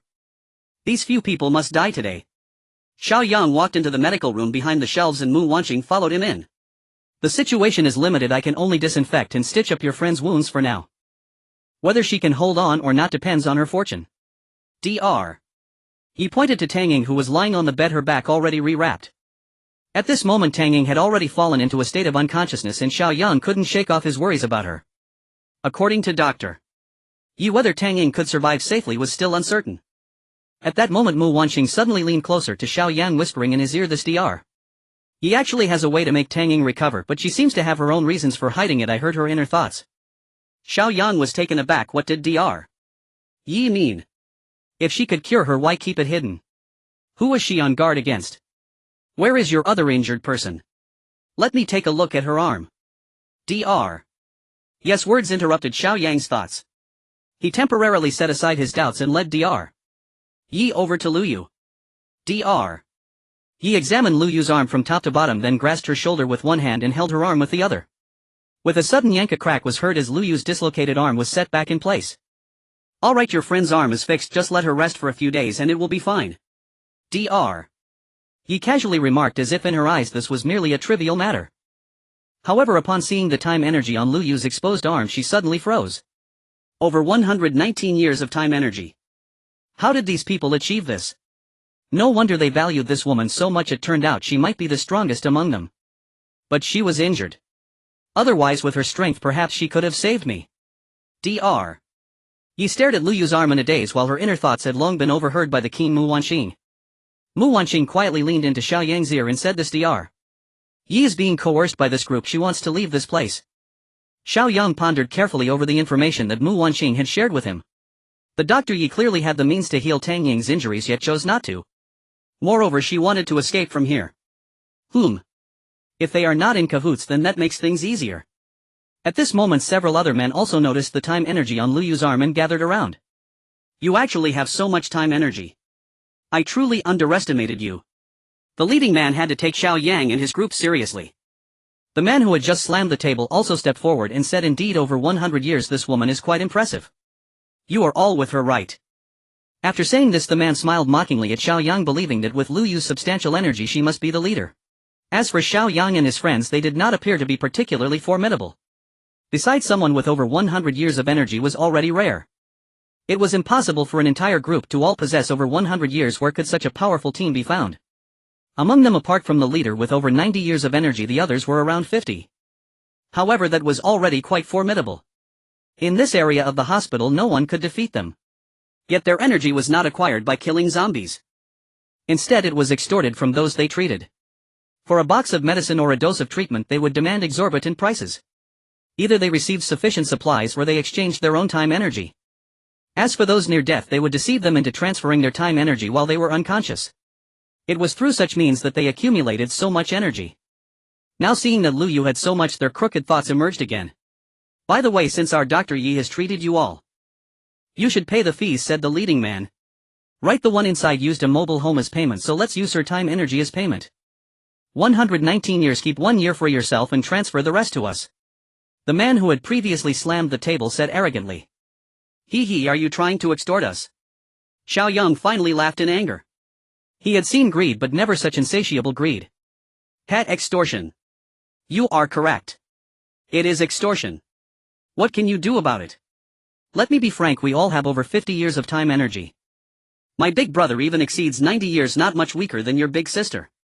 And you, your strongest person, is already injured. Are you not going to obediently comply? As the man spoke, he signaled for others to surround Xiao Yang and his friends. Xiao Yang laughed even harder. A group of people with less than 100 years of energy attempting to extort someone with over 1,000 years of energy. They truly did not know the heights of heaven or depths of earth. What if we refuse? Xiao Yang replied calmly with a smile. Seeing Xiao Yang so unflustered, Dr. Yi had to reassess him. So confident. Could he be the strongest? If they fought, would he have a chance to escape? Refuse. Ha ha. Then none of you will leave today. I will kill you first and then let these women serve me well. The man seemed to hear the biggest joke, picking up an axe and sneering. Since you are so arrogant, I will not be polite. Xiao Yang suddenly produced a knife. Before the arrogant man could react, Xiao Yang swiftly struck, severing his head. The head that fell to the ground still wore a look of arrogance. The strike was too fast and too sudden, he did not have time to respond. Several nurses who had come out upon hearing the commotion were immediately frightened and screamed. Dr. Yi also looked at Xiao Yang in surprise, hurriedly pushing the nurses back behind the shelves to hide. The other men were greatly shocked. This person is so strong. The man who was just killed was the second strongest among them, yet he failed to withstand even one of Xiao Yang's moves. A few of them began to feel timid. What great courage to kill in front of me. Brothers, let's go together and kill him. The leading man raised his axe and charged at Xiao Yang. Xiao Yang could not be bothered to dodge, directly swinging his knife at him. Put. The man's right hand was severed and the axe fell to the ground. The man reacted, kneeling on the ground in pain and screaming incessantly. Taking advantage of the moment the other men were stunned, Xiao Yang ruthlessly struck with his knife, quickly injuring the others, who fell to the ground wailing. He approached the screaming man, leaned down and said, "Can't you just treat people well? Why resort to crooked ways? Transfer all your time energy to me. Keep just 1 year for yourself. Hurry up. Otherwise I will let you die now." The men were already terrified to the core and they dared not refuse, each transferring their time energy to Xiao Yang. After achieving his goal, Xiao Yang sneered and swiftly struck down, ending them all. Would you all obediently comply without being tricked? After dealing with these men, Xiao Yang walked toward the back of the shelves. The 4 nurses inside screamed in fright upon seeing Xiao Yang enter with the knife. Dr. Yi remained relatively calm. Upon seeing Xiao Yang enter, she quickly explained, "We are not with them. We are also being coerced by them." Xiao Yang did not pay attention to what she said, putting away his knife and approaching her. "You have a way to heal my friend, right?" Dr. Yi was taken aback at Xiao Yang's words, her expression somewhat fearful. She could not understand how this person knew her secret. I don't know what you are talking about. I have already tried my best."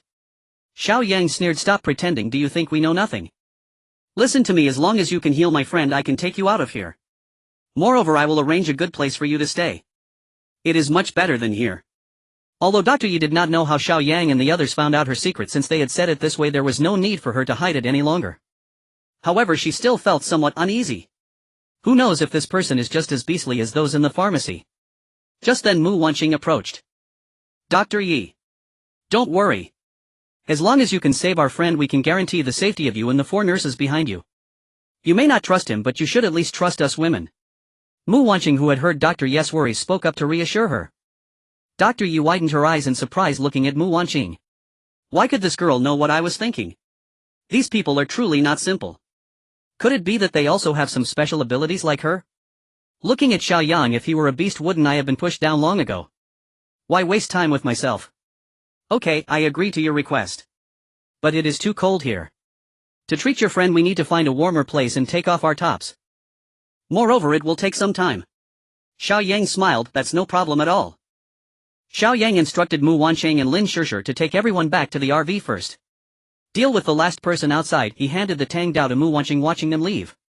He unleashed his spatial ability, collecting all usable supplies. He couldn't tell if it was just his illusion, but he always felt that the surroundings seemed to slow down when he used his spatial ability. Xiao Yang shook his head, realizing it was yet another illusion. He must have been reminded of the moment when he killed the mutated giant python. However, why did the scene seem to be in slow motion at that instant? Xiao Yang was utterly perplexed. He glanced at his right hand. Could it really be connected to his spatial ability? Never mind, let's head back first. Xiao Yang walked back to the RV, and the man left behind had already died. At that moment the RV was packed with people, including Dr. Yi and 4 nurses. There were a total of 11 people in the vehicle. As soon as Xiao Yang got in, he distinctly sensed a change in attitude from Dr. Yi and the 4 nurses. Respect. It wasn't quite that. It just felt like their gazes towards him were less resistant. Xiao Yang ignored them and drove directly to the outpatient building, extracting crystals from nearly 100 zombie corpses. This thing must not be wasted. Following that, Xiao Yang sped towards the Zijin Mountain Villa. When the RV reached the entrance of the Zijin Mountain Villa area, Su Tong, who had already received news over the intercom, immediately opened the door. Are the 2 of them all right? Su Tong asked with concern. They're fine, we found a doctor. Su Tong nodded. Seeing that several new people had suddenly appeared in the RV, she was somewhat surprised. Xiao Yang must have had quite a harvest today, bringing back so many women. However, she didn't dare to ask further. It wasn't her concern. Letting Xiao Lu off the vehicle, Xiao Yang drove the RV back to the villa. He got out, opened the door, turned on the lights, and carried Tang Ying to her room. Nurses, stay behind to help everyone else. Please step outside. I need to undress the injured. Dr. He issued her order and cast a special glance at Xiao Yang. With no choice, Xiao Yang and the others stepped out, waiting at the door. He saw 4 nurses bustling in and out for a while before Dr. Yi eventually sent them out. Noticing they had nothing to do, Xiao Yang quickly suggested that a few of them take turns showering. There was no helping it, they smelled too bad. Xiao Yang even specially brought each of them a new set of nurse uniforms. These uniforms were meant for other purposes, but now they were truly put to use for the nurses. The 4 nurses stared blankly at the nurse uniforms in their hands. Just giving us nurse uniforms, why not a few sets of underwear to change into? We can't just wear the nurse uniforms without anything underneath. That wouldn't be right. Xiao Yang had no idea what they were thinking. He had no other intentions. He simply stood anxiously at the door, waiting for news from inside the room. Finally, an hour later, the door opened. Dr. Yi walked out, beads of sweat covering her forehead, looking quite exhausted. How is it, Dr. Yi? Xiao Yang asked urgently. It's fine, your friend is okay. She just needs to rest for the night. Dr. Yes, voice was somewhat weak, likely from fatigue. Then let's go in and take a look. Mu Wanqing and the others eagerly walked inside, and Xiao Yang immediately followed. He wanted to see too. Tang Ying was still lying on the bed, covered with a blanket, revealing only her smooth shoulders. Dr. Yi, with such a long cut, will it leave a deep scar? If Sister Tang Ying. Oh my god. Lin Shishir asked while lifting the blanket off Tang Ying's back, then she covered her mouth in surprise. The other girls also looked on in disbelief. What happened? Let me see, let me see. Xiao Yang, unable to see clearly from the back, squeezed forward to get a better look. Tang Ying's back was as smooth as snow. The wound on her back had vanished as if she had never been injured. This. Xiao Yang was astonished, his mouth agape. Alright, you need to hurry up and go out. A girl's back is not something a man can look at casually. Mu Wanqing, seeing Xiao Yang in a fluster, directly pushed him out. Xiao Yang was speechless. Was he really that kind of person? However, he was filled with curiosity as to why Tang Ying's back was perfectly fine. Dr. Yi, this is truly amazing. Can you tell us how you did it? Lin Shishir asked in astonishment. Mu Wanqing and Lu Yu also looked at Dr. Yi with curiosity. Dr. Yi hesitated for a moment, but then decided to tell them. Because she knew she wouldn't have any secrets in front of these happy people. She had already witnessed it in the pharmacy. It was better to be straightforward and leave a good impression. Actually, I have a special ability. A few days ago I suddenly discovered that my hands can heal wounds. Dr. Yes statement immediately shocked the girls. Is there really such an incredible ability? They looked at Xiao Yang, who had a face full of delight but wasn't surprised. It's called life healing technique. Is that what it's called, life healing technique? Dr. Yi asked for confirmation. She only knew the effect of this ability but didn't know its name. However, looking at Xiao Yang's expression, he seemed to know. Yes, it's called life healing technique. Dr. Yi, you are truly remarkable. Xiao Yang praised, his heart already bursting with joy. He had stumbled upon a treasure. Those who awaken the life healing technique in the apocalypse are affectionately referred to as nannies by survivors. If someone's team has such a person, they would be treated like royalty in the apocalypse who hasn't faced a little illness or injury. However, as long as there is a nanny, it wouldn't be a problem at all. Moreover, this was just a low-level nanny. Those with higher-level life healing techniques could restore team members' health during battles. This greatly ensured the team's combat effectiveness and survival rate. Xiao Yang looked at Dr. Yi as if she were a treasure, his gaze intense, making Dr. Yi feel somewhat flustered. You seem to understand my ability quite well. Dr. Yi tightened her collar and stepped closer to Mu Wanqing. Xiao Yang noticed her small movement and awkwardly smiled. He realized he had been overly enthusiastic. Ahem, it's not that I understand very well, just a bit more than you all. This life healing technique is truly amazing, it can completely heal wounds. Lin Shishir looked at Dr. Yi with admiration. Dr. Yi smiled but didn't respond, though she clearly felt quite proud. Xiao Yang thought to himself that this wouldn't do. Once she became proud, she'd be hard to manage. He must seize the moment to keep her grounded. While this life healing technique is remarkable for treating injuries, however. As Xiao Yang paused at this point, Dr. Yi and the girls perked up their ears, curious to hear what he had to say. But you can't take a hit. With such abilities you can only stay at the back. Without a strong team for protection, if you are attacked you will surely die in a very disgraceful manner. The girls nodded in agreement. Indeed, it was somewhat weak. Dr. Yes, previously proud expression suddenly turned a bit dejected. Exactly. If you can't even protect your own life, how can you save others? So Dr. Yi, you need to find a strong team to join to better protect yourself. And it will allow your healing abilities to reach greater value. What do you think, Dr. Yi? But where can I find a strong team? Thinking of this, Dr. Yi looked at Xiao Yang, who was smiling at her. Could it be that he is indirectly inviting me to join them? These people are quite strong and they have so many female members, it is indeed a good choice. At the very least I won't have a bunch of men eyeing me every day. And Xiao Yang, seeing that Dr. Yi had already been successfully intimidated by him. Now he must take advantage of the moment and claim her for himself. He took off his outer clothing, rolled up his sleeves and revealed the time energy in his left arm to Dr. Yi. 1,400 years. Dr. Yi was stunned. No wonder he could easily kill that group of people, it turns out he is the strongest. They all have over 100 years of energy, so if you choose to join us we can not only guarantee your safety but also help you become strong. Think about it. Oh, and I forgot to tell you, if you join us you won't have to worry about supplies anymore. We have enough resources to sustain everyone. Moreover, as you can see, there is heating and water in the villa, absolutely comfortable. From any angle the conditions offered by Xiao Yang and the others are flawless.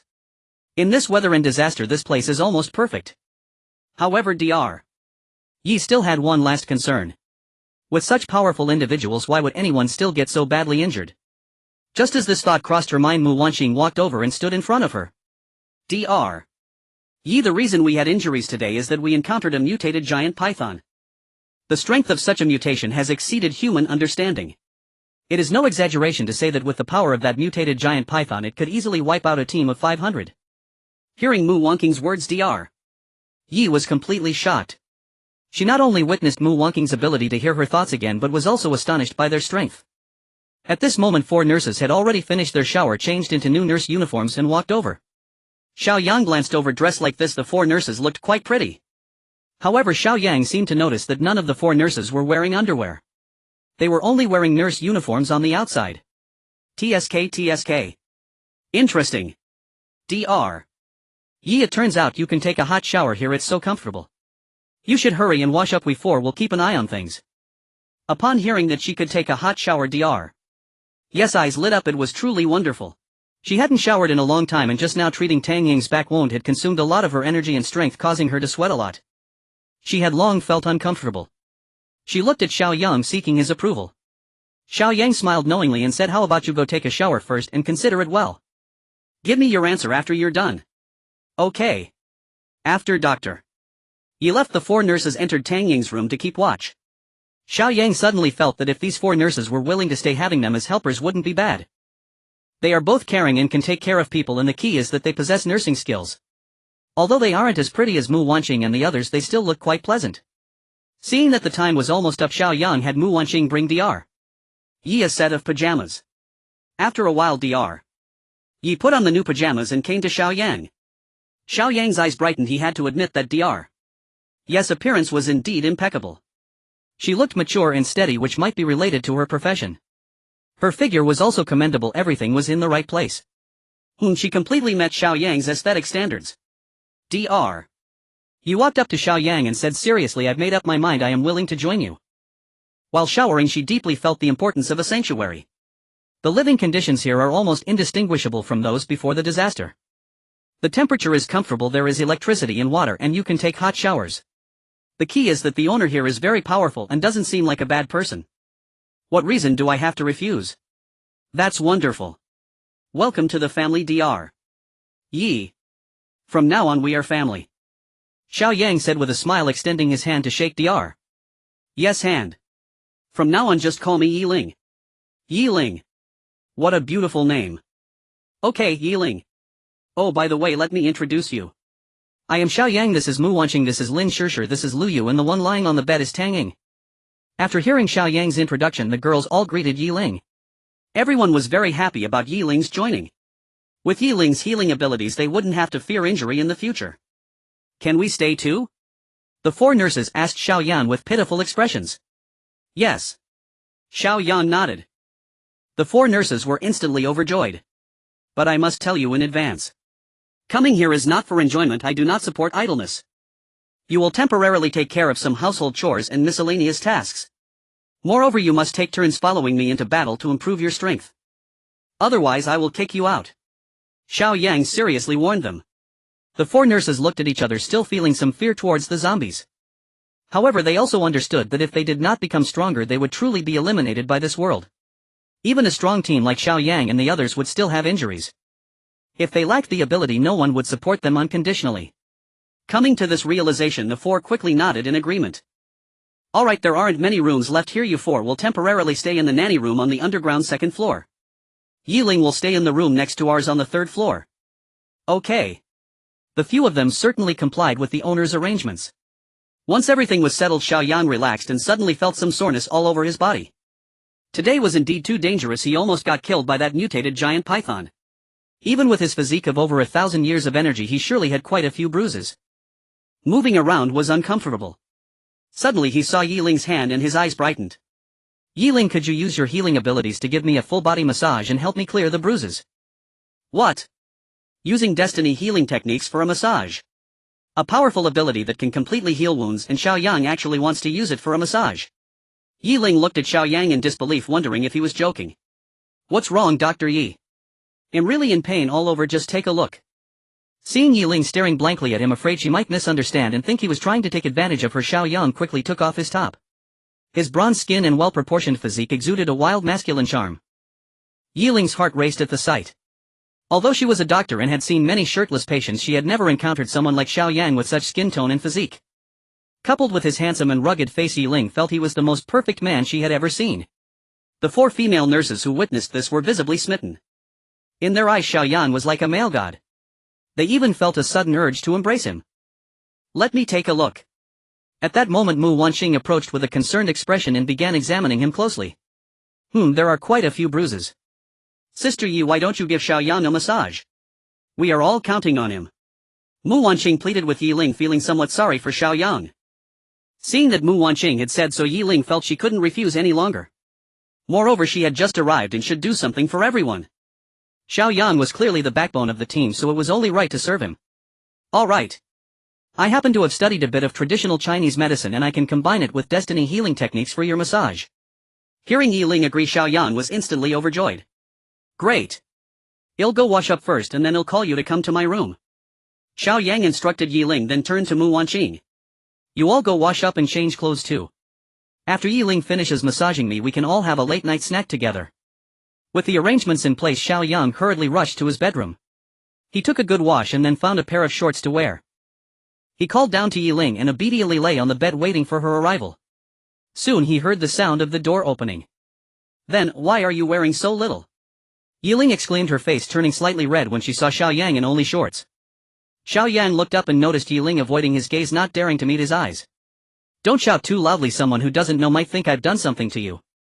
Seeing Yiling still a bit embarrassed, Xiao Yang suggested, hurry up. Just treat me as a patient and don't focus too much on my attire. Upon hearing this, Yiling immediately rebutted, Who is focusing on your attire? Then hurry up. Yiling thought about it and realized he was just a patient anyway. How can a doctor be shy in front of a patient? With that thought, she let go of her inhibitions. She walked to the bedside, nudged Xiao Yang a bit and adjusted her position before gently placing her hands on his shoulder. Cool. This was the first sensation Xiao Yang's skin gave to Yiling's hands. But it felt very comfortable. And for Xiao Yang, warm. Very pleasant.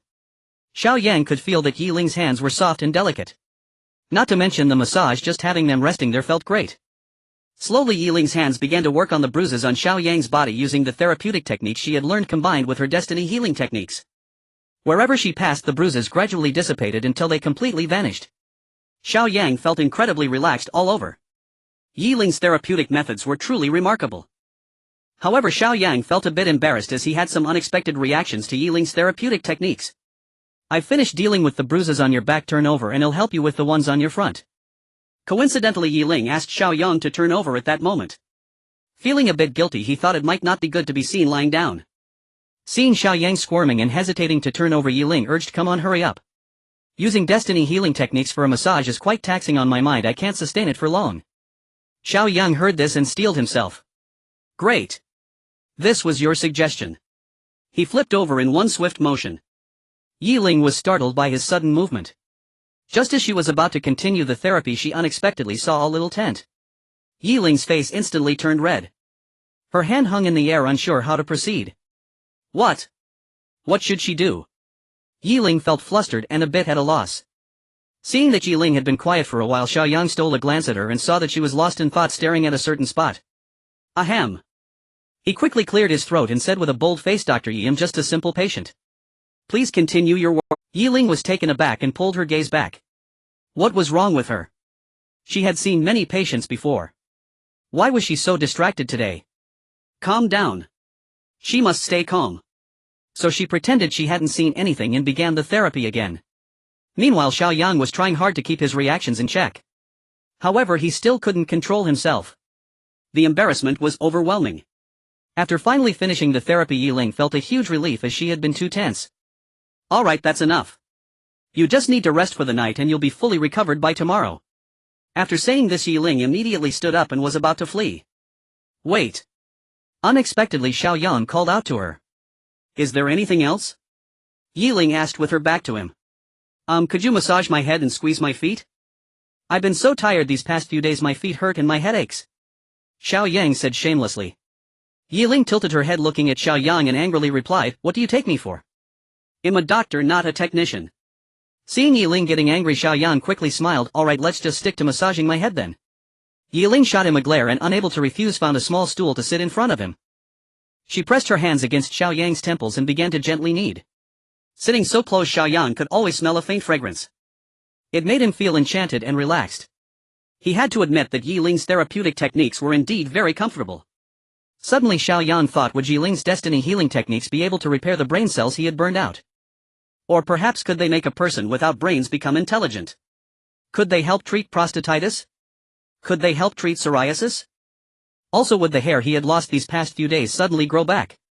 Right. If his hair suddenly grew back, wouldn't she be able to treat hair loss? Then if he opened a hospital in his own territory, wouldn't he make a fortune? Xiao Yang was not aware of when he had fallen asleep. When he woke up, he found that a blanket had been placed over him. Glancing around, he realized that Yiling had already left without him noticing. Looking at the blanket on him, Xiao Yang smiled. Well. How thoughtful. He got up and stretched his body. Feeling great. Fully rejuvenated. He changed into his pajamas and went downstairs.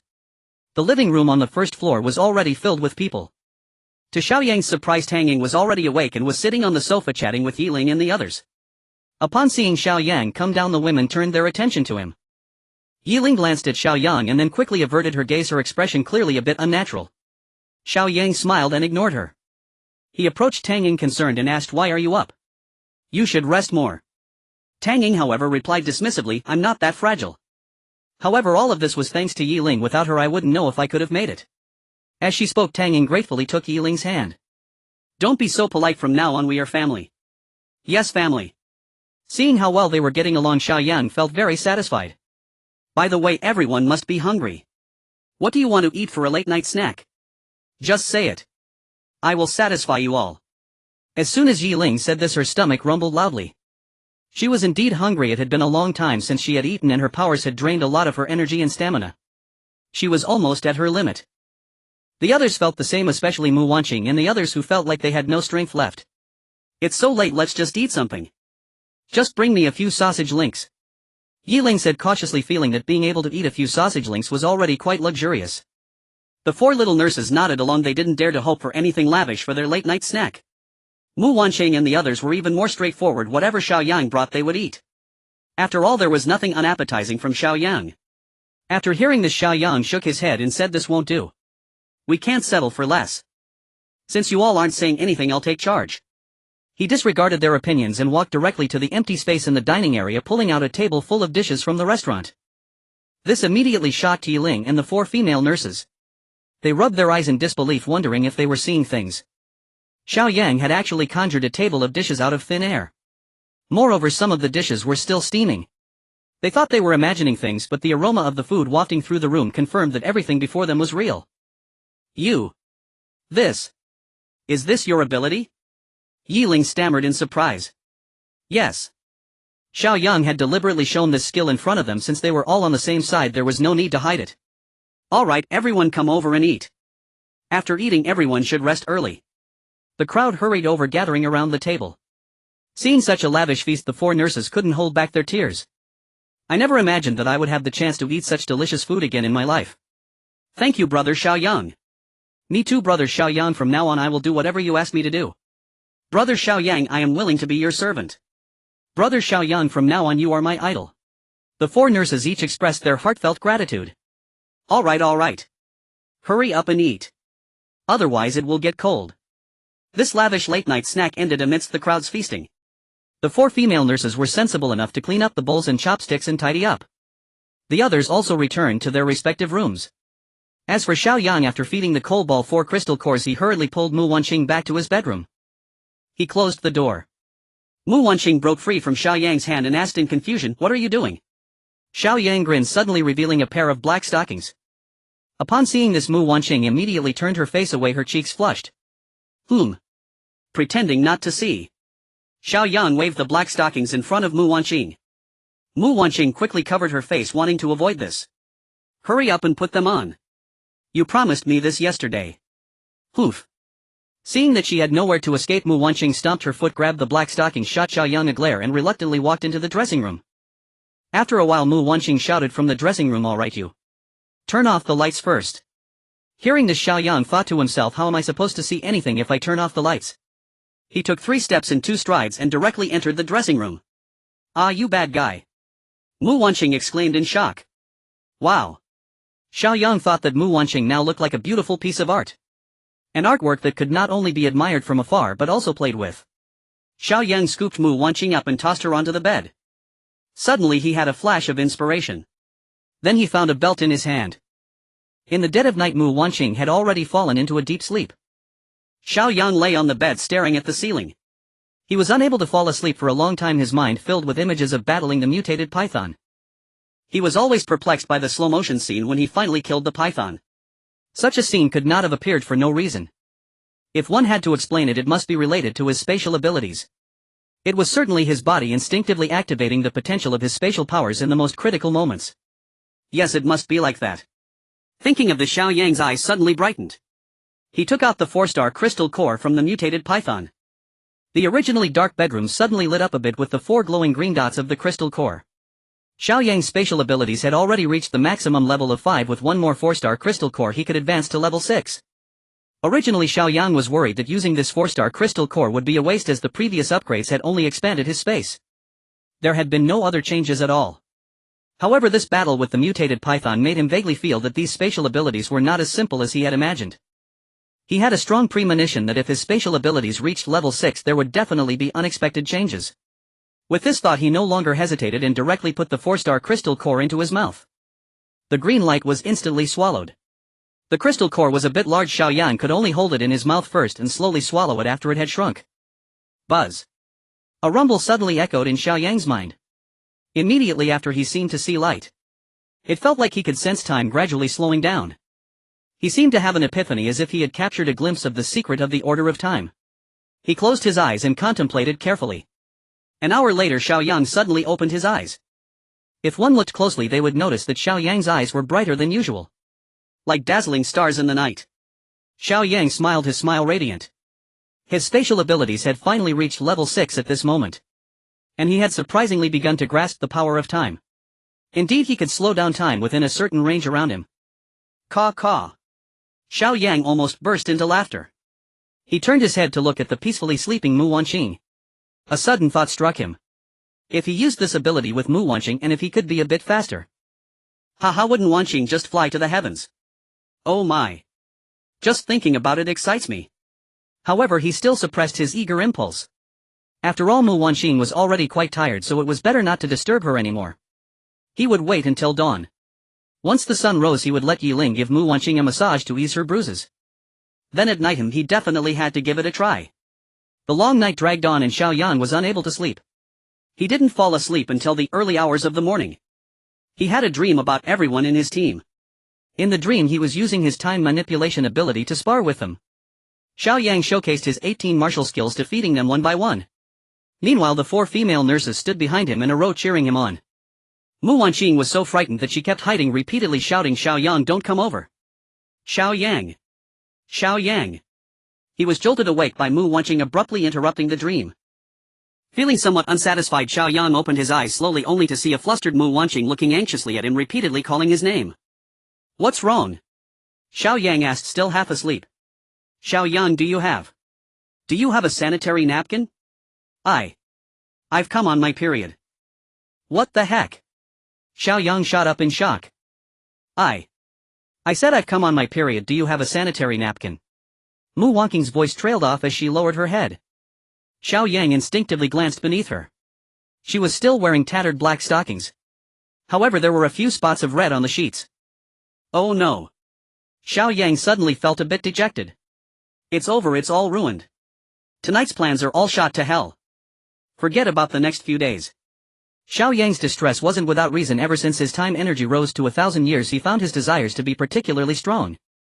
Moreover, the duration was longer. Honestly, if it weren't for his affection for Mu Wanqing, her frail body wouldn't be able to satisfy his needs. However, having something was better than nothing. He could make do with it. But if he had to wait a few days, Xiao Yang truly feared he wouldn't be able to endure it. Xiao Yang looked at Mu Wanqing's cherry lips. When God closes a door he will definitely open a window. With this thought he immediately took out a pack of sanitary napkins from his space and handed it to Mu Wanqing. "Here, take this. Once you use it up, ask me for more." Mu Wanqing accepted it, her face filled with joy. The once insignificant sanitary products before the apocalypse now seemed so important in this world. She happily leaned over and kissed Xiao Yang on the cheek. "Thank you, Xiao Yang, I really love you." After saying that she hurriedly ran towards the bathroom. Watching Mu Wanqing's back, Xiao Yang let out a helpless sigh. Damn Aunt Flo. Xiao Yang had lost all interest in continuing to sleep and dream. He got up, put on his clothes and went downstairs. Upon reaching the living room he discovered that the 4 little nurses were already up and busy. And Lu Yu had already started working in the kitchen. Her figure was still so appealing. "Sister Yu, you got hurt badly yesterday, there's no need to get up so early to cook." Xiao Yang walked up behind Lu Yu expressing his concern. Hearing Xiao Yang's voice from behind, Lu Yu turned around, shook her arms and smiled. "See, I'm already fine. Yiling's medical skills are truly amazing. Besides, I'm not that delicate. My body is quite sturdy." Ha ha. Xiao Yang saw Lu Yu swinging her arms, fearing she might be overdoing it. He quickly grabbed her arm and said, "All right, don't move so much. Just be careful." "Got it, my little brother," Lu Yu sweetly replied. Xiao Yang reluctantly released Lu Yu's soft arm. After some thought he decided to share the good news about his mastery of time manipulation with her. "Sister Yu, I have some good news." Just as Lu Yu was about to turn back to continue cooking, she quickly turned around, her face full of curiosity, and asked, "What's the good news?" Xiao Yang smiled and leaned closer to her ear, softly saying, "Last night my spatial ability broke through to level 6. Moreover, I activated a skill that allows time to slow down within a certain range around me. Lu Yu's ears felt ticklish from Xiao Yang's breath and she blushed, mumbling in confusion, slow down time. Suddenly she recalled the scene from yesterday when Xiao Yang delivered the final blow to the mutated python. Could it be that you were able to kill that python in one strike at the last moment because of this skill? Exactly. But at that time it was a reflex and now I have completely mastered it. Xiao Yang said, his face filled with confidence. Wow. Lu Yu suddenly exclaimed with joy, then hugged Xiao Yang tightly, her body bouncing with excitement. That's great, little brother, congratulations. In the future if we encounter such monsters again we won't be afraid of them. Little brother, you're amazing. Lu Yu was genuinely happy, still feeling a twinge of fear from the mutated python. That kind of power was beyond her capability to withstand. If it weren't for Xiao Yang they probably would have been completely wiped out, though they did manage to kill it in the end. However, they had also paid a considerable price. Now that Xiao Yang had mastered such a formidable skill, she naturally understood its significance. Thus in her excitement she couldn't help but hug Xiao Yang. With her soft body in his embrace, Xiao Yang was momentarily taken aback. Sister Yu was being overly enthusiastic. The key was that she was still bouncing around. How could Xiao Yang handle this? His hands were still outstretched, unsure where to place them. However, after some consideration he wrapped his arms around Lu Yu's waist. In the future I won't let you get hurt anymore. Trust me. Xiao Yang held Lu Yu tightly, speaking sincerely. Lu Yu suddenly stopped bouncing, her body becoming a bit stiff. She suddenly felt that hugging Xiao Yang like this was somewhat inappropriate. If Wanqing saw this she would surely misunderstand. With this thought Lu Yu quickly pushed Xiao Yang away and nervously glanced outside. Fortunately the little nurses were busy with something else and didn't see. Little brother, I was just too excited earlier, huh? But I will always believe in you. Lu Yu's expression was awkward, but her gaze towards Xiao Yang was unwavering. Xiao Yang smiled. It's fine, we're not outsiders. The atmosphere was a bit awkward, so Xiao Yang used the excuse to go feed his coal balls. Meanwhile the four little nurses on the first floor were whispering amongst themselves. Just now you guys better not spread rumors. Don't worry, we're not stupid. Oh, it's normal for a guy like him to have more than one woman. Oh, how nice it would be if I were the one he hugged. Xiao Yang was of course unaware that the four little nurses were gossiping about him. He was currently affectionately stroking the little coal ball. It shouldn't be called a coal ball anymore, it had grown to the size of a hen. Its feathers were shiny black and its little eyes always radiated a glow of wisdom. At this moment the coal ball was perched on Xiao Yang's arm, tilting its head to look at him. Xiao Yang took out 4 crystal nuclei and waved them in front of its eyes. The coal ball's eyes lit up, immediately fluttering its wings in excitement. Call me Daddy. Daddy. Daddy. Ah, so obedient. Xiao Yang rewarded it with a crystal nucleus. You say welcome. Welcome. The coal ball blinked its eyes and tilted its head in thought. The thank you that came out of its mouth was quite standard. However, it sounded just like Xiao Yang's tone. Awesome. Xiao Yang was overjoyed. Ever since the coal ball had eaten these ordinary crystal nuclei, it had indeed become smarter than before. It wasn't like those parrots that merely mimicked human speech, it could already understand the meaning behind Xiao Yang's words. With further training it could even converse normally with people. This was only with ordinary crystal nuclei. If it were fed star crystal nuclei. Suddenly Xiao Yang thought, if he gave the coal ball a 1-star crystal nucleus, would it mutate as well? If that were the case, having a mutated pet would certainly be quite impressive. If he had more 1-star crystal nuclei in the future, he would definitely have to try feeding them to it. But the immediate priority was to help Mu Wanqing and the others level up their psychic abilities. Especially Lu Yu's lightning abilities, if they were to be enhanced, their power would be formidable.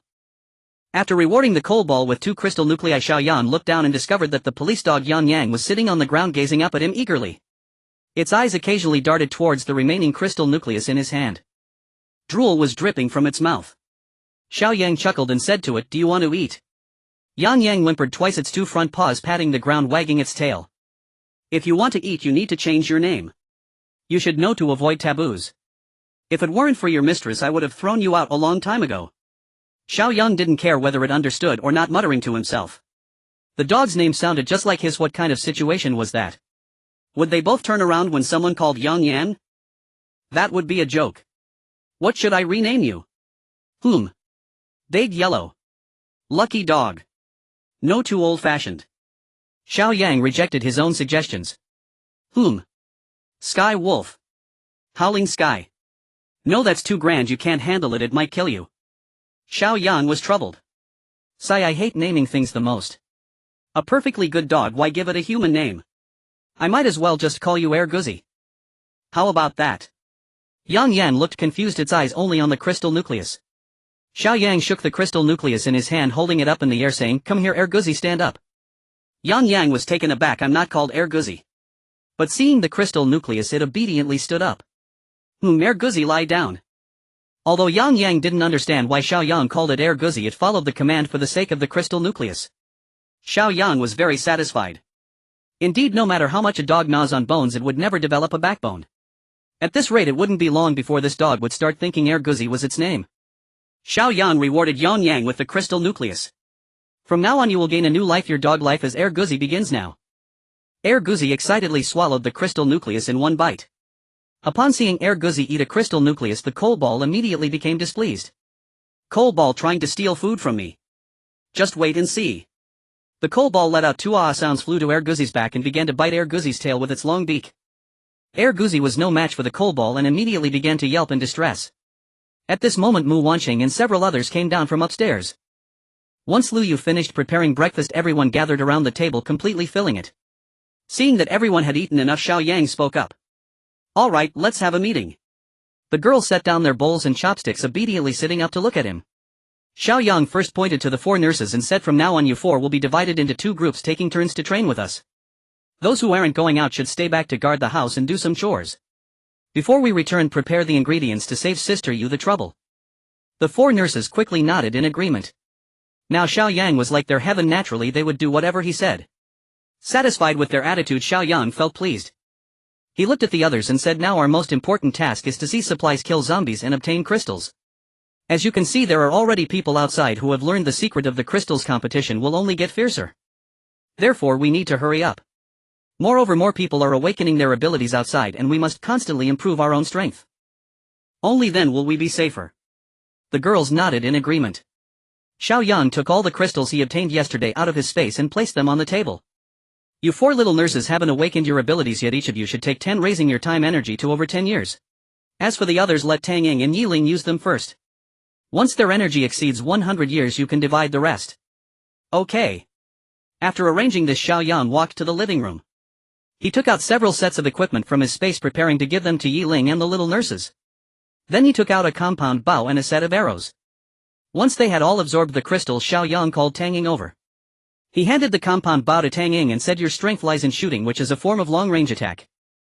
In the future, if there are emergencies, you shouldn't get too close. You need to learn to conceal yourself. We will cooperate with each other. Although the power of this compound bow is not as great as a pistol, it is sufficient for dealing with both humans and zombies." Tang Ying accepted the compound bow, looked it over and felt quite satisfied. "Yiling, come here." Xiao Yang called Yiling over again and said to her, "In the future you will take two nurses and form a group with Tang Ying. Practice with Tang Ying more, not to mention how powerful she is in combat. As long as you can protect yourself, that will be enough." "Okay." Yiling nodded. "I have a Brabus off-road vehicle in my space. From now on you will drive this when we go out, following behind my car and act according to the situation when something happens." "Understood." After giving these instructions, Xiao Yang distributed the equipment to several people, letting them change into it. He loaded all the pistols with bullets and returned them to them.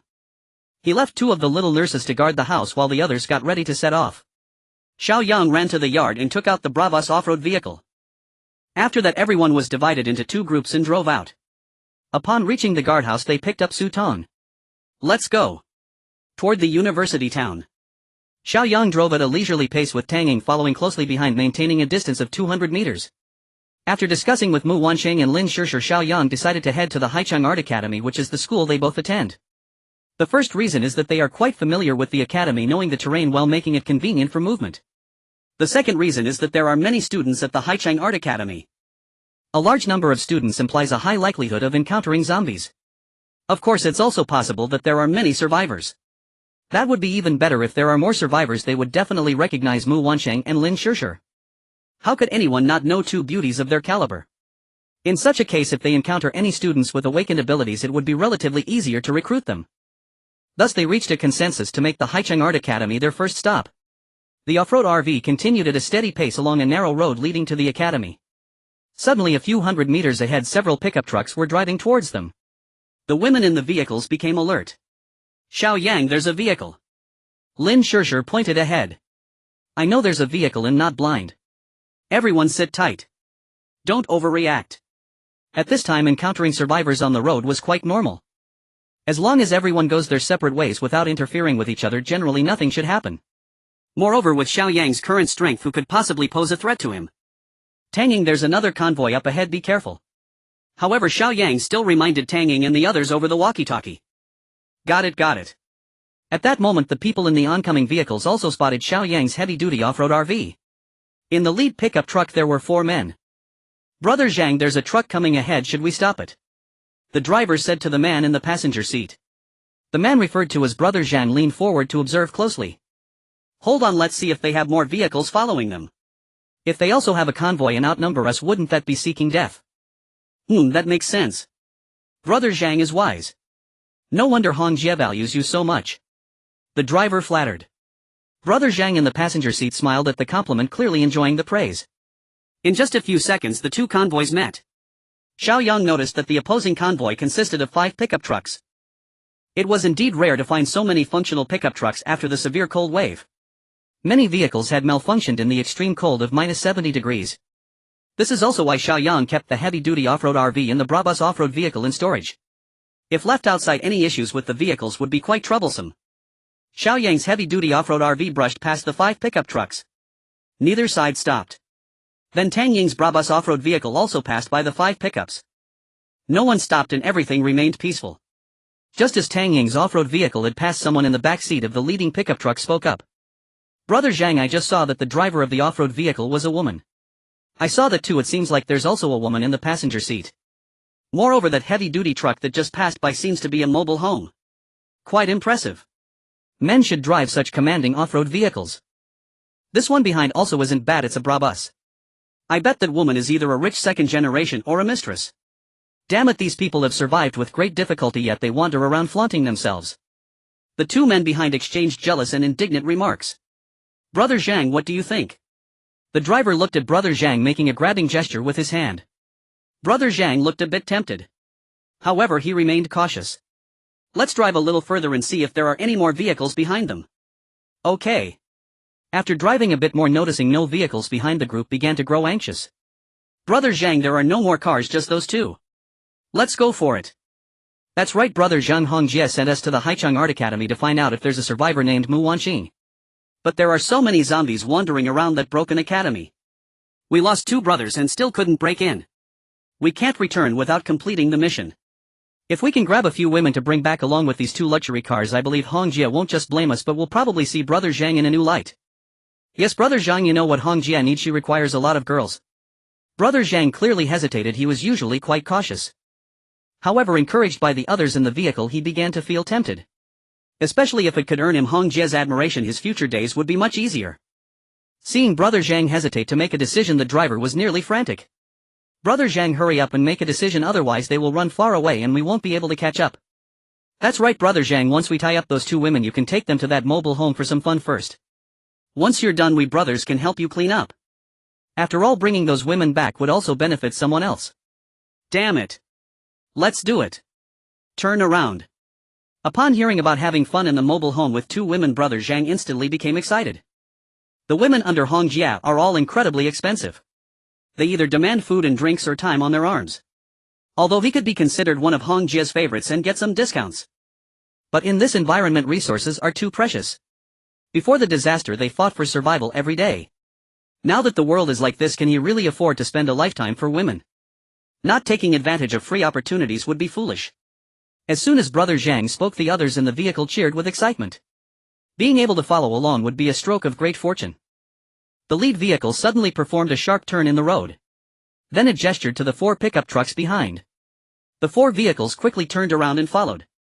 Tell the 2 vehicles behind not to stop the bravest, well, have the 3 vehicles in front stop the heavy-duty off-road RV. Got it. Once Brother Zhang gave the order, someone in the back seat immediately opened the window and signaled to the rear. Then the 5 vehicles began to pursue Xiao Yang and the others. Tang Yang had been closely observing the movements of these vehicles in the rearview mirror. Initially, when they seemed to be moving away, she didn't think much of it. But now she suddenly noticed that the pickups had turned around and were chasing after them. She immediately grabbed the walkie-talkie to call Xiao Yang. Xiao Yang, those pickup trucks have turned around and are coming after us. What should we do? Xiao Yang coldly smiled. Truly, it was said that heaven has a path you refuse to take, hell has no door you insist on entering. People often lose their rationality in the face of temptation. Anyone coming at us kill without mercy. Roger. Tang Yang relayed the order to Yiling Su Tong and the two nurses inside the vehicle buckle up. All four hastily complied, hearts pounding with tension. At that moment 3 pickup trucks surged past their car, racing toward Xiao Yang's heavy-duty off-road RV ahead. The rear 2 pickups swiftly maneuvered, one cutting ahead of them, the other pulling alongside to their left, effectively boxing them in. The window of the left side pickup rolled down, revealing a man with a brutal, menacing skull. Clutching a knife, he gestured wildly and shouted for Tang Ying's vehicle to stop. Idiot! Tang Yang spat the curse, then wrenched the steering wheel hard left. Caught completely off guard, the pickup veered violently off the road and slammed into a tree. A faint disdainful smile flickered across Tang Ying's lips. As captain of Haicheng City's public security unit, who dared challenge her on driving skill? To even attempt such a maneuver, did they not weigh their own worth first? Seeing their comrade flung off the road, the lead pickup swerved sharply left toward Tang Ying's vehicle. Tang Yang instantly aligned her front bumper with the left rear quarter panel of the opposing truck and floored the accelerator. The pickup spun sideways, then skidded in a long uncontrolled drift straight toward the roadside curb. Crunch! It flipped violently, upending in midair before landing upside down, all 4 wheels pointing skyward. The 2 behind are disabled. Shall I assist ahead? Tang Yang radioed in. Brilliant work. No need, finish them off. Roger. Tang Yang leapt from the vehicle, composite bow in hand. The other 4 followed, blades drawn. Stay behind me. If anyone stirs, finish them, no hesitation. She issued the command to the 4 women, then drew her bow and aimed steadily at a man just crawling out of the pickup. Meanwhile, Xiao Yang found himself trapped, flanked front, rear and left by the 3 pickups. Xiao Yang frowned, bewildered. Did they truly understand the folly of striking stone with an egg? Attempting to halt his 23-ton heavy-duty off-road RV with mere pickups. Then let them learn the stark difference between a straw mushroom and a cucumber. With a sharp left turn in full throttle, Xiao Yang launched the lead pickup airborne, sending it hurtling far down the road. He then swung the wheel left again, slamming the second pickup sideways onto the curb. Immediately after, he slammed the brakes, causing the third pickup unable to stop in time to crash headlong into the rear crossbeam of his RV. Xiao Yang engaged reverse gear and drove relentlessly backward, pinning the third pickup against a thick roadside tree. The trunk, nearly a meter in diameter, shattered on impact while the pickup crumpled inward like crushed paper. The entire sequence unfolded in one seamless, devastating flow. All 3 pickups were utterly destroyed. Their occupants in the first 2 vehicles lay dazed and disoriented, those in the third likely already lifeless. Xiao Yang braked to a halt, stepped out, and strode forward, blade in hand. Mu Wanqing and the others followed, knives drawn, eyes glacial and unblinking.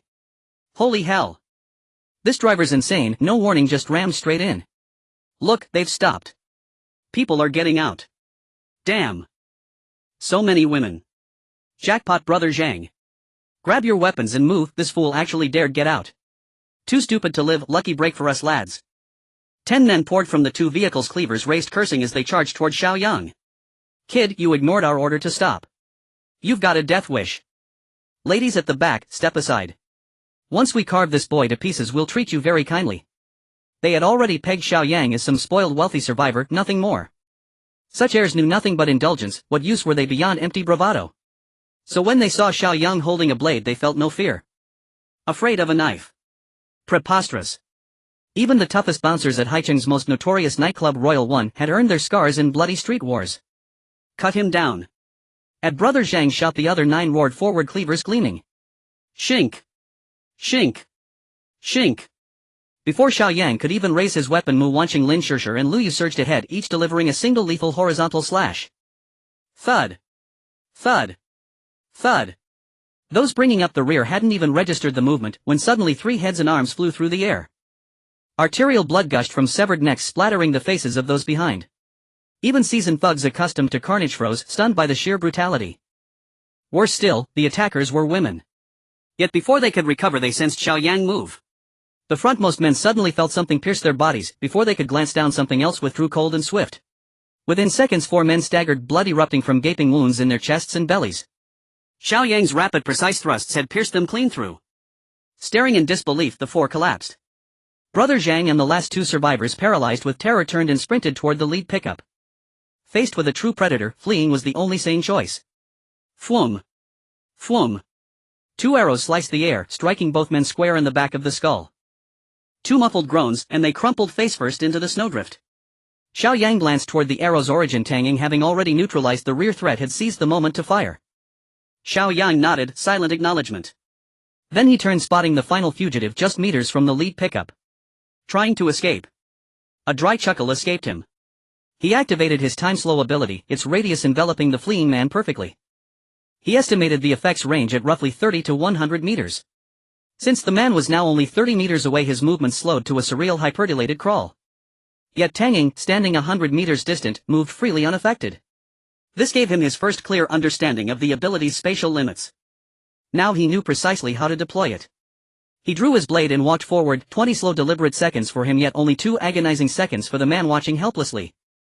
The moment the man saw Xiao Yang, his expression shifted, slowly, inexorably, confusion, then panic, then raw, paralyzing terror. Xiao Yang leveled his blade point, aimed directly at the man's chest, then released the ability.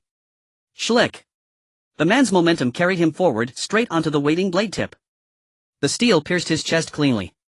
Dumbfounded, he stared down at the hilt protruding from his sternum, then up into Xiao Yang's calm, smiling face. Why? His final breath forced out the question. Because Xiao Yang shrugged. You chose death yourself. Whether the man heard him or even understood was uncertain. As soon as Xiao Yang spoke, the man stiffened, then dropped, rigid, eyes wide open in eternal disbelief. Xiao Yang withdrew the blade from his chest and walked calmly back. Mu Wanqing and Lin Shishir stared, mouths agape, expressions incredulous. How did you just vanish and reappear over there? I didn't even see you move. Mu Wanqing asked, voice trembling with astonishment. Exactly, how could you move so fast? Lin Shishir pressed, equally awestruck. Only Lu Yu watched Xiao Yang, her quiet smile radiant with pride. Her gaze shimmered, not with fear nor doubt, but with unwavering luminous pride. Oh, I forgot to tell you, all my spatial ability has reached level 6 and I have mastered the skill of slowing down time. Don't idolize me too much. Xiao Yang said with a cheeky grin. Wow, you're really something. Lin Shishir exclaimed in surprise, playfully punching Xiao Yang's chest with her small pink fists. Xiao Yang pushed her hand away, saying, remove your little claws, stop getting handsy with me all the time. Lin Shishir pouted, tugging at Mu Wanqing's hand, complaining, look at your man, he gets all cocky just from a little praise. Mu Wanqing chuckled, speaking to Xiao Yang with a mock sternness, I think you really have gotten cocky. My Shishir is known as the flute goddess at school, countless boys beg her to let them accompany her. And yet you're still not satisfied. What a fool you are, right Shishir? Humph, exactly. Lin Shishir said, proudly, shooting Xiao Yang a disdainful glance. Xiao Yang looked unconcerned and teased, I've seen people playing flutes, they are usually elegant and demure. Why are you so lively and energetic? I enjoy it. Lin Shishir was at a loss for words, her face flushed with anger. Just then Tanging drove up. She got out of the car and approached Mu Wanqing, pulling out a photo from her pocket. Guess what I found? What is this? A photo. Mu Wanqing asked, puzzled. Xiao Yang leaned in to see what good thing Tanging had found to show off. Tanging slowly flipped the photo over, revealing the front to Mu Wanqing. Upon seeing the photo, Mu Wanqing suddenly became excited and snatched it into her hands. She never expected that the photo Tanging discovered was one of her and her brother Mu Guang. Mu Wanqing's tears immediately flowed out as she gently touched Mu Guang's face and the photo, crying, brother. Xiao Yang was taken aback, confused by the situation. He gently took the photo from Mu Wanqing's hands, examining it closely. Meanwhile, Lin Shishir and Lu Yu also squeezed in to curiously see. The photo showed Mu Wanqing and Mu Guang smiling together. Lin Shishir exclaimed, Wanqing, how do they have a photo of you and your brother? I don't know either. My brother has always kept this photo in his wallet. Mu Wanqing choked out. Where did you find this photo? Xiao Yang frowned, looking at Tanging. Tanging pointed behind her, saying, I found it on one of the people back there. Xiao Yang and Mu Wanqing both froze, exchanging worried glances. Xiao Yang was speechless. What the hell, those two pickup trucks behind us, could they be Mu Guang? Tanging and Mu Guang don't even know each other. What if? Xiao Yang felt a headache coming on as he hurried towards the two pickup trucks. Mu Wanqing also realized what was happening and anxiously followed Xiao Yang. At that moment, Xiao Yang's mind was in turmoil, with many images flashing through. What if Mu Guang was among them and Tanging had killed him? Although Mu Guang didn't seem like that kind of person. But people's hearts can change. Or perhaps Mu Guang was just coerced or unable to make decisions. I really hope that's not the case. Xiao Yang and Mu Wanqing ran to the overturned pickup truck that Tanging had hit, carefully inspecting it. Near the first vehicle there were several bodies lying on their backs, each with a hole in their foreheads indicating they were killed by a single arrow. Mu Wanqing was anxious as she carefully examined each one. Fortunately, her brother Mu Guan was not among them. Then the two ran to the second vehicle and after a careful check still found no sign of Mu Guang. Xiao Yang and Mu Wanqing breathed a sigh of relief. Wait, there was still the vehicle that had been crushed by Xiao Yang's car that they hadn't checked. Xiao Yang took Mu Wanqing back to carefully inspect it. Although the bodies inside were almost deformed, their heads could still be distinguished. At this point they had already turned into zombies, but they were stuck in the vehicle and couldn't escape. Fortunately, after careful identification, there was no sign of Mu Guang inside. Xiao Yang then checked the last two pickup trucks for any clues. Unfortunately, aside from some debris, there were no valuable clues in the vehicles. Mu Wanqing looked at the photo of her and her brother crying uncontrollably. The other girls, seeing this, hurried over to comfort her. "What should we do? Is my brother in trouble? He never casually gives out his photo to others." Lin Shishir hugged her reassuringly, saying, "Don't think too much, there are plenty of people here who aren't your brother. He'll be fine. Right, don't overthink it. As long as we haven't seen a body, there's still hope." Tang Ying also encouraged her. Xiao Yang stood by, mentally reviewing the situation. Then he walked up to Mu Wanqing and said, "Seriously, Wanqing, don't be sad yet, let me analyze this for you. There are no signs of your brother here, nor is there his vehicle, but we found a photo of you and him. In this apocalypse, who would still care to carry someone else's photo? So I speculate. These people either know your brother and were entrusted by him to inquire about your situation at the Haicheng Art Academy. Or your brother is currently captured by these people, but for some reason they have your photo in hand to find you. And since we are so close to your academy, I believe this is likely." The others nodded as they listened to Xiao Yang's analysis. Especially Mu Wanqing, who wiped her tears and asked excitedly, "Are you saying my brother is still alive?" Xiao Yang nodded solemnly. Although he wasn't sure if Mu Guan was still alive, he wanted to give Mu Wanqing some hope. Seeing Xiao Yang's determined gaze, Mu Wanqing felt a little more at ease. What Xiao Yang said must be right. Let's carefully check all the vehicles and bodies again to see if there are any overlooked clues. Xiao Yang instructed. His intuition told him that these people must have some connection to Mu Guang. Then they went through all the pickup trucks and bodies again, but still found no useful clues. Sigh. Xiao Yang regretted not leaving a survivor before. But who could have anticipated such a situation? Mu Wanqing felt somewhat downhearted at that moment. Knowing that her brother was still alive yet not knowing where he was. She was anxious inside. Since the apocalypse began, she had missed her brother every single moment. However, she understood that she couldn't ask Xiao Yang to do nothing and search the entire city for her brother. How could it be easy to find someone in the vast Haicheng, known as the demon capital of Longhua, with so many bathhouses? Moreover, who could guarantee that her brother Mu Guan was definitely in a bathhouse? So she buried her worries and longing for her brother deep in her heart. But today, suddenly seeing the photo of her and her brother again, this long-suppressed longing finally erupted violently. Seeing Mu Wanqing's face full of melancholy and sadness, Xiao Yang came over and embraced her, gently stroking her head, saying, "Don't worry, your brother has such good character.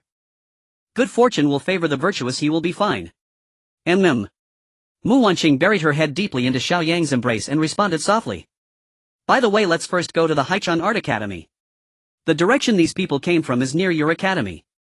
Who knows, there might be some clues there. Perhaps your brother even went there looking for you." Mu Wanqing immediately straightened up, her eyes shining bright. "Yes, let's hurry there," Mu Wanqing eagerly urged. "All right. Everyone get in the car, let's head to the Haicheng Art Academy." When Xiao Yang and the others drove to the entrance of the Haicheng Art Academy, they found a considerable number of zombies wandering there. The iron gate had also been smashed open. Looking at the attire and appearance of the zombies, Xiao Yang recognized that these were all university student zombies, long skirts, short sleeve t-shirts, and even one wandering around in only underwear. Moreover, some were completely naked. At a glance it was clear they were fond of sleeping in the nude. Alas!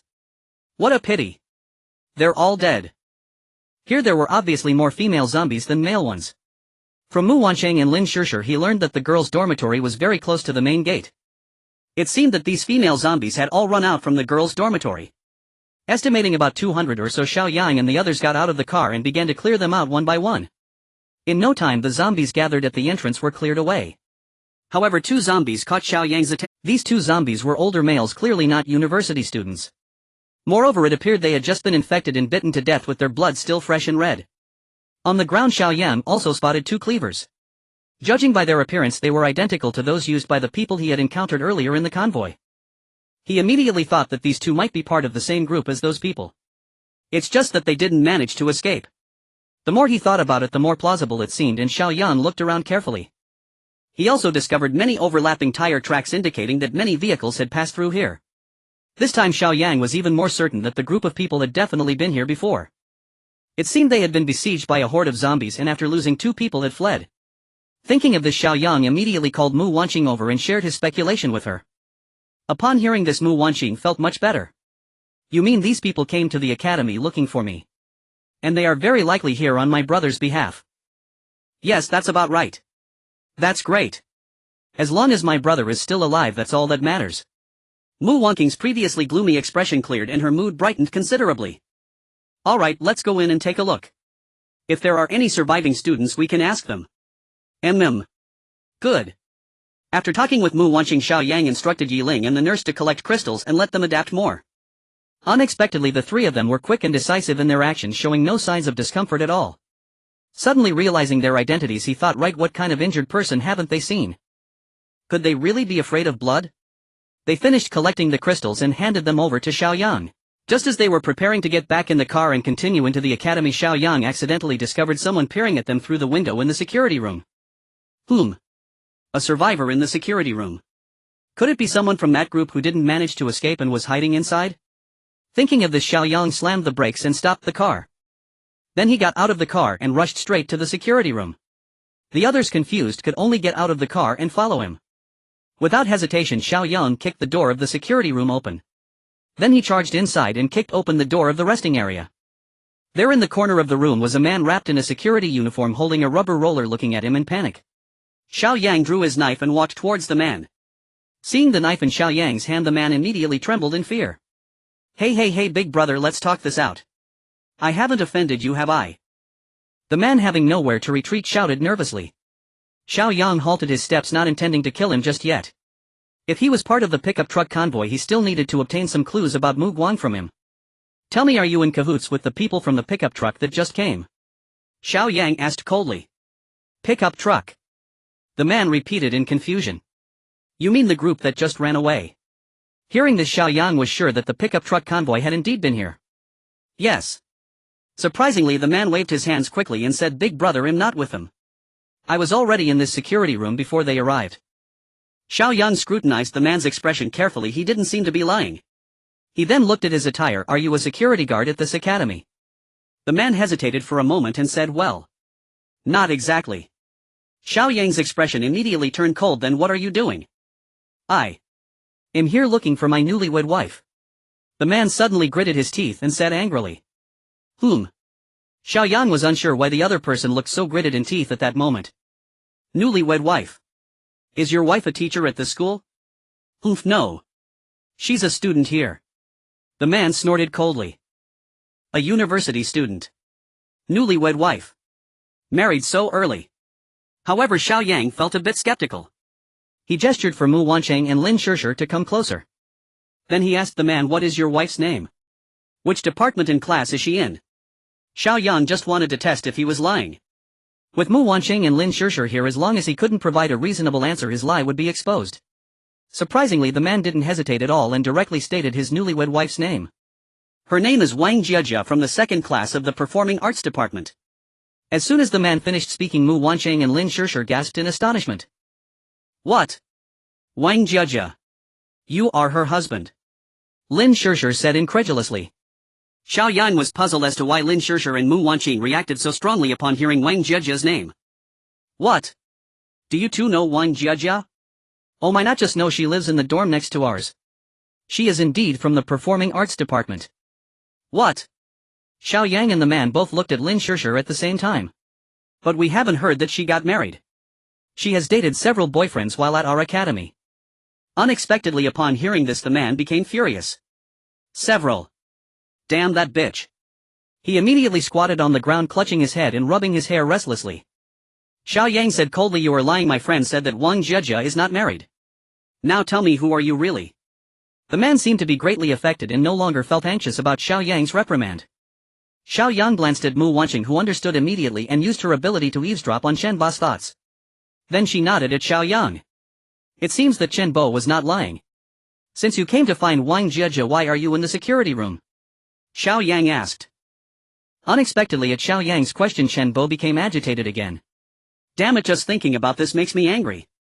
I accidentally saw a short video posted by Wang Jiajia's friend in my social circle where she was acting intimately with a man. To clarify things in person, I rode my bicycle for 3 days and nights to get here. Xiao Yang, Mu Wanqing and Lin Shishir were all taken aback. Chen Bo was really dedicated, riding for 3 days and nights just to confront Wang Jiajia. What an obsession. However, when I arrived, the security at the entrance wouldn't let me in. With no other choice, I had to climb over the wall to find her. Well, it just so happened that I saw that BTCH passionately kissing a man under the dormitory building. Instant green, do you understand, bro? Chenbo seemed to recall that moment, his emotions growing intense. He spoke to Xiao Yang, perhaps believing that a man should understand another man better. Well, brother Ahem, how should I put it? To live a good life one has to carry a bit of green, right? Xiao Yang genuinely didn't know how to advise him. After all, in his past life before the apocalypse he was the one who would turn green. Unexpectedly upon hearing this, Chenbo became even more distraught. Bro, is that just a bit of green? I become a green giant. I worked hard to earn money, saving only 300 yuan a month for living expenses, spending the rest on her education and daily expenses. To ensure I could give her gifts on every holiday, I worked tirelessly, all to provide her with a better life. But my efforts only resulted in her treating me this way. Ah. Chenbo became so emotional that he couldn't help but roar. The most despicable part is that she was caught in the act by me, yet she didn't repent. She even instructed that guy to bring 4 or 5 people to gang up on me. That filthy BTCH. If she hadn't run away, I would have truly wanted to kill her. Hearing this, Mu Wancheng and Lin Shishir exchanged glances filled with shock. This plot is too cliché. I didn't expect Wang Jiajia to be such a person. What happened next? Lin Shishir had transformed into a curious onlooker, unable to resist asking. Haha, what happened next? Those 5 guys were just a bunch of useless cowards. I beat all 5 of them so badly that they were searching for their teeth on the ground. Especially the guy who was kissing her, I gave him a few hard stomps right where it hurts. Damn, that felt so good. Chenbo laughed as if this was the only thing that could bring him joy. What happened after that? Lin Shishir couldn't help but continue her inquiry. Later, the school's security and teachers arrived. They wanted to catch me, so I ran as fast as I could. But they couldn't catch up to me. In the end, I ran all over half the campus before they finally surrounded me with their numbers. Then I was taken to the security room. As it happened, it was exactly midnight and suddenly it became very cold. The campus was in chaos with all the security trying to maintain order, so they locked me in the security room. After that I never saw anyone come back. And I stayed hidden here without leaving. If I hadn't found 2 boxes of instant noodles under the bed, I would have starved to death. After listening to Chenbo's account, Xiao Yang couldn't help but give him a thumbs up in his heart. A true man, acting decisively when necessary. Xiao Yang could almost imagine Chenbo riding his bicycle day and night to the academy, then fearlessly charging at the 5 men who were about to gang up on him. In the end, he made a desperate dash while being chased by a crowd. This kid is truly a warrior charging for love. That Wang Jiajia is really a slut to do such shameless things, truly a hidden character. Lin Shishir was so angry that even as a woman she couldn't bear it. So have you seen Wang Jiajia again since then? Mu Wanqing asked. No. But I know she's still alive. A few days ago a surviving student came out and I learned from him that Wang Jiajia is still alive. She is hiding in the academy supermarket with those guys and a group of surviving students. That's why I've been staying here. I must see her and those guys. Then I will personally take revenge to ease my heart's hatred. I see. Chenbo explained clearly the circumstances that led him to stay in the transmission room. Xiao Yang, Mu Wanqing and Lin Shishir already understood in their hearts. By the way, did the people in that pickup truck notice you? Xiao Yang still wanted to ask if Chenbo could provide some clues about those people. Of course they noticed me. They thought I was one of the surviving security guards from the academy. They asked me where the girls' dormitory was and if I had heard of a female student named. What was it? Chenbo momentarily couldn't remember the name. Is it Mu Wanqing? Xiao Yang filled in for him. Ah. Yes. That seems to be the name. How do you know? Chenbo was taken aback for a moment. Because I am Mu Wanqing. Mu Wanqing frowned, realizing that the people from the pickup truck were indeed looking for her. She felt both happy and worried. Happy that everything was as Xiao Yang predicted, her brother was likely still alive. However, she was worried about why her brother didn't come to find her personally. Is something wrong? Seeing Mu Wanqing's worried expression, Chenbo reminded her, it turns out so. You need to be careful, that group looks like no good. They tried to recruit me before but I refused. They even wanted to kill me. Fortunately I run faster now than I did before. Otherwise I would have died without avenging myself. As soon as Xiao Yang heard Chenbo say he could run faster now, he immediately thought of him charging forward for love. Xiao Yang smiled and said, you can run faster than before. How fast can you be? When Chenbo saw Xiao Yang laughing at him, he immediately stood up. Bro, don't doubt me, I can show you how fast I can run. Xiao Yang chuckled, thinking, can you really outrun Bolt? Unless Chenbo awakens some speed-related ability. Xiao Yang suddenly took another look at Chen Bo. He really might have awakened a speed ability. Then show me how you run. Sure thing bro, let's go outside. Saying this, Chen Bo walked out of the security room. Bro, watch closely, I'm about to run. Chen Bo got into a starting position and after seeing Xiao Yang nod he took off. Whoosh. With a sound he darted out. Wow. Xiao Yang and the others were startled. He was indeed very fast. This speed is not inferior to Bolt. 1 second, 2 seconds, 5 seconds. Xiao Yang felt something was off. He had run so far already. But how is this kid still running? See ya. Having already run over 60 meters, Chen Bo suddenly stopped, turned around and waved at Xiao Yang. In fact, Chen Bo acted on a whim. Although they didn't seem like bad people, they were definitely not someone he could provoke. If he couldn't provoke them, could he not avoid them? He was confident in his speed, feeling like a man made of wind. No one could catch up to him. He planned to wait until Xiao Yang and the others left before returning. However, Xiao Yang was quite infuriated by him. Chen Bo was trying to escape. Just as he was about to turn and run again, Xiao Yang swiftly activated his time-slowing skill. Looking at Chen Bo, his movements seemed as slow as a turtle. It appeared that this distance was still within the range of his skill. Without hesitation, Xiao Yang dashed forward, running ahead of Chen Bo and standing there waiting for him. At that moment he could already see the smug expression on Chen Bo's face. When Chen Bo saw him, his expression slowly transitioned to one of surprise. Xiao Yang was not polite. He stepped forward, grabbed Chen Bo by the collar and then stopped the skill. Due to his Botus inertia, Chen Bo was still rushing forward, but he was quickly pulled back by Xiao Yang. Xiao Yang's physique with over 1,000 years of energy made grabbing him feel like catching a small chick. If it had been someone else, they would have been blown away by now. The expression on Chen Bo's face was completely replaced by fear. "B brother, are you still human?" Chen Bo stuttered. He thought he was fast enough, but it was unexpected that Xiao Yang had already run ahead in the blink of an eye. How could he not be shocked? Xiao Yang said impatiently, "Why are you running?" "Brother, I was just scared of you. I just wanted to keep my distance. I had no other malicious intent." As Chen Bo was being pulled along, he waved his hands anxiously to explain. Xiao Yang dragged him back to the communication room and threw him onto the ground. "If you dare to run again, you'll make you regret it." Xiao Yang brandished a gun in front of Chen Bo. Upon seeing the handgun, Chen Bo's expression stiffened and he dared not move. "Brother, I absolutely won't run again. If I do, I am a coward." Seeing that he was genuinely honest, Xiao Yang directly asked, "I have one last question for you." "Brother, go ahead. Did that group of people in the pickup truck say who they were? Or where they came from?" The reason Xiao Yang didn't let him run was to ask this question. Unexpectedly, a small interruption almost allowed him to escape. Chen Bo obediently sat up, carefully recalling. "Oh, I remember now. They mentioned something about coming from a nightclub. What was it called?" "Oh right, it was called Royal One. They said they were from the Royal One nightclub." As soon as Chen Bo spoke, Xiao Yang was taken aback. Royal One nightclub. Why did that sound so familiar? It seemed he had been there before, but it had been too long to remember clearly. "Royal One. I know it." At that moment Tang Ying spoke up. Xiao Yang's eyes lit up as he looked at her. Right, there wasn't a single entertainment venue in Haicheng that Tang Ying didn't know about. Mu Wanqing also looked anxiously at Tang Ying, knowing that her brother Mu Guan was very likely there. "Where is it?" "In the city center. It's a bit far from here." Upon hearing Tang Ying's answer, Mu Wanqing was instantly exhilarated. "Can we hurry there now?" Mu Wanqing glanced at Xiao Yang, urging him. Xiao Yang did not immediately respond to Mu Wanqing. He pondered seriously for a moment. Then he made a decision. "Wanqing, now that we know where your brother might be, the situation there is uncertain. How about this?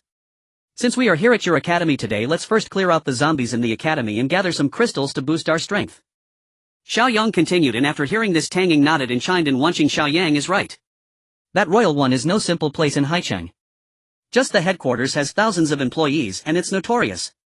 We have received police reports several times to raid it, but we've been obstructed by the forces behind it at every turn.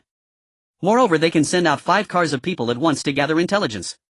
One can imagine how powerful their influence is. We need to discuss our actions carefully."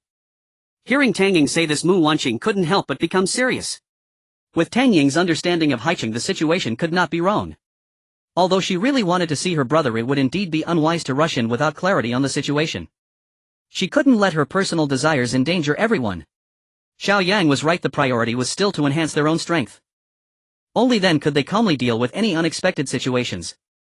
"All right. I will follow your lead. As long as I know my brother is still alive, I feel at ease. At least for now he is safe." Xiao Yang was quite pleased to see Mu Wanqing think this way. It's good that you can think like that. Let's go. Since we're here, we should clear out the zombies first. We can't waste this trip. Okay, let's go. Xiao Yang called out and the girls immediately began to take action. Hey brother, can you take me along? I want to see how that Wang Jejia is doing now. Seeing that Xiao Yang and the others were about to leave, Chen Bo hurriedly got up. Xiao Yang looked him up and down and said, besides running fast, do you have any other skills? Chen Bo thought for a moment, it seems running fast is my only skill. But brother, don't worry, I won't be a burden to you.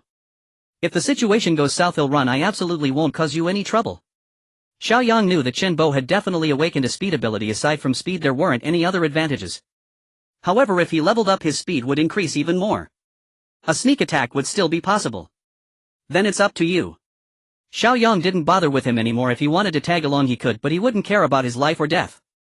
Xiao Yang and the others got into the car and continued towards the girls' dormitory area. Chen Bo picked up a machete that had been left behind by someone from the pickup truck and he sped up to follow them. The girls' dormitory consisted of about a dozen rows of buildings 6 stories high. Clearing them one by one was too troublesome. Xiao Yang decided to use the previous method, allowing Lin Shishir to play her flute to lure the zombies over. Then they could take the opportunity to kill them. The group was already accustomed to cooperating, and Xiao Yang also let Yiling and the 2 nurses take action to train. After they had killed all the zombies that could be attracted from the girls' dormitory, 3 hours had already passed. After counting, Xiao Yang found that they had gained a significant amount. This time they had obtained a total of 2000 crystals. However, Lin Shishir was particularly drained, nearly out of breath from blowing. However, since it was still early, Xiao Yang didn't want to end things just yet. There were definitely many zombies in the boys' dormitory behind. He didn't want to make another trip. But if they used noise to attract the zombies, the risk would be too high. This was completely incomparable to Lin Shishir's flute ability. One would rush over to attack you directly while the other would mindlessly stand there for you to kill. Could they be this? Chen Bo, who had been following Xiao Yang and the others from a short distance, watched them harvest zombies as if they were cutting leeks, reaping one batch after another. He was already shocked beyond words. What kind of people were they? How could they be so extraordinary? Fortunately, he had been relatively honest and did not offend them. Otherwise he wouldn't even know how he would die. At this moment, seeing that Xiao Yang and the others had stopped, he took the opportunity to walk over to them. Big brother. You guys are really amazing, I truly admire you. Chen Bo said with a flattering smile. Xiao Yang glanced at him and ignored him.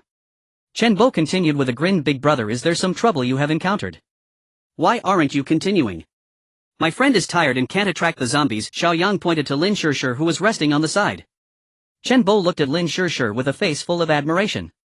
He had just witnessed her abilities with his own eyes. It was precisely because of her that Xiao Yang and the others were able to work so efficiently. Without her they wouldn't be able to attract so many zombies. Unable to attract zombies. Chen Bo's eyes lit up at this thought. Brother, I think I can help you attract the zombies over here. Hearing Chen Bo say this, Xiao Yang looked at him in confusion. You? Yes, big brother, I run fast, those zombies can't catch up to me. I can go and lead a wave to you. Just a few trips will do. Chen Bo expressed his thoughts, and upon hearing this, Xiao Yang's eyes lit up immediately. Surprisingly, this method was feasible. It seemed that this speed ability still had its uses in the early stages. Then why don't you give it a try? Xiao Yang said with a smile. All right. Get ready, I'm going. Seeing Xiao Yang agree, Chen Bo immediately grabbed his knife and dashed out. He ran all the way to the entrance of a dormitory building. He picked up a basin that had fallen on the ground and began to beat it with his knife to attract the zombies. Before long, some zombies heard the noise and came rushing out.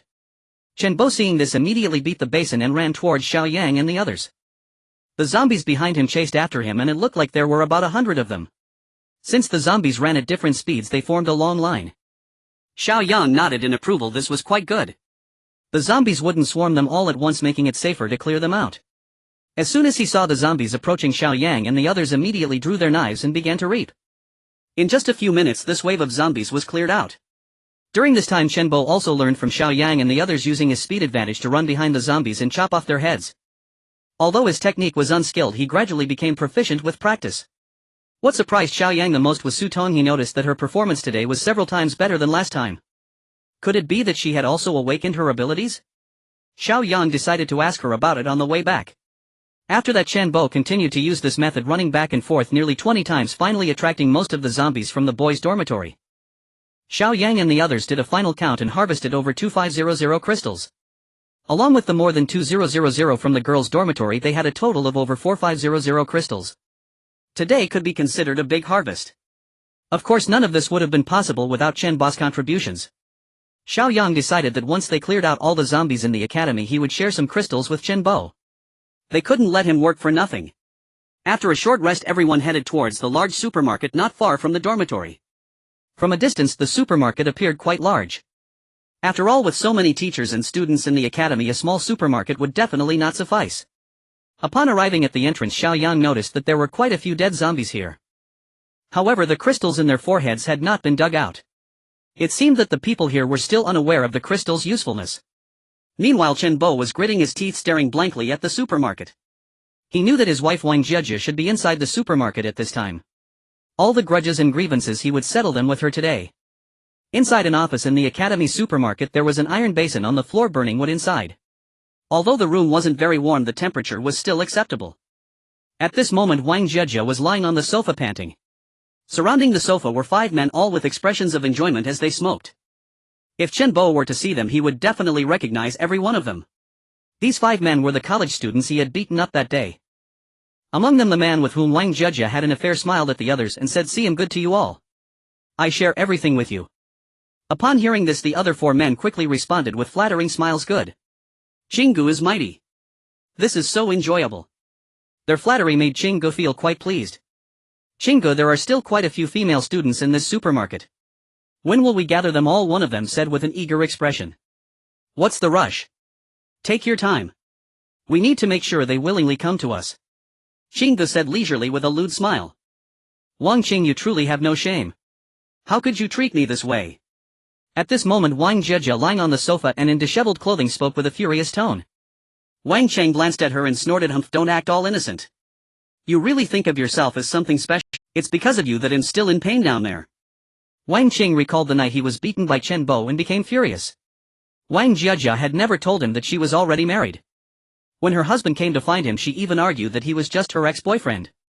Otherwise he wouldn't have called his 4 brothers to beat him up. "You're still playing both sides with me. Now I'm gonna make you play 5 sides." Wang Qing had already decided to go all out in this chaotic world. Women were as cheap as clothes. It was more reliable to win over the hearts of the brothers. Without strength, one couldn't survive. In this supermarket alone, there were at least 100 students gathered. Moreover, there were a few teachers as well. Now no one respected anyone else, they were all scheming against one another. Thus, to stand firm here, one needed to rely on numbers. Wang Jiejie was left speechless by his retort. She tidied up her clothes and sat up. She was now filled with regret, never expecting to cheat with such a scum. She recalled how good Chen Bo had been to her, yet she still betrayed him. But what could regret do? In this world, she still had to rely on these men. Without them, her fate would surely be worse. Moreover, it seemed that Wang Qing had some special abilities. Without him, she wouldn't even be in this office of the supermarket. This was already the best room in the entire supermarket. Forget it, women are destined to suffer. As long as she could stay alive, it was better than anything. As for her husband Chen Bo, perhaps he has long since died. Knock, knock, knock. At that moment, someone was knocking on the door. Wang Cheng and the others hurriedly pulled up their pants and opened the door. "Chenggu, a crowd has gathered outside the supermarket. Guess who I saw?" The speaker was a male student, one of Wang Cheng's newly recruited followers. "Who?" Seeing his mysterious demeanor, Wang Cheng couldn't help but feel curious. "Our academy's campus beauty Mu Wanqing and the music department's flower, the goddess of flute Lin Shishir." As soon as the male student finished speaking, Wang Cheng and the others were immediately astonished. "Is this for real? 2 out of the 3 beauties of our academy are still alive," Wang Cheng said in disbelief. "It's true, they're right at the door. And guess who else I saw?" the male student said, glancing at Wang Jiejie, who was sitting on the sofa. "Who? Stop keeping me in suspense. Hurry up and tell me." "Wang Jiejie's husband, the guy who fought with you that night." As soon as the male student said this, Wang Jiejie immediately stood up from the sofa. "What did you say? Chen Bo is still alive." Wang Jiejie's voice trembled. She never expected that her husband would still be alive. Moreover, he had come to the supermarket. Deep down, she didn't want to face Chen Bo. Perhaps it was guilt, or perhaps she simply looked down on him. In any case, she didn't want to see Chen Bo again. If he were dead, that would be best. Damn it, that guy is still alive. Let's go, I won't let him off this time. Last time I was careless he gave us a beating. This time I will make him pay for it. Wang Qing's face was filled with anger, then he glanced at Wang Jieja and said, no, I won't kill him first. I want to humiliate Wang Jieja in front of him. I want him to wish he were dead. Haha, just thinking about it is thrilling. Wang Qing laughed wickedly while Wang Jieja frowned upon hearing this.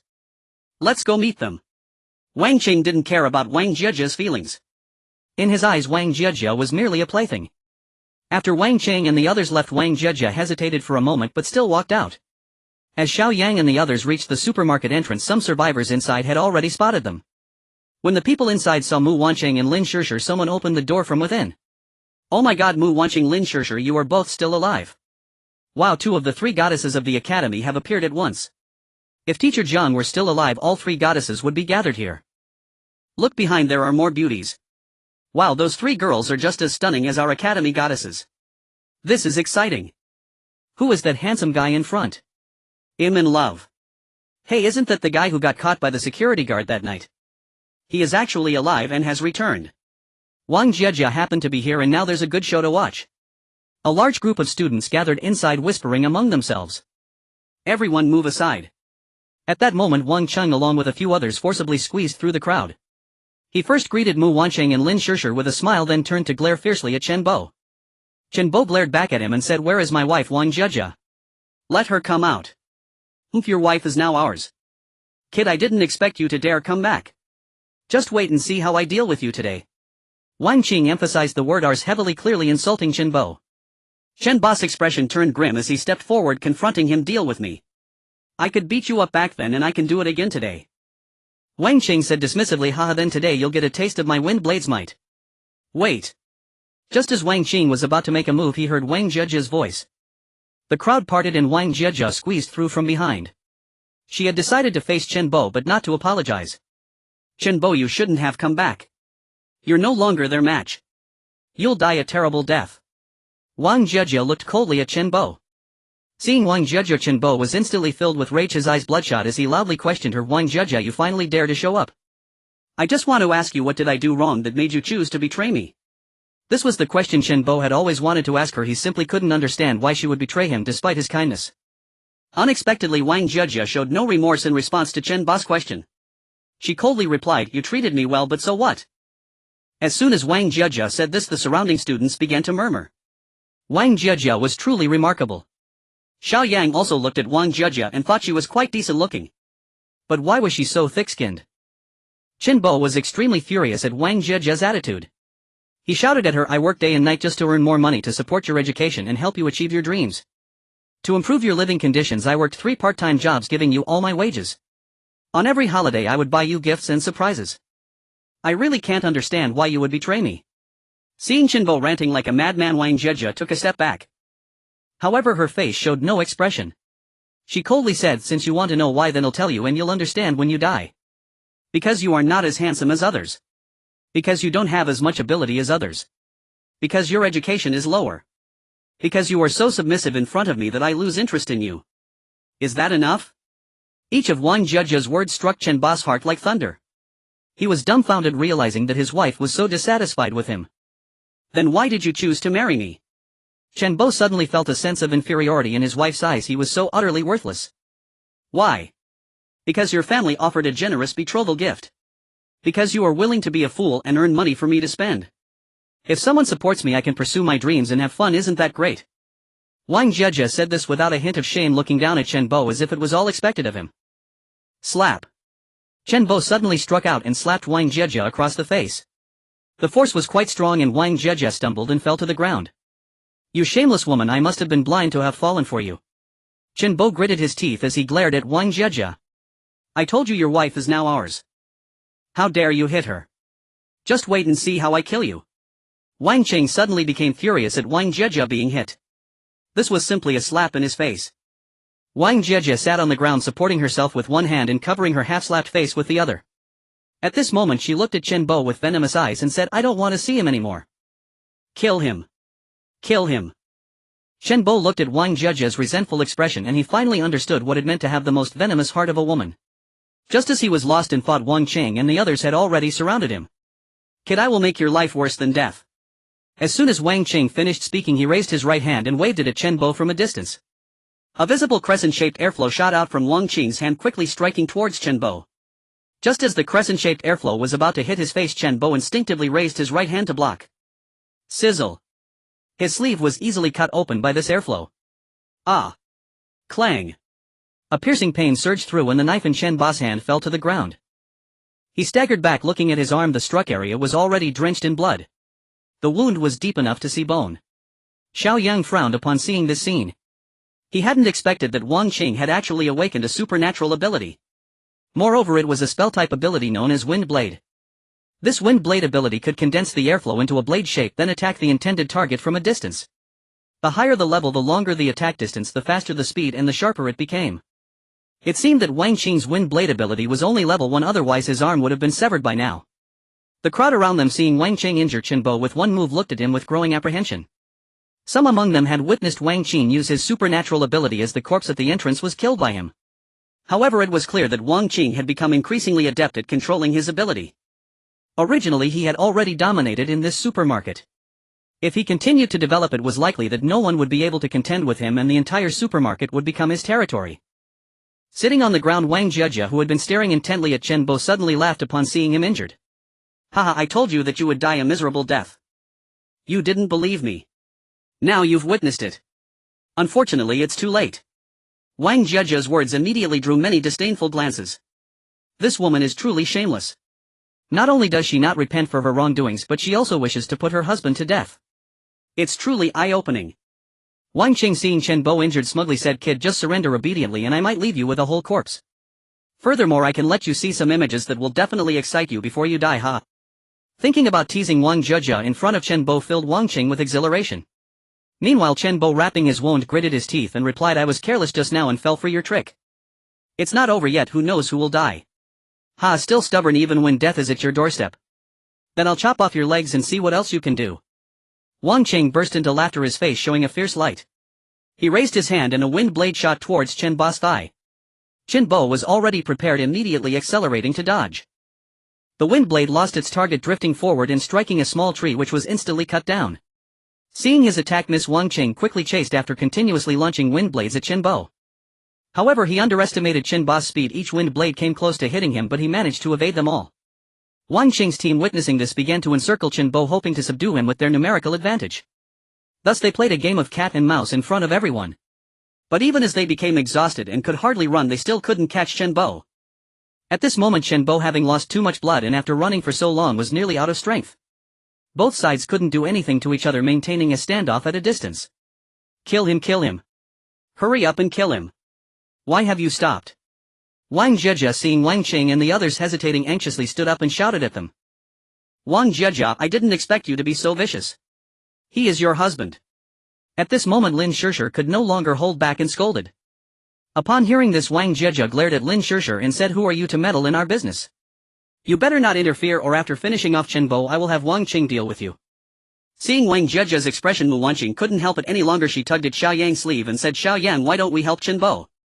Wang Jia and the others are too despicable.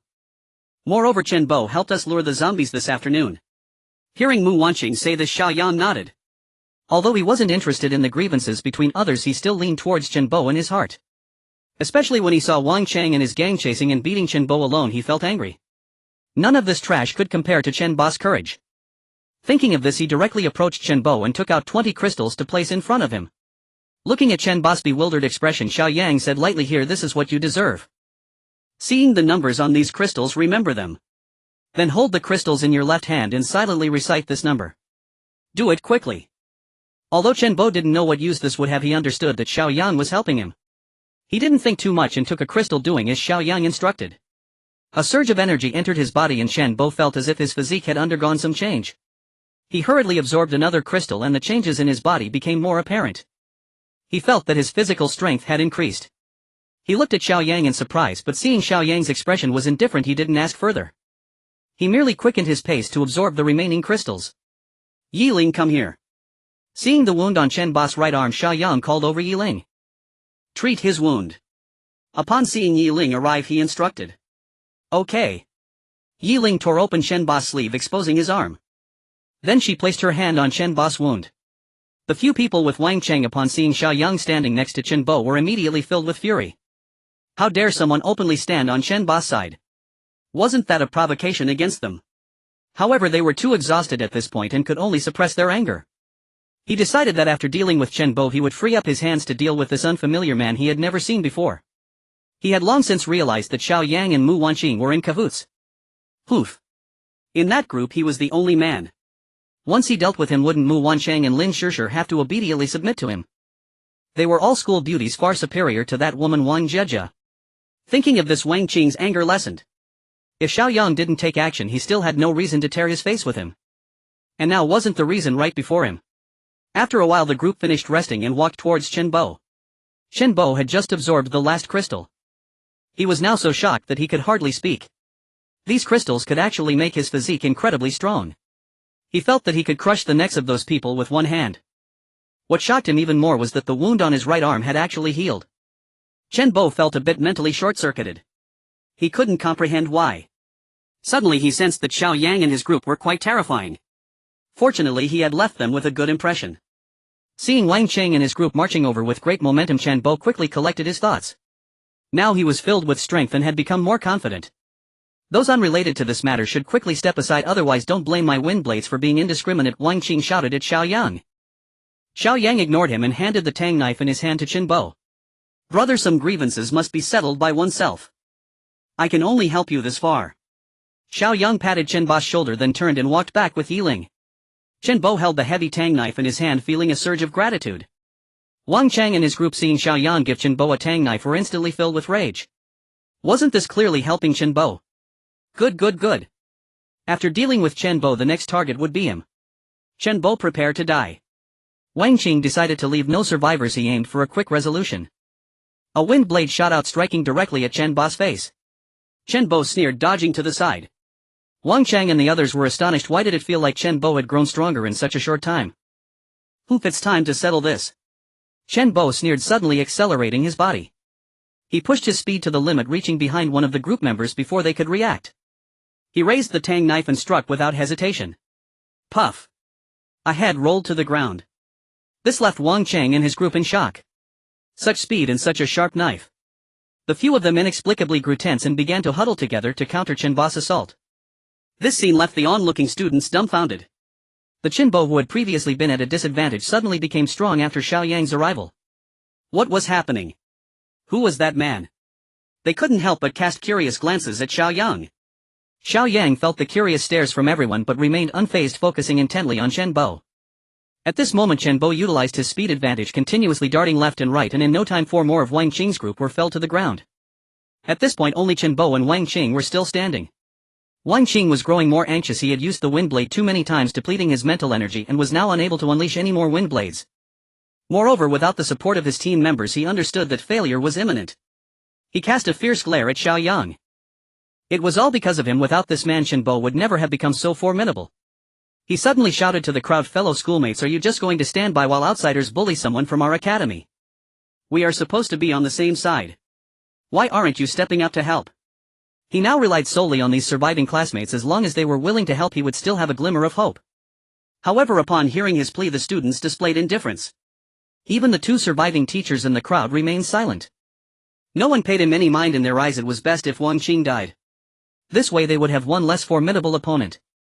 Moreover, Xiao Yang's group was quite exceptional. No one wanted to make enemies for the sake of another. See, you know how poor your reputation is now, right?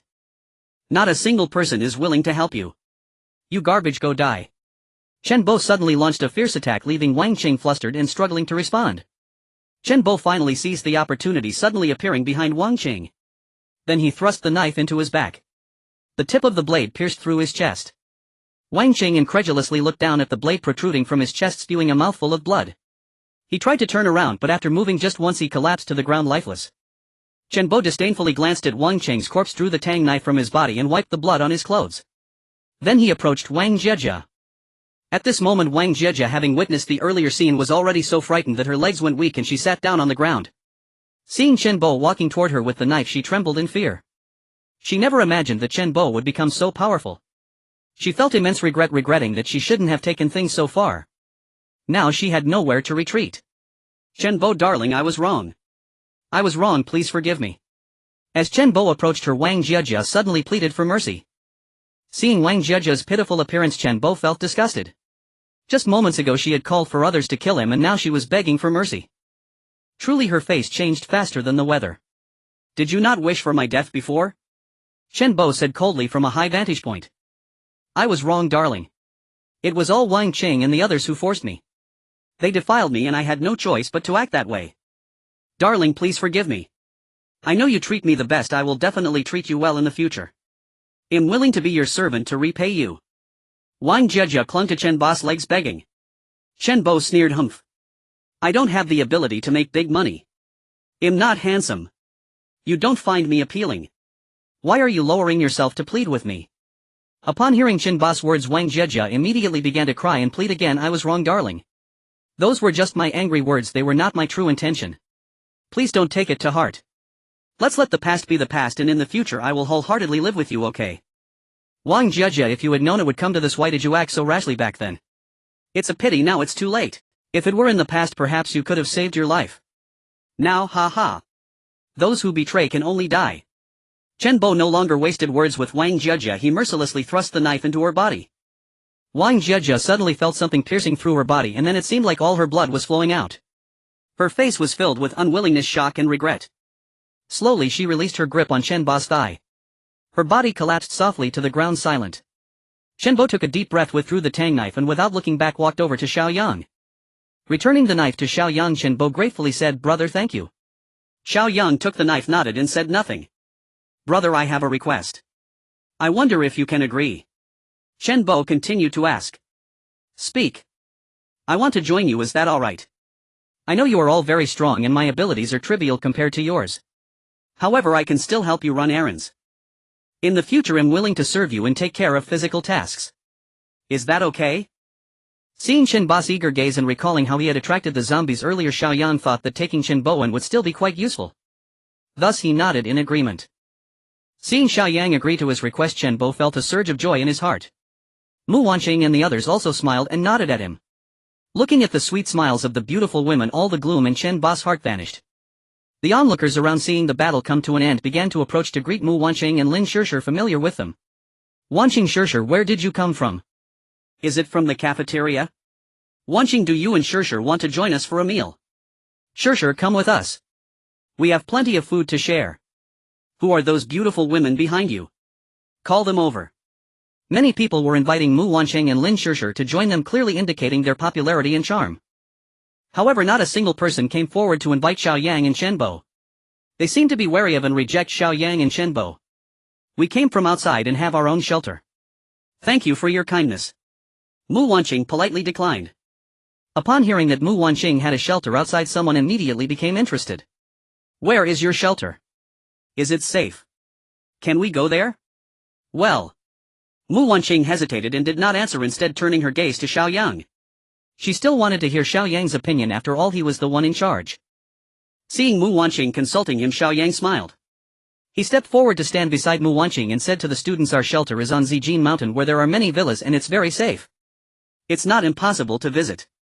However, some students were particularly pleased to hear they could go, but upon hearing Xiao Yang say however, they realized there must be conditions. Seeing that many people were waiting for him to finish speaking, Xiao Yang continued, however, only those who have awakened their abilities and are willing to join us are qualified to go. As soon as Xiao Yang's words left his mouth, the people across from him exchanged glances. They understood that the abilities Xiao Yang referred to were similar to the wind blade technique emitted by Wang Qing.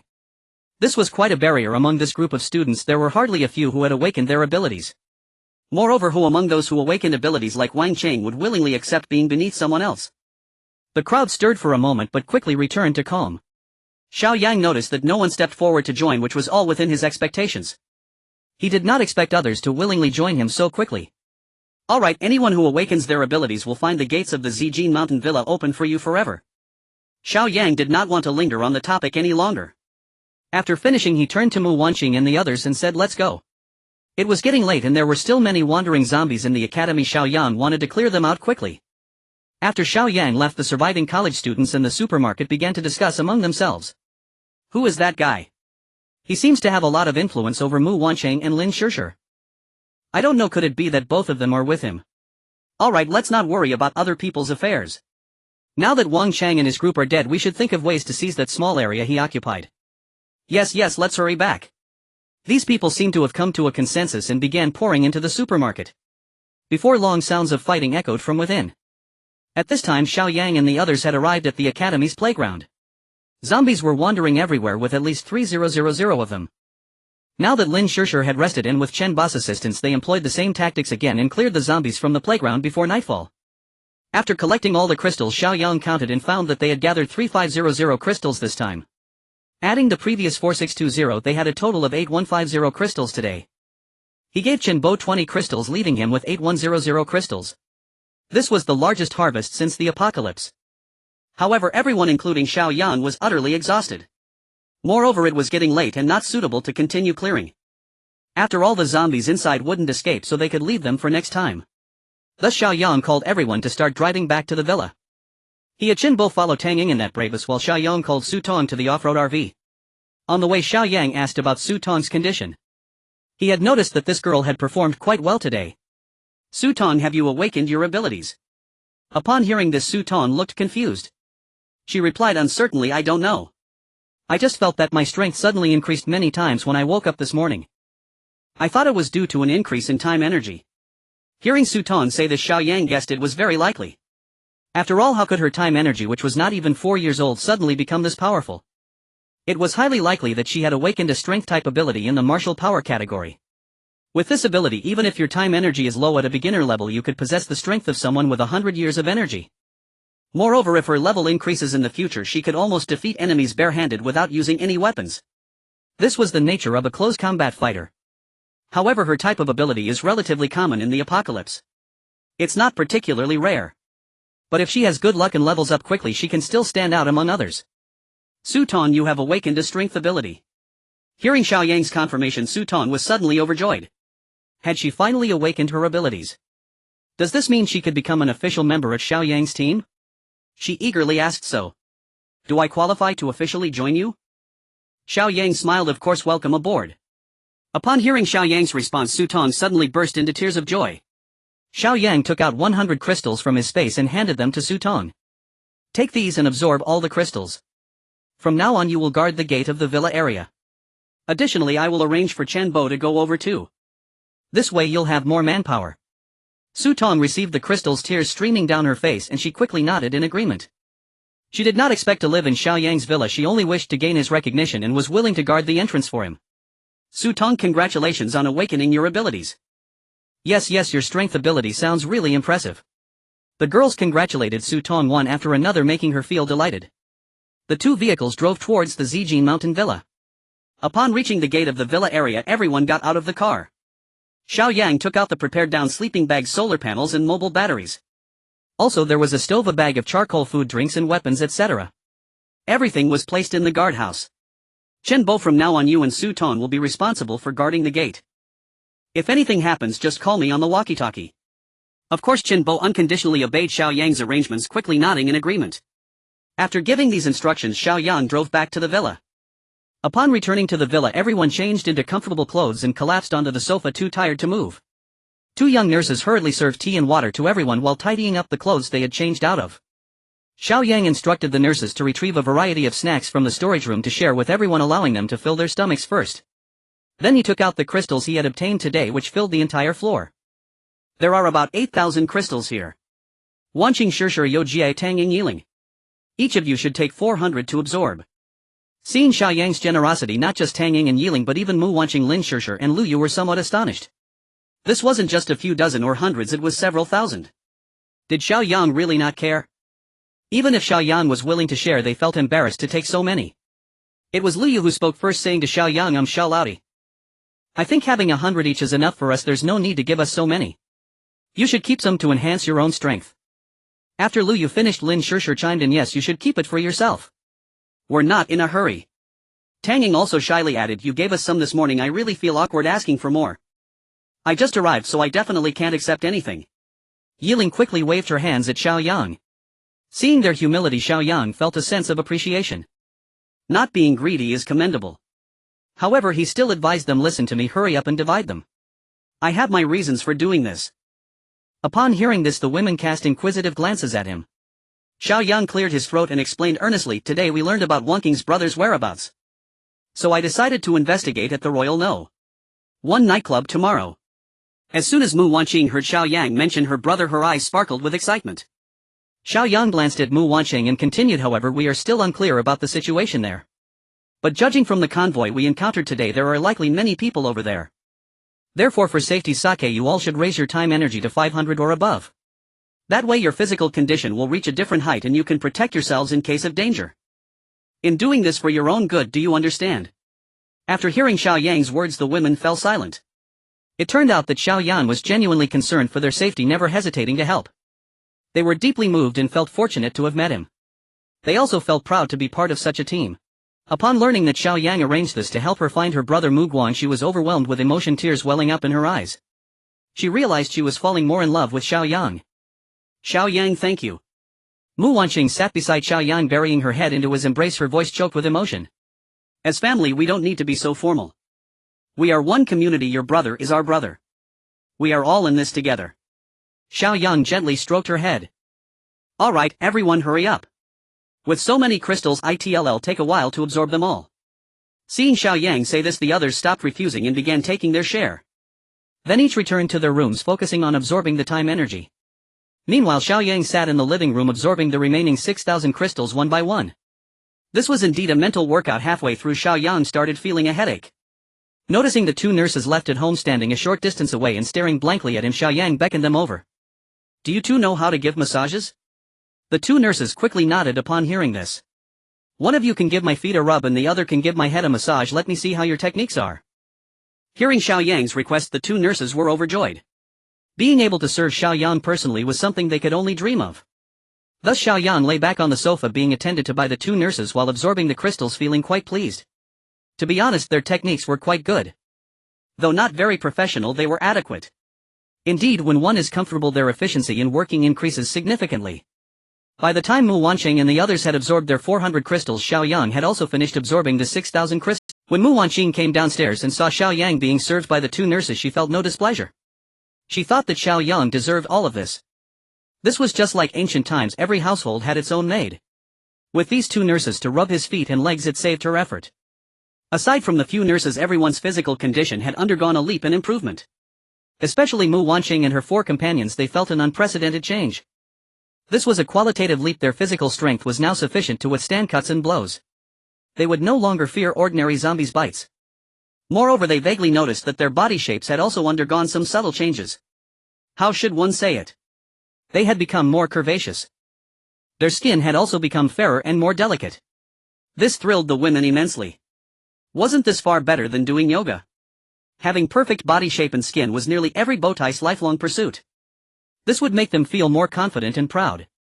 With over 500 years of time energy, the spirits of the women had also improved significantly, each radiating vitality and energy. Lu Yu was so happy that she rushed to the kitchen to get busy. She said she wanted to prepare a sumptuous dinner for everyone. Watching the graceful figures flitting about the living room, they occasionally burst into laughter. Xiao Yang felt very satisfied at this moment. Sending the two nurses away, he took out 4 crystal cores. These were the last 4 crystal cores. Seeing the crystal cores in Xiao Yang's hand, the kobold, which had been listlessly hanging on the pole, suddenly perked up. "Daddy, daddy." The kobold excitedly flew onto Xiao Yang's arm, affectionately calling out. Xiao Yang laughed, stroking its feathers, and said, "I see you're a creature that only cares about crystal cores." He fed 1 crystal core to the kobold, at which point Guzi saw this and hurried over to Xiao Yang's feet. Seeing that Xiao Yang was ignoring him, he barked a couple of times. He wanted to imitate the kobold and call Xiao Yang daddy, but he didn't know how. When he saw Xiao Yang still ignoring him, he stood up and stretched out his 2 front paws, starting to scratch at Xiao Yang. "Hey Yang, don't be rude." Tang Ying suddenly saw this scene and hurriedly scolded. Upon hearing his owner's reprimand, Guzi quickly lay down on the ground, whining and protesting. Xiao Yang had a dark expression just now. When Tang Ying called out Yang, he almost turned around. That was a bit awkward. Xiao Yang took out a crystal core, shaking it in the air, and said to Guzi, "From now on you will be called Guzi. If anyone calls you Yang, you must ignore them. If you understand, bark once." Guzi looked at his surprised owner Tang Ying, then at the tempting crystal core in Xiao Yang's hand. Finally it wagged its tail and pitifully barked at Xiao Yang. Woof. Seeing Guzi bowing for a crystal core, Xiao Yang felt a sense of accomplishment. Haha, as expected of Guzi here, eat up. Xiao Yang generously rewarded it with a crystal core. Erguzi hungrily swallowed it in one bite, then drooled and tilted its head to look at Xiao Yang. At this moment Tang Ying could no longer bear to watch. She walked over and pinched Erguzi's ear, looking at Xiao Yang with disappointment. Yang, do you have no pride left? You don't even care about your name for a crystal core. Cough cough, it's no longer called Yang from now on, it's Erguzi. Xiao Yang coughed lightly to remind Tang Ying. However, Tang Ying completely ignored him and continued to tease Erguzi, saying, come on Yang, let's cuddle. The dog ignored her. Come on Yang, give me a kiss. The dog still ignored her. Come on Yang, lick me. The dog not only ignored her but also turned its head around. Following Erguzi's gaze upwards, Tang Ying saw Xiao Yang waving a crystal core in his hand, trying to attract Erguzi's attention. Tang Ying immediately became furious and slapped the dog's head. I won't pay attention to you anymore. She completely disregarded the confused look of the dog and angrily stood up to leave. As she passed by Xiao Yang, she muttered through clenched teeth, smelly Yang. Xiao Yang was taken aback and turned to look at Tang Ying's retreating figure in confusion. Hey, who are you cursing? Whoever is called Yang is who I'm cursing. I'll go you. Xiao Yang was left speechless. The other girls saw Xiao Yang's embarrassed expression and burst into laughter. Xiao Yang, too lazy to bother with them, turned around and continued to feed Meicho a crystal core. Then he rewarded Erguzi with the last crystal core. Good job, keep it up Erguzi. Erguzi barked in response. Meicho, seeing that Erguzi had eaten 2 crystal cores today, suddenly became unwilling. Competing for my affection. Go to hell. Meicho started to tug at Erguzi's tail, but Erguzi ignored it completely, anxiously running in circles. Xiao Yang watched the scene of the bird and dog fighting while Luyu had already prepared the meals. The others were not polite, grabbing 2 bowls of rice each and starting to eat. After eating, the 4 young nurses tidied up while the others sat down on the living room sofa to listen to Xiao Yang's plans for tomorrow. So tomorrow I, Wanqing and Yo Jie will take Chen Bo with us. We will drive the heavy-duty off-road vehicle in front. Tang Ying, Shishir and Yi Ling, you 3 will drive the Babo's off-road vehicle behind. When we arrive, you stay at a distance while we take the lead, as long as you are within Tang Ying's shooting range. If any special situation arises, Tang Ying, you can choose to shoot on your own. If anyone among us gets injured, Shishir and Yi Ling will be responsible for rescue. The girls listened seriously to Xiao Yang's arrangements and nodded in agreement. After discussing the route, they dispersed one by one. The 4 young nurses had already cleaned up the area and were standing in a row waiting for Xiao Yang's orders. You 4 don't need to go with us tomorrow, all of you will stay at the front gate to help keep watch. Xiao Yang felt that since tomorrow's trip was a bit far, it was better to leave more people to watch the gate. Naturally, they complied with Xiao Yang's arrangements without question. Seeing everyone head upstairs, Xiao Yang followed closely behind and arrived at the main bedroom on the 3rd floor. Upon opening the door, he found the lighting in the bedroom to be dim.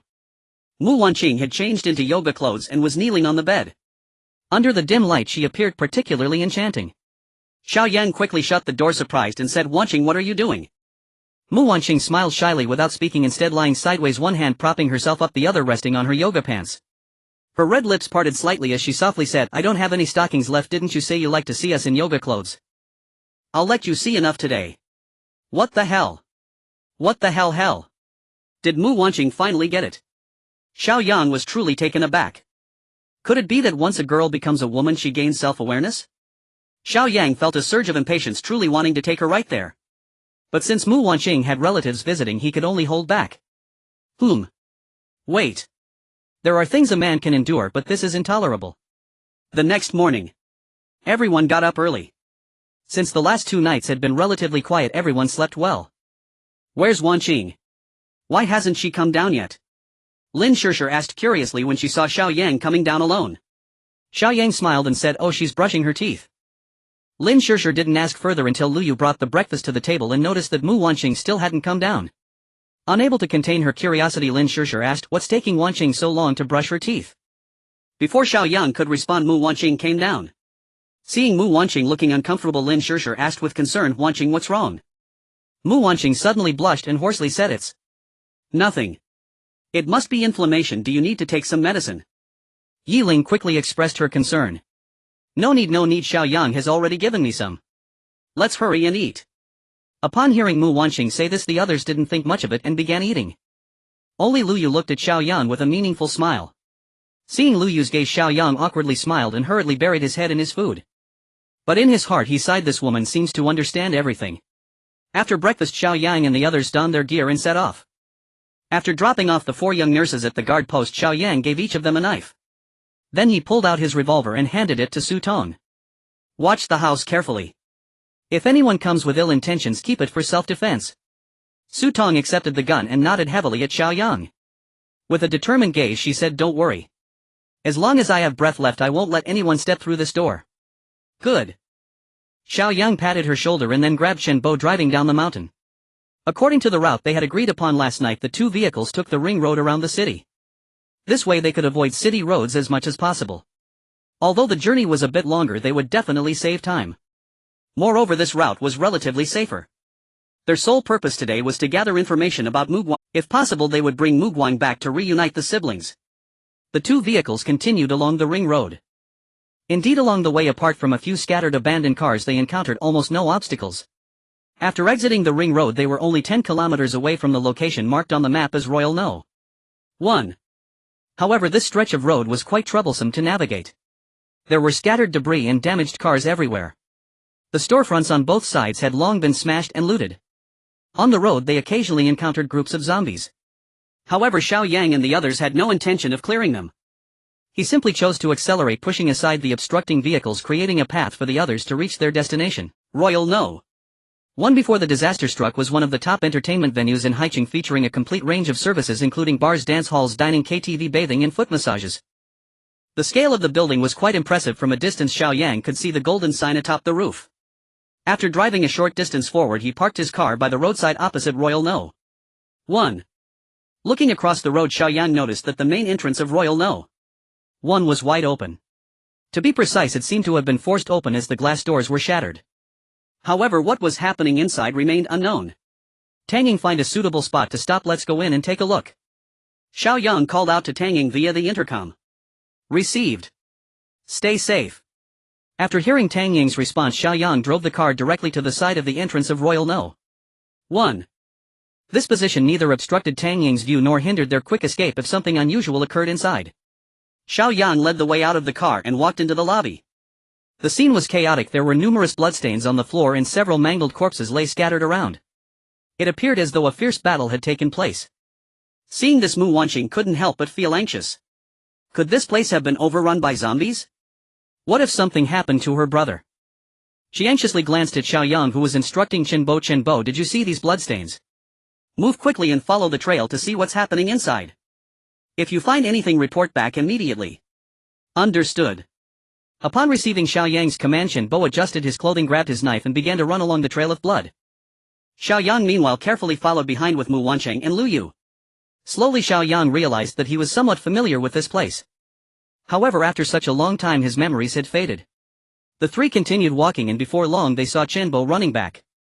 "Big brother, there's a situation," Chen Bo said, slightly out of breath. "What did you find?" Xiao Yang hadn't spoken yet when Mu Wanqing interjected. "There's a passage ahead, it seems to lead to the bathing area. There are still lights on inside. There are many corpses and the fighting seems to be ongoing. I didn't dare go in and hurried back." Chen Bo quickly explained the situation. Xiao Yang and Mu Wanqing exchanged glances and said, "Let's go check it out. If your brother is inside we will rescue him." Mu Wanqing nodded eagerly and quickly followed Xiao Yang deeper inside. Upon reaching the corridor, the scene before them was indeed gruesome. The narrow passage was filled with corpses, some with shattered skulls, others disemboweled, their innards strewn across the ground. Inside, the sounds of fighting and screams echoed continually. Without pausing, Xiao Yang hurriedly stepped over the bodies and dealt with a few zombies crawling on the ground with severed legs. After passing through the corridor and reaching the end door, it was noticeably brighter inside than outside. The scene within was even more horrifying. In the locker area just inside the door, many remains were scattered and a large number of cabinets had toppled over. Moving further in, they entered the hall which housed the bathing pools, now also littered with corpses. It seemed that the previous battle had been exceptionally fierce. Meanwhile, the sounds of shouting and killing continued to emanate from upstairs. Not daring to delay, Xiao Yang and the others rushed up to the second floor. Upon reaching the second floor, which was the foot massage area, although it was not as horrific as the first floor, Xiao Yang noticed that there were more deceased women here. Moreover, several women had just turned into zombies right before Xiao Yang and the others. It appeared they had just died. Chen Bo and Lu Yu stepped forward and decisively took care of them. After confirming there were no zombies or survivors, they followed the sounds and arrived at the third floor. This floor featured a long corridor lined with small private rooms on both sides. The sounds of fighting were coming from the end of the corridor. Along the way there were corpses of women everywhere, some of whom hadn't even fully died yet. Ignoring these, they quickly reached the end of the corridor and discovered it was a large hall.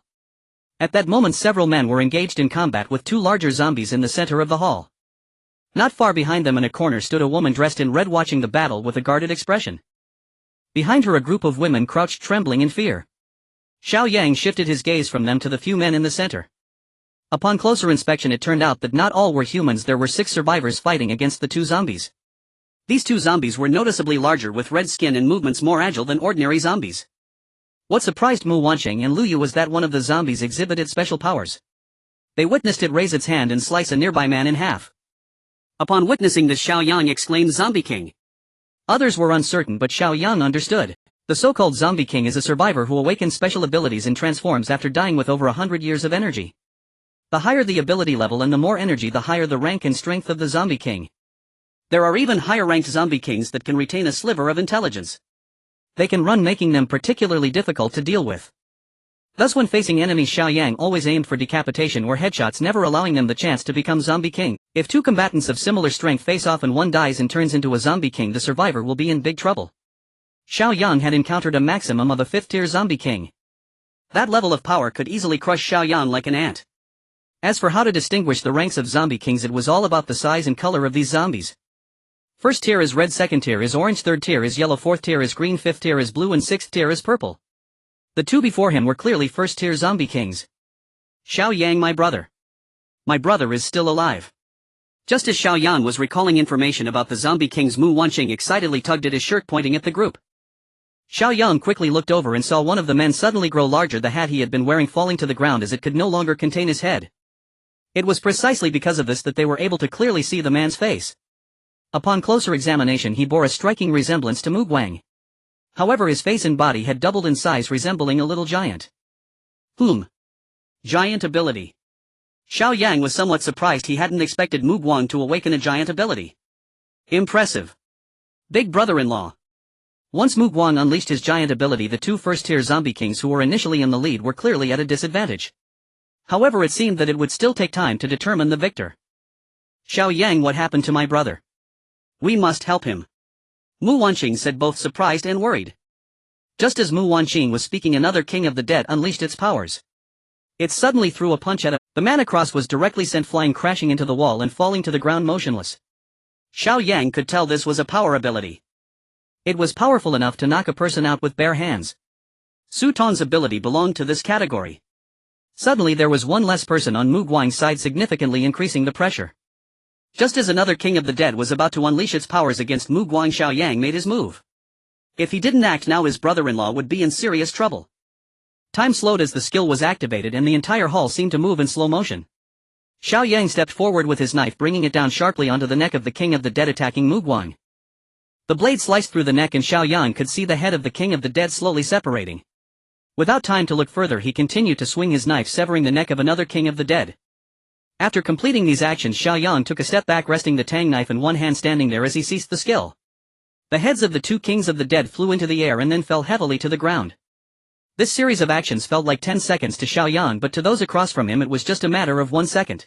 As the bodies of the 2 Kings of the Dead fell, the people across finally saw Xiao Yang standing with his knife. They seemed to have felt a shadow flash by, and then the 2 Kings of the Dead were decapitated. Upon seeing Xiao Yang, they were left speechless in shock. This man drew his knife so quickly. Meanwhile, Mu Guang had stopped his giant ability, returning to his original size. When he saw Xiao Yang smiling at him, he was suddenly taken aback. Brother. Before Mu Guang could react, Mu Wanqing ran over crying. Upon hearing Wanqing's voice, Mu Guang's body trembled. No one knew that voice better than him. He could certainly tell who it was. As Mu Wanqing rushed to him, he rubbed his eyes in disbelief. After clearly seeing Mu Wanqing's appearance, this big man suddenly had tears welling up. He stepped forward and embraced Mu Wanqing tightly, crying with joy, "Sister, you're alive. That's wonderful." Mu Wanqing also tightly hugged Mu Guang, crying, "Brother, I thought I would never see you again." Hearing this, Mu Guang immediately shed tears and self-reproached, "It's all my fault for not finding you sooner. I should have died." With that, the siblings began to cry in each other's arms. Xiao Yang, watching the long-separated siblings reunite, felt deeply moved. They should be considered fortunate. After the disaster struck, countless people around the world experienced separation and loss every day. Many would never see each other again once they parted. At this moment, Lu Yu and Shen Bo walked over. Habitually they took out the crystals from the foreheads of the two kings of the dead and handed them to Xiao Yang. Then they stood to the side quietly watching the siblings. Lu Yu, moved by the emotions, secretly wiped away a tear. Meanwhile the three remaining by Mu Guang's side, seeing Xiao Yang was with Mu Guang's sister, relaxed their vigilance and hurried to check on the companion who had been knocked away by the king of the dead. The woman in red behind him, seeing the danger had passed, began to comfort the group of women in the corner. Mu Guang and Mu Wanqing finally calmed down. When Mu Guang looked at Xiao Yang again, he hurriedly walked over, reaching out to grasp Xiao Yang's hand. "Xiao, it's great to see you again. I have to thank you. If it weren't for the supplies you gave me that night, I would have probably died long ago." Xiao Yang remembered that he had given each of them a package of supplies that included down jackets, stab-resistant clothing and military knives. However, Mu Wanqing hadn't used hers. Mu Guang had, so his efforts were not in vain. "Brother, actually the reason I survived is also because Xiao Yang sheltered me. Otherwise I would have been dead a long time ago," Mu Wanqing said with emotion. Little did they know Mu Guan was even more shocked upon hearing this. The siblings had crossed paths with Xiao Yang and both had their lives saved by him. This was indeed a tremendous grace. Mu Guang felt an overwhelming gratitude. He suddenly bent his knees to kneel and thank Xiao Yang. Xiao Yang, seeing this, hurriedly lifted Mu Guang up. Oh no! If his brother-in-law knelt, it would be quite awkward in the future. "Brother, please don't be so polite. I can't bear it," Xiao Yang said with a smile. However, Mu Guang was unwilling to accept this, saying, "Hey, you are the lifesaver of both me and my sister. I should be calling you brother." Xiao Yang was momentarily speechless, not knowing what to say. At that moment Mu Wanqing tugged at Mu Guang's hand and shyly said, "Brother, actually it's okay for Xiao Yang to call you brother." Surprisingly, Mu Guang disagreed. "Wanqing, we must show respect to our benefactor." Mu Wanqing couldn't help but feel amused at her brother's serious demeanor. Why couldn't he understand the underlying meaning? Forget it, she had to show him through her actions. With that, Mu Wanqing directly linked her arm through Xiao Yang's, resting her head on his shoulder. Then, a bit shy, she said to Mu Guang, "Brother, Xiao Yang is now my boyfriend."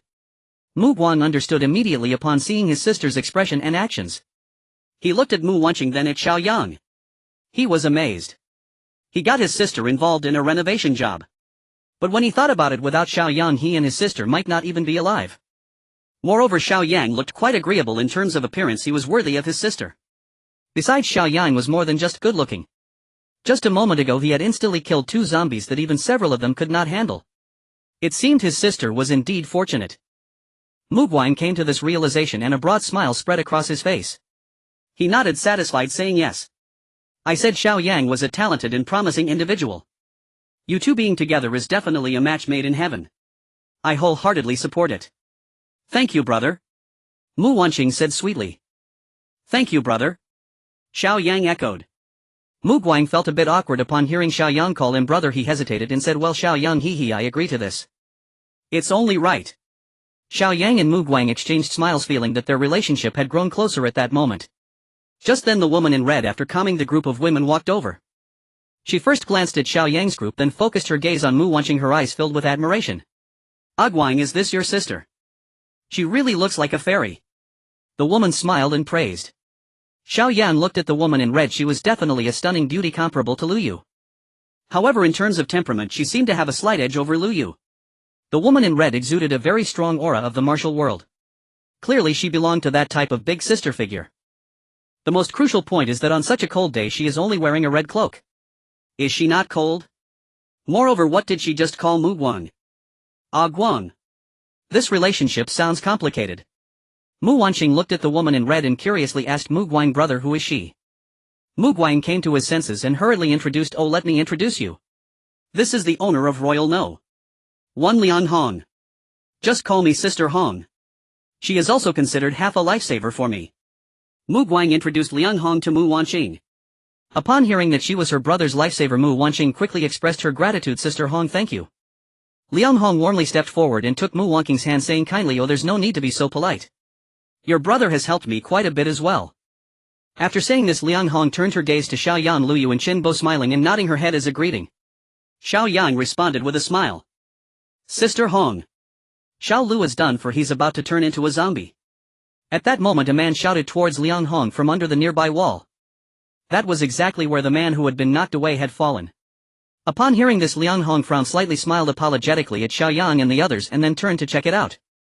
Since the distance was not far, Xiao Yang clearly saw Liang Hong approach and examine the man on the ground. Then, seeing the body starting to convulse, she shook her head.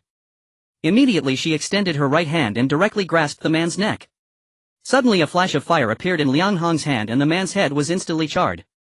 A plume of blue smoke rose and the man who had just turned into a zombie was completely dead. Mu Wanqing and Lu Yu looked on in amazement.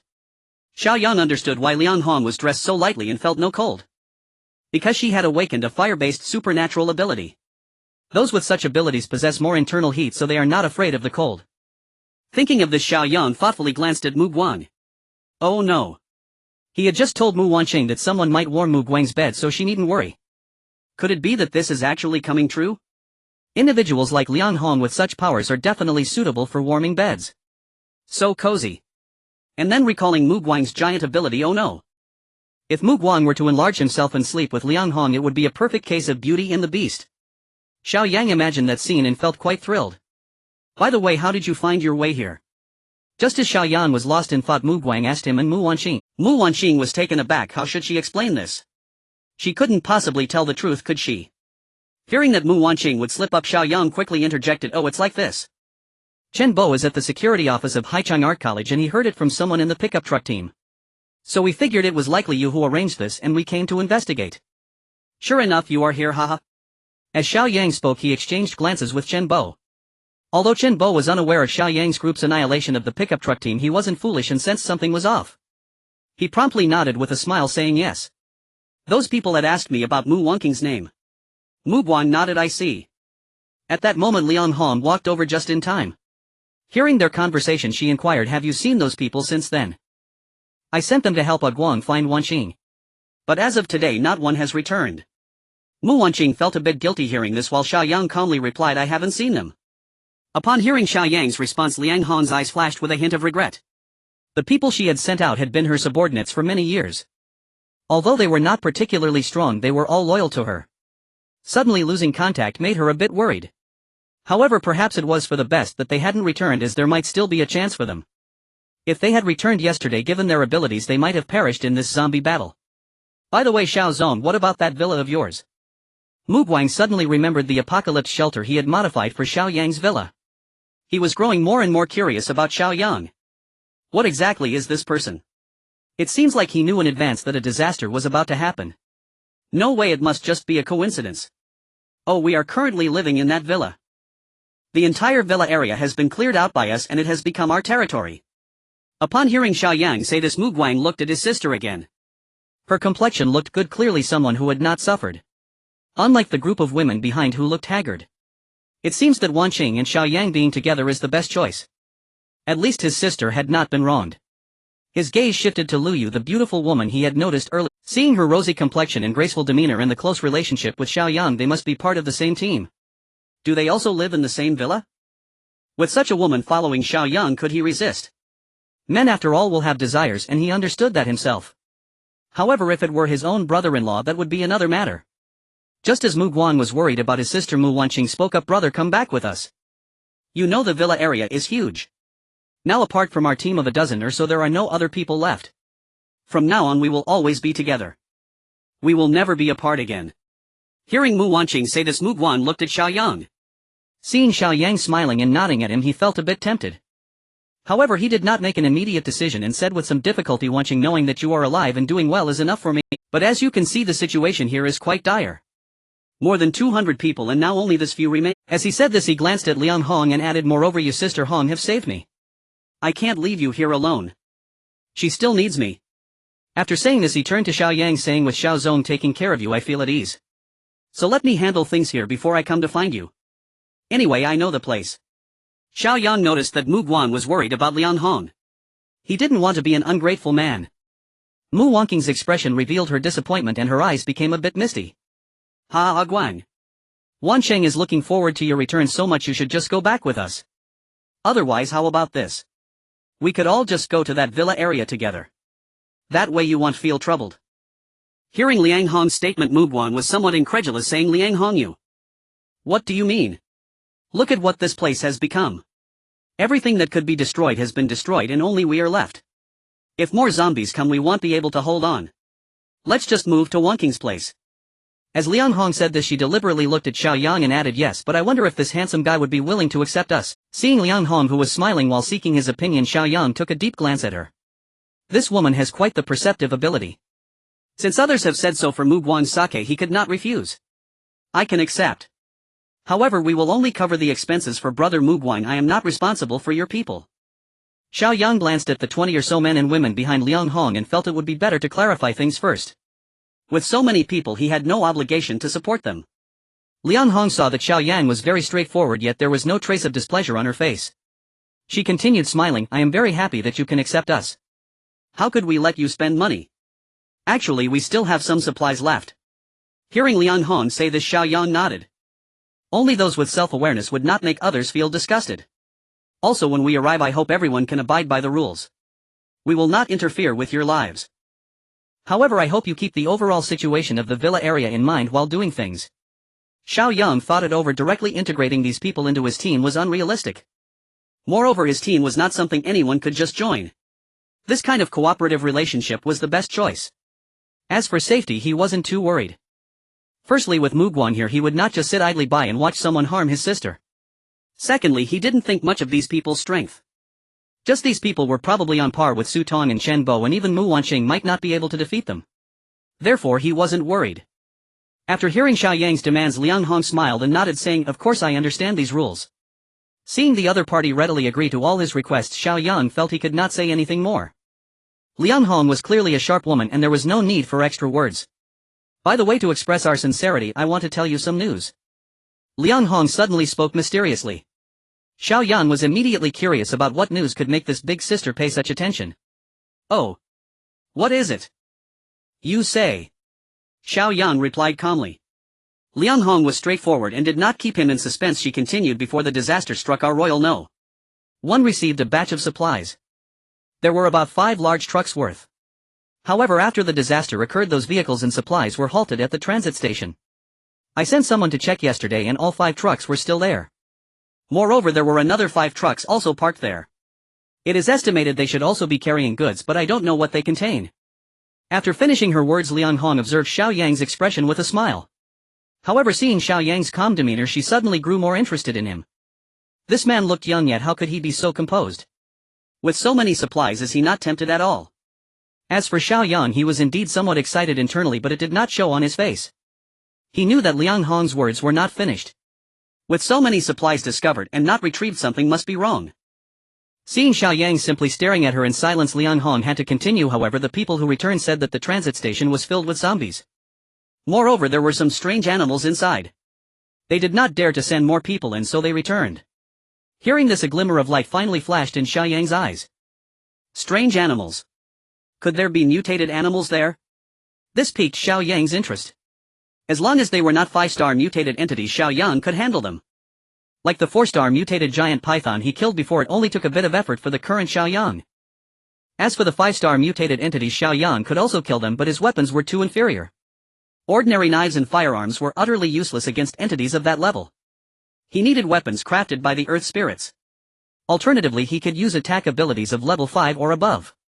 Although Xiao Yang's spatial ability was level 6. He had not yet activated any attack skills. Just thinking about it was disheartening. However, Xiao Yang had a premonition. Once his spatial ability reached level 7, it would surely activate some skills.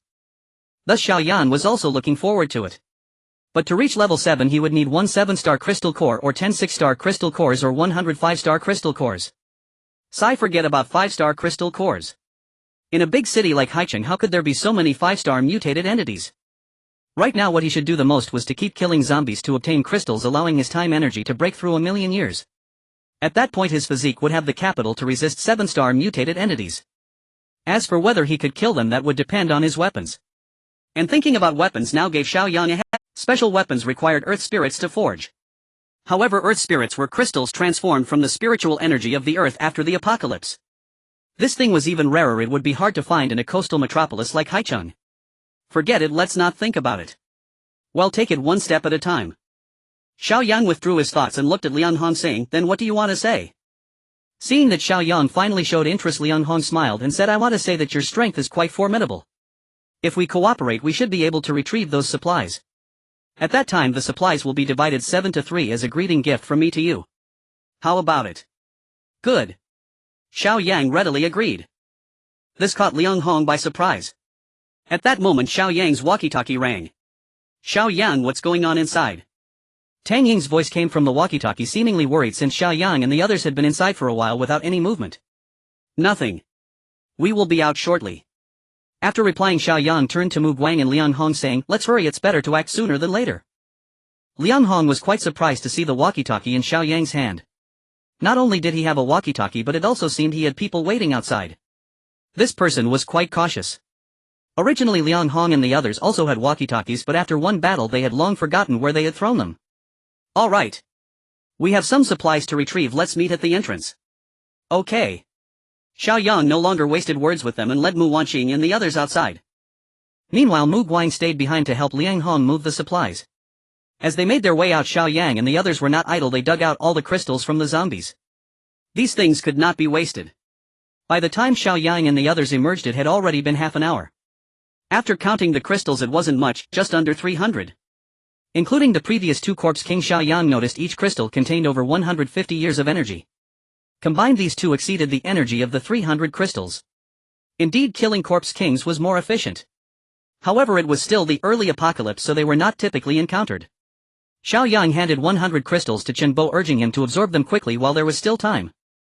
This way Chen Bo's energy could reach over 100 years, making him much safer. Chen Bo gratefully glanced at Xiao Yang, not being polite and proceeding directly. Xiao Yang glanced to the side of the road after hearing Tang Ying's reminder. At that moment a large bus turned the corner and stopped in front of the Royal No. 1 gate. Seeing someone approach, Xiao Yang and the others became vigilant. Xiao Yang noticed that the bus was actually labeled exclusive for the national football team. The Dragon Kingdom football team. The bus door opened and over 20 strong men descended. The leading man saw Liang Hong and suddenly smiled, saying, "Oh Sister Hong, did you know we were coming? How could you trouble yourself to wait outside?" After speaking he noticed Liang Hong's displeased expression and glanced at the entrance, immediately frowning. "What's going on? Were you robbed or attacked by zombies?" The man continued speaking while glancing at Xiao Yang. Upon hearing his question, Liang Hong replied flatly, "Attacked by zombies." The man upon hearing this exclaimed sorrowfully, "Alas! You really are quite unlucky. Are the girls okay?" His last sentence was laden with concern. It seemed he was particularly worried about Sister Hong's girls. Liang Hong remained silent and simply shook her head. The man suddenly panicked, "Then what about Xiao Yu? Is she still alive?" Liang Hong coldly replied, "Dead." Upon hearing this the man stomped his foot. "Oh no, what a pity. How many girls do you have left? Are they enough for my brothers to enjoy?" Xiao Yang listened, contemplating as he glanced at Liang Hong. From the man's words it seemed Liang Hong and the others were still managing to have the girls do business even in the apocalypse. Truly dedicated.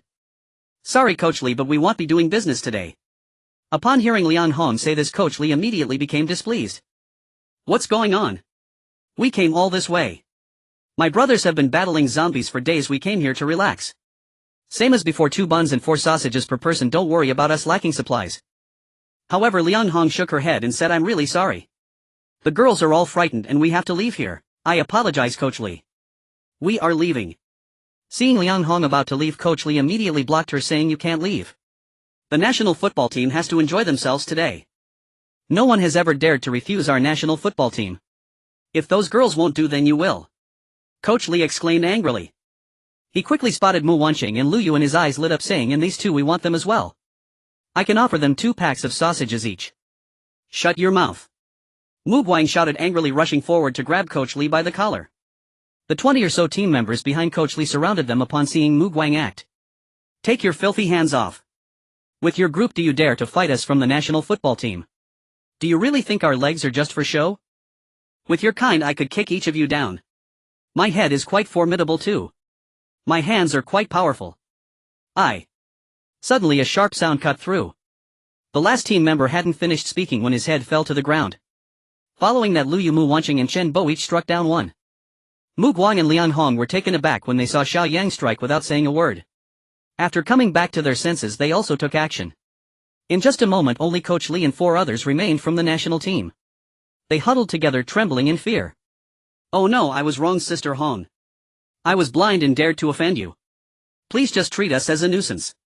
Coach Li changed from his previous arrogant demeanor, pleading with lowered eyes. He had noticed that Liang Hong's side seemed to have suffered heavy losses with very few people left. So he had boldly provoked them. Little did he know these few were so strong. Liang Hong remained silent and turned her gaze to Xiao Yang. Xiao Yang led the attack, so it was only right for him to decide. At this moment Xiao Yang looked at these people with disdain. I see your national football team is quite capable in everything except playing football. Also your feet stink, it's disgusting. After saying this, Xiao Yang picked up a walkie-talkie and called out Tang Ying. Just as his voice fell, a whoosh was heard. Coach Li's head was directly pierced by an arrow. As everyone was stunned, 4 more arrows followed, killing the remaining 4 team members. Each one was shot through the head. Liang Hong and Mu Guang quickly came to their senses and began looking around. Where was this person? How was their archery so precise? When they saw a car parked across the street, their gazes finally settled. Because there stood a girl holding a bow and arrow. At this moment Liang Hong was even more shocked. To be able to shoot accurately from such a distance, impressive. She ultimately shifted her gaze back to Xiao Yang. At this moment she had a new understanding of Xiao Yang's team's strength. This person could only be a friend, never an enemy. Meanwhile Xiao Yang appeared harmless, smiling as he said to Liang Hong and Mu Guang, now we're in luck, someone has delivered a bus to us. Your girls are in luck. Prepare the new vehicle and lead the way. After saying this, Xiao Yang took Mu Wanqing and the others onto the heavy-duty off-road vehicle. Mu Guang was also pulled into the vehicle by Mu Wanqing, wanting to chat more with his sister. Liang Hong, seeing Xiao Yang's off-road vehicle, was not surprised anymore. She thought that even if this person had a cannon she wouldn't find it surprising. After transferring all the girls to the bus, the remaining 3 men each took a vehicle and proceeded towards the transit station. Xiao Yang and the others followed closely behind in their 2 vehicles. After departing, it took about an hour before the convoy stopped at the entrance of a large freight station. Everyone got out of the vehicles. Liang Hong also saw Tang Ying, Lin Shishir and Yi Ling getting out of the Babo's off-road vehicle. Her eyes lit up. Although she was a woman, she was still stunned by the beauty of the 3. None of them were inferior to Mu Wanqing. Such beauty, if placed in her royal one before the apocalypse, would definitely be top tier. This could easily be considered a top attraction in the entire high city. Upon closer inspection, why did the girl with the bow and arrow Tang Ying look so familiar? Mu Guang was also stunned upon seeing Tang Ying and the others. He stared at Xiao Yang thoughtfully for a while, pondering. How come Xiao Yang's team is composed entirely of beautiful women? And each one is so stunning. Can my sister's position be secured? Why does one girl look so familiar? Isn't that my sister's best friend Lin Shishir? At this moment Lin Shishir also spotted Mu Guang. She hurried over, smiling as she said to Mu Guang, brother Mu Guang, I'm so happy to see you again. Mu Guang quickly responded with a smile, Shishir, it's great that you and Wanqing are doing well. Xiao Yang didn't engage with them, suddenly finding a pair of binoculars in his hand. He raised the second level of the heavy-duty off-road vehicle and ran up to carefully observe the situation inside the freight station. This cargo transit station occupies an area roughly the size of 10 football fields. In essence, it is merely an expansive open space with an enormous warehouse built in the center. The warehouse's large door is open and it is evident that several trucks are parked at the entrance. However, beyond that, visibility is obstructed by the trucks. Surrounding the warehouse there are a few wandering zombies. The number isn't too large, only a little over 1,000. For Xiao Yang this is still not enough for him to take down. They hardly pose a threat. Xiao Yang carefully observed with binoculars, looking for those strange animals mentioned by Liang Hong's subordinates. However, after a meticulous scan he found not a single shadow of an animal. It seems they have all hidden inside the warehouse. It appears he can only step inside to see the situation within. Just as Xiao Yang put down the binoculars and prepared to get out of the vehicle, a sudden roar erupted from inside the warehouse. Moments later a dozen animals burst out.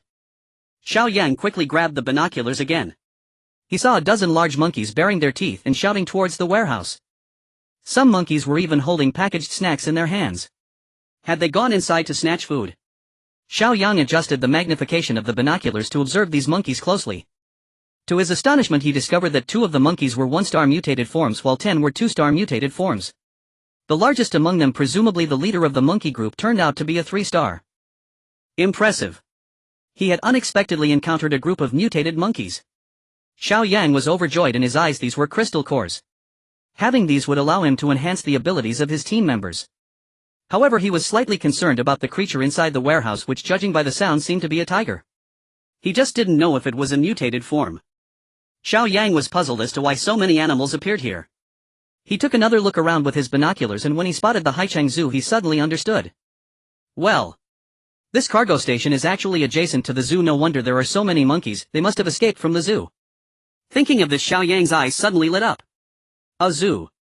Shouldn't there be a number of mutated animals inside? This is fantastic. As long as they are mutated forms below 5 stars, Xiao Yang can definitely handle them easily. The more crystal cores he obtains, the more beneficial it would be for enhancing his team's power. Xiao Yang decided that after clearing the mutated forms in the cargo station he would definitely visit the zoo. In high spirits he put away the binoculars and said to Chenbo, "Chenbo, go and lure those monkeys inside the warehouse over to me." The reason Xiao Yang wanted to lure those mutated monkeys was that he was concerned about the mutated creature inside the warehouse.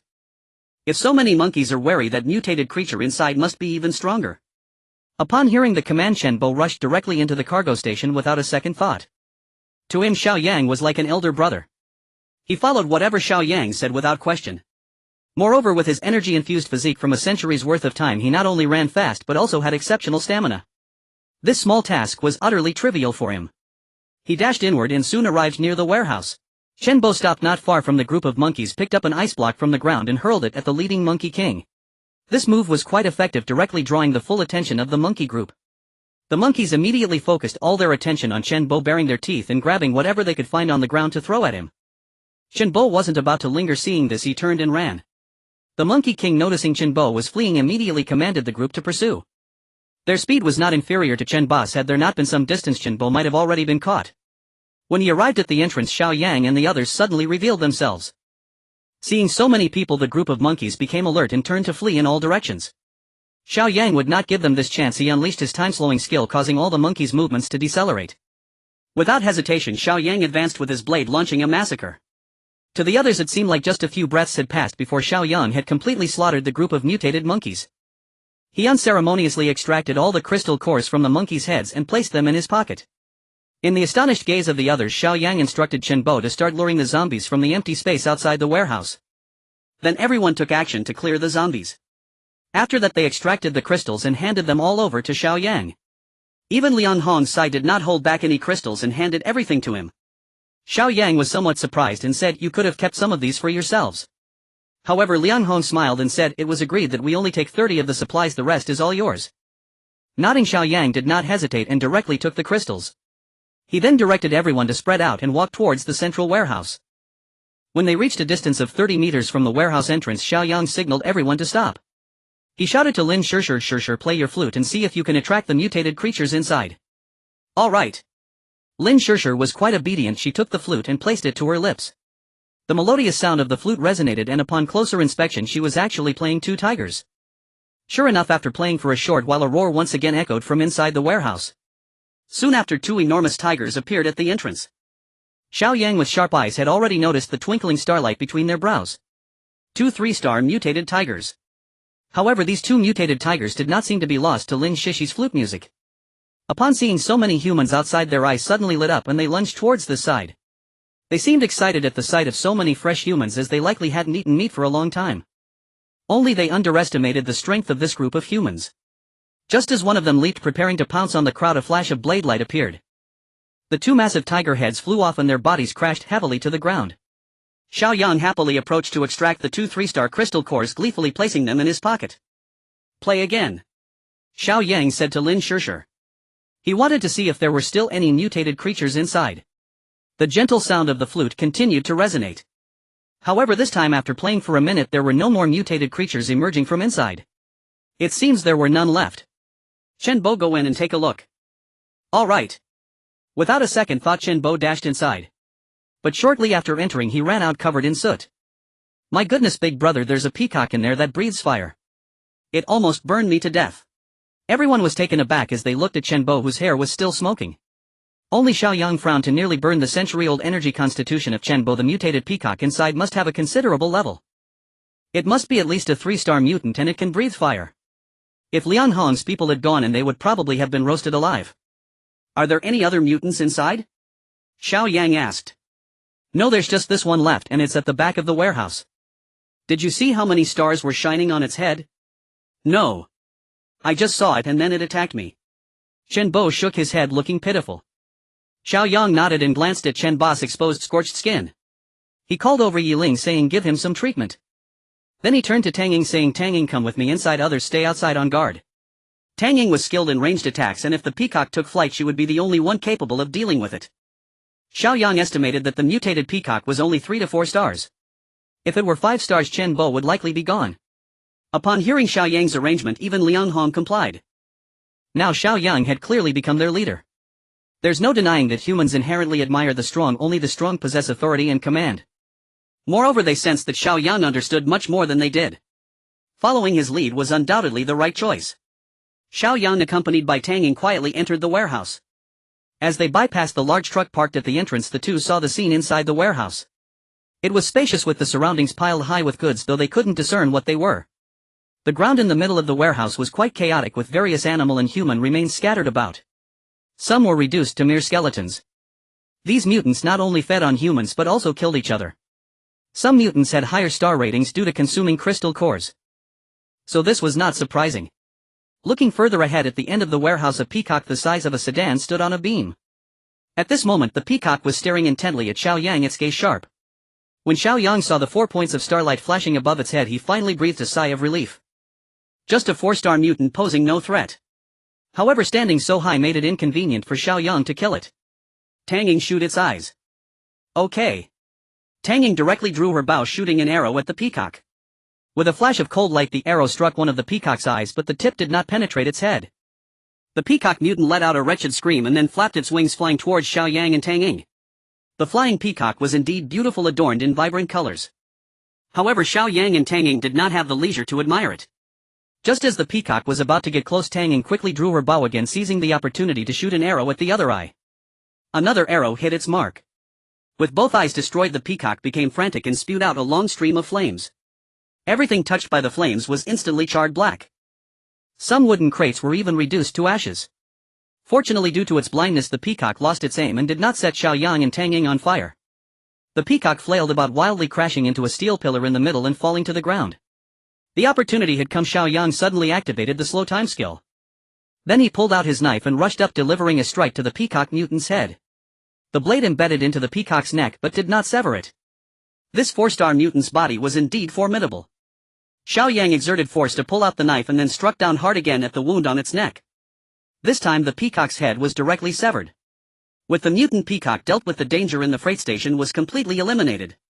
After extracting the crystal core from the peacock's head, Xiao Yang also plucked all its feathers and stored them in his space. After finishing these tasks, he instructed Tang Ying to call the others outside to come in and transport the supplies. In no time a crowd rushed into the warehouse, even the girls from the bus followed in. Everyone began to inspect the supplies. After a final tally, the 5 trucks carrying Royal No. 1 supplies were intact, while the other 5 trucks had 2 compartments that had been breached, with the supplies inside chewed to bits.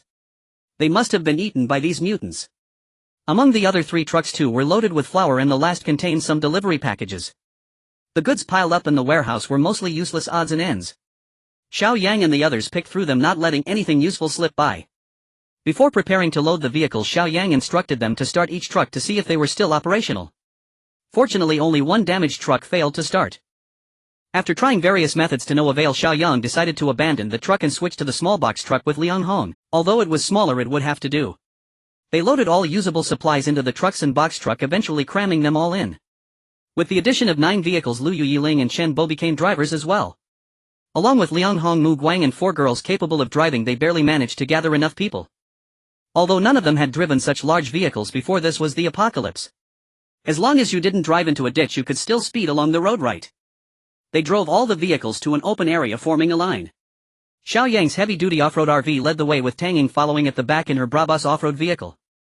A large convoy was about to set off. At that moment, Xiao Yang suddenly thought of the zoo. With such a large zoo, it couldn't possibly have only a few monkeys, tigers and peacocks left alive, right? Could there be other mutants inside? Unable to suppress his curiosity, Xiao Yang thought about taking a look. If there were any he could kill, he would. If not, he could always come back later. With that thought, Xiao Yang turned the car around and drove to the wall adjacent to the freight station and the zoo. The wall had long since collapsed, likely due to mutants crashing into it.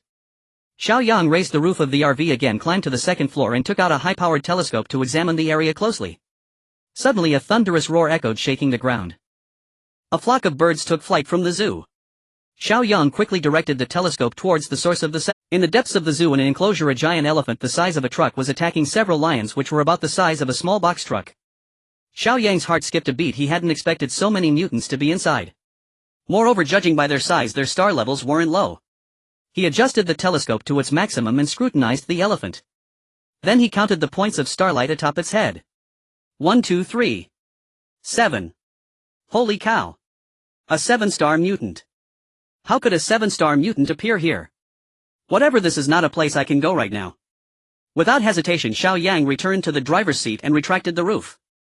He then drove back to the front of the convoy, honked the horn, and slowly departed with the convoy.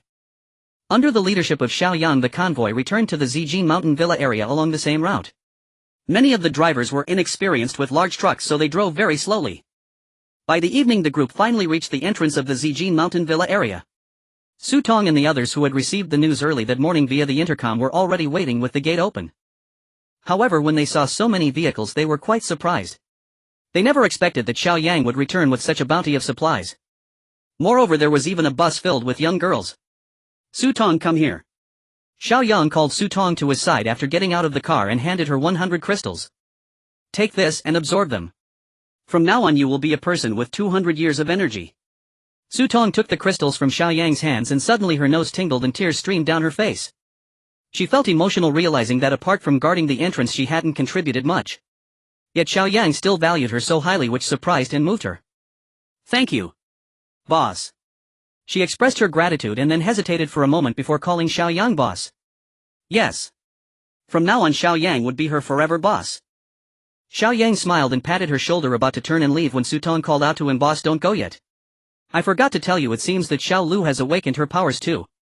Xiao Yang turned around somewhat surprised and said, oh. Let her come over so I can take a look. Su Tong hurriedly called Xiao Lu, who was standing at the gate looking expectantly. Xiao Yang looked at the petite Xiao Lu with curiosity and asked, do you feel any changes in your body? Xiao Lu replied, somewhat confused, well, it happened like this. Today I accidentally fell and hit my head hard against the door. However, strangely, I didn't feel any pain.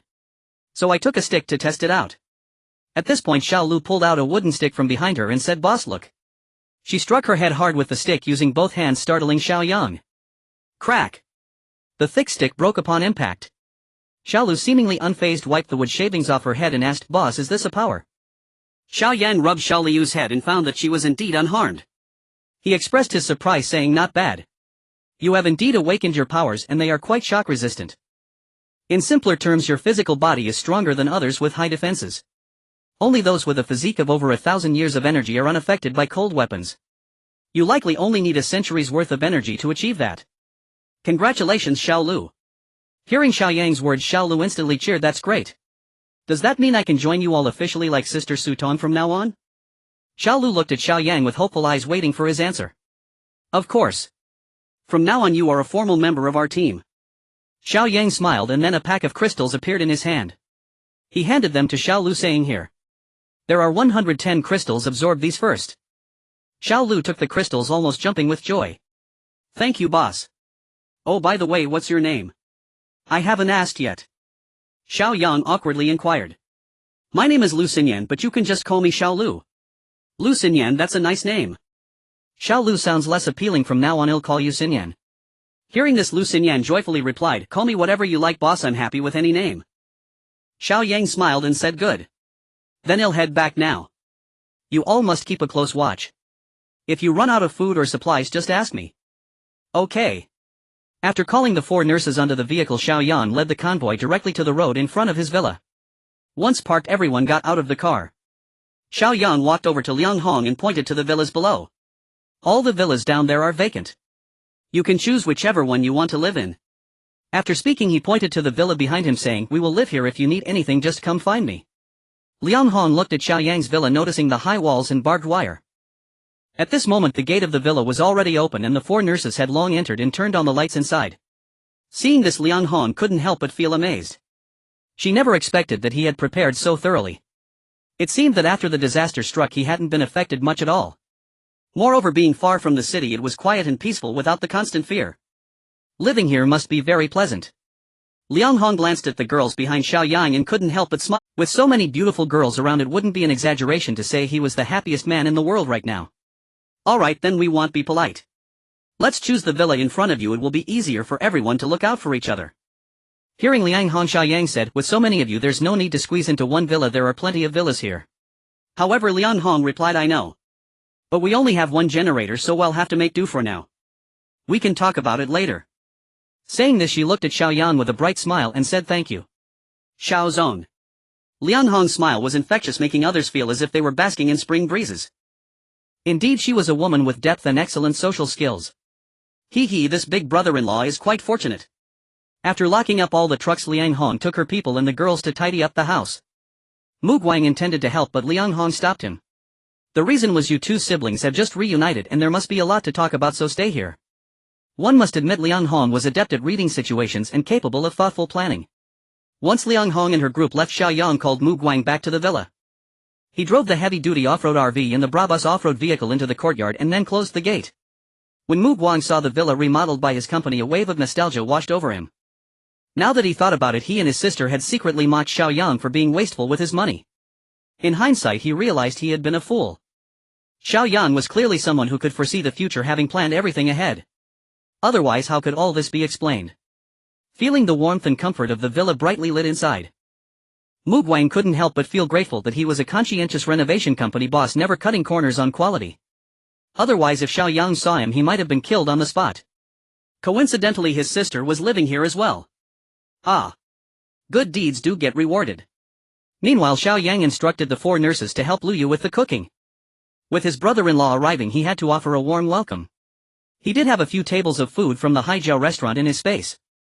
However, Xiao Yang chose not to take them out. He felt it was best not to let Mu Guang know about his spatial abilities for now. It wasn't that he was wary of Mu Guang, but rather Liang Hong. Because of Mu Guang's presence, all the women in the villa unexpectedly did not change into their pajamas, demonstrating a remarkable tacit understanding. Xiao Yang didn't pay them any mind. He glanced at Mu Guang's tattered clothes and secretly found a large-sized outfit from his storage to give to Mu Guang. You should change into this first, brother. Mu Guang took the clothes and ran to the bathroom to change, emerging shortly after. Xiao Yang took a look and found it quite fitting.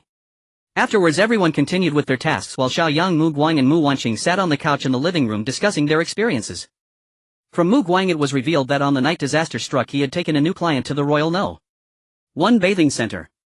After enjoying a full-service experience, he drowsily fell asleep in the room. Not long after, loud noises from outside woke him up. It turned out that some customers complained it was too cold inside and the staff were clueless as to the reason. Soon after, the temperature dropped even lower, making it unbearable even for him in the room. However, it was summer and the bathing center had no thick blankets. He thought it might be better to settle the bill and drive home. Yet outside, chaos ensued and he couldn't find his client. Deciding against it, he ran out of Royal No. 1. But as soon as he stepped outside, he was stunned. The previously humid weather had somehow turned colder than winter. Even with his strong physique, he couldn't withstand such cold. Outside, many people were continuously seeking refuge inside Royal No. 1. At that moment, he suddenly remembered the down jacket and supplies Xiao Yang had given him. He hurriedly ran to his car, grabbed the down jacket and put it on. Then he took all the supplies and returned to the bathing center. Relatively speaking, it was much warmer inside than outside. He returned to his original room and quietly stayed there alone. He thought about waiting until the temperature normalized before leaving. At that moment, he suddenly remembered his sister Mu Wanqing and wondered how she was doing. He wanted to make a phone call but suddenly realized he had lost his phone long ago. The rest was predictable. The temperature continued to drop and people outside were freezing and screaming. In the following days, many froze to death outside. Meanwhile, he managed to survive by wearing the down jacket, moving around and finding some food. As time went on, when the temperature became less frigid, the survivors inside began frantically searching for and hoarding supplies. In desperation, some even started killing. He too became a target for other survivors. Although he had a knife and had killed a few who attempted to rob him, this only attracted more hostility. Ultimately, the survivors banded together against him. Just as he was about to meet his end at the hands of others, Liang Hong appeared. Liang Hong led a group of 200 men and women storming into the bathing area and eliminating the resisting survivors. However, when she saw Mu Guang, she did not kill him. She only asked Mu Guang one question: "Where did you get that down jacket?" Mu Guang recounted everything honestly and Liang Hong simply gave him a deep look before deciding to spare him. Later, the zombie virus broke out. He and Liang Hong faced another bloody battle. Suddenly, Mu Guang awakened a giant ability which made Liang Hong regard him with newfound respect. Once the situation stabilized slightly, Mu Guang was eager to go to the Haicheng Art Academy to inquire about Mu Wanqing's whereabouts. However, another group of survivors had their sights set on them. To ensure Mu Guang could stay and help her, Liang Hong sent her subordinates to assist in gathering information about Mu Wanqing. As a result, the next morning, that group of survivors led a horde of zombies to attack. However, they underestimated the strength of Mu Guang and his group. Amid the chaos, two of their powerful members were injured and then bitten by zombies, turning into zombie kings. Now Mu Guang and his group were caught off guard and ultimately retreated to the third floor. There they encountered Xiao Yang and the others. Listening to Mu Guang's account, Mu Wanqing was filled with shock and fear. She hadn't realized her brother's experiences were so harrowing. Compared to him, her own life seemed far too comfortable. Afterward, Xiao Yang and Mu Wanqing recounted their experiences as well. Naturally, Mu Wanqing omitted anything that shouldn't be mentioned. For example, she didn't mention Xiao Yang's spatial ability at all. While the three of them were chatting, Lu Yu had already prepared the dishes. Once again, it was a grand feast with 9 dishes and 1 soup. When he saw such a lavish spread, he was taken aback. He could guess that Xiao Yang had hoarded a lot of supplies, but he never expected it to be this abundant. Just this meal alone would be enough for him to eat for half a month. Feeling somewhat embarrassed, he said, Xiao. Mr. Xiao, this is too wasteful. Don't waste so many resources just because of me. It's not worth it. Xiao Yang, however, chuckled and pushed Mu Guang down onto the chair, saying, You are Wanqing's brother, which makes you my brother too. What do these dishes even mean? Today we celebrate the reunion of you siblings, and let's drink a good toast together. After saying that, he sat beside Mu Guang and suddenly remembered something. He turned to one of the nurses and said, You go to the front villa and invite a person named Liang Hong to join us for dinner. After giving the order, Xiao Yang saw the nurse nod obediently and leave. After all, Liang Hong had a connection with Mu Guang, so they had to give him some face. Mu Guang didn't say anything. Perhaps he also felt that this action would help strengthen the relationship between the two teams. However, not long after that, nurse returned alone carrying 2 bags. That sister named Liang Hong said she wouldn't come today. After saying this, she placed the 2 bags on the table and added, These are the things she asked me to bring over for you and your brother. She said it was prepared for you and this brother. Xiao Yang was taken aback, not expecting Liang Hong to not come. He opened the 2 packages and saw one contained 4 bottles of XO liquor while the other had 2 packs of cigarettes. Wow, this woman really knows how to play her cards right. No wonder she is the leader of Royal No. 1. Why isn't she coming? At this moment, Mu Guang asked. He frowned, seemingly puzzled that Liang Hong was not coming. Oh, the sister said that since you are having a family gathering, she won't interfere. For now, she still needs to settle her people over there. Once things are sorted out, she will prepare a table tomorrow and formally invite Xiao Guo and the sisters. After hearing this, Mu Guang relaxed his brow. Meanwhile, Xiao Yang, listening to what the nurse conveyed and looking at the liquor and cigarettes on the table, fell into deep thought. This woman is not simple. It's hard to say whether bringing her into the villa area is a blessing or a curse. To put it bluntly, allowing her in is solely due to the face of Mu Guang and Mu Wanqing. Although Liang Hong is outstanding, she is certainly not a woman who can be easily conquered. I wonder what she sees in Mu Guang. Could it be that Mu Guang is really exceptional? Glancing at Mu Guang, he suddenly thought of his abilities, and Xiao Yang had an epiphany. A beast-like massive physique paired with a stunning beauty. Oh my! Can Liang Hong handle this? The celebration banquet was taking place in a harmonious atmosphere. 4 young nurses did not join the table but acted as waitstaff, busy with pouring drinks and serving tea. As the wine circulated, snowflakes suddenly began to fall outside. The ladies present, either unable to hold their liquor or feeling shy, hastily left their seats. At this moment, only Xiao Yang and Mu Guang remained at the dining table while the 4 young nurses stood by attending to them. Mu Guang was extremely excited today, having reunited with his sister, and happily drank a few more cups. Dizzy with drink, he put his arm around Xiao Yang's shoulder and said, Xiao Yang, you are the benefactor of both my sister and me. This kindness Mu Guang will remember for a lifetime. Cheers! Mu Guang exclaimed as he downed his drink in one gulp. Xiao Yang also drank without reservation, finishing his glass. The 2 young nurses promptly filled their cups again. With bleary eyes, Mu Guang looked at the obedient young nurses and then smiled at Xiao Yang.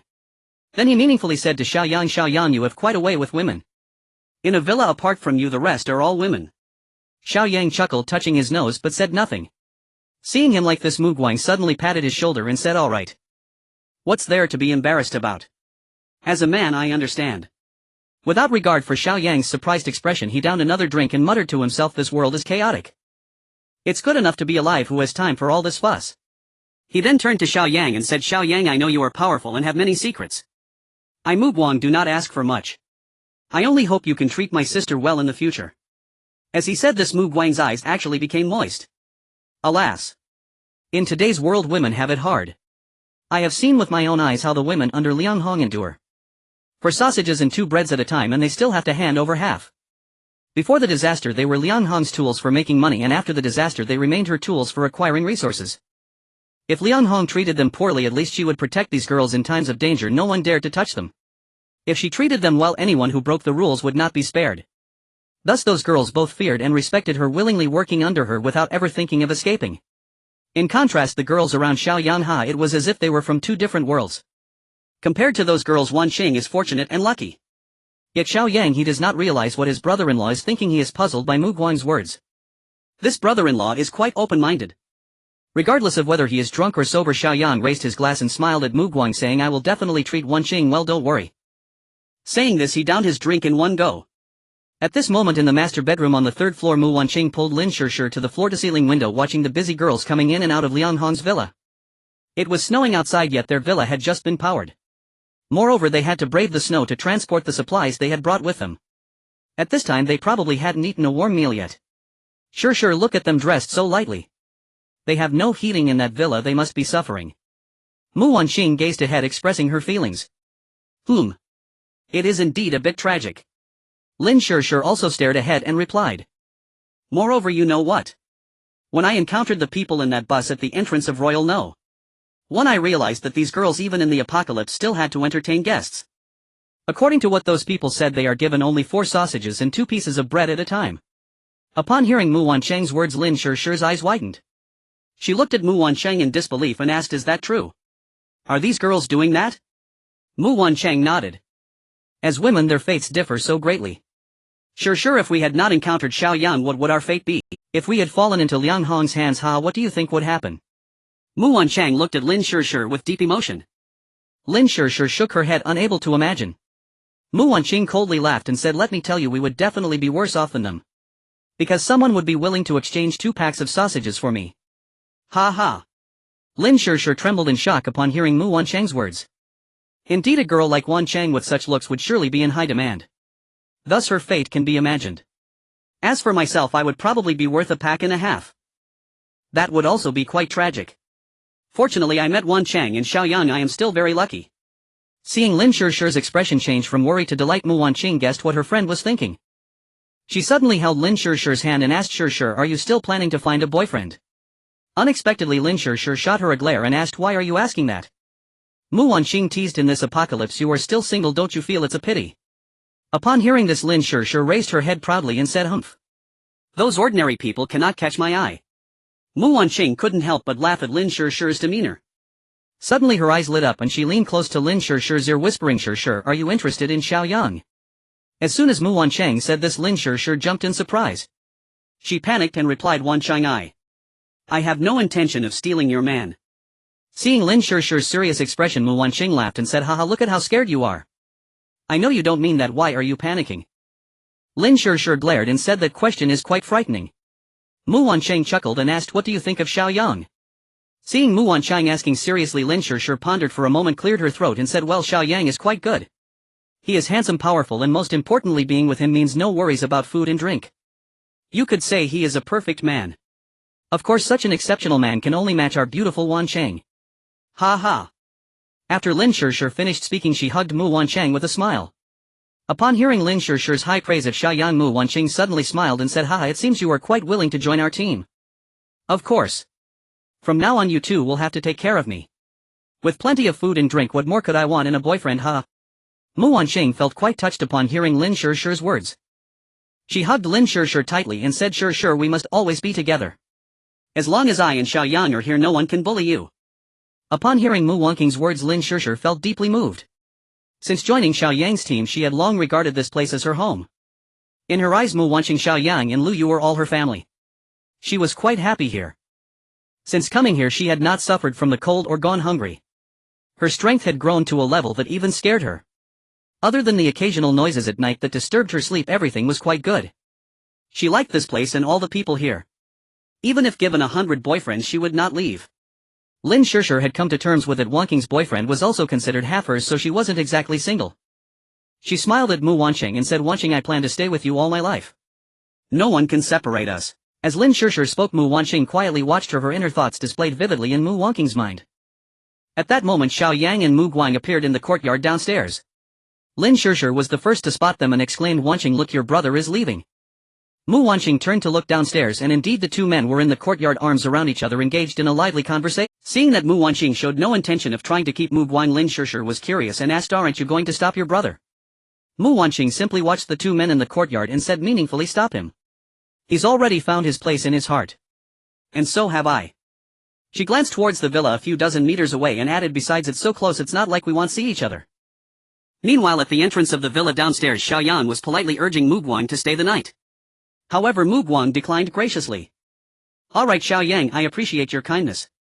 But this place is really not where I should stay. I've noticed that whenever I'm here the girls can't act naturally. Enough, don't see me off. I need to head back.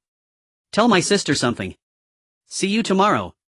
As he watched Mu Guang sway towards Liang Hong's villa, Xiao Yang smiled. A man really can't be without women. Otherwise there's no hope. After closing the door, Xiao Yang walked back to the villa. Seeing her man coming back, Lin Shishir suddenly panicked and said, "Oh no, your man is back. I'm heading to my room. It's not appropriate to stay in your bedroom at this time of night." Without waiting for Mu Wanqing's response, she hurriedly dashed away. Mu Wanqing, seeing Lin Shishir flee, chuckled and mumbled, "Hee hee, the little girl has something to hide. Look at her panic." Downstairs, as Xiao Yang reached the second floor, he bumped into Lin Shishir, who was rushing down from the third floor. Caught off guard by Xiao Yang's sturdy body, Lin Shishir nearly fell backward. Fortunately, Xiao Yang was quick and caught Lin Shishir by the waist, stabilizing her figure. His fingers instinctively squeezed. Very soft, very delicate. He could actually wrap her up with one arm. Inhaling the unique fragrance different from Mu Wanqing, Xiao Yang took a deep breath and looked at the blushing Lin Shishir, saying in the middle of the night, "Why are you sneakily running down from upstairs? What trouble are you up to?" Lin Shishir came to her senses and retorted, "What business is it of yours?"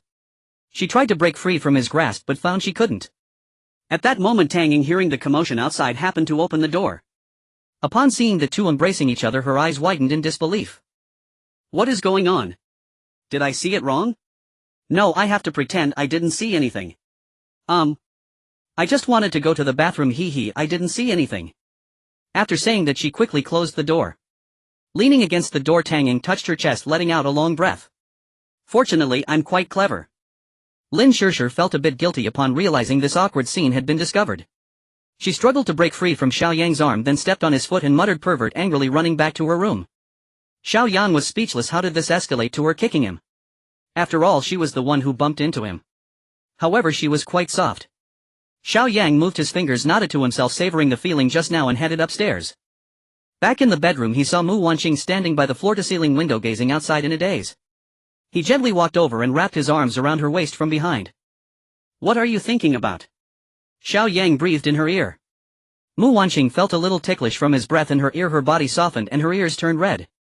I wasn't thinking about anything," Mu Wanqing said, slightly breathless. "Then let's hurry to sleep.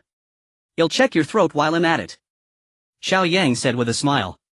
Upon hearing the word throat, Mu Wanqing shuddered all over. She was genuinely scared. She had experienced it yesterday. She panicked and said, "Xiao Yang, let's skip it tonight. Can we do it another day?" Upon hearing this, Xiao Yang was displeased and stated sternly, "How can we postpone it? This is an important matter that cannot be delayed. Hurry up, come here." With that, he scooped Mu Wanqing onto the bed. Seeing Xiao Yang about to make a move, Mu Wanqing quickly waved her hands and said, "Xiao Yang, wait, I have something to tell you." "Oh, whatever you have to say can wait until after the check." Xiao Yang, noticing Mu Wanqing's demeanor, spoke with some impatience. Just as Xiao Yang was about to succeed, Mu Wanqing, feeling anxious, hurriedly said, "Xiao Yang, tell me, what if a team member has someone they like in the future?" Xiao Yang halted in his tracks, puzzled by Mu Wanqing's sudden question. He didn't quite understand what she meant. "What do you mean, Wanqing?" Xiao Yang asked cautiously. "It doesn't mean anything, just asking how you would handle it," Mu Wanqing replied with a smile. Seeing Mu Wanqing's mischievous expression, Xiao Yang felt something was off. But in front of her he couldn't lie, she would hear everything. "Well, as a member of the team, everything must go through my permission. Team interests come first. Moreover, in this day and age, people's hearts are treacherous. They may not necessarily find someone truly sincere. In short, I must oversee everything." Though Xiao Yang was unclear about why Mu Wanqing suddenly asked this, he took her question seriously. The members he had carefully nurtured could not be used by others. Moreover, they were all stunningly beautiful. It was even less likely that he would let others take them so easily. It seemed he needed to ponder this matter thoroughly. Just as Xiao Yang was in deep thought, Mu Wanqing suddenly spoke up, "All right, I've got it. Let's sleep." After saying that, Mu Wanqing lay down on the bed. She had just eavesdropped on Xiao Yang's thoughts. She already understood. Indeed, no man is a good thing. Lin Shishir lay on the bed, tossing and turning, unable to fall asleep. A certain indescribable image kept emerging in her mind, leaving her feeling somewhat irritable. Ah, I can't take it anymore. Xiao Yang, you are such a rogue. The next morning the snow outside was still falling. However, everyone consciously got up early because they still needed to distribute supplies today. Of course, some people hadn't slept at all. Lin Shushi's eyes were bloodshot upon seeing Xiao Yang. Her gaze flickered. Lu Yu prepared breakfast, and after everyone had eaten their fill, Xiao Yang took out the crystal cores he had collected yesterday. 1-star crystal cores 2 pieces. 2-star crystal cores 10 pieces. 3-star crystal cores 2 pieces. 4-star crystal cores 1 piece. Here, each of you take 1 2-star crystal core first and quickly eat it. This way your ability levels can all be raised to level 2, Xiao Yang said, pointing to the 2-star crystal cores. Lu Yu picked up a 2-star crystal core first and examined it, saying, "It's so big it's not easy to swallow." This 2-star crystal core was about the size of a walnut, indeed difficult to swallow in one go. Hearing Lu Yu's doubt, Xiao Yang chuckled, "You don't have to eat it like candy, just put it in your mouth and wait for it to dissolve before swallowing." Upon hearing Xiao Yang's words, the girls suddenly understood. They had only heard Xiao Yang say that the crystal cores could be eaten, but he hadn't mentioned how. Now they understood. "Did you wash it? Let us eat." Lin Shusher picked up a crystal core, checking it carefully while asking. Xiao Yang looked at Lin Shusher with a smile, thinking to himself that this girl always had a way of making people think differently. "It's already clean, hurry and eat. We still have work to do after this." Under Xiao Yang's urging, the 5 women had no choice but to open their mouths and put the crystal cores into their mouths. Given the size of the crystal cores, their cheeks were all puffed out. They all looked particularly cute. However, the crystal cores melted quickly and soon their cheeks returned to normal. Then the girls successively swallowed the melted crystal cores. Immediately they felt a warm current flowing into their bodies, which was particularly comfortable. They couldn't help but close their eyes, feeling the changes in their abilities. After a short while, Lu Yu was the first to open her eyes. Her face was filled with surprise as she extended her right hand and tried to unleash a lightning strike. Ziz! A current as thick as a rolling pin emerged, stretching about 5 meters. It was more than twice as powerful as before. "Xiao Yang, look! Is this current stronger than before?" Lu Yu exclaimed joyfully. Xiao Yang nodded in satisfaction, estimating that the current Lu Yu just unleashed could directly kill anyone with energy below 100 years. Moreover, it reached a distance of 5 meters. She could easily deliver a fatal blow to an unsuspecting enemy. At this moment, Tang Ying also opened her eyes, filled with delight. "My ability has upgraded. I feel like I can hit my target perfectly within 500 meters. Xiao Yang nodded with a smile. After all, Tang Ying was the goddess of archery, and this was just the beginning. As her ability level increased, her range would become even farther and more precise. More importantly, later on she could inject spiritual energy into the arrows she shot. These arrows would chase their targets like they had eyes. Like cruise missiles who wouldn't be terrified upon seeing them. This is why Xiao Yang was determined to recruit Tang Ying. "In the future, anyone who dares to offend me, Xiao Yang, shall be punished regardless of distance." Next, Yiling also opened her eyes. With a slight smile she said, "There's not much change, but my speed of healing wounds will be faster." Xiao Yang nodded and replied with a smile, "Don't underestimate the speed of healing. Time is life. If your efficiency improves even a little, it greatly enhances the safety of our team." Hearing Xiao Yang's praise, Yiling felt overjoyed. For the past few days she had only watched Xiao Yang and the others slaughter zombies and mutated creatures, feeling as if she couldn't contribute much. She initially thought she was quite useless. However, upon hearing Xiao Yang praise her, she immediately felt valued. It seemed that she held a rather high status in his heart. Just as Yiling was secretly pleased, Mu Wanqing also opened her eyes. Xiao Yang immediately asked with concern, "How do you feel, Wanqing?" However, Mu Wanqing's face did not show signs of joy. She simply said blandly, "Not much change, just that I feel I can hear more voices now." Upon hearing Mu Wanqing's words, Xiao Yang smiled and comforted her. "Isn't that a change? You used to feel tired after hearing a few voices, and now you can hear more. Isn't that impressive?" In fact, Xiao Yang didn't know much about this ability to eavesdrop on thoughts, also known as mind reading. In his past life during the apocalypse, would those who awaken such abilities let others know about it? Certainly not. It was their means of survival, and they wouldn't easily let outsiders know. Thus the outside world knew very little about this ability. However, Xiao Yang felt that this ability was definitely not as simple as it seemed. As the level increased, there would likely be unexpected changes. Mu Wanqing nodded and said nothing further. At this time, everyone turned their attention to Lin Shusher, who had yet to open her eyes. Was her ability not upgraded? Why was there no movement after such a long time? Could it be that her ability had undergone a significant change? Everyone tacitly refrained from disturbing her and sat quietly waiting for her to open her eyes. 1 minute. 5 minutes. 10 minutes passed. Lin Shusher was still keeping her eyes closed. Xiao Yang felt something was off. How could an ability upgrade take this long? Could it be that she is going to go insane? Moreover, there was drool coming from the corner of her mouth. Sure. Xiao Yang called out, but she still didn't respond. Seeing this, Mu Wanqing anxiously pushed her. Sure, wake up quickly. After being shaken by Mu Wanqing a few times, Lin Sure finally opened her eyes a crack. She was momentarily dazed, then wiped the drool from the corner of her mouth, asking in confusion what happened. Xiao Yang replied irritably, what do you mean what happened? Everyone is waiting for you to see what changes occur after your ability upgrades. Why haven't you moved? Ah. He. Sorry, I just fell asleep. Lin Sure said somewhat embarrassedly upon hearing Xiao Yang's words. Damn. Upon hearing Lin Sure say she had just fallen asleep, Xiao Yang immediately cursed. So everyone had been waiting in vain for her. Mu Wanqing laughed in exasperation, saying, you truly can sleep sitting up. Lin Sure lowered her head shyly and muttered, I was just too tired. So did your ability change at all? Mu Wanqing continued to ask. Oh, let me check, Lin Sure replied, closing her eyes again. This time it was quick, she opened her eyes again in no time. However, there was no excitement on her face, she simply said, there's not much change. I just feel like I can play the flute better than before. I used to get tired after playing for a while. Now I feel like I could play for 2 hours straight without any problem. It seemed that Lin Shishi's ability did not undergo any significant changes, it just became stronger than before. Xiao Yang saw that their ability levels had all risen to level 2. At this moment he picked up 2 3-star crystal cores, pondering carefully. Who should he give them to first? After careful consideration, Xiao Yang decided to give 2 3-star crystal cores to Luyu and Tang Ying respectively. Luyu's lightning abilities possess formidable attack power and can be unleashed from a distance. It is indeed necessary to elevate her abilities to the next level.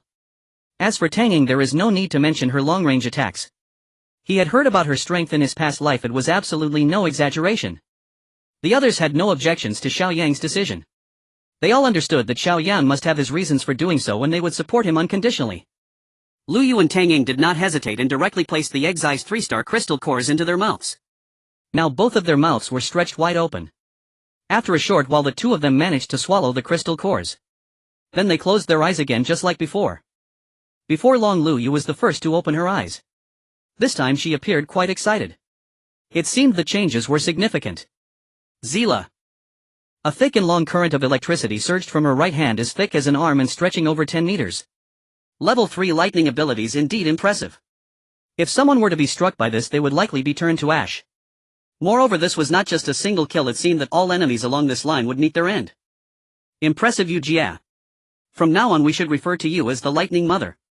Xiao Yang said with a smile. What Lightning Mother? She should be called the Goddess of Lightning. Lin Sure retorted. Yes.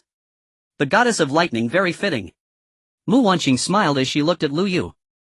Luyu felt a bit shy from the flattery and humbly replied, how old am I? Calling me the Goddess of Lightning is too much. Don't be modest, Yu Jia. With a figure as perfect as yours and such beauty, you have no idea how many men are longing for you. You definitely deserve the title of Goddess of Lightning. Mu Wanqing glanced at Xiao Yang after saying this. Xiao Yang coughed twice but remained silent. At this moment Tang Ying also opened her eyes. How is it, Ying Jia? Lin Sure quickly asked. Tang Ying smiled slightly. How should I put it? Within a kilometer I can hit my target every time. It seemed that like Luyu, after reaching level 3, Tang Ying's abilities had only seen a quantitative change rather than a qualitative. Xiao Yang's own spatial abilities were similar before level 6, each upgrade merely increased the size of his space slightly with no other changes. It appeared that all abilities were like this. Only after reaching level 5 would a qualitative change occur. However, Tang Ying could already kill enemies with precision within a kilometer, which was quite impressive. However, the composite bow and pistol could not shoot such long distances.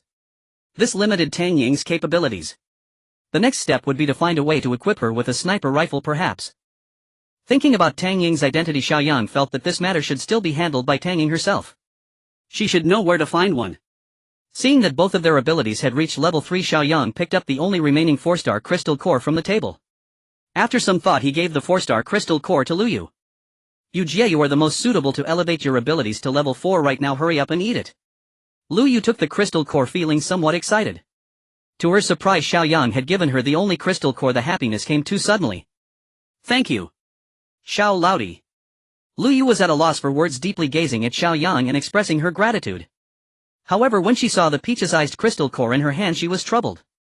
It was too big, she couldn't fit it in her mouth. She couldn't cut it and biting it was out of the question. What to do now? She looked towards Xiao Yang for help, who noticed her predicament. Well, you Jia, if it won't fit in your mouth you can eat it like ice cream. Xiao Yang cheerfully guided Lu Yu. Ha! This. Upon hearing this, Lu Yu felt a bit embarrassed. With so many people here watching her eat the crystal core like ice cream, it would be quite unseemly. However, when she saw Xiao Yang's encouraging gaze, she decided to give it a try. Xiao Yang had given her the only 4-star crystal core, and for that recognition she had to eat it. If she continued to hesitate, how could she justify Xiao Yang's kindness? With that in mind, she parted her lips and began to eat the crystal core as if it were ice cream. At first Lu Yu was a bit unaccustomed, but gradually she let go. It must be said she was experienced in no time. The crystal core that was originally the size of a peach was now barely larger than an egg. Xiao Yang watched Lu Yu intently, his gaze never leaving her. Watching Lu Yu eat the crystal core was a sheer delight. The other girls were also staring at Lu Yu in a daze. They couldn't help but swallow their saliva. Lin Shirshir was even more excessive, drooling openly. Being stared at by so many people made Lu Yu feel a bit flustered. Seeing that she was almost done, she opened her mouth wide and forcefully stuffed the crystal core inside. Her mouth looked like that of a pufferfish, making Xiao Yang want to laugh. Finally, after a full 5 minutes, Lu Yu managed to swallow the 4-star crystal core. She quickly closed her eyes. After a short while she opened her eyes again. She raised her right hand, seemingly wanting to test her power. But after considering it, she put it down again. Well, let's not test it. This first floor is too small for that. We might accidentally bring the walls down. When we go out to kill zombies, I'll demonstrate it to you. Upon hearing this, everyone knew that Lu Yu's lightning abilities had grown longer. This was within Xiao Yang's expectations. It seemed that no surprises would come until abilities reached level 6. However, starting from now, the strength of his team had truly increased significantly. He had a level 6 ability. Lu Yu was at level 4, Tanging at 3, and Mu Wanqing, Lin Shirshir and Yi Ling were at level 2. In this current era, they could undoubtedly be called the strongest human squad. Alright, you all get ready soon. We will go and distribute supplies with Liang Hong and the others. Nurses, change your clothes and go take over from the 3 of them in the guard building. Have them come over to help. After giving them instructions, Xiao Yang glanced at the remaining 5 2-star crystal cores and 2 1-star crystal cores. He suddenly thought of Coal Ball and Air Guzzi. Xiao Yang had previously thought about giving a 1-star crystal core to Coal Ball to see if it could turn into a mutated being. Now that he had the crystal core, he wanted to give it a try. So he stood up and went to Coal Ball.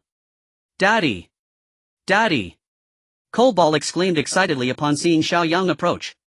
Air Guzzi, seeing this, also hurried over and sat at Xiao Yang's feet. Looking up at Xiao Yang with an expectant expression. Xiao Yang stretched out his arm and Coal Ball cooperatively flew up. He took out a 1-star crystal core and presented it to Coal Ball. This 1-star crystal core was about the size of a lychee. In its eagerness, Coal Ball swallowed it in one bite, but it got stuck in its throat. It stood there rolling its eyes. Oh no! Xiao Yang was startled. He hoped it wouldn't choke to death.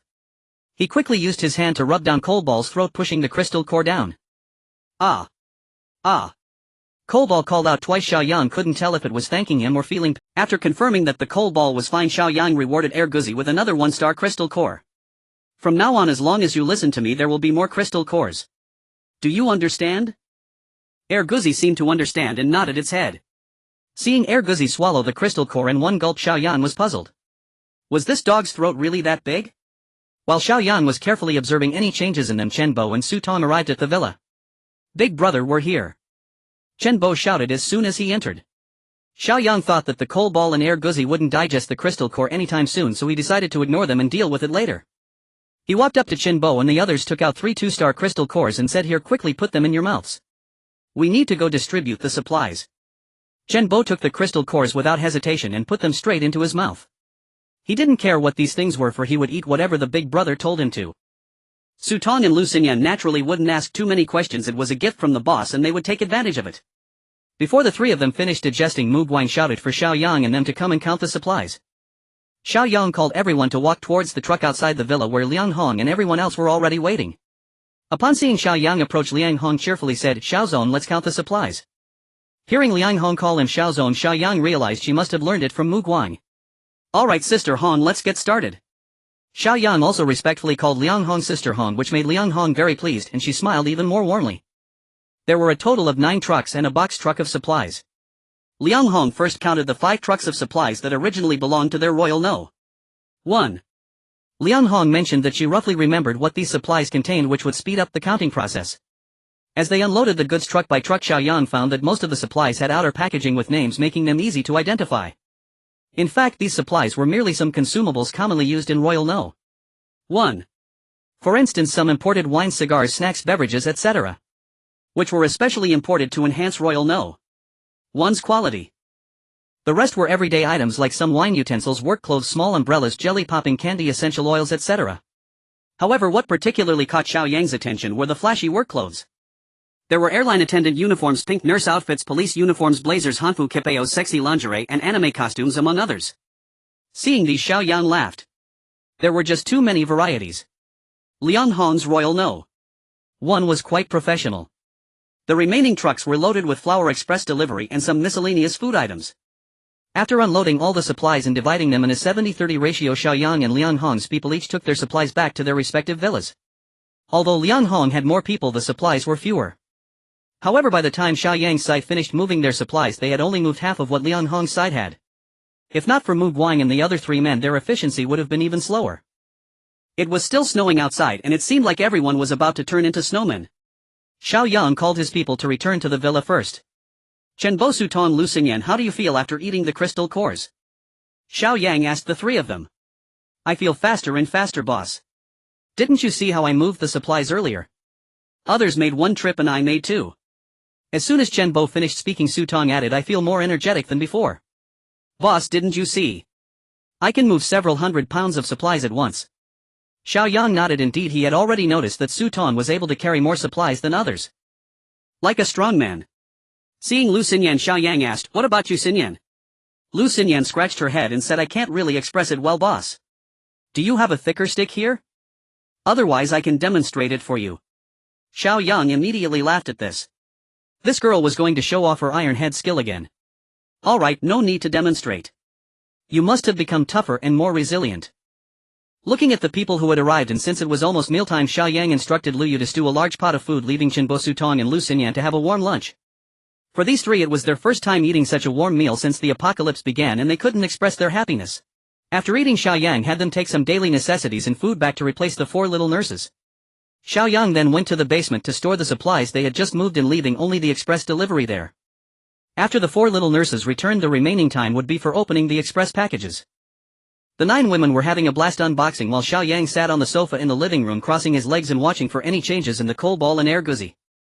However, after watching for a long time, he saw no changes in the 2 of them, and there was no green light flashing at their brow. Xiao Yang felt a bit confused. Could it be that the 1-star crystal core couldn't turn them into mutants? Then how did the coal ball change its size so much after eating the ordinary crystal core? Generally in the apocalypse, animal mutants are caused by genetic mutations in wild animals activating their primal bloodlines. Therefore, most mutants would actively attack humans upon encountering them. In contrast, common household pets like cats and dogs rarely become mutants. Xiao Yang wanted to try it with the 2 of them. After all, they were familiar with him, especially the coal ball, which regarded him as its closest person. If they could become mutants, they would surely be able to assist Xiao Yang in the future. Especially the coal ball, which could learn to speak and with training could be used as a reconnaissance tool. In the future, no matter where he went, there would be a pair of eyes in the sky watching the surrounding situation for him. In case of any sudden incidents, he would also be able to know in advance and prepare accordingly. Xiao Yang was originally quite hopeful, but now seeing that there was no change at all in the 2, he couldn't help but feel a bit disappointed. Just then Mu Wanqing came upstairs to call him. Xiao Yang, the express deliveries are all unboxed. Come down and see what to keep and what to throw away. Xiao Yang temporarily gave up on observing the coal ball and air guzzi and followed Mu Wanqing down to the basement. He saw that the ground was filled with various items. There were all sorts of things, but what surprised Xiao Yang the most was that there was actually a silicone doll among them. It was life-sized and highly realistic. Hey, which single dog bought this? Too bad he will never receive his order. Take what you can use from these and stack the rest in the storage room. Move this realistic model to my room. Apart from Mu Wanqing and Lin Shishir, everyone else looked at Xiao Yang with strange eyes. What realistic model? He could only fool the naive Mu Wanqing and Lin Shishir. After handling all this, it was already evening. Mu Guang and Liang Hong came to Xiao Yang's villa, inviting him to their villa for dinner. It was also a gesture of gratitude towards Xiao Yang. Reluctantly accepting their hospitality, Xiao Yang agreed. After Mu Guang and Liang Hong left, first Xiao Yang thought for a moment and took out some fruit from his space. Then, leaving the little nurses to watch the house, Xiao Yang took the women to Liang Hong's villa. Liang Hong and her companion's villa has been tidied up. It is relatively clean inside and the electricity is on. Although charcoal has been burned, it is still not very warm in the room. In any case, it is far inferior to Xiao Yang's villa. At this moment the dining table in the restaurant is filled with food, cigarettes and alcohol, looking quite abundant. However, it is all just cold dishes and snacks with no hot dishes. Xiao Yang and his party took their seats, while on Liang Hong's side only she and Mu Guang were seated with the others standing by. Xiao Yang placed the fruits he brought on the table and said, "There's nothing much, just brought you some fruits." Upon hearing it was fruit, Liang Hong opened the bag and was instantly astonished. Inside were watermelons, bananas, oranges and cantaloupes, all fresh. Everyone on Liang Hong's side showed surprised expressions upon seeing these fruits. These ordinary fruits before the apocalypse are now considered luxury items. It is unknown how Xiao Yang preserved them, as they are still so fresh, just like they were just picked. "Xiao Zong, you really have spent a lot. With this gesture you have completely overshadowed my table. I feel quite ashamed," Liang Hong said with a smile to Xiao Yang. "Sister Hong, you are being modest. Your table is definitely a top-notch reception in this apocalypse," Xiao Yang replied with a smile, being polite. "Hee, how can I compare with you? Mu Guang came back yesterday and told me that he had fresh fish and meat at your place, so I really can't compare with you. Please don't mind," Liang Hong said, turning to the young girls behind her. "Come on girls, quickly serve tea and pour drinks for the guests present." As she called out, the young girls immediately stepped forward, serving tea to Xiao Yang and Mu Wanqing and pouring drinks, creating quite a formal atmosphere. Afterward everyone merely exchanged toasts and engaged in various pleasantries. To be honest, the food on this table was of no interest to Xiao Yang and the others. Thus they ate very little. Mu Wanqing and the others left after sitting for a while. Only Xiao Yang remained sitting for a while longer to discuss the next plan. "Brother Mu Guang, sister Hong, we need to continue clearing zombies and collecting supplies tomorrow.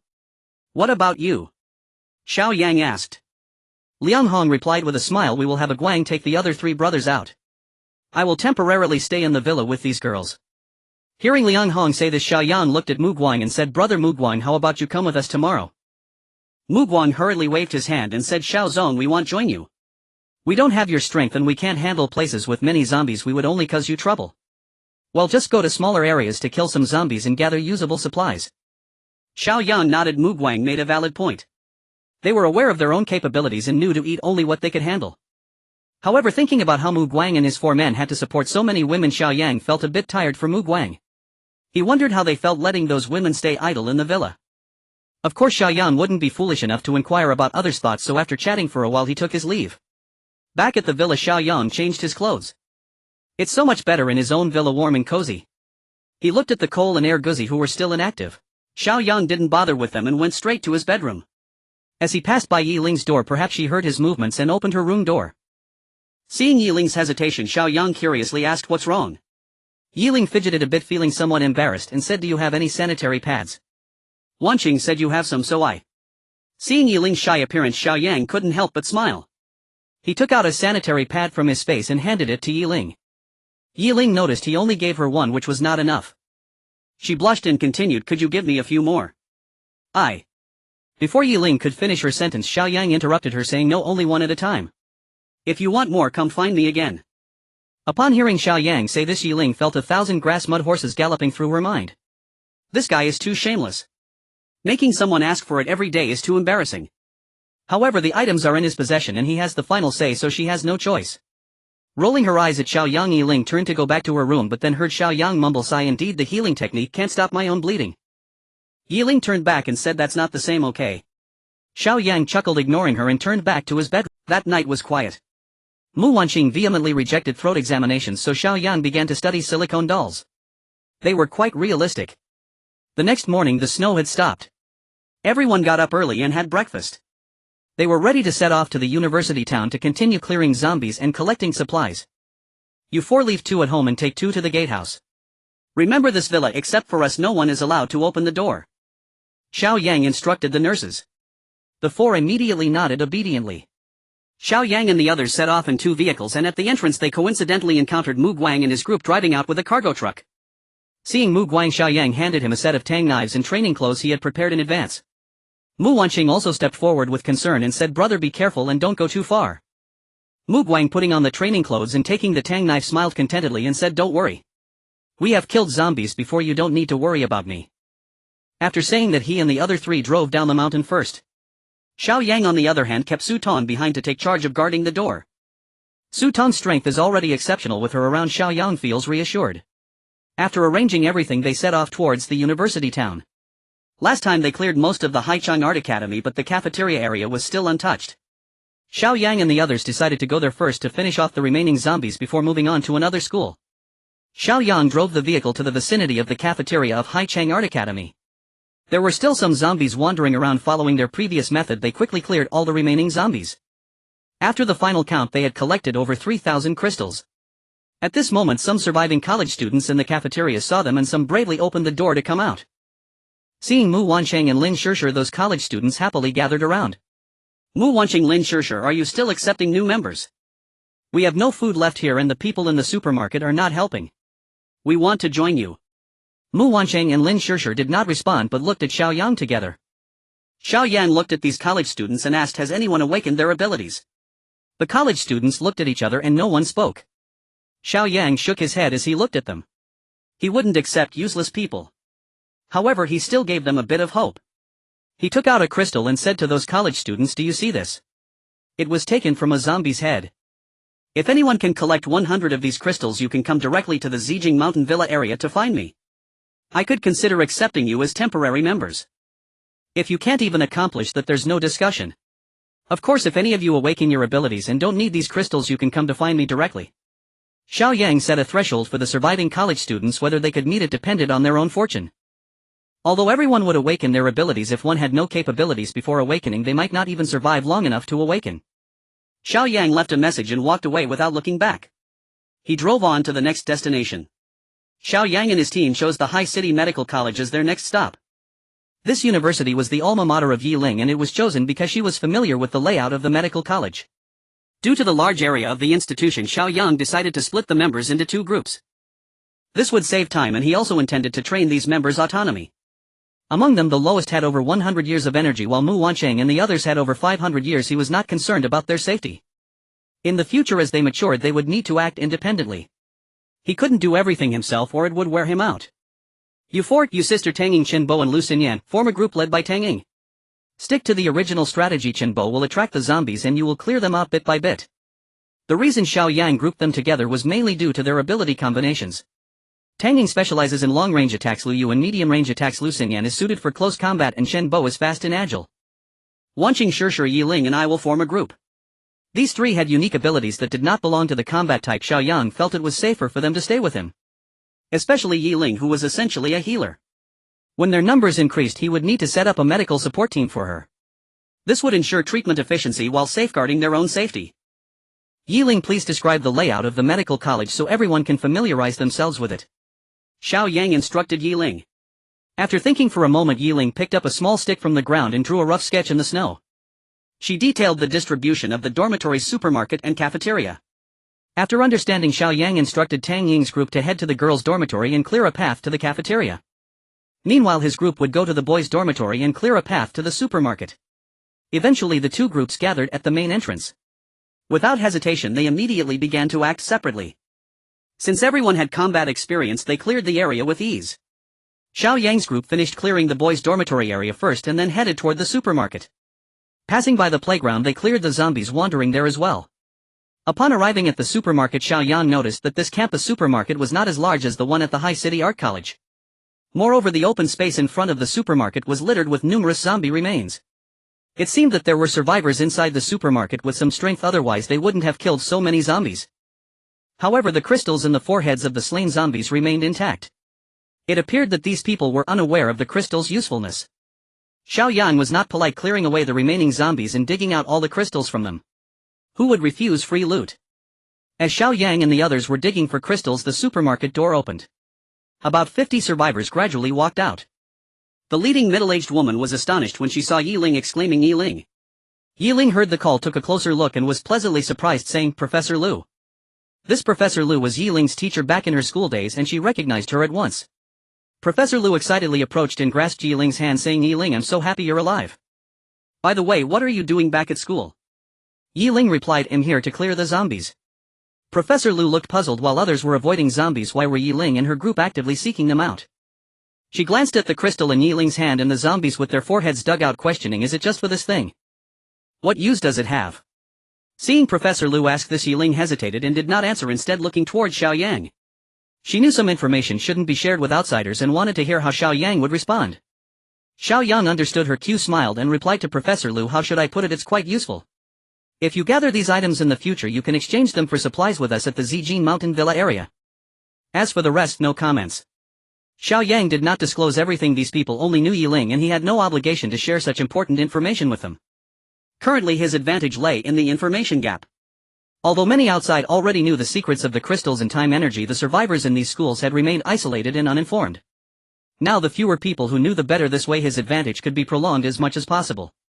By the time everyone learned the secret of the crystals, he would have already seized the initiative and gathered a substantial amount of crystals. At that time, who could surpass him in High City? There were only so many crystals. The more he collected, the less others would have. For others, catching up would be impossible. Upon hearing Xiao Yang's tone, Professor Lu realized he was unwilling to reveal the truth. Of course this was understandable. She had no close relation with him and he had no obligation. As for her former student Yi Ling, it was clear she couldn't make decisions and she wouldn't blame her. Noticing the atmosphere was awkward, Xiao Yang glanced at the young students behind Professor Lu. Most were boys with very few girls. In fact, this is how it is in the apocalypse. There are far fewer surviving women than men. This explains why women became so sought after later on. Now that he thought about it, Liang Hong valued her girls so much, it seemed she was indeed foresight. However, this also related to her previous line of work. Bringing his thoughts back, Xiao Yang asked Professor Lu, "Were those zombies you killed before?" Professor Lu nodded, saying yes. Xiao Yang continued, "Has anyone in your group awakened their abilities?" Upon hearing the term abilities, Professor Liu's eyes lit up. She looked at Xiao Yang, thinking that his question indicated this was not a secret. "Are the abilities you mentioned like this?" Professor Lu said, raising her right hand and making a cutting gesture towards a zombie body on the ground. A gust of air surged forth, instantly cutting a deep gash into the corpse, revealing its bone. Xiao Yang observed and realized this was the wind blade ability, similar to what Jin Bo had used to kill that Wang Qing. Xiao Yang nodded, saying yes. With Xiao Yang's affirmation, Professor Lu smiled and said, "Oh, then many of our students have awakened their abilities. We have a few individuals whose powers have suddenly increased. Some have become exceptionally strong physically, and there's one who can control snowflakes for attacks." Professor Lu elaborated. Hearing that there was someone among them who could control snowflakes for attacks, Xiao Yang's eyes lit up. Isn't that a water-type ability from the spellcasting system? Oh, who is the one that can control snowflakes for attacks? Can you show us? Xiao Yang asked. Zhang Xinyu, come show them. Professor Lu was generous, directly calling out that student. A rather delicate-looking young girl walked out from the group of students. Xiao Yang noticed that her hair was much cleaner than the others, which was quite pleasing to the eye. At a glance, she seemed like someone who often took care of herself. However, with the weather so cold, most people wouldn't dare wash their hair. After all, if one caught a cold without medication, it could be fatal. However, this girl named Zhang Xinyu actually dared to wash her hair. It seemed to be related to her ability. Zhang Xinyu approached Professor Lu, remaining silent, and simply extended her right hand, making a grabbing motion towards the snow on the ground. To everyone's surprise, the snow in front of her began to float under her control. Then she pushed the snowflakes floating in the air towards a large tree not far away. Those snowflakes instantly transformed into sharp snow blades flying towards the tree. The tree shook slightly and the snow on top fell to the ground. Some of the thinner branches were also severed by these snow blades falling to the ground. After executing this attack, Zhang Xinyu retracted her hand. With a calm expression, she stood behind Professor Lu, watching Xiao Yang and the others without speaking. Wow! This young lattice ability is truly dazzling. It's so beautiful. Lin Shishir said enviously. Not only is it beautiful, but its lethality is also considerable, Xiao Yang added. In fact, what Zhang Xinyu was controlling was not snowflakes but water. Similarly, she could control ice. This is impressive. As long as there's water around, she can attack. However, her ability level is currently quite low, and once it levels up, it will become exceptionally powerful. Especially during the future flood times, it will be the most advantageous environment for abilities like hers. He gazed at Zhang Xinyu for a few moments, realizing that such talent should not be easily overlooked. Xinyu, your awakened ability is quite remarkable. However, it's still too difficult to become stronger on your own. If you join us, I can help you become stronger in the shortest time possible. Looking at the silent Zhang Xinyu, Xiao Yang smiled and continued, moreover, joining us will ensure you are free from worries about food and clothing. Xiao Yang thought that tempting her with food and drink should work. However, upon hearing this, Zhang Xinyu simply replied, I listen to Professor Lu. Where she goes, I go. Ha! Why is this girl so lacking in ambition? Professor Lu noticed that Xiao Yang was trying to recruit her student, but she was not angry. Instead, she smiled and asked Yi Ling, where are you staying now? Yiling replied, Zijin Mountain Villa area. Oh. That place is nice. Professor Liu's eyes brightened. She was familiar with that area. Zijin Mountain is the highest point within several hundred kilometers of Haichang. Moreover, apart from the villa area there are no other buildings on it. It's sparsely populated and has beautiful scenery, indeed a good place for refuge. Professor Liu, why not come back with us? It's very safe there, and right now the entire Zijin Mountain Villa area is our territory. In any case, you've awakened an ability, so why not join us? I guarantee it will surprise you there. Yiling knew Xiao Yang wanted to recruit Zhang Xinyu, but Zhang Xinyu listened to Professor Liu. Thus they could only find a breakthrough from Professor Liu. Upon hearing Yiling's invitation, Professor Liu hesitated. They had already consumed everything from the supermarket, which was quite small, especially with so many people. Moreover, most of them were boys, making it inconvenient for her and the few female students. Although these students all referred to her as Professor Liu, she had long realized that few truly respected her. During the distribution of supplies they often argued. If it weren't for their fear of her wind blade ability, they would have likely turned against her long ago. Only Zhang Xinyu still treated her with respect. Therefore, for the past few days she and Zhang Xinyu had taken the opportunity to kill a few zombies whenever they could, so they could escape and choose a safer place. However, there were simply too many zombies on the campus, and with just the two of them they couldn't kill them all. Now that the zombies outside had been cleared by Yiling and her group, she knew the opportunity had come. That was why she stepped out. She had initially wanted to leave, and hearing Yiling's invitation made her a bit tempted. Moreover, just now in the supermarket she had already seen the strength of Yiling and her group, especially this handsome man in front of her who made killing zombies look as easy as chopping vegetables. He was thousands of times stronger than she was. If she joined them, her safety would surely be guaranteed. She glanced at Xiao Yang, seeing him gazing at her with a smile. Professor Liu knew he was also willing to accept her. After thinking for a moment, she made her decision. Okay. Then I will join you. Upon hearing her response, Xiao Yang and Yiling exchanged smiles. Yiling is quite good. Professor Liu turned to Zhang Xinyu and asked, Xinyu, what do you think? Zhang Xinyu replied without hesitation, if you join I will join too. Great. Professor Liu held Zhang Xinyu's small hand, then looked at the few female students behind her. Seeing that those students did not express their opinions, she chose not to say anything further. These students were all proud and did not wish to play second fiddle.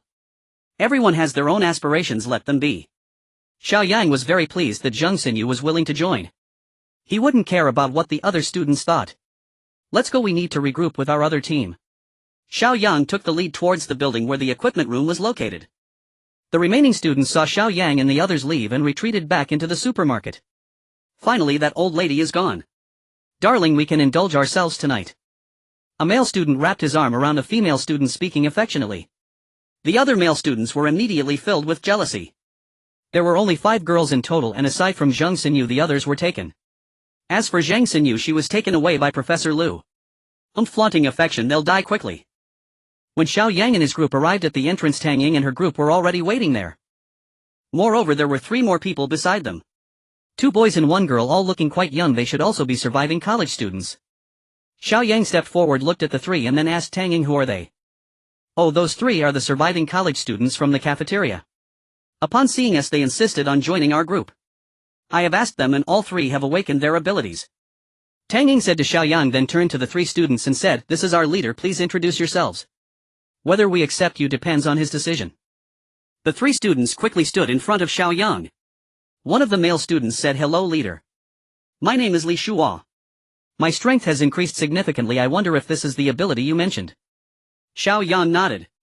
A strength-based ability in the martial system is not unusual. However, being the first to awaken gives an advantage, and as they develop their combat power will still be commendable. Another male student quickly introduced himself, hello leader. My name is Wang Yuan, and like him my strength has also increased. Xiao Yang responded with an still a strength-based ability, nothing remarkable. Finally Xiao Yang turned his gaze to the female student. The girl, noticing Xiao Yang looking at her, proactively introduced herself, hello leader. My name is Chun Chen and my ability is. Chen Chen said, lifting a piece of iron she held in front of her, I can manipulate it. After saying that, she focused her attention on the iron piece and then withdrew her hand that was holding it. The iron piece did not fall to the ground but instead hovered in the air. Then with a sweep of her right hand the iron piece shot off in the direction her hand moved. In the end it lodged itself into a stone pillar at the entrance. Zhang Xinyu, who was behind Xiao Yang, brightened her eyes upon seeing Chen Chen's ability. Isn't this similar to her own ability? However, she manipulates water while Chen Chen manipulates iron. Xiao Yang glanced at the iron piece embedded in the stone pillar and nodded in satisfaction. Manipulating metal is an ability within the magic system. Such abilities are still relatively rare. Moreover, there is a significant advantage to this ability. As her level increases, she will not only be able to manipulate ordinary metals but also special metals like those from Earth elementals. Additionally, any metallic objects like bullets and shells within her range of control will be affected or manipulated by her ability. This is quite impressive. Of course, the premise is that her ability must reach that level. Not bad. Xiao Yang is very pleased with Chun Chen. Alright, I accept you three. Let's go to the next destination. It's a good time to see how you perform. Upon hearing Xiao Yang agree to their joining, the three were very happy. Just before they had witnessed Tang Ying and her team's abilities in the cafeteria. Especially that beautiful sister who could generate electricity. With a surge of electricity she could take down a horde of zombies. That scene truly opened their eyes. Young people always admire the strong, especially those who are so beautiful and captivating. Moreover, there was no food left in the cafeteria and they had long wanted to leave. Immediately they decided to join Tang Ying's team. However, the beautiful sister couldn't make the decision and said they had to wait for their leader to decide. The three thought to themselves, if these beautiful sisters are so powerful, then their leader must be terrifying. Thus, upon meeting Xiao Yang, they all showed great respect. Especially Chen Chen, who noticed that everyone in Xiao Yang's entire team was exceptionally good-looking. Especially the leader and several beautiful sisters. Just looking at them made her feel very comfortable. She felt very proud to be part of such a team. Xiao Yang led everyone to get in the car and headed towards the next university. On the way, Lin Shishir explained the team's rules to the new members. Meanwhile, Mu Wanqing quietly observed them, fully grasping each person's psychological state. After confirming there were no issues, Mu Wanqing patted Xiao Yang, signaling that these individuals had passed the mental check. Upon arriving at the nearest university, Xiao Yang and his team got out of the car and continued to clear zombies as they had before. However, to train the new members, Xiao Yang assigned Wang Yuan, Li Shua and Professor Lu to Tang Ying's group. He assigned Zheng Xinyu and Chen Chen to his own group. This way the experienced could guide the newcomers, allowing them to quickly become proficient. Since there were new members, the clearing progress slowed down a bit. However, the new members received excellent training. Xiao Yang believed that in 2 days they would be fully capable of undertaking tasks independently. Until evening, Xiao Yang's two teams finally cleared all the zombies in the school.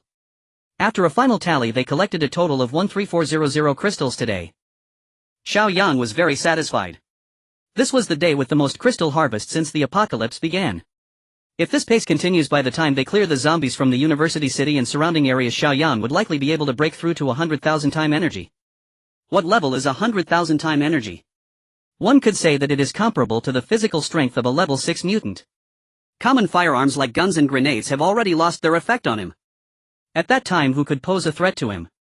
Of course, if someone were to use cruise missiles or nuclear weapons against him, that would be another matter. Seeing that night was about to fall and everyone was exhausted from the day, Xiao Yang ordered them to head home. The two cars drove towards the Zijin mountain villa area. As they reached halfway up the mountain, the sky gradually darkened. At that moment, Mu Wanqing, who had been looking out the window, suddenly exclaimed, "Xiao Yang, look over there. What is that red light? How can there be red light?" Xiao Yang had been focused on driving, and upon hearing Mu Wanqing, he pulled the car over and looked in the direction she pointed. Indeed, halfway up the mountain there was a spot emitting a red light. Xiao Yang felt a sense of familiarity and thought, isn't that the big tree where he rescued the little crow Coldball back then? In his past life he had also hidden in the tree's hollow, narrowly escaping with his life. At this moment the red light was quite striking against the dark night. Looking at the red light, it did not appear to be a fire. Could it be? Xiao Yang's eyes suddenly brightened and he immediately got out of the car. He took out a flashlight and hurriedly ran towards the source of the red light. The others in the car, seeing Xiao Yang suddenly get out without a word, looked at each other in confusion. What is that thing that makes Xiao Yang so eager to rush over? Curious, everyone also got out of the car and followed Xiao Yang, wanting to see for themselves. Xiao Yang ran towards the location of the red light and upon getting closer saw that the light was emanating from the hollow at the base of that tree. Moreover, Xiao Yang noticed that there was no snow accumulated on the ground within a certain radius around the tree. This reminded him of the time he came out and found that there was also no snow around the tree. Although he had been puzzled at that time, he was too anxious to escape and did not think much of it. Now it seems there must be something unusual beneath that tree.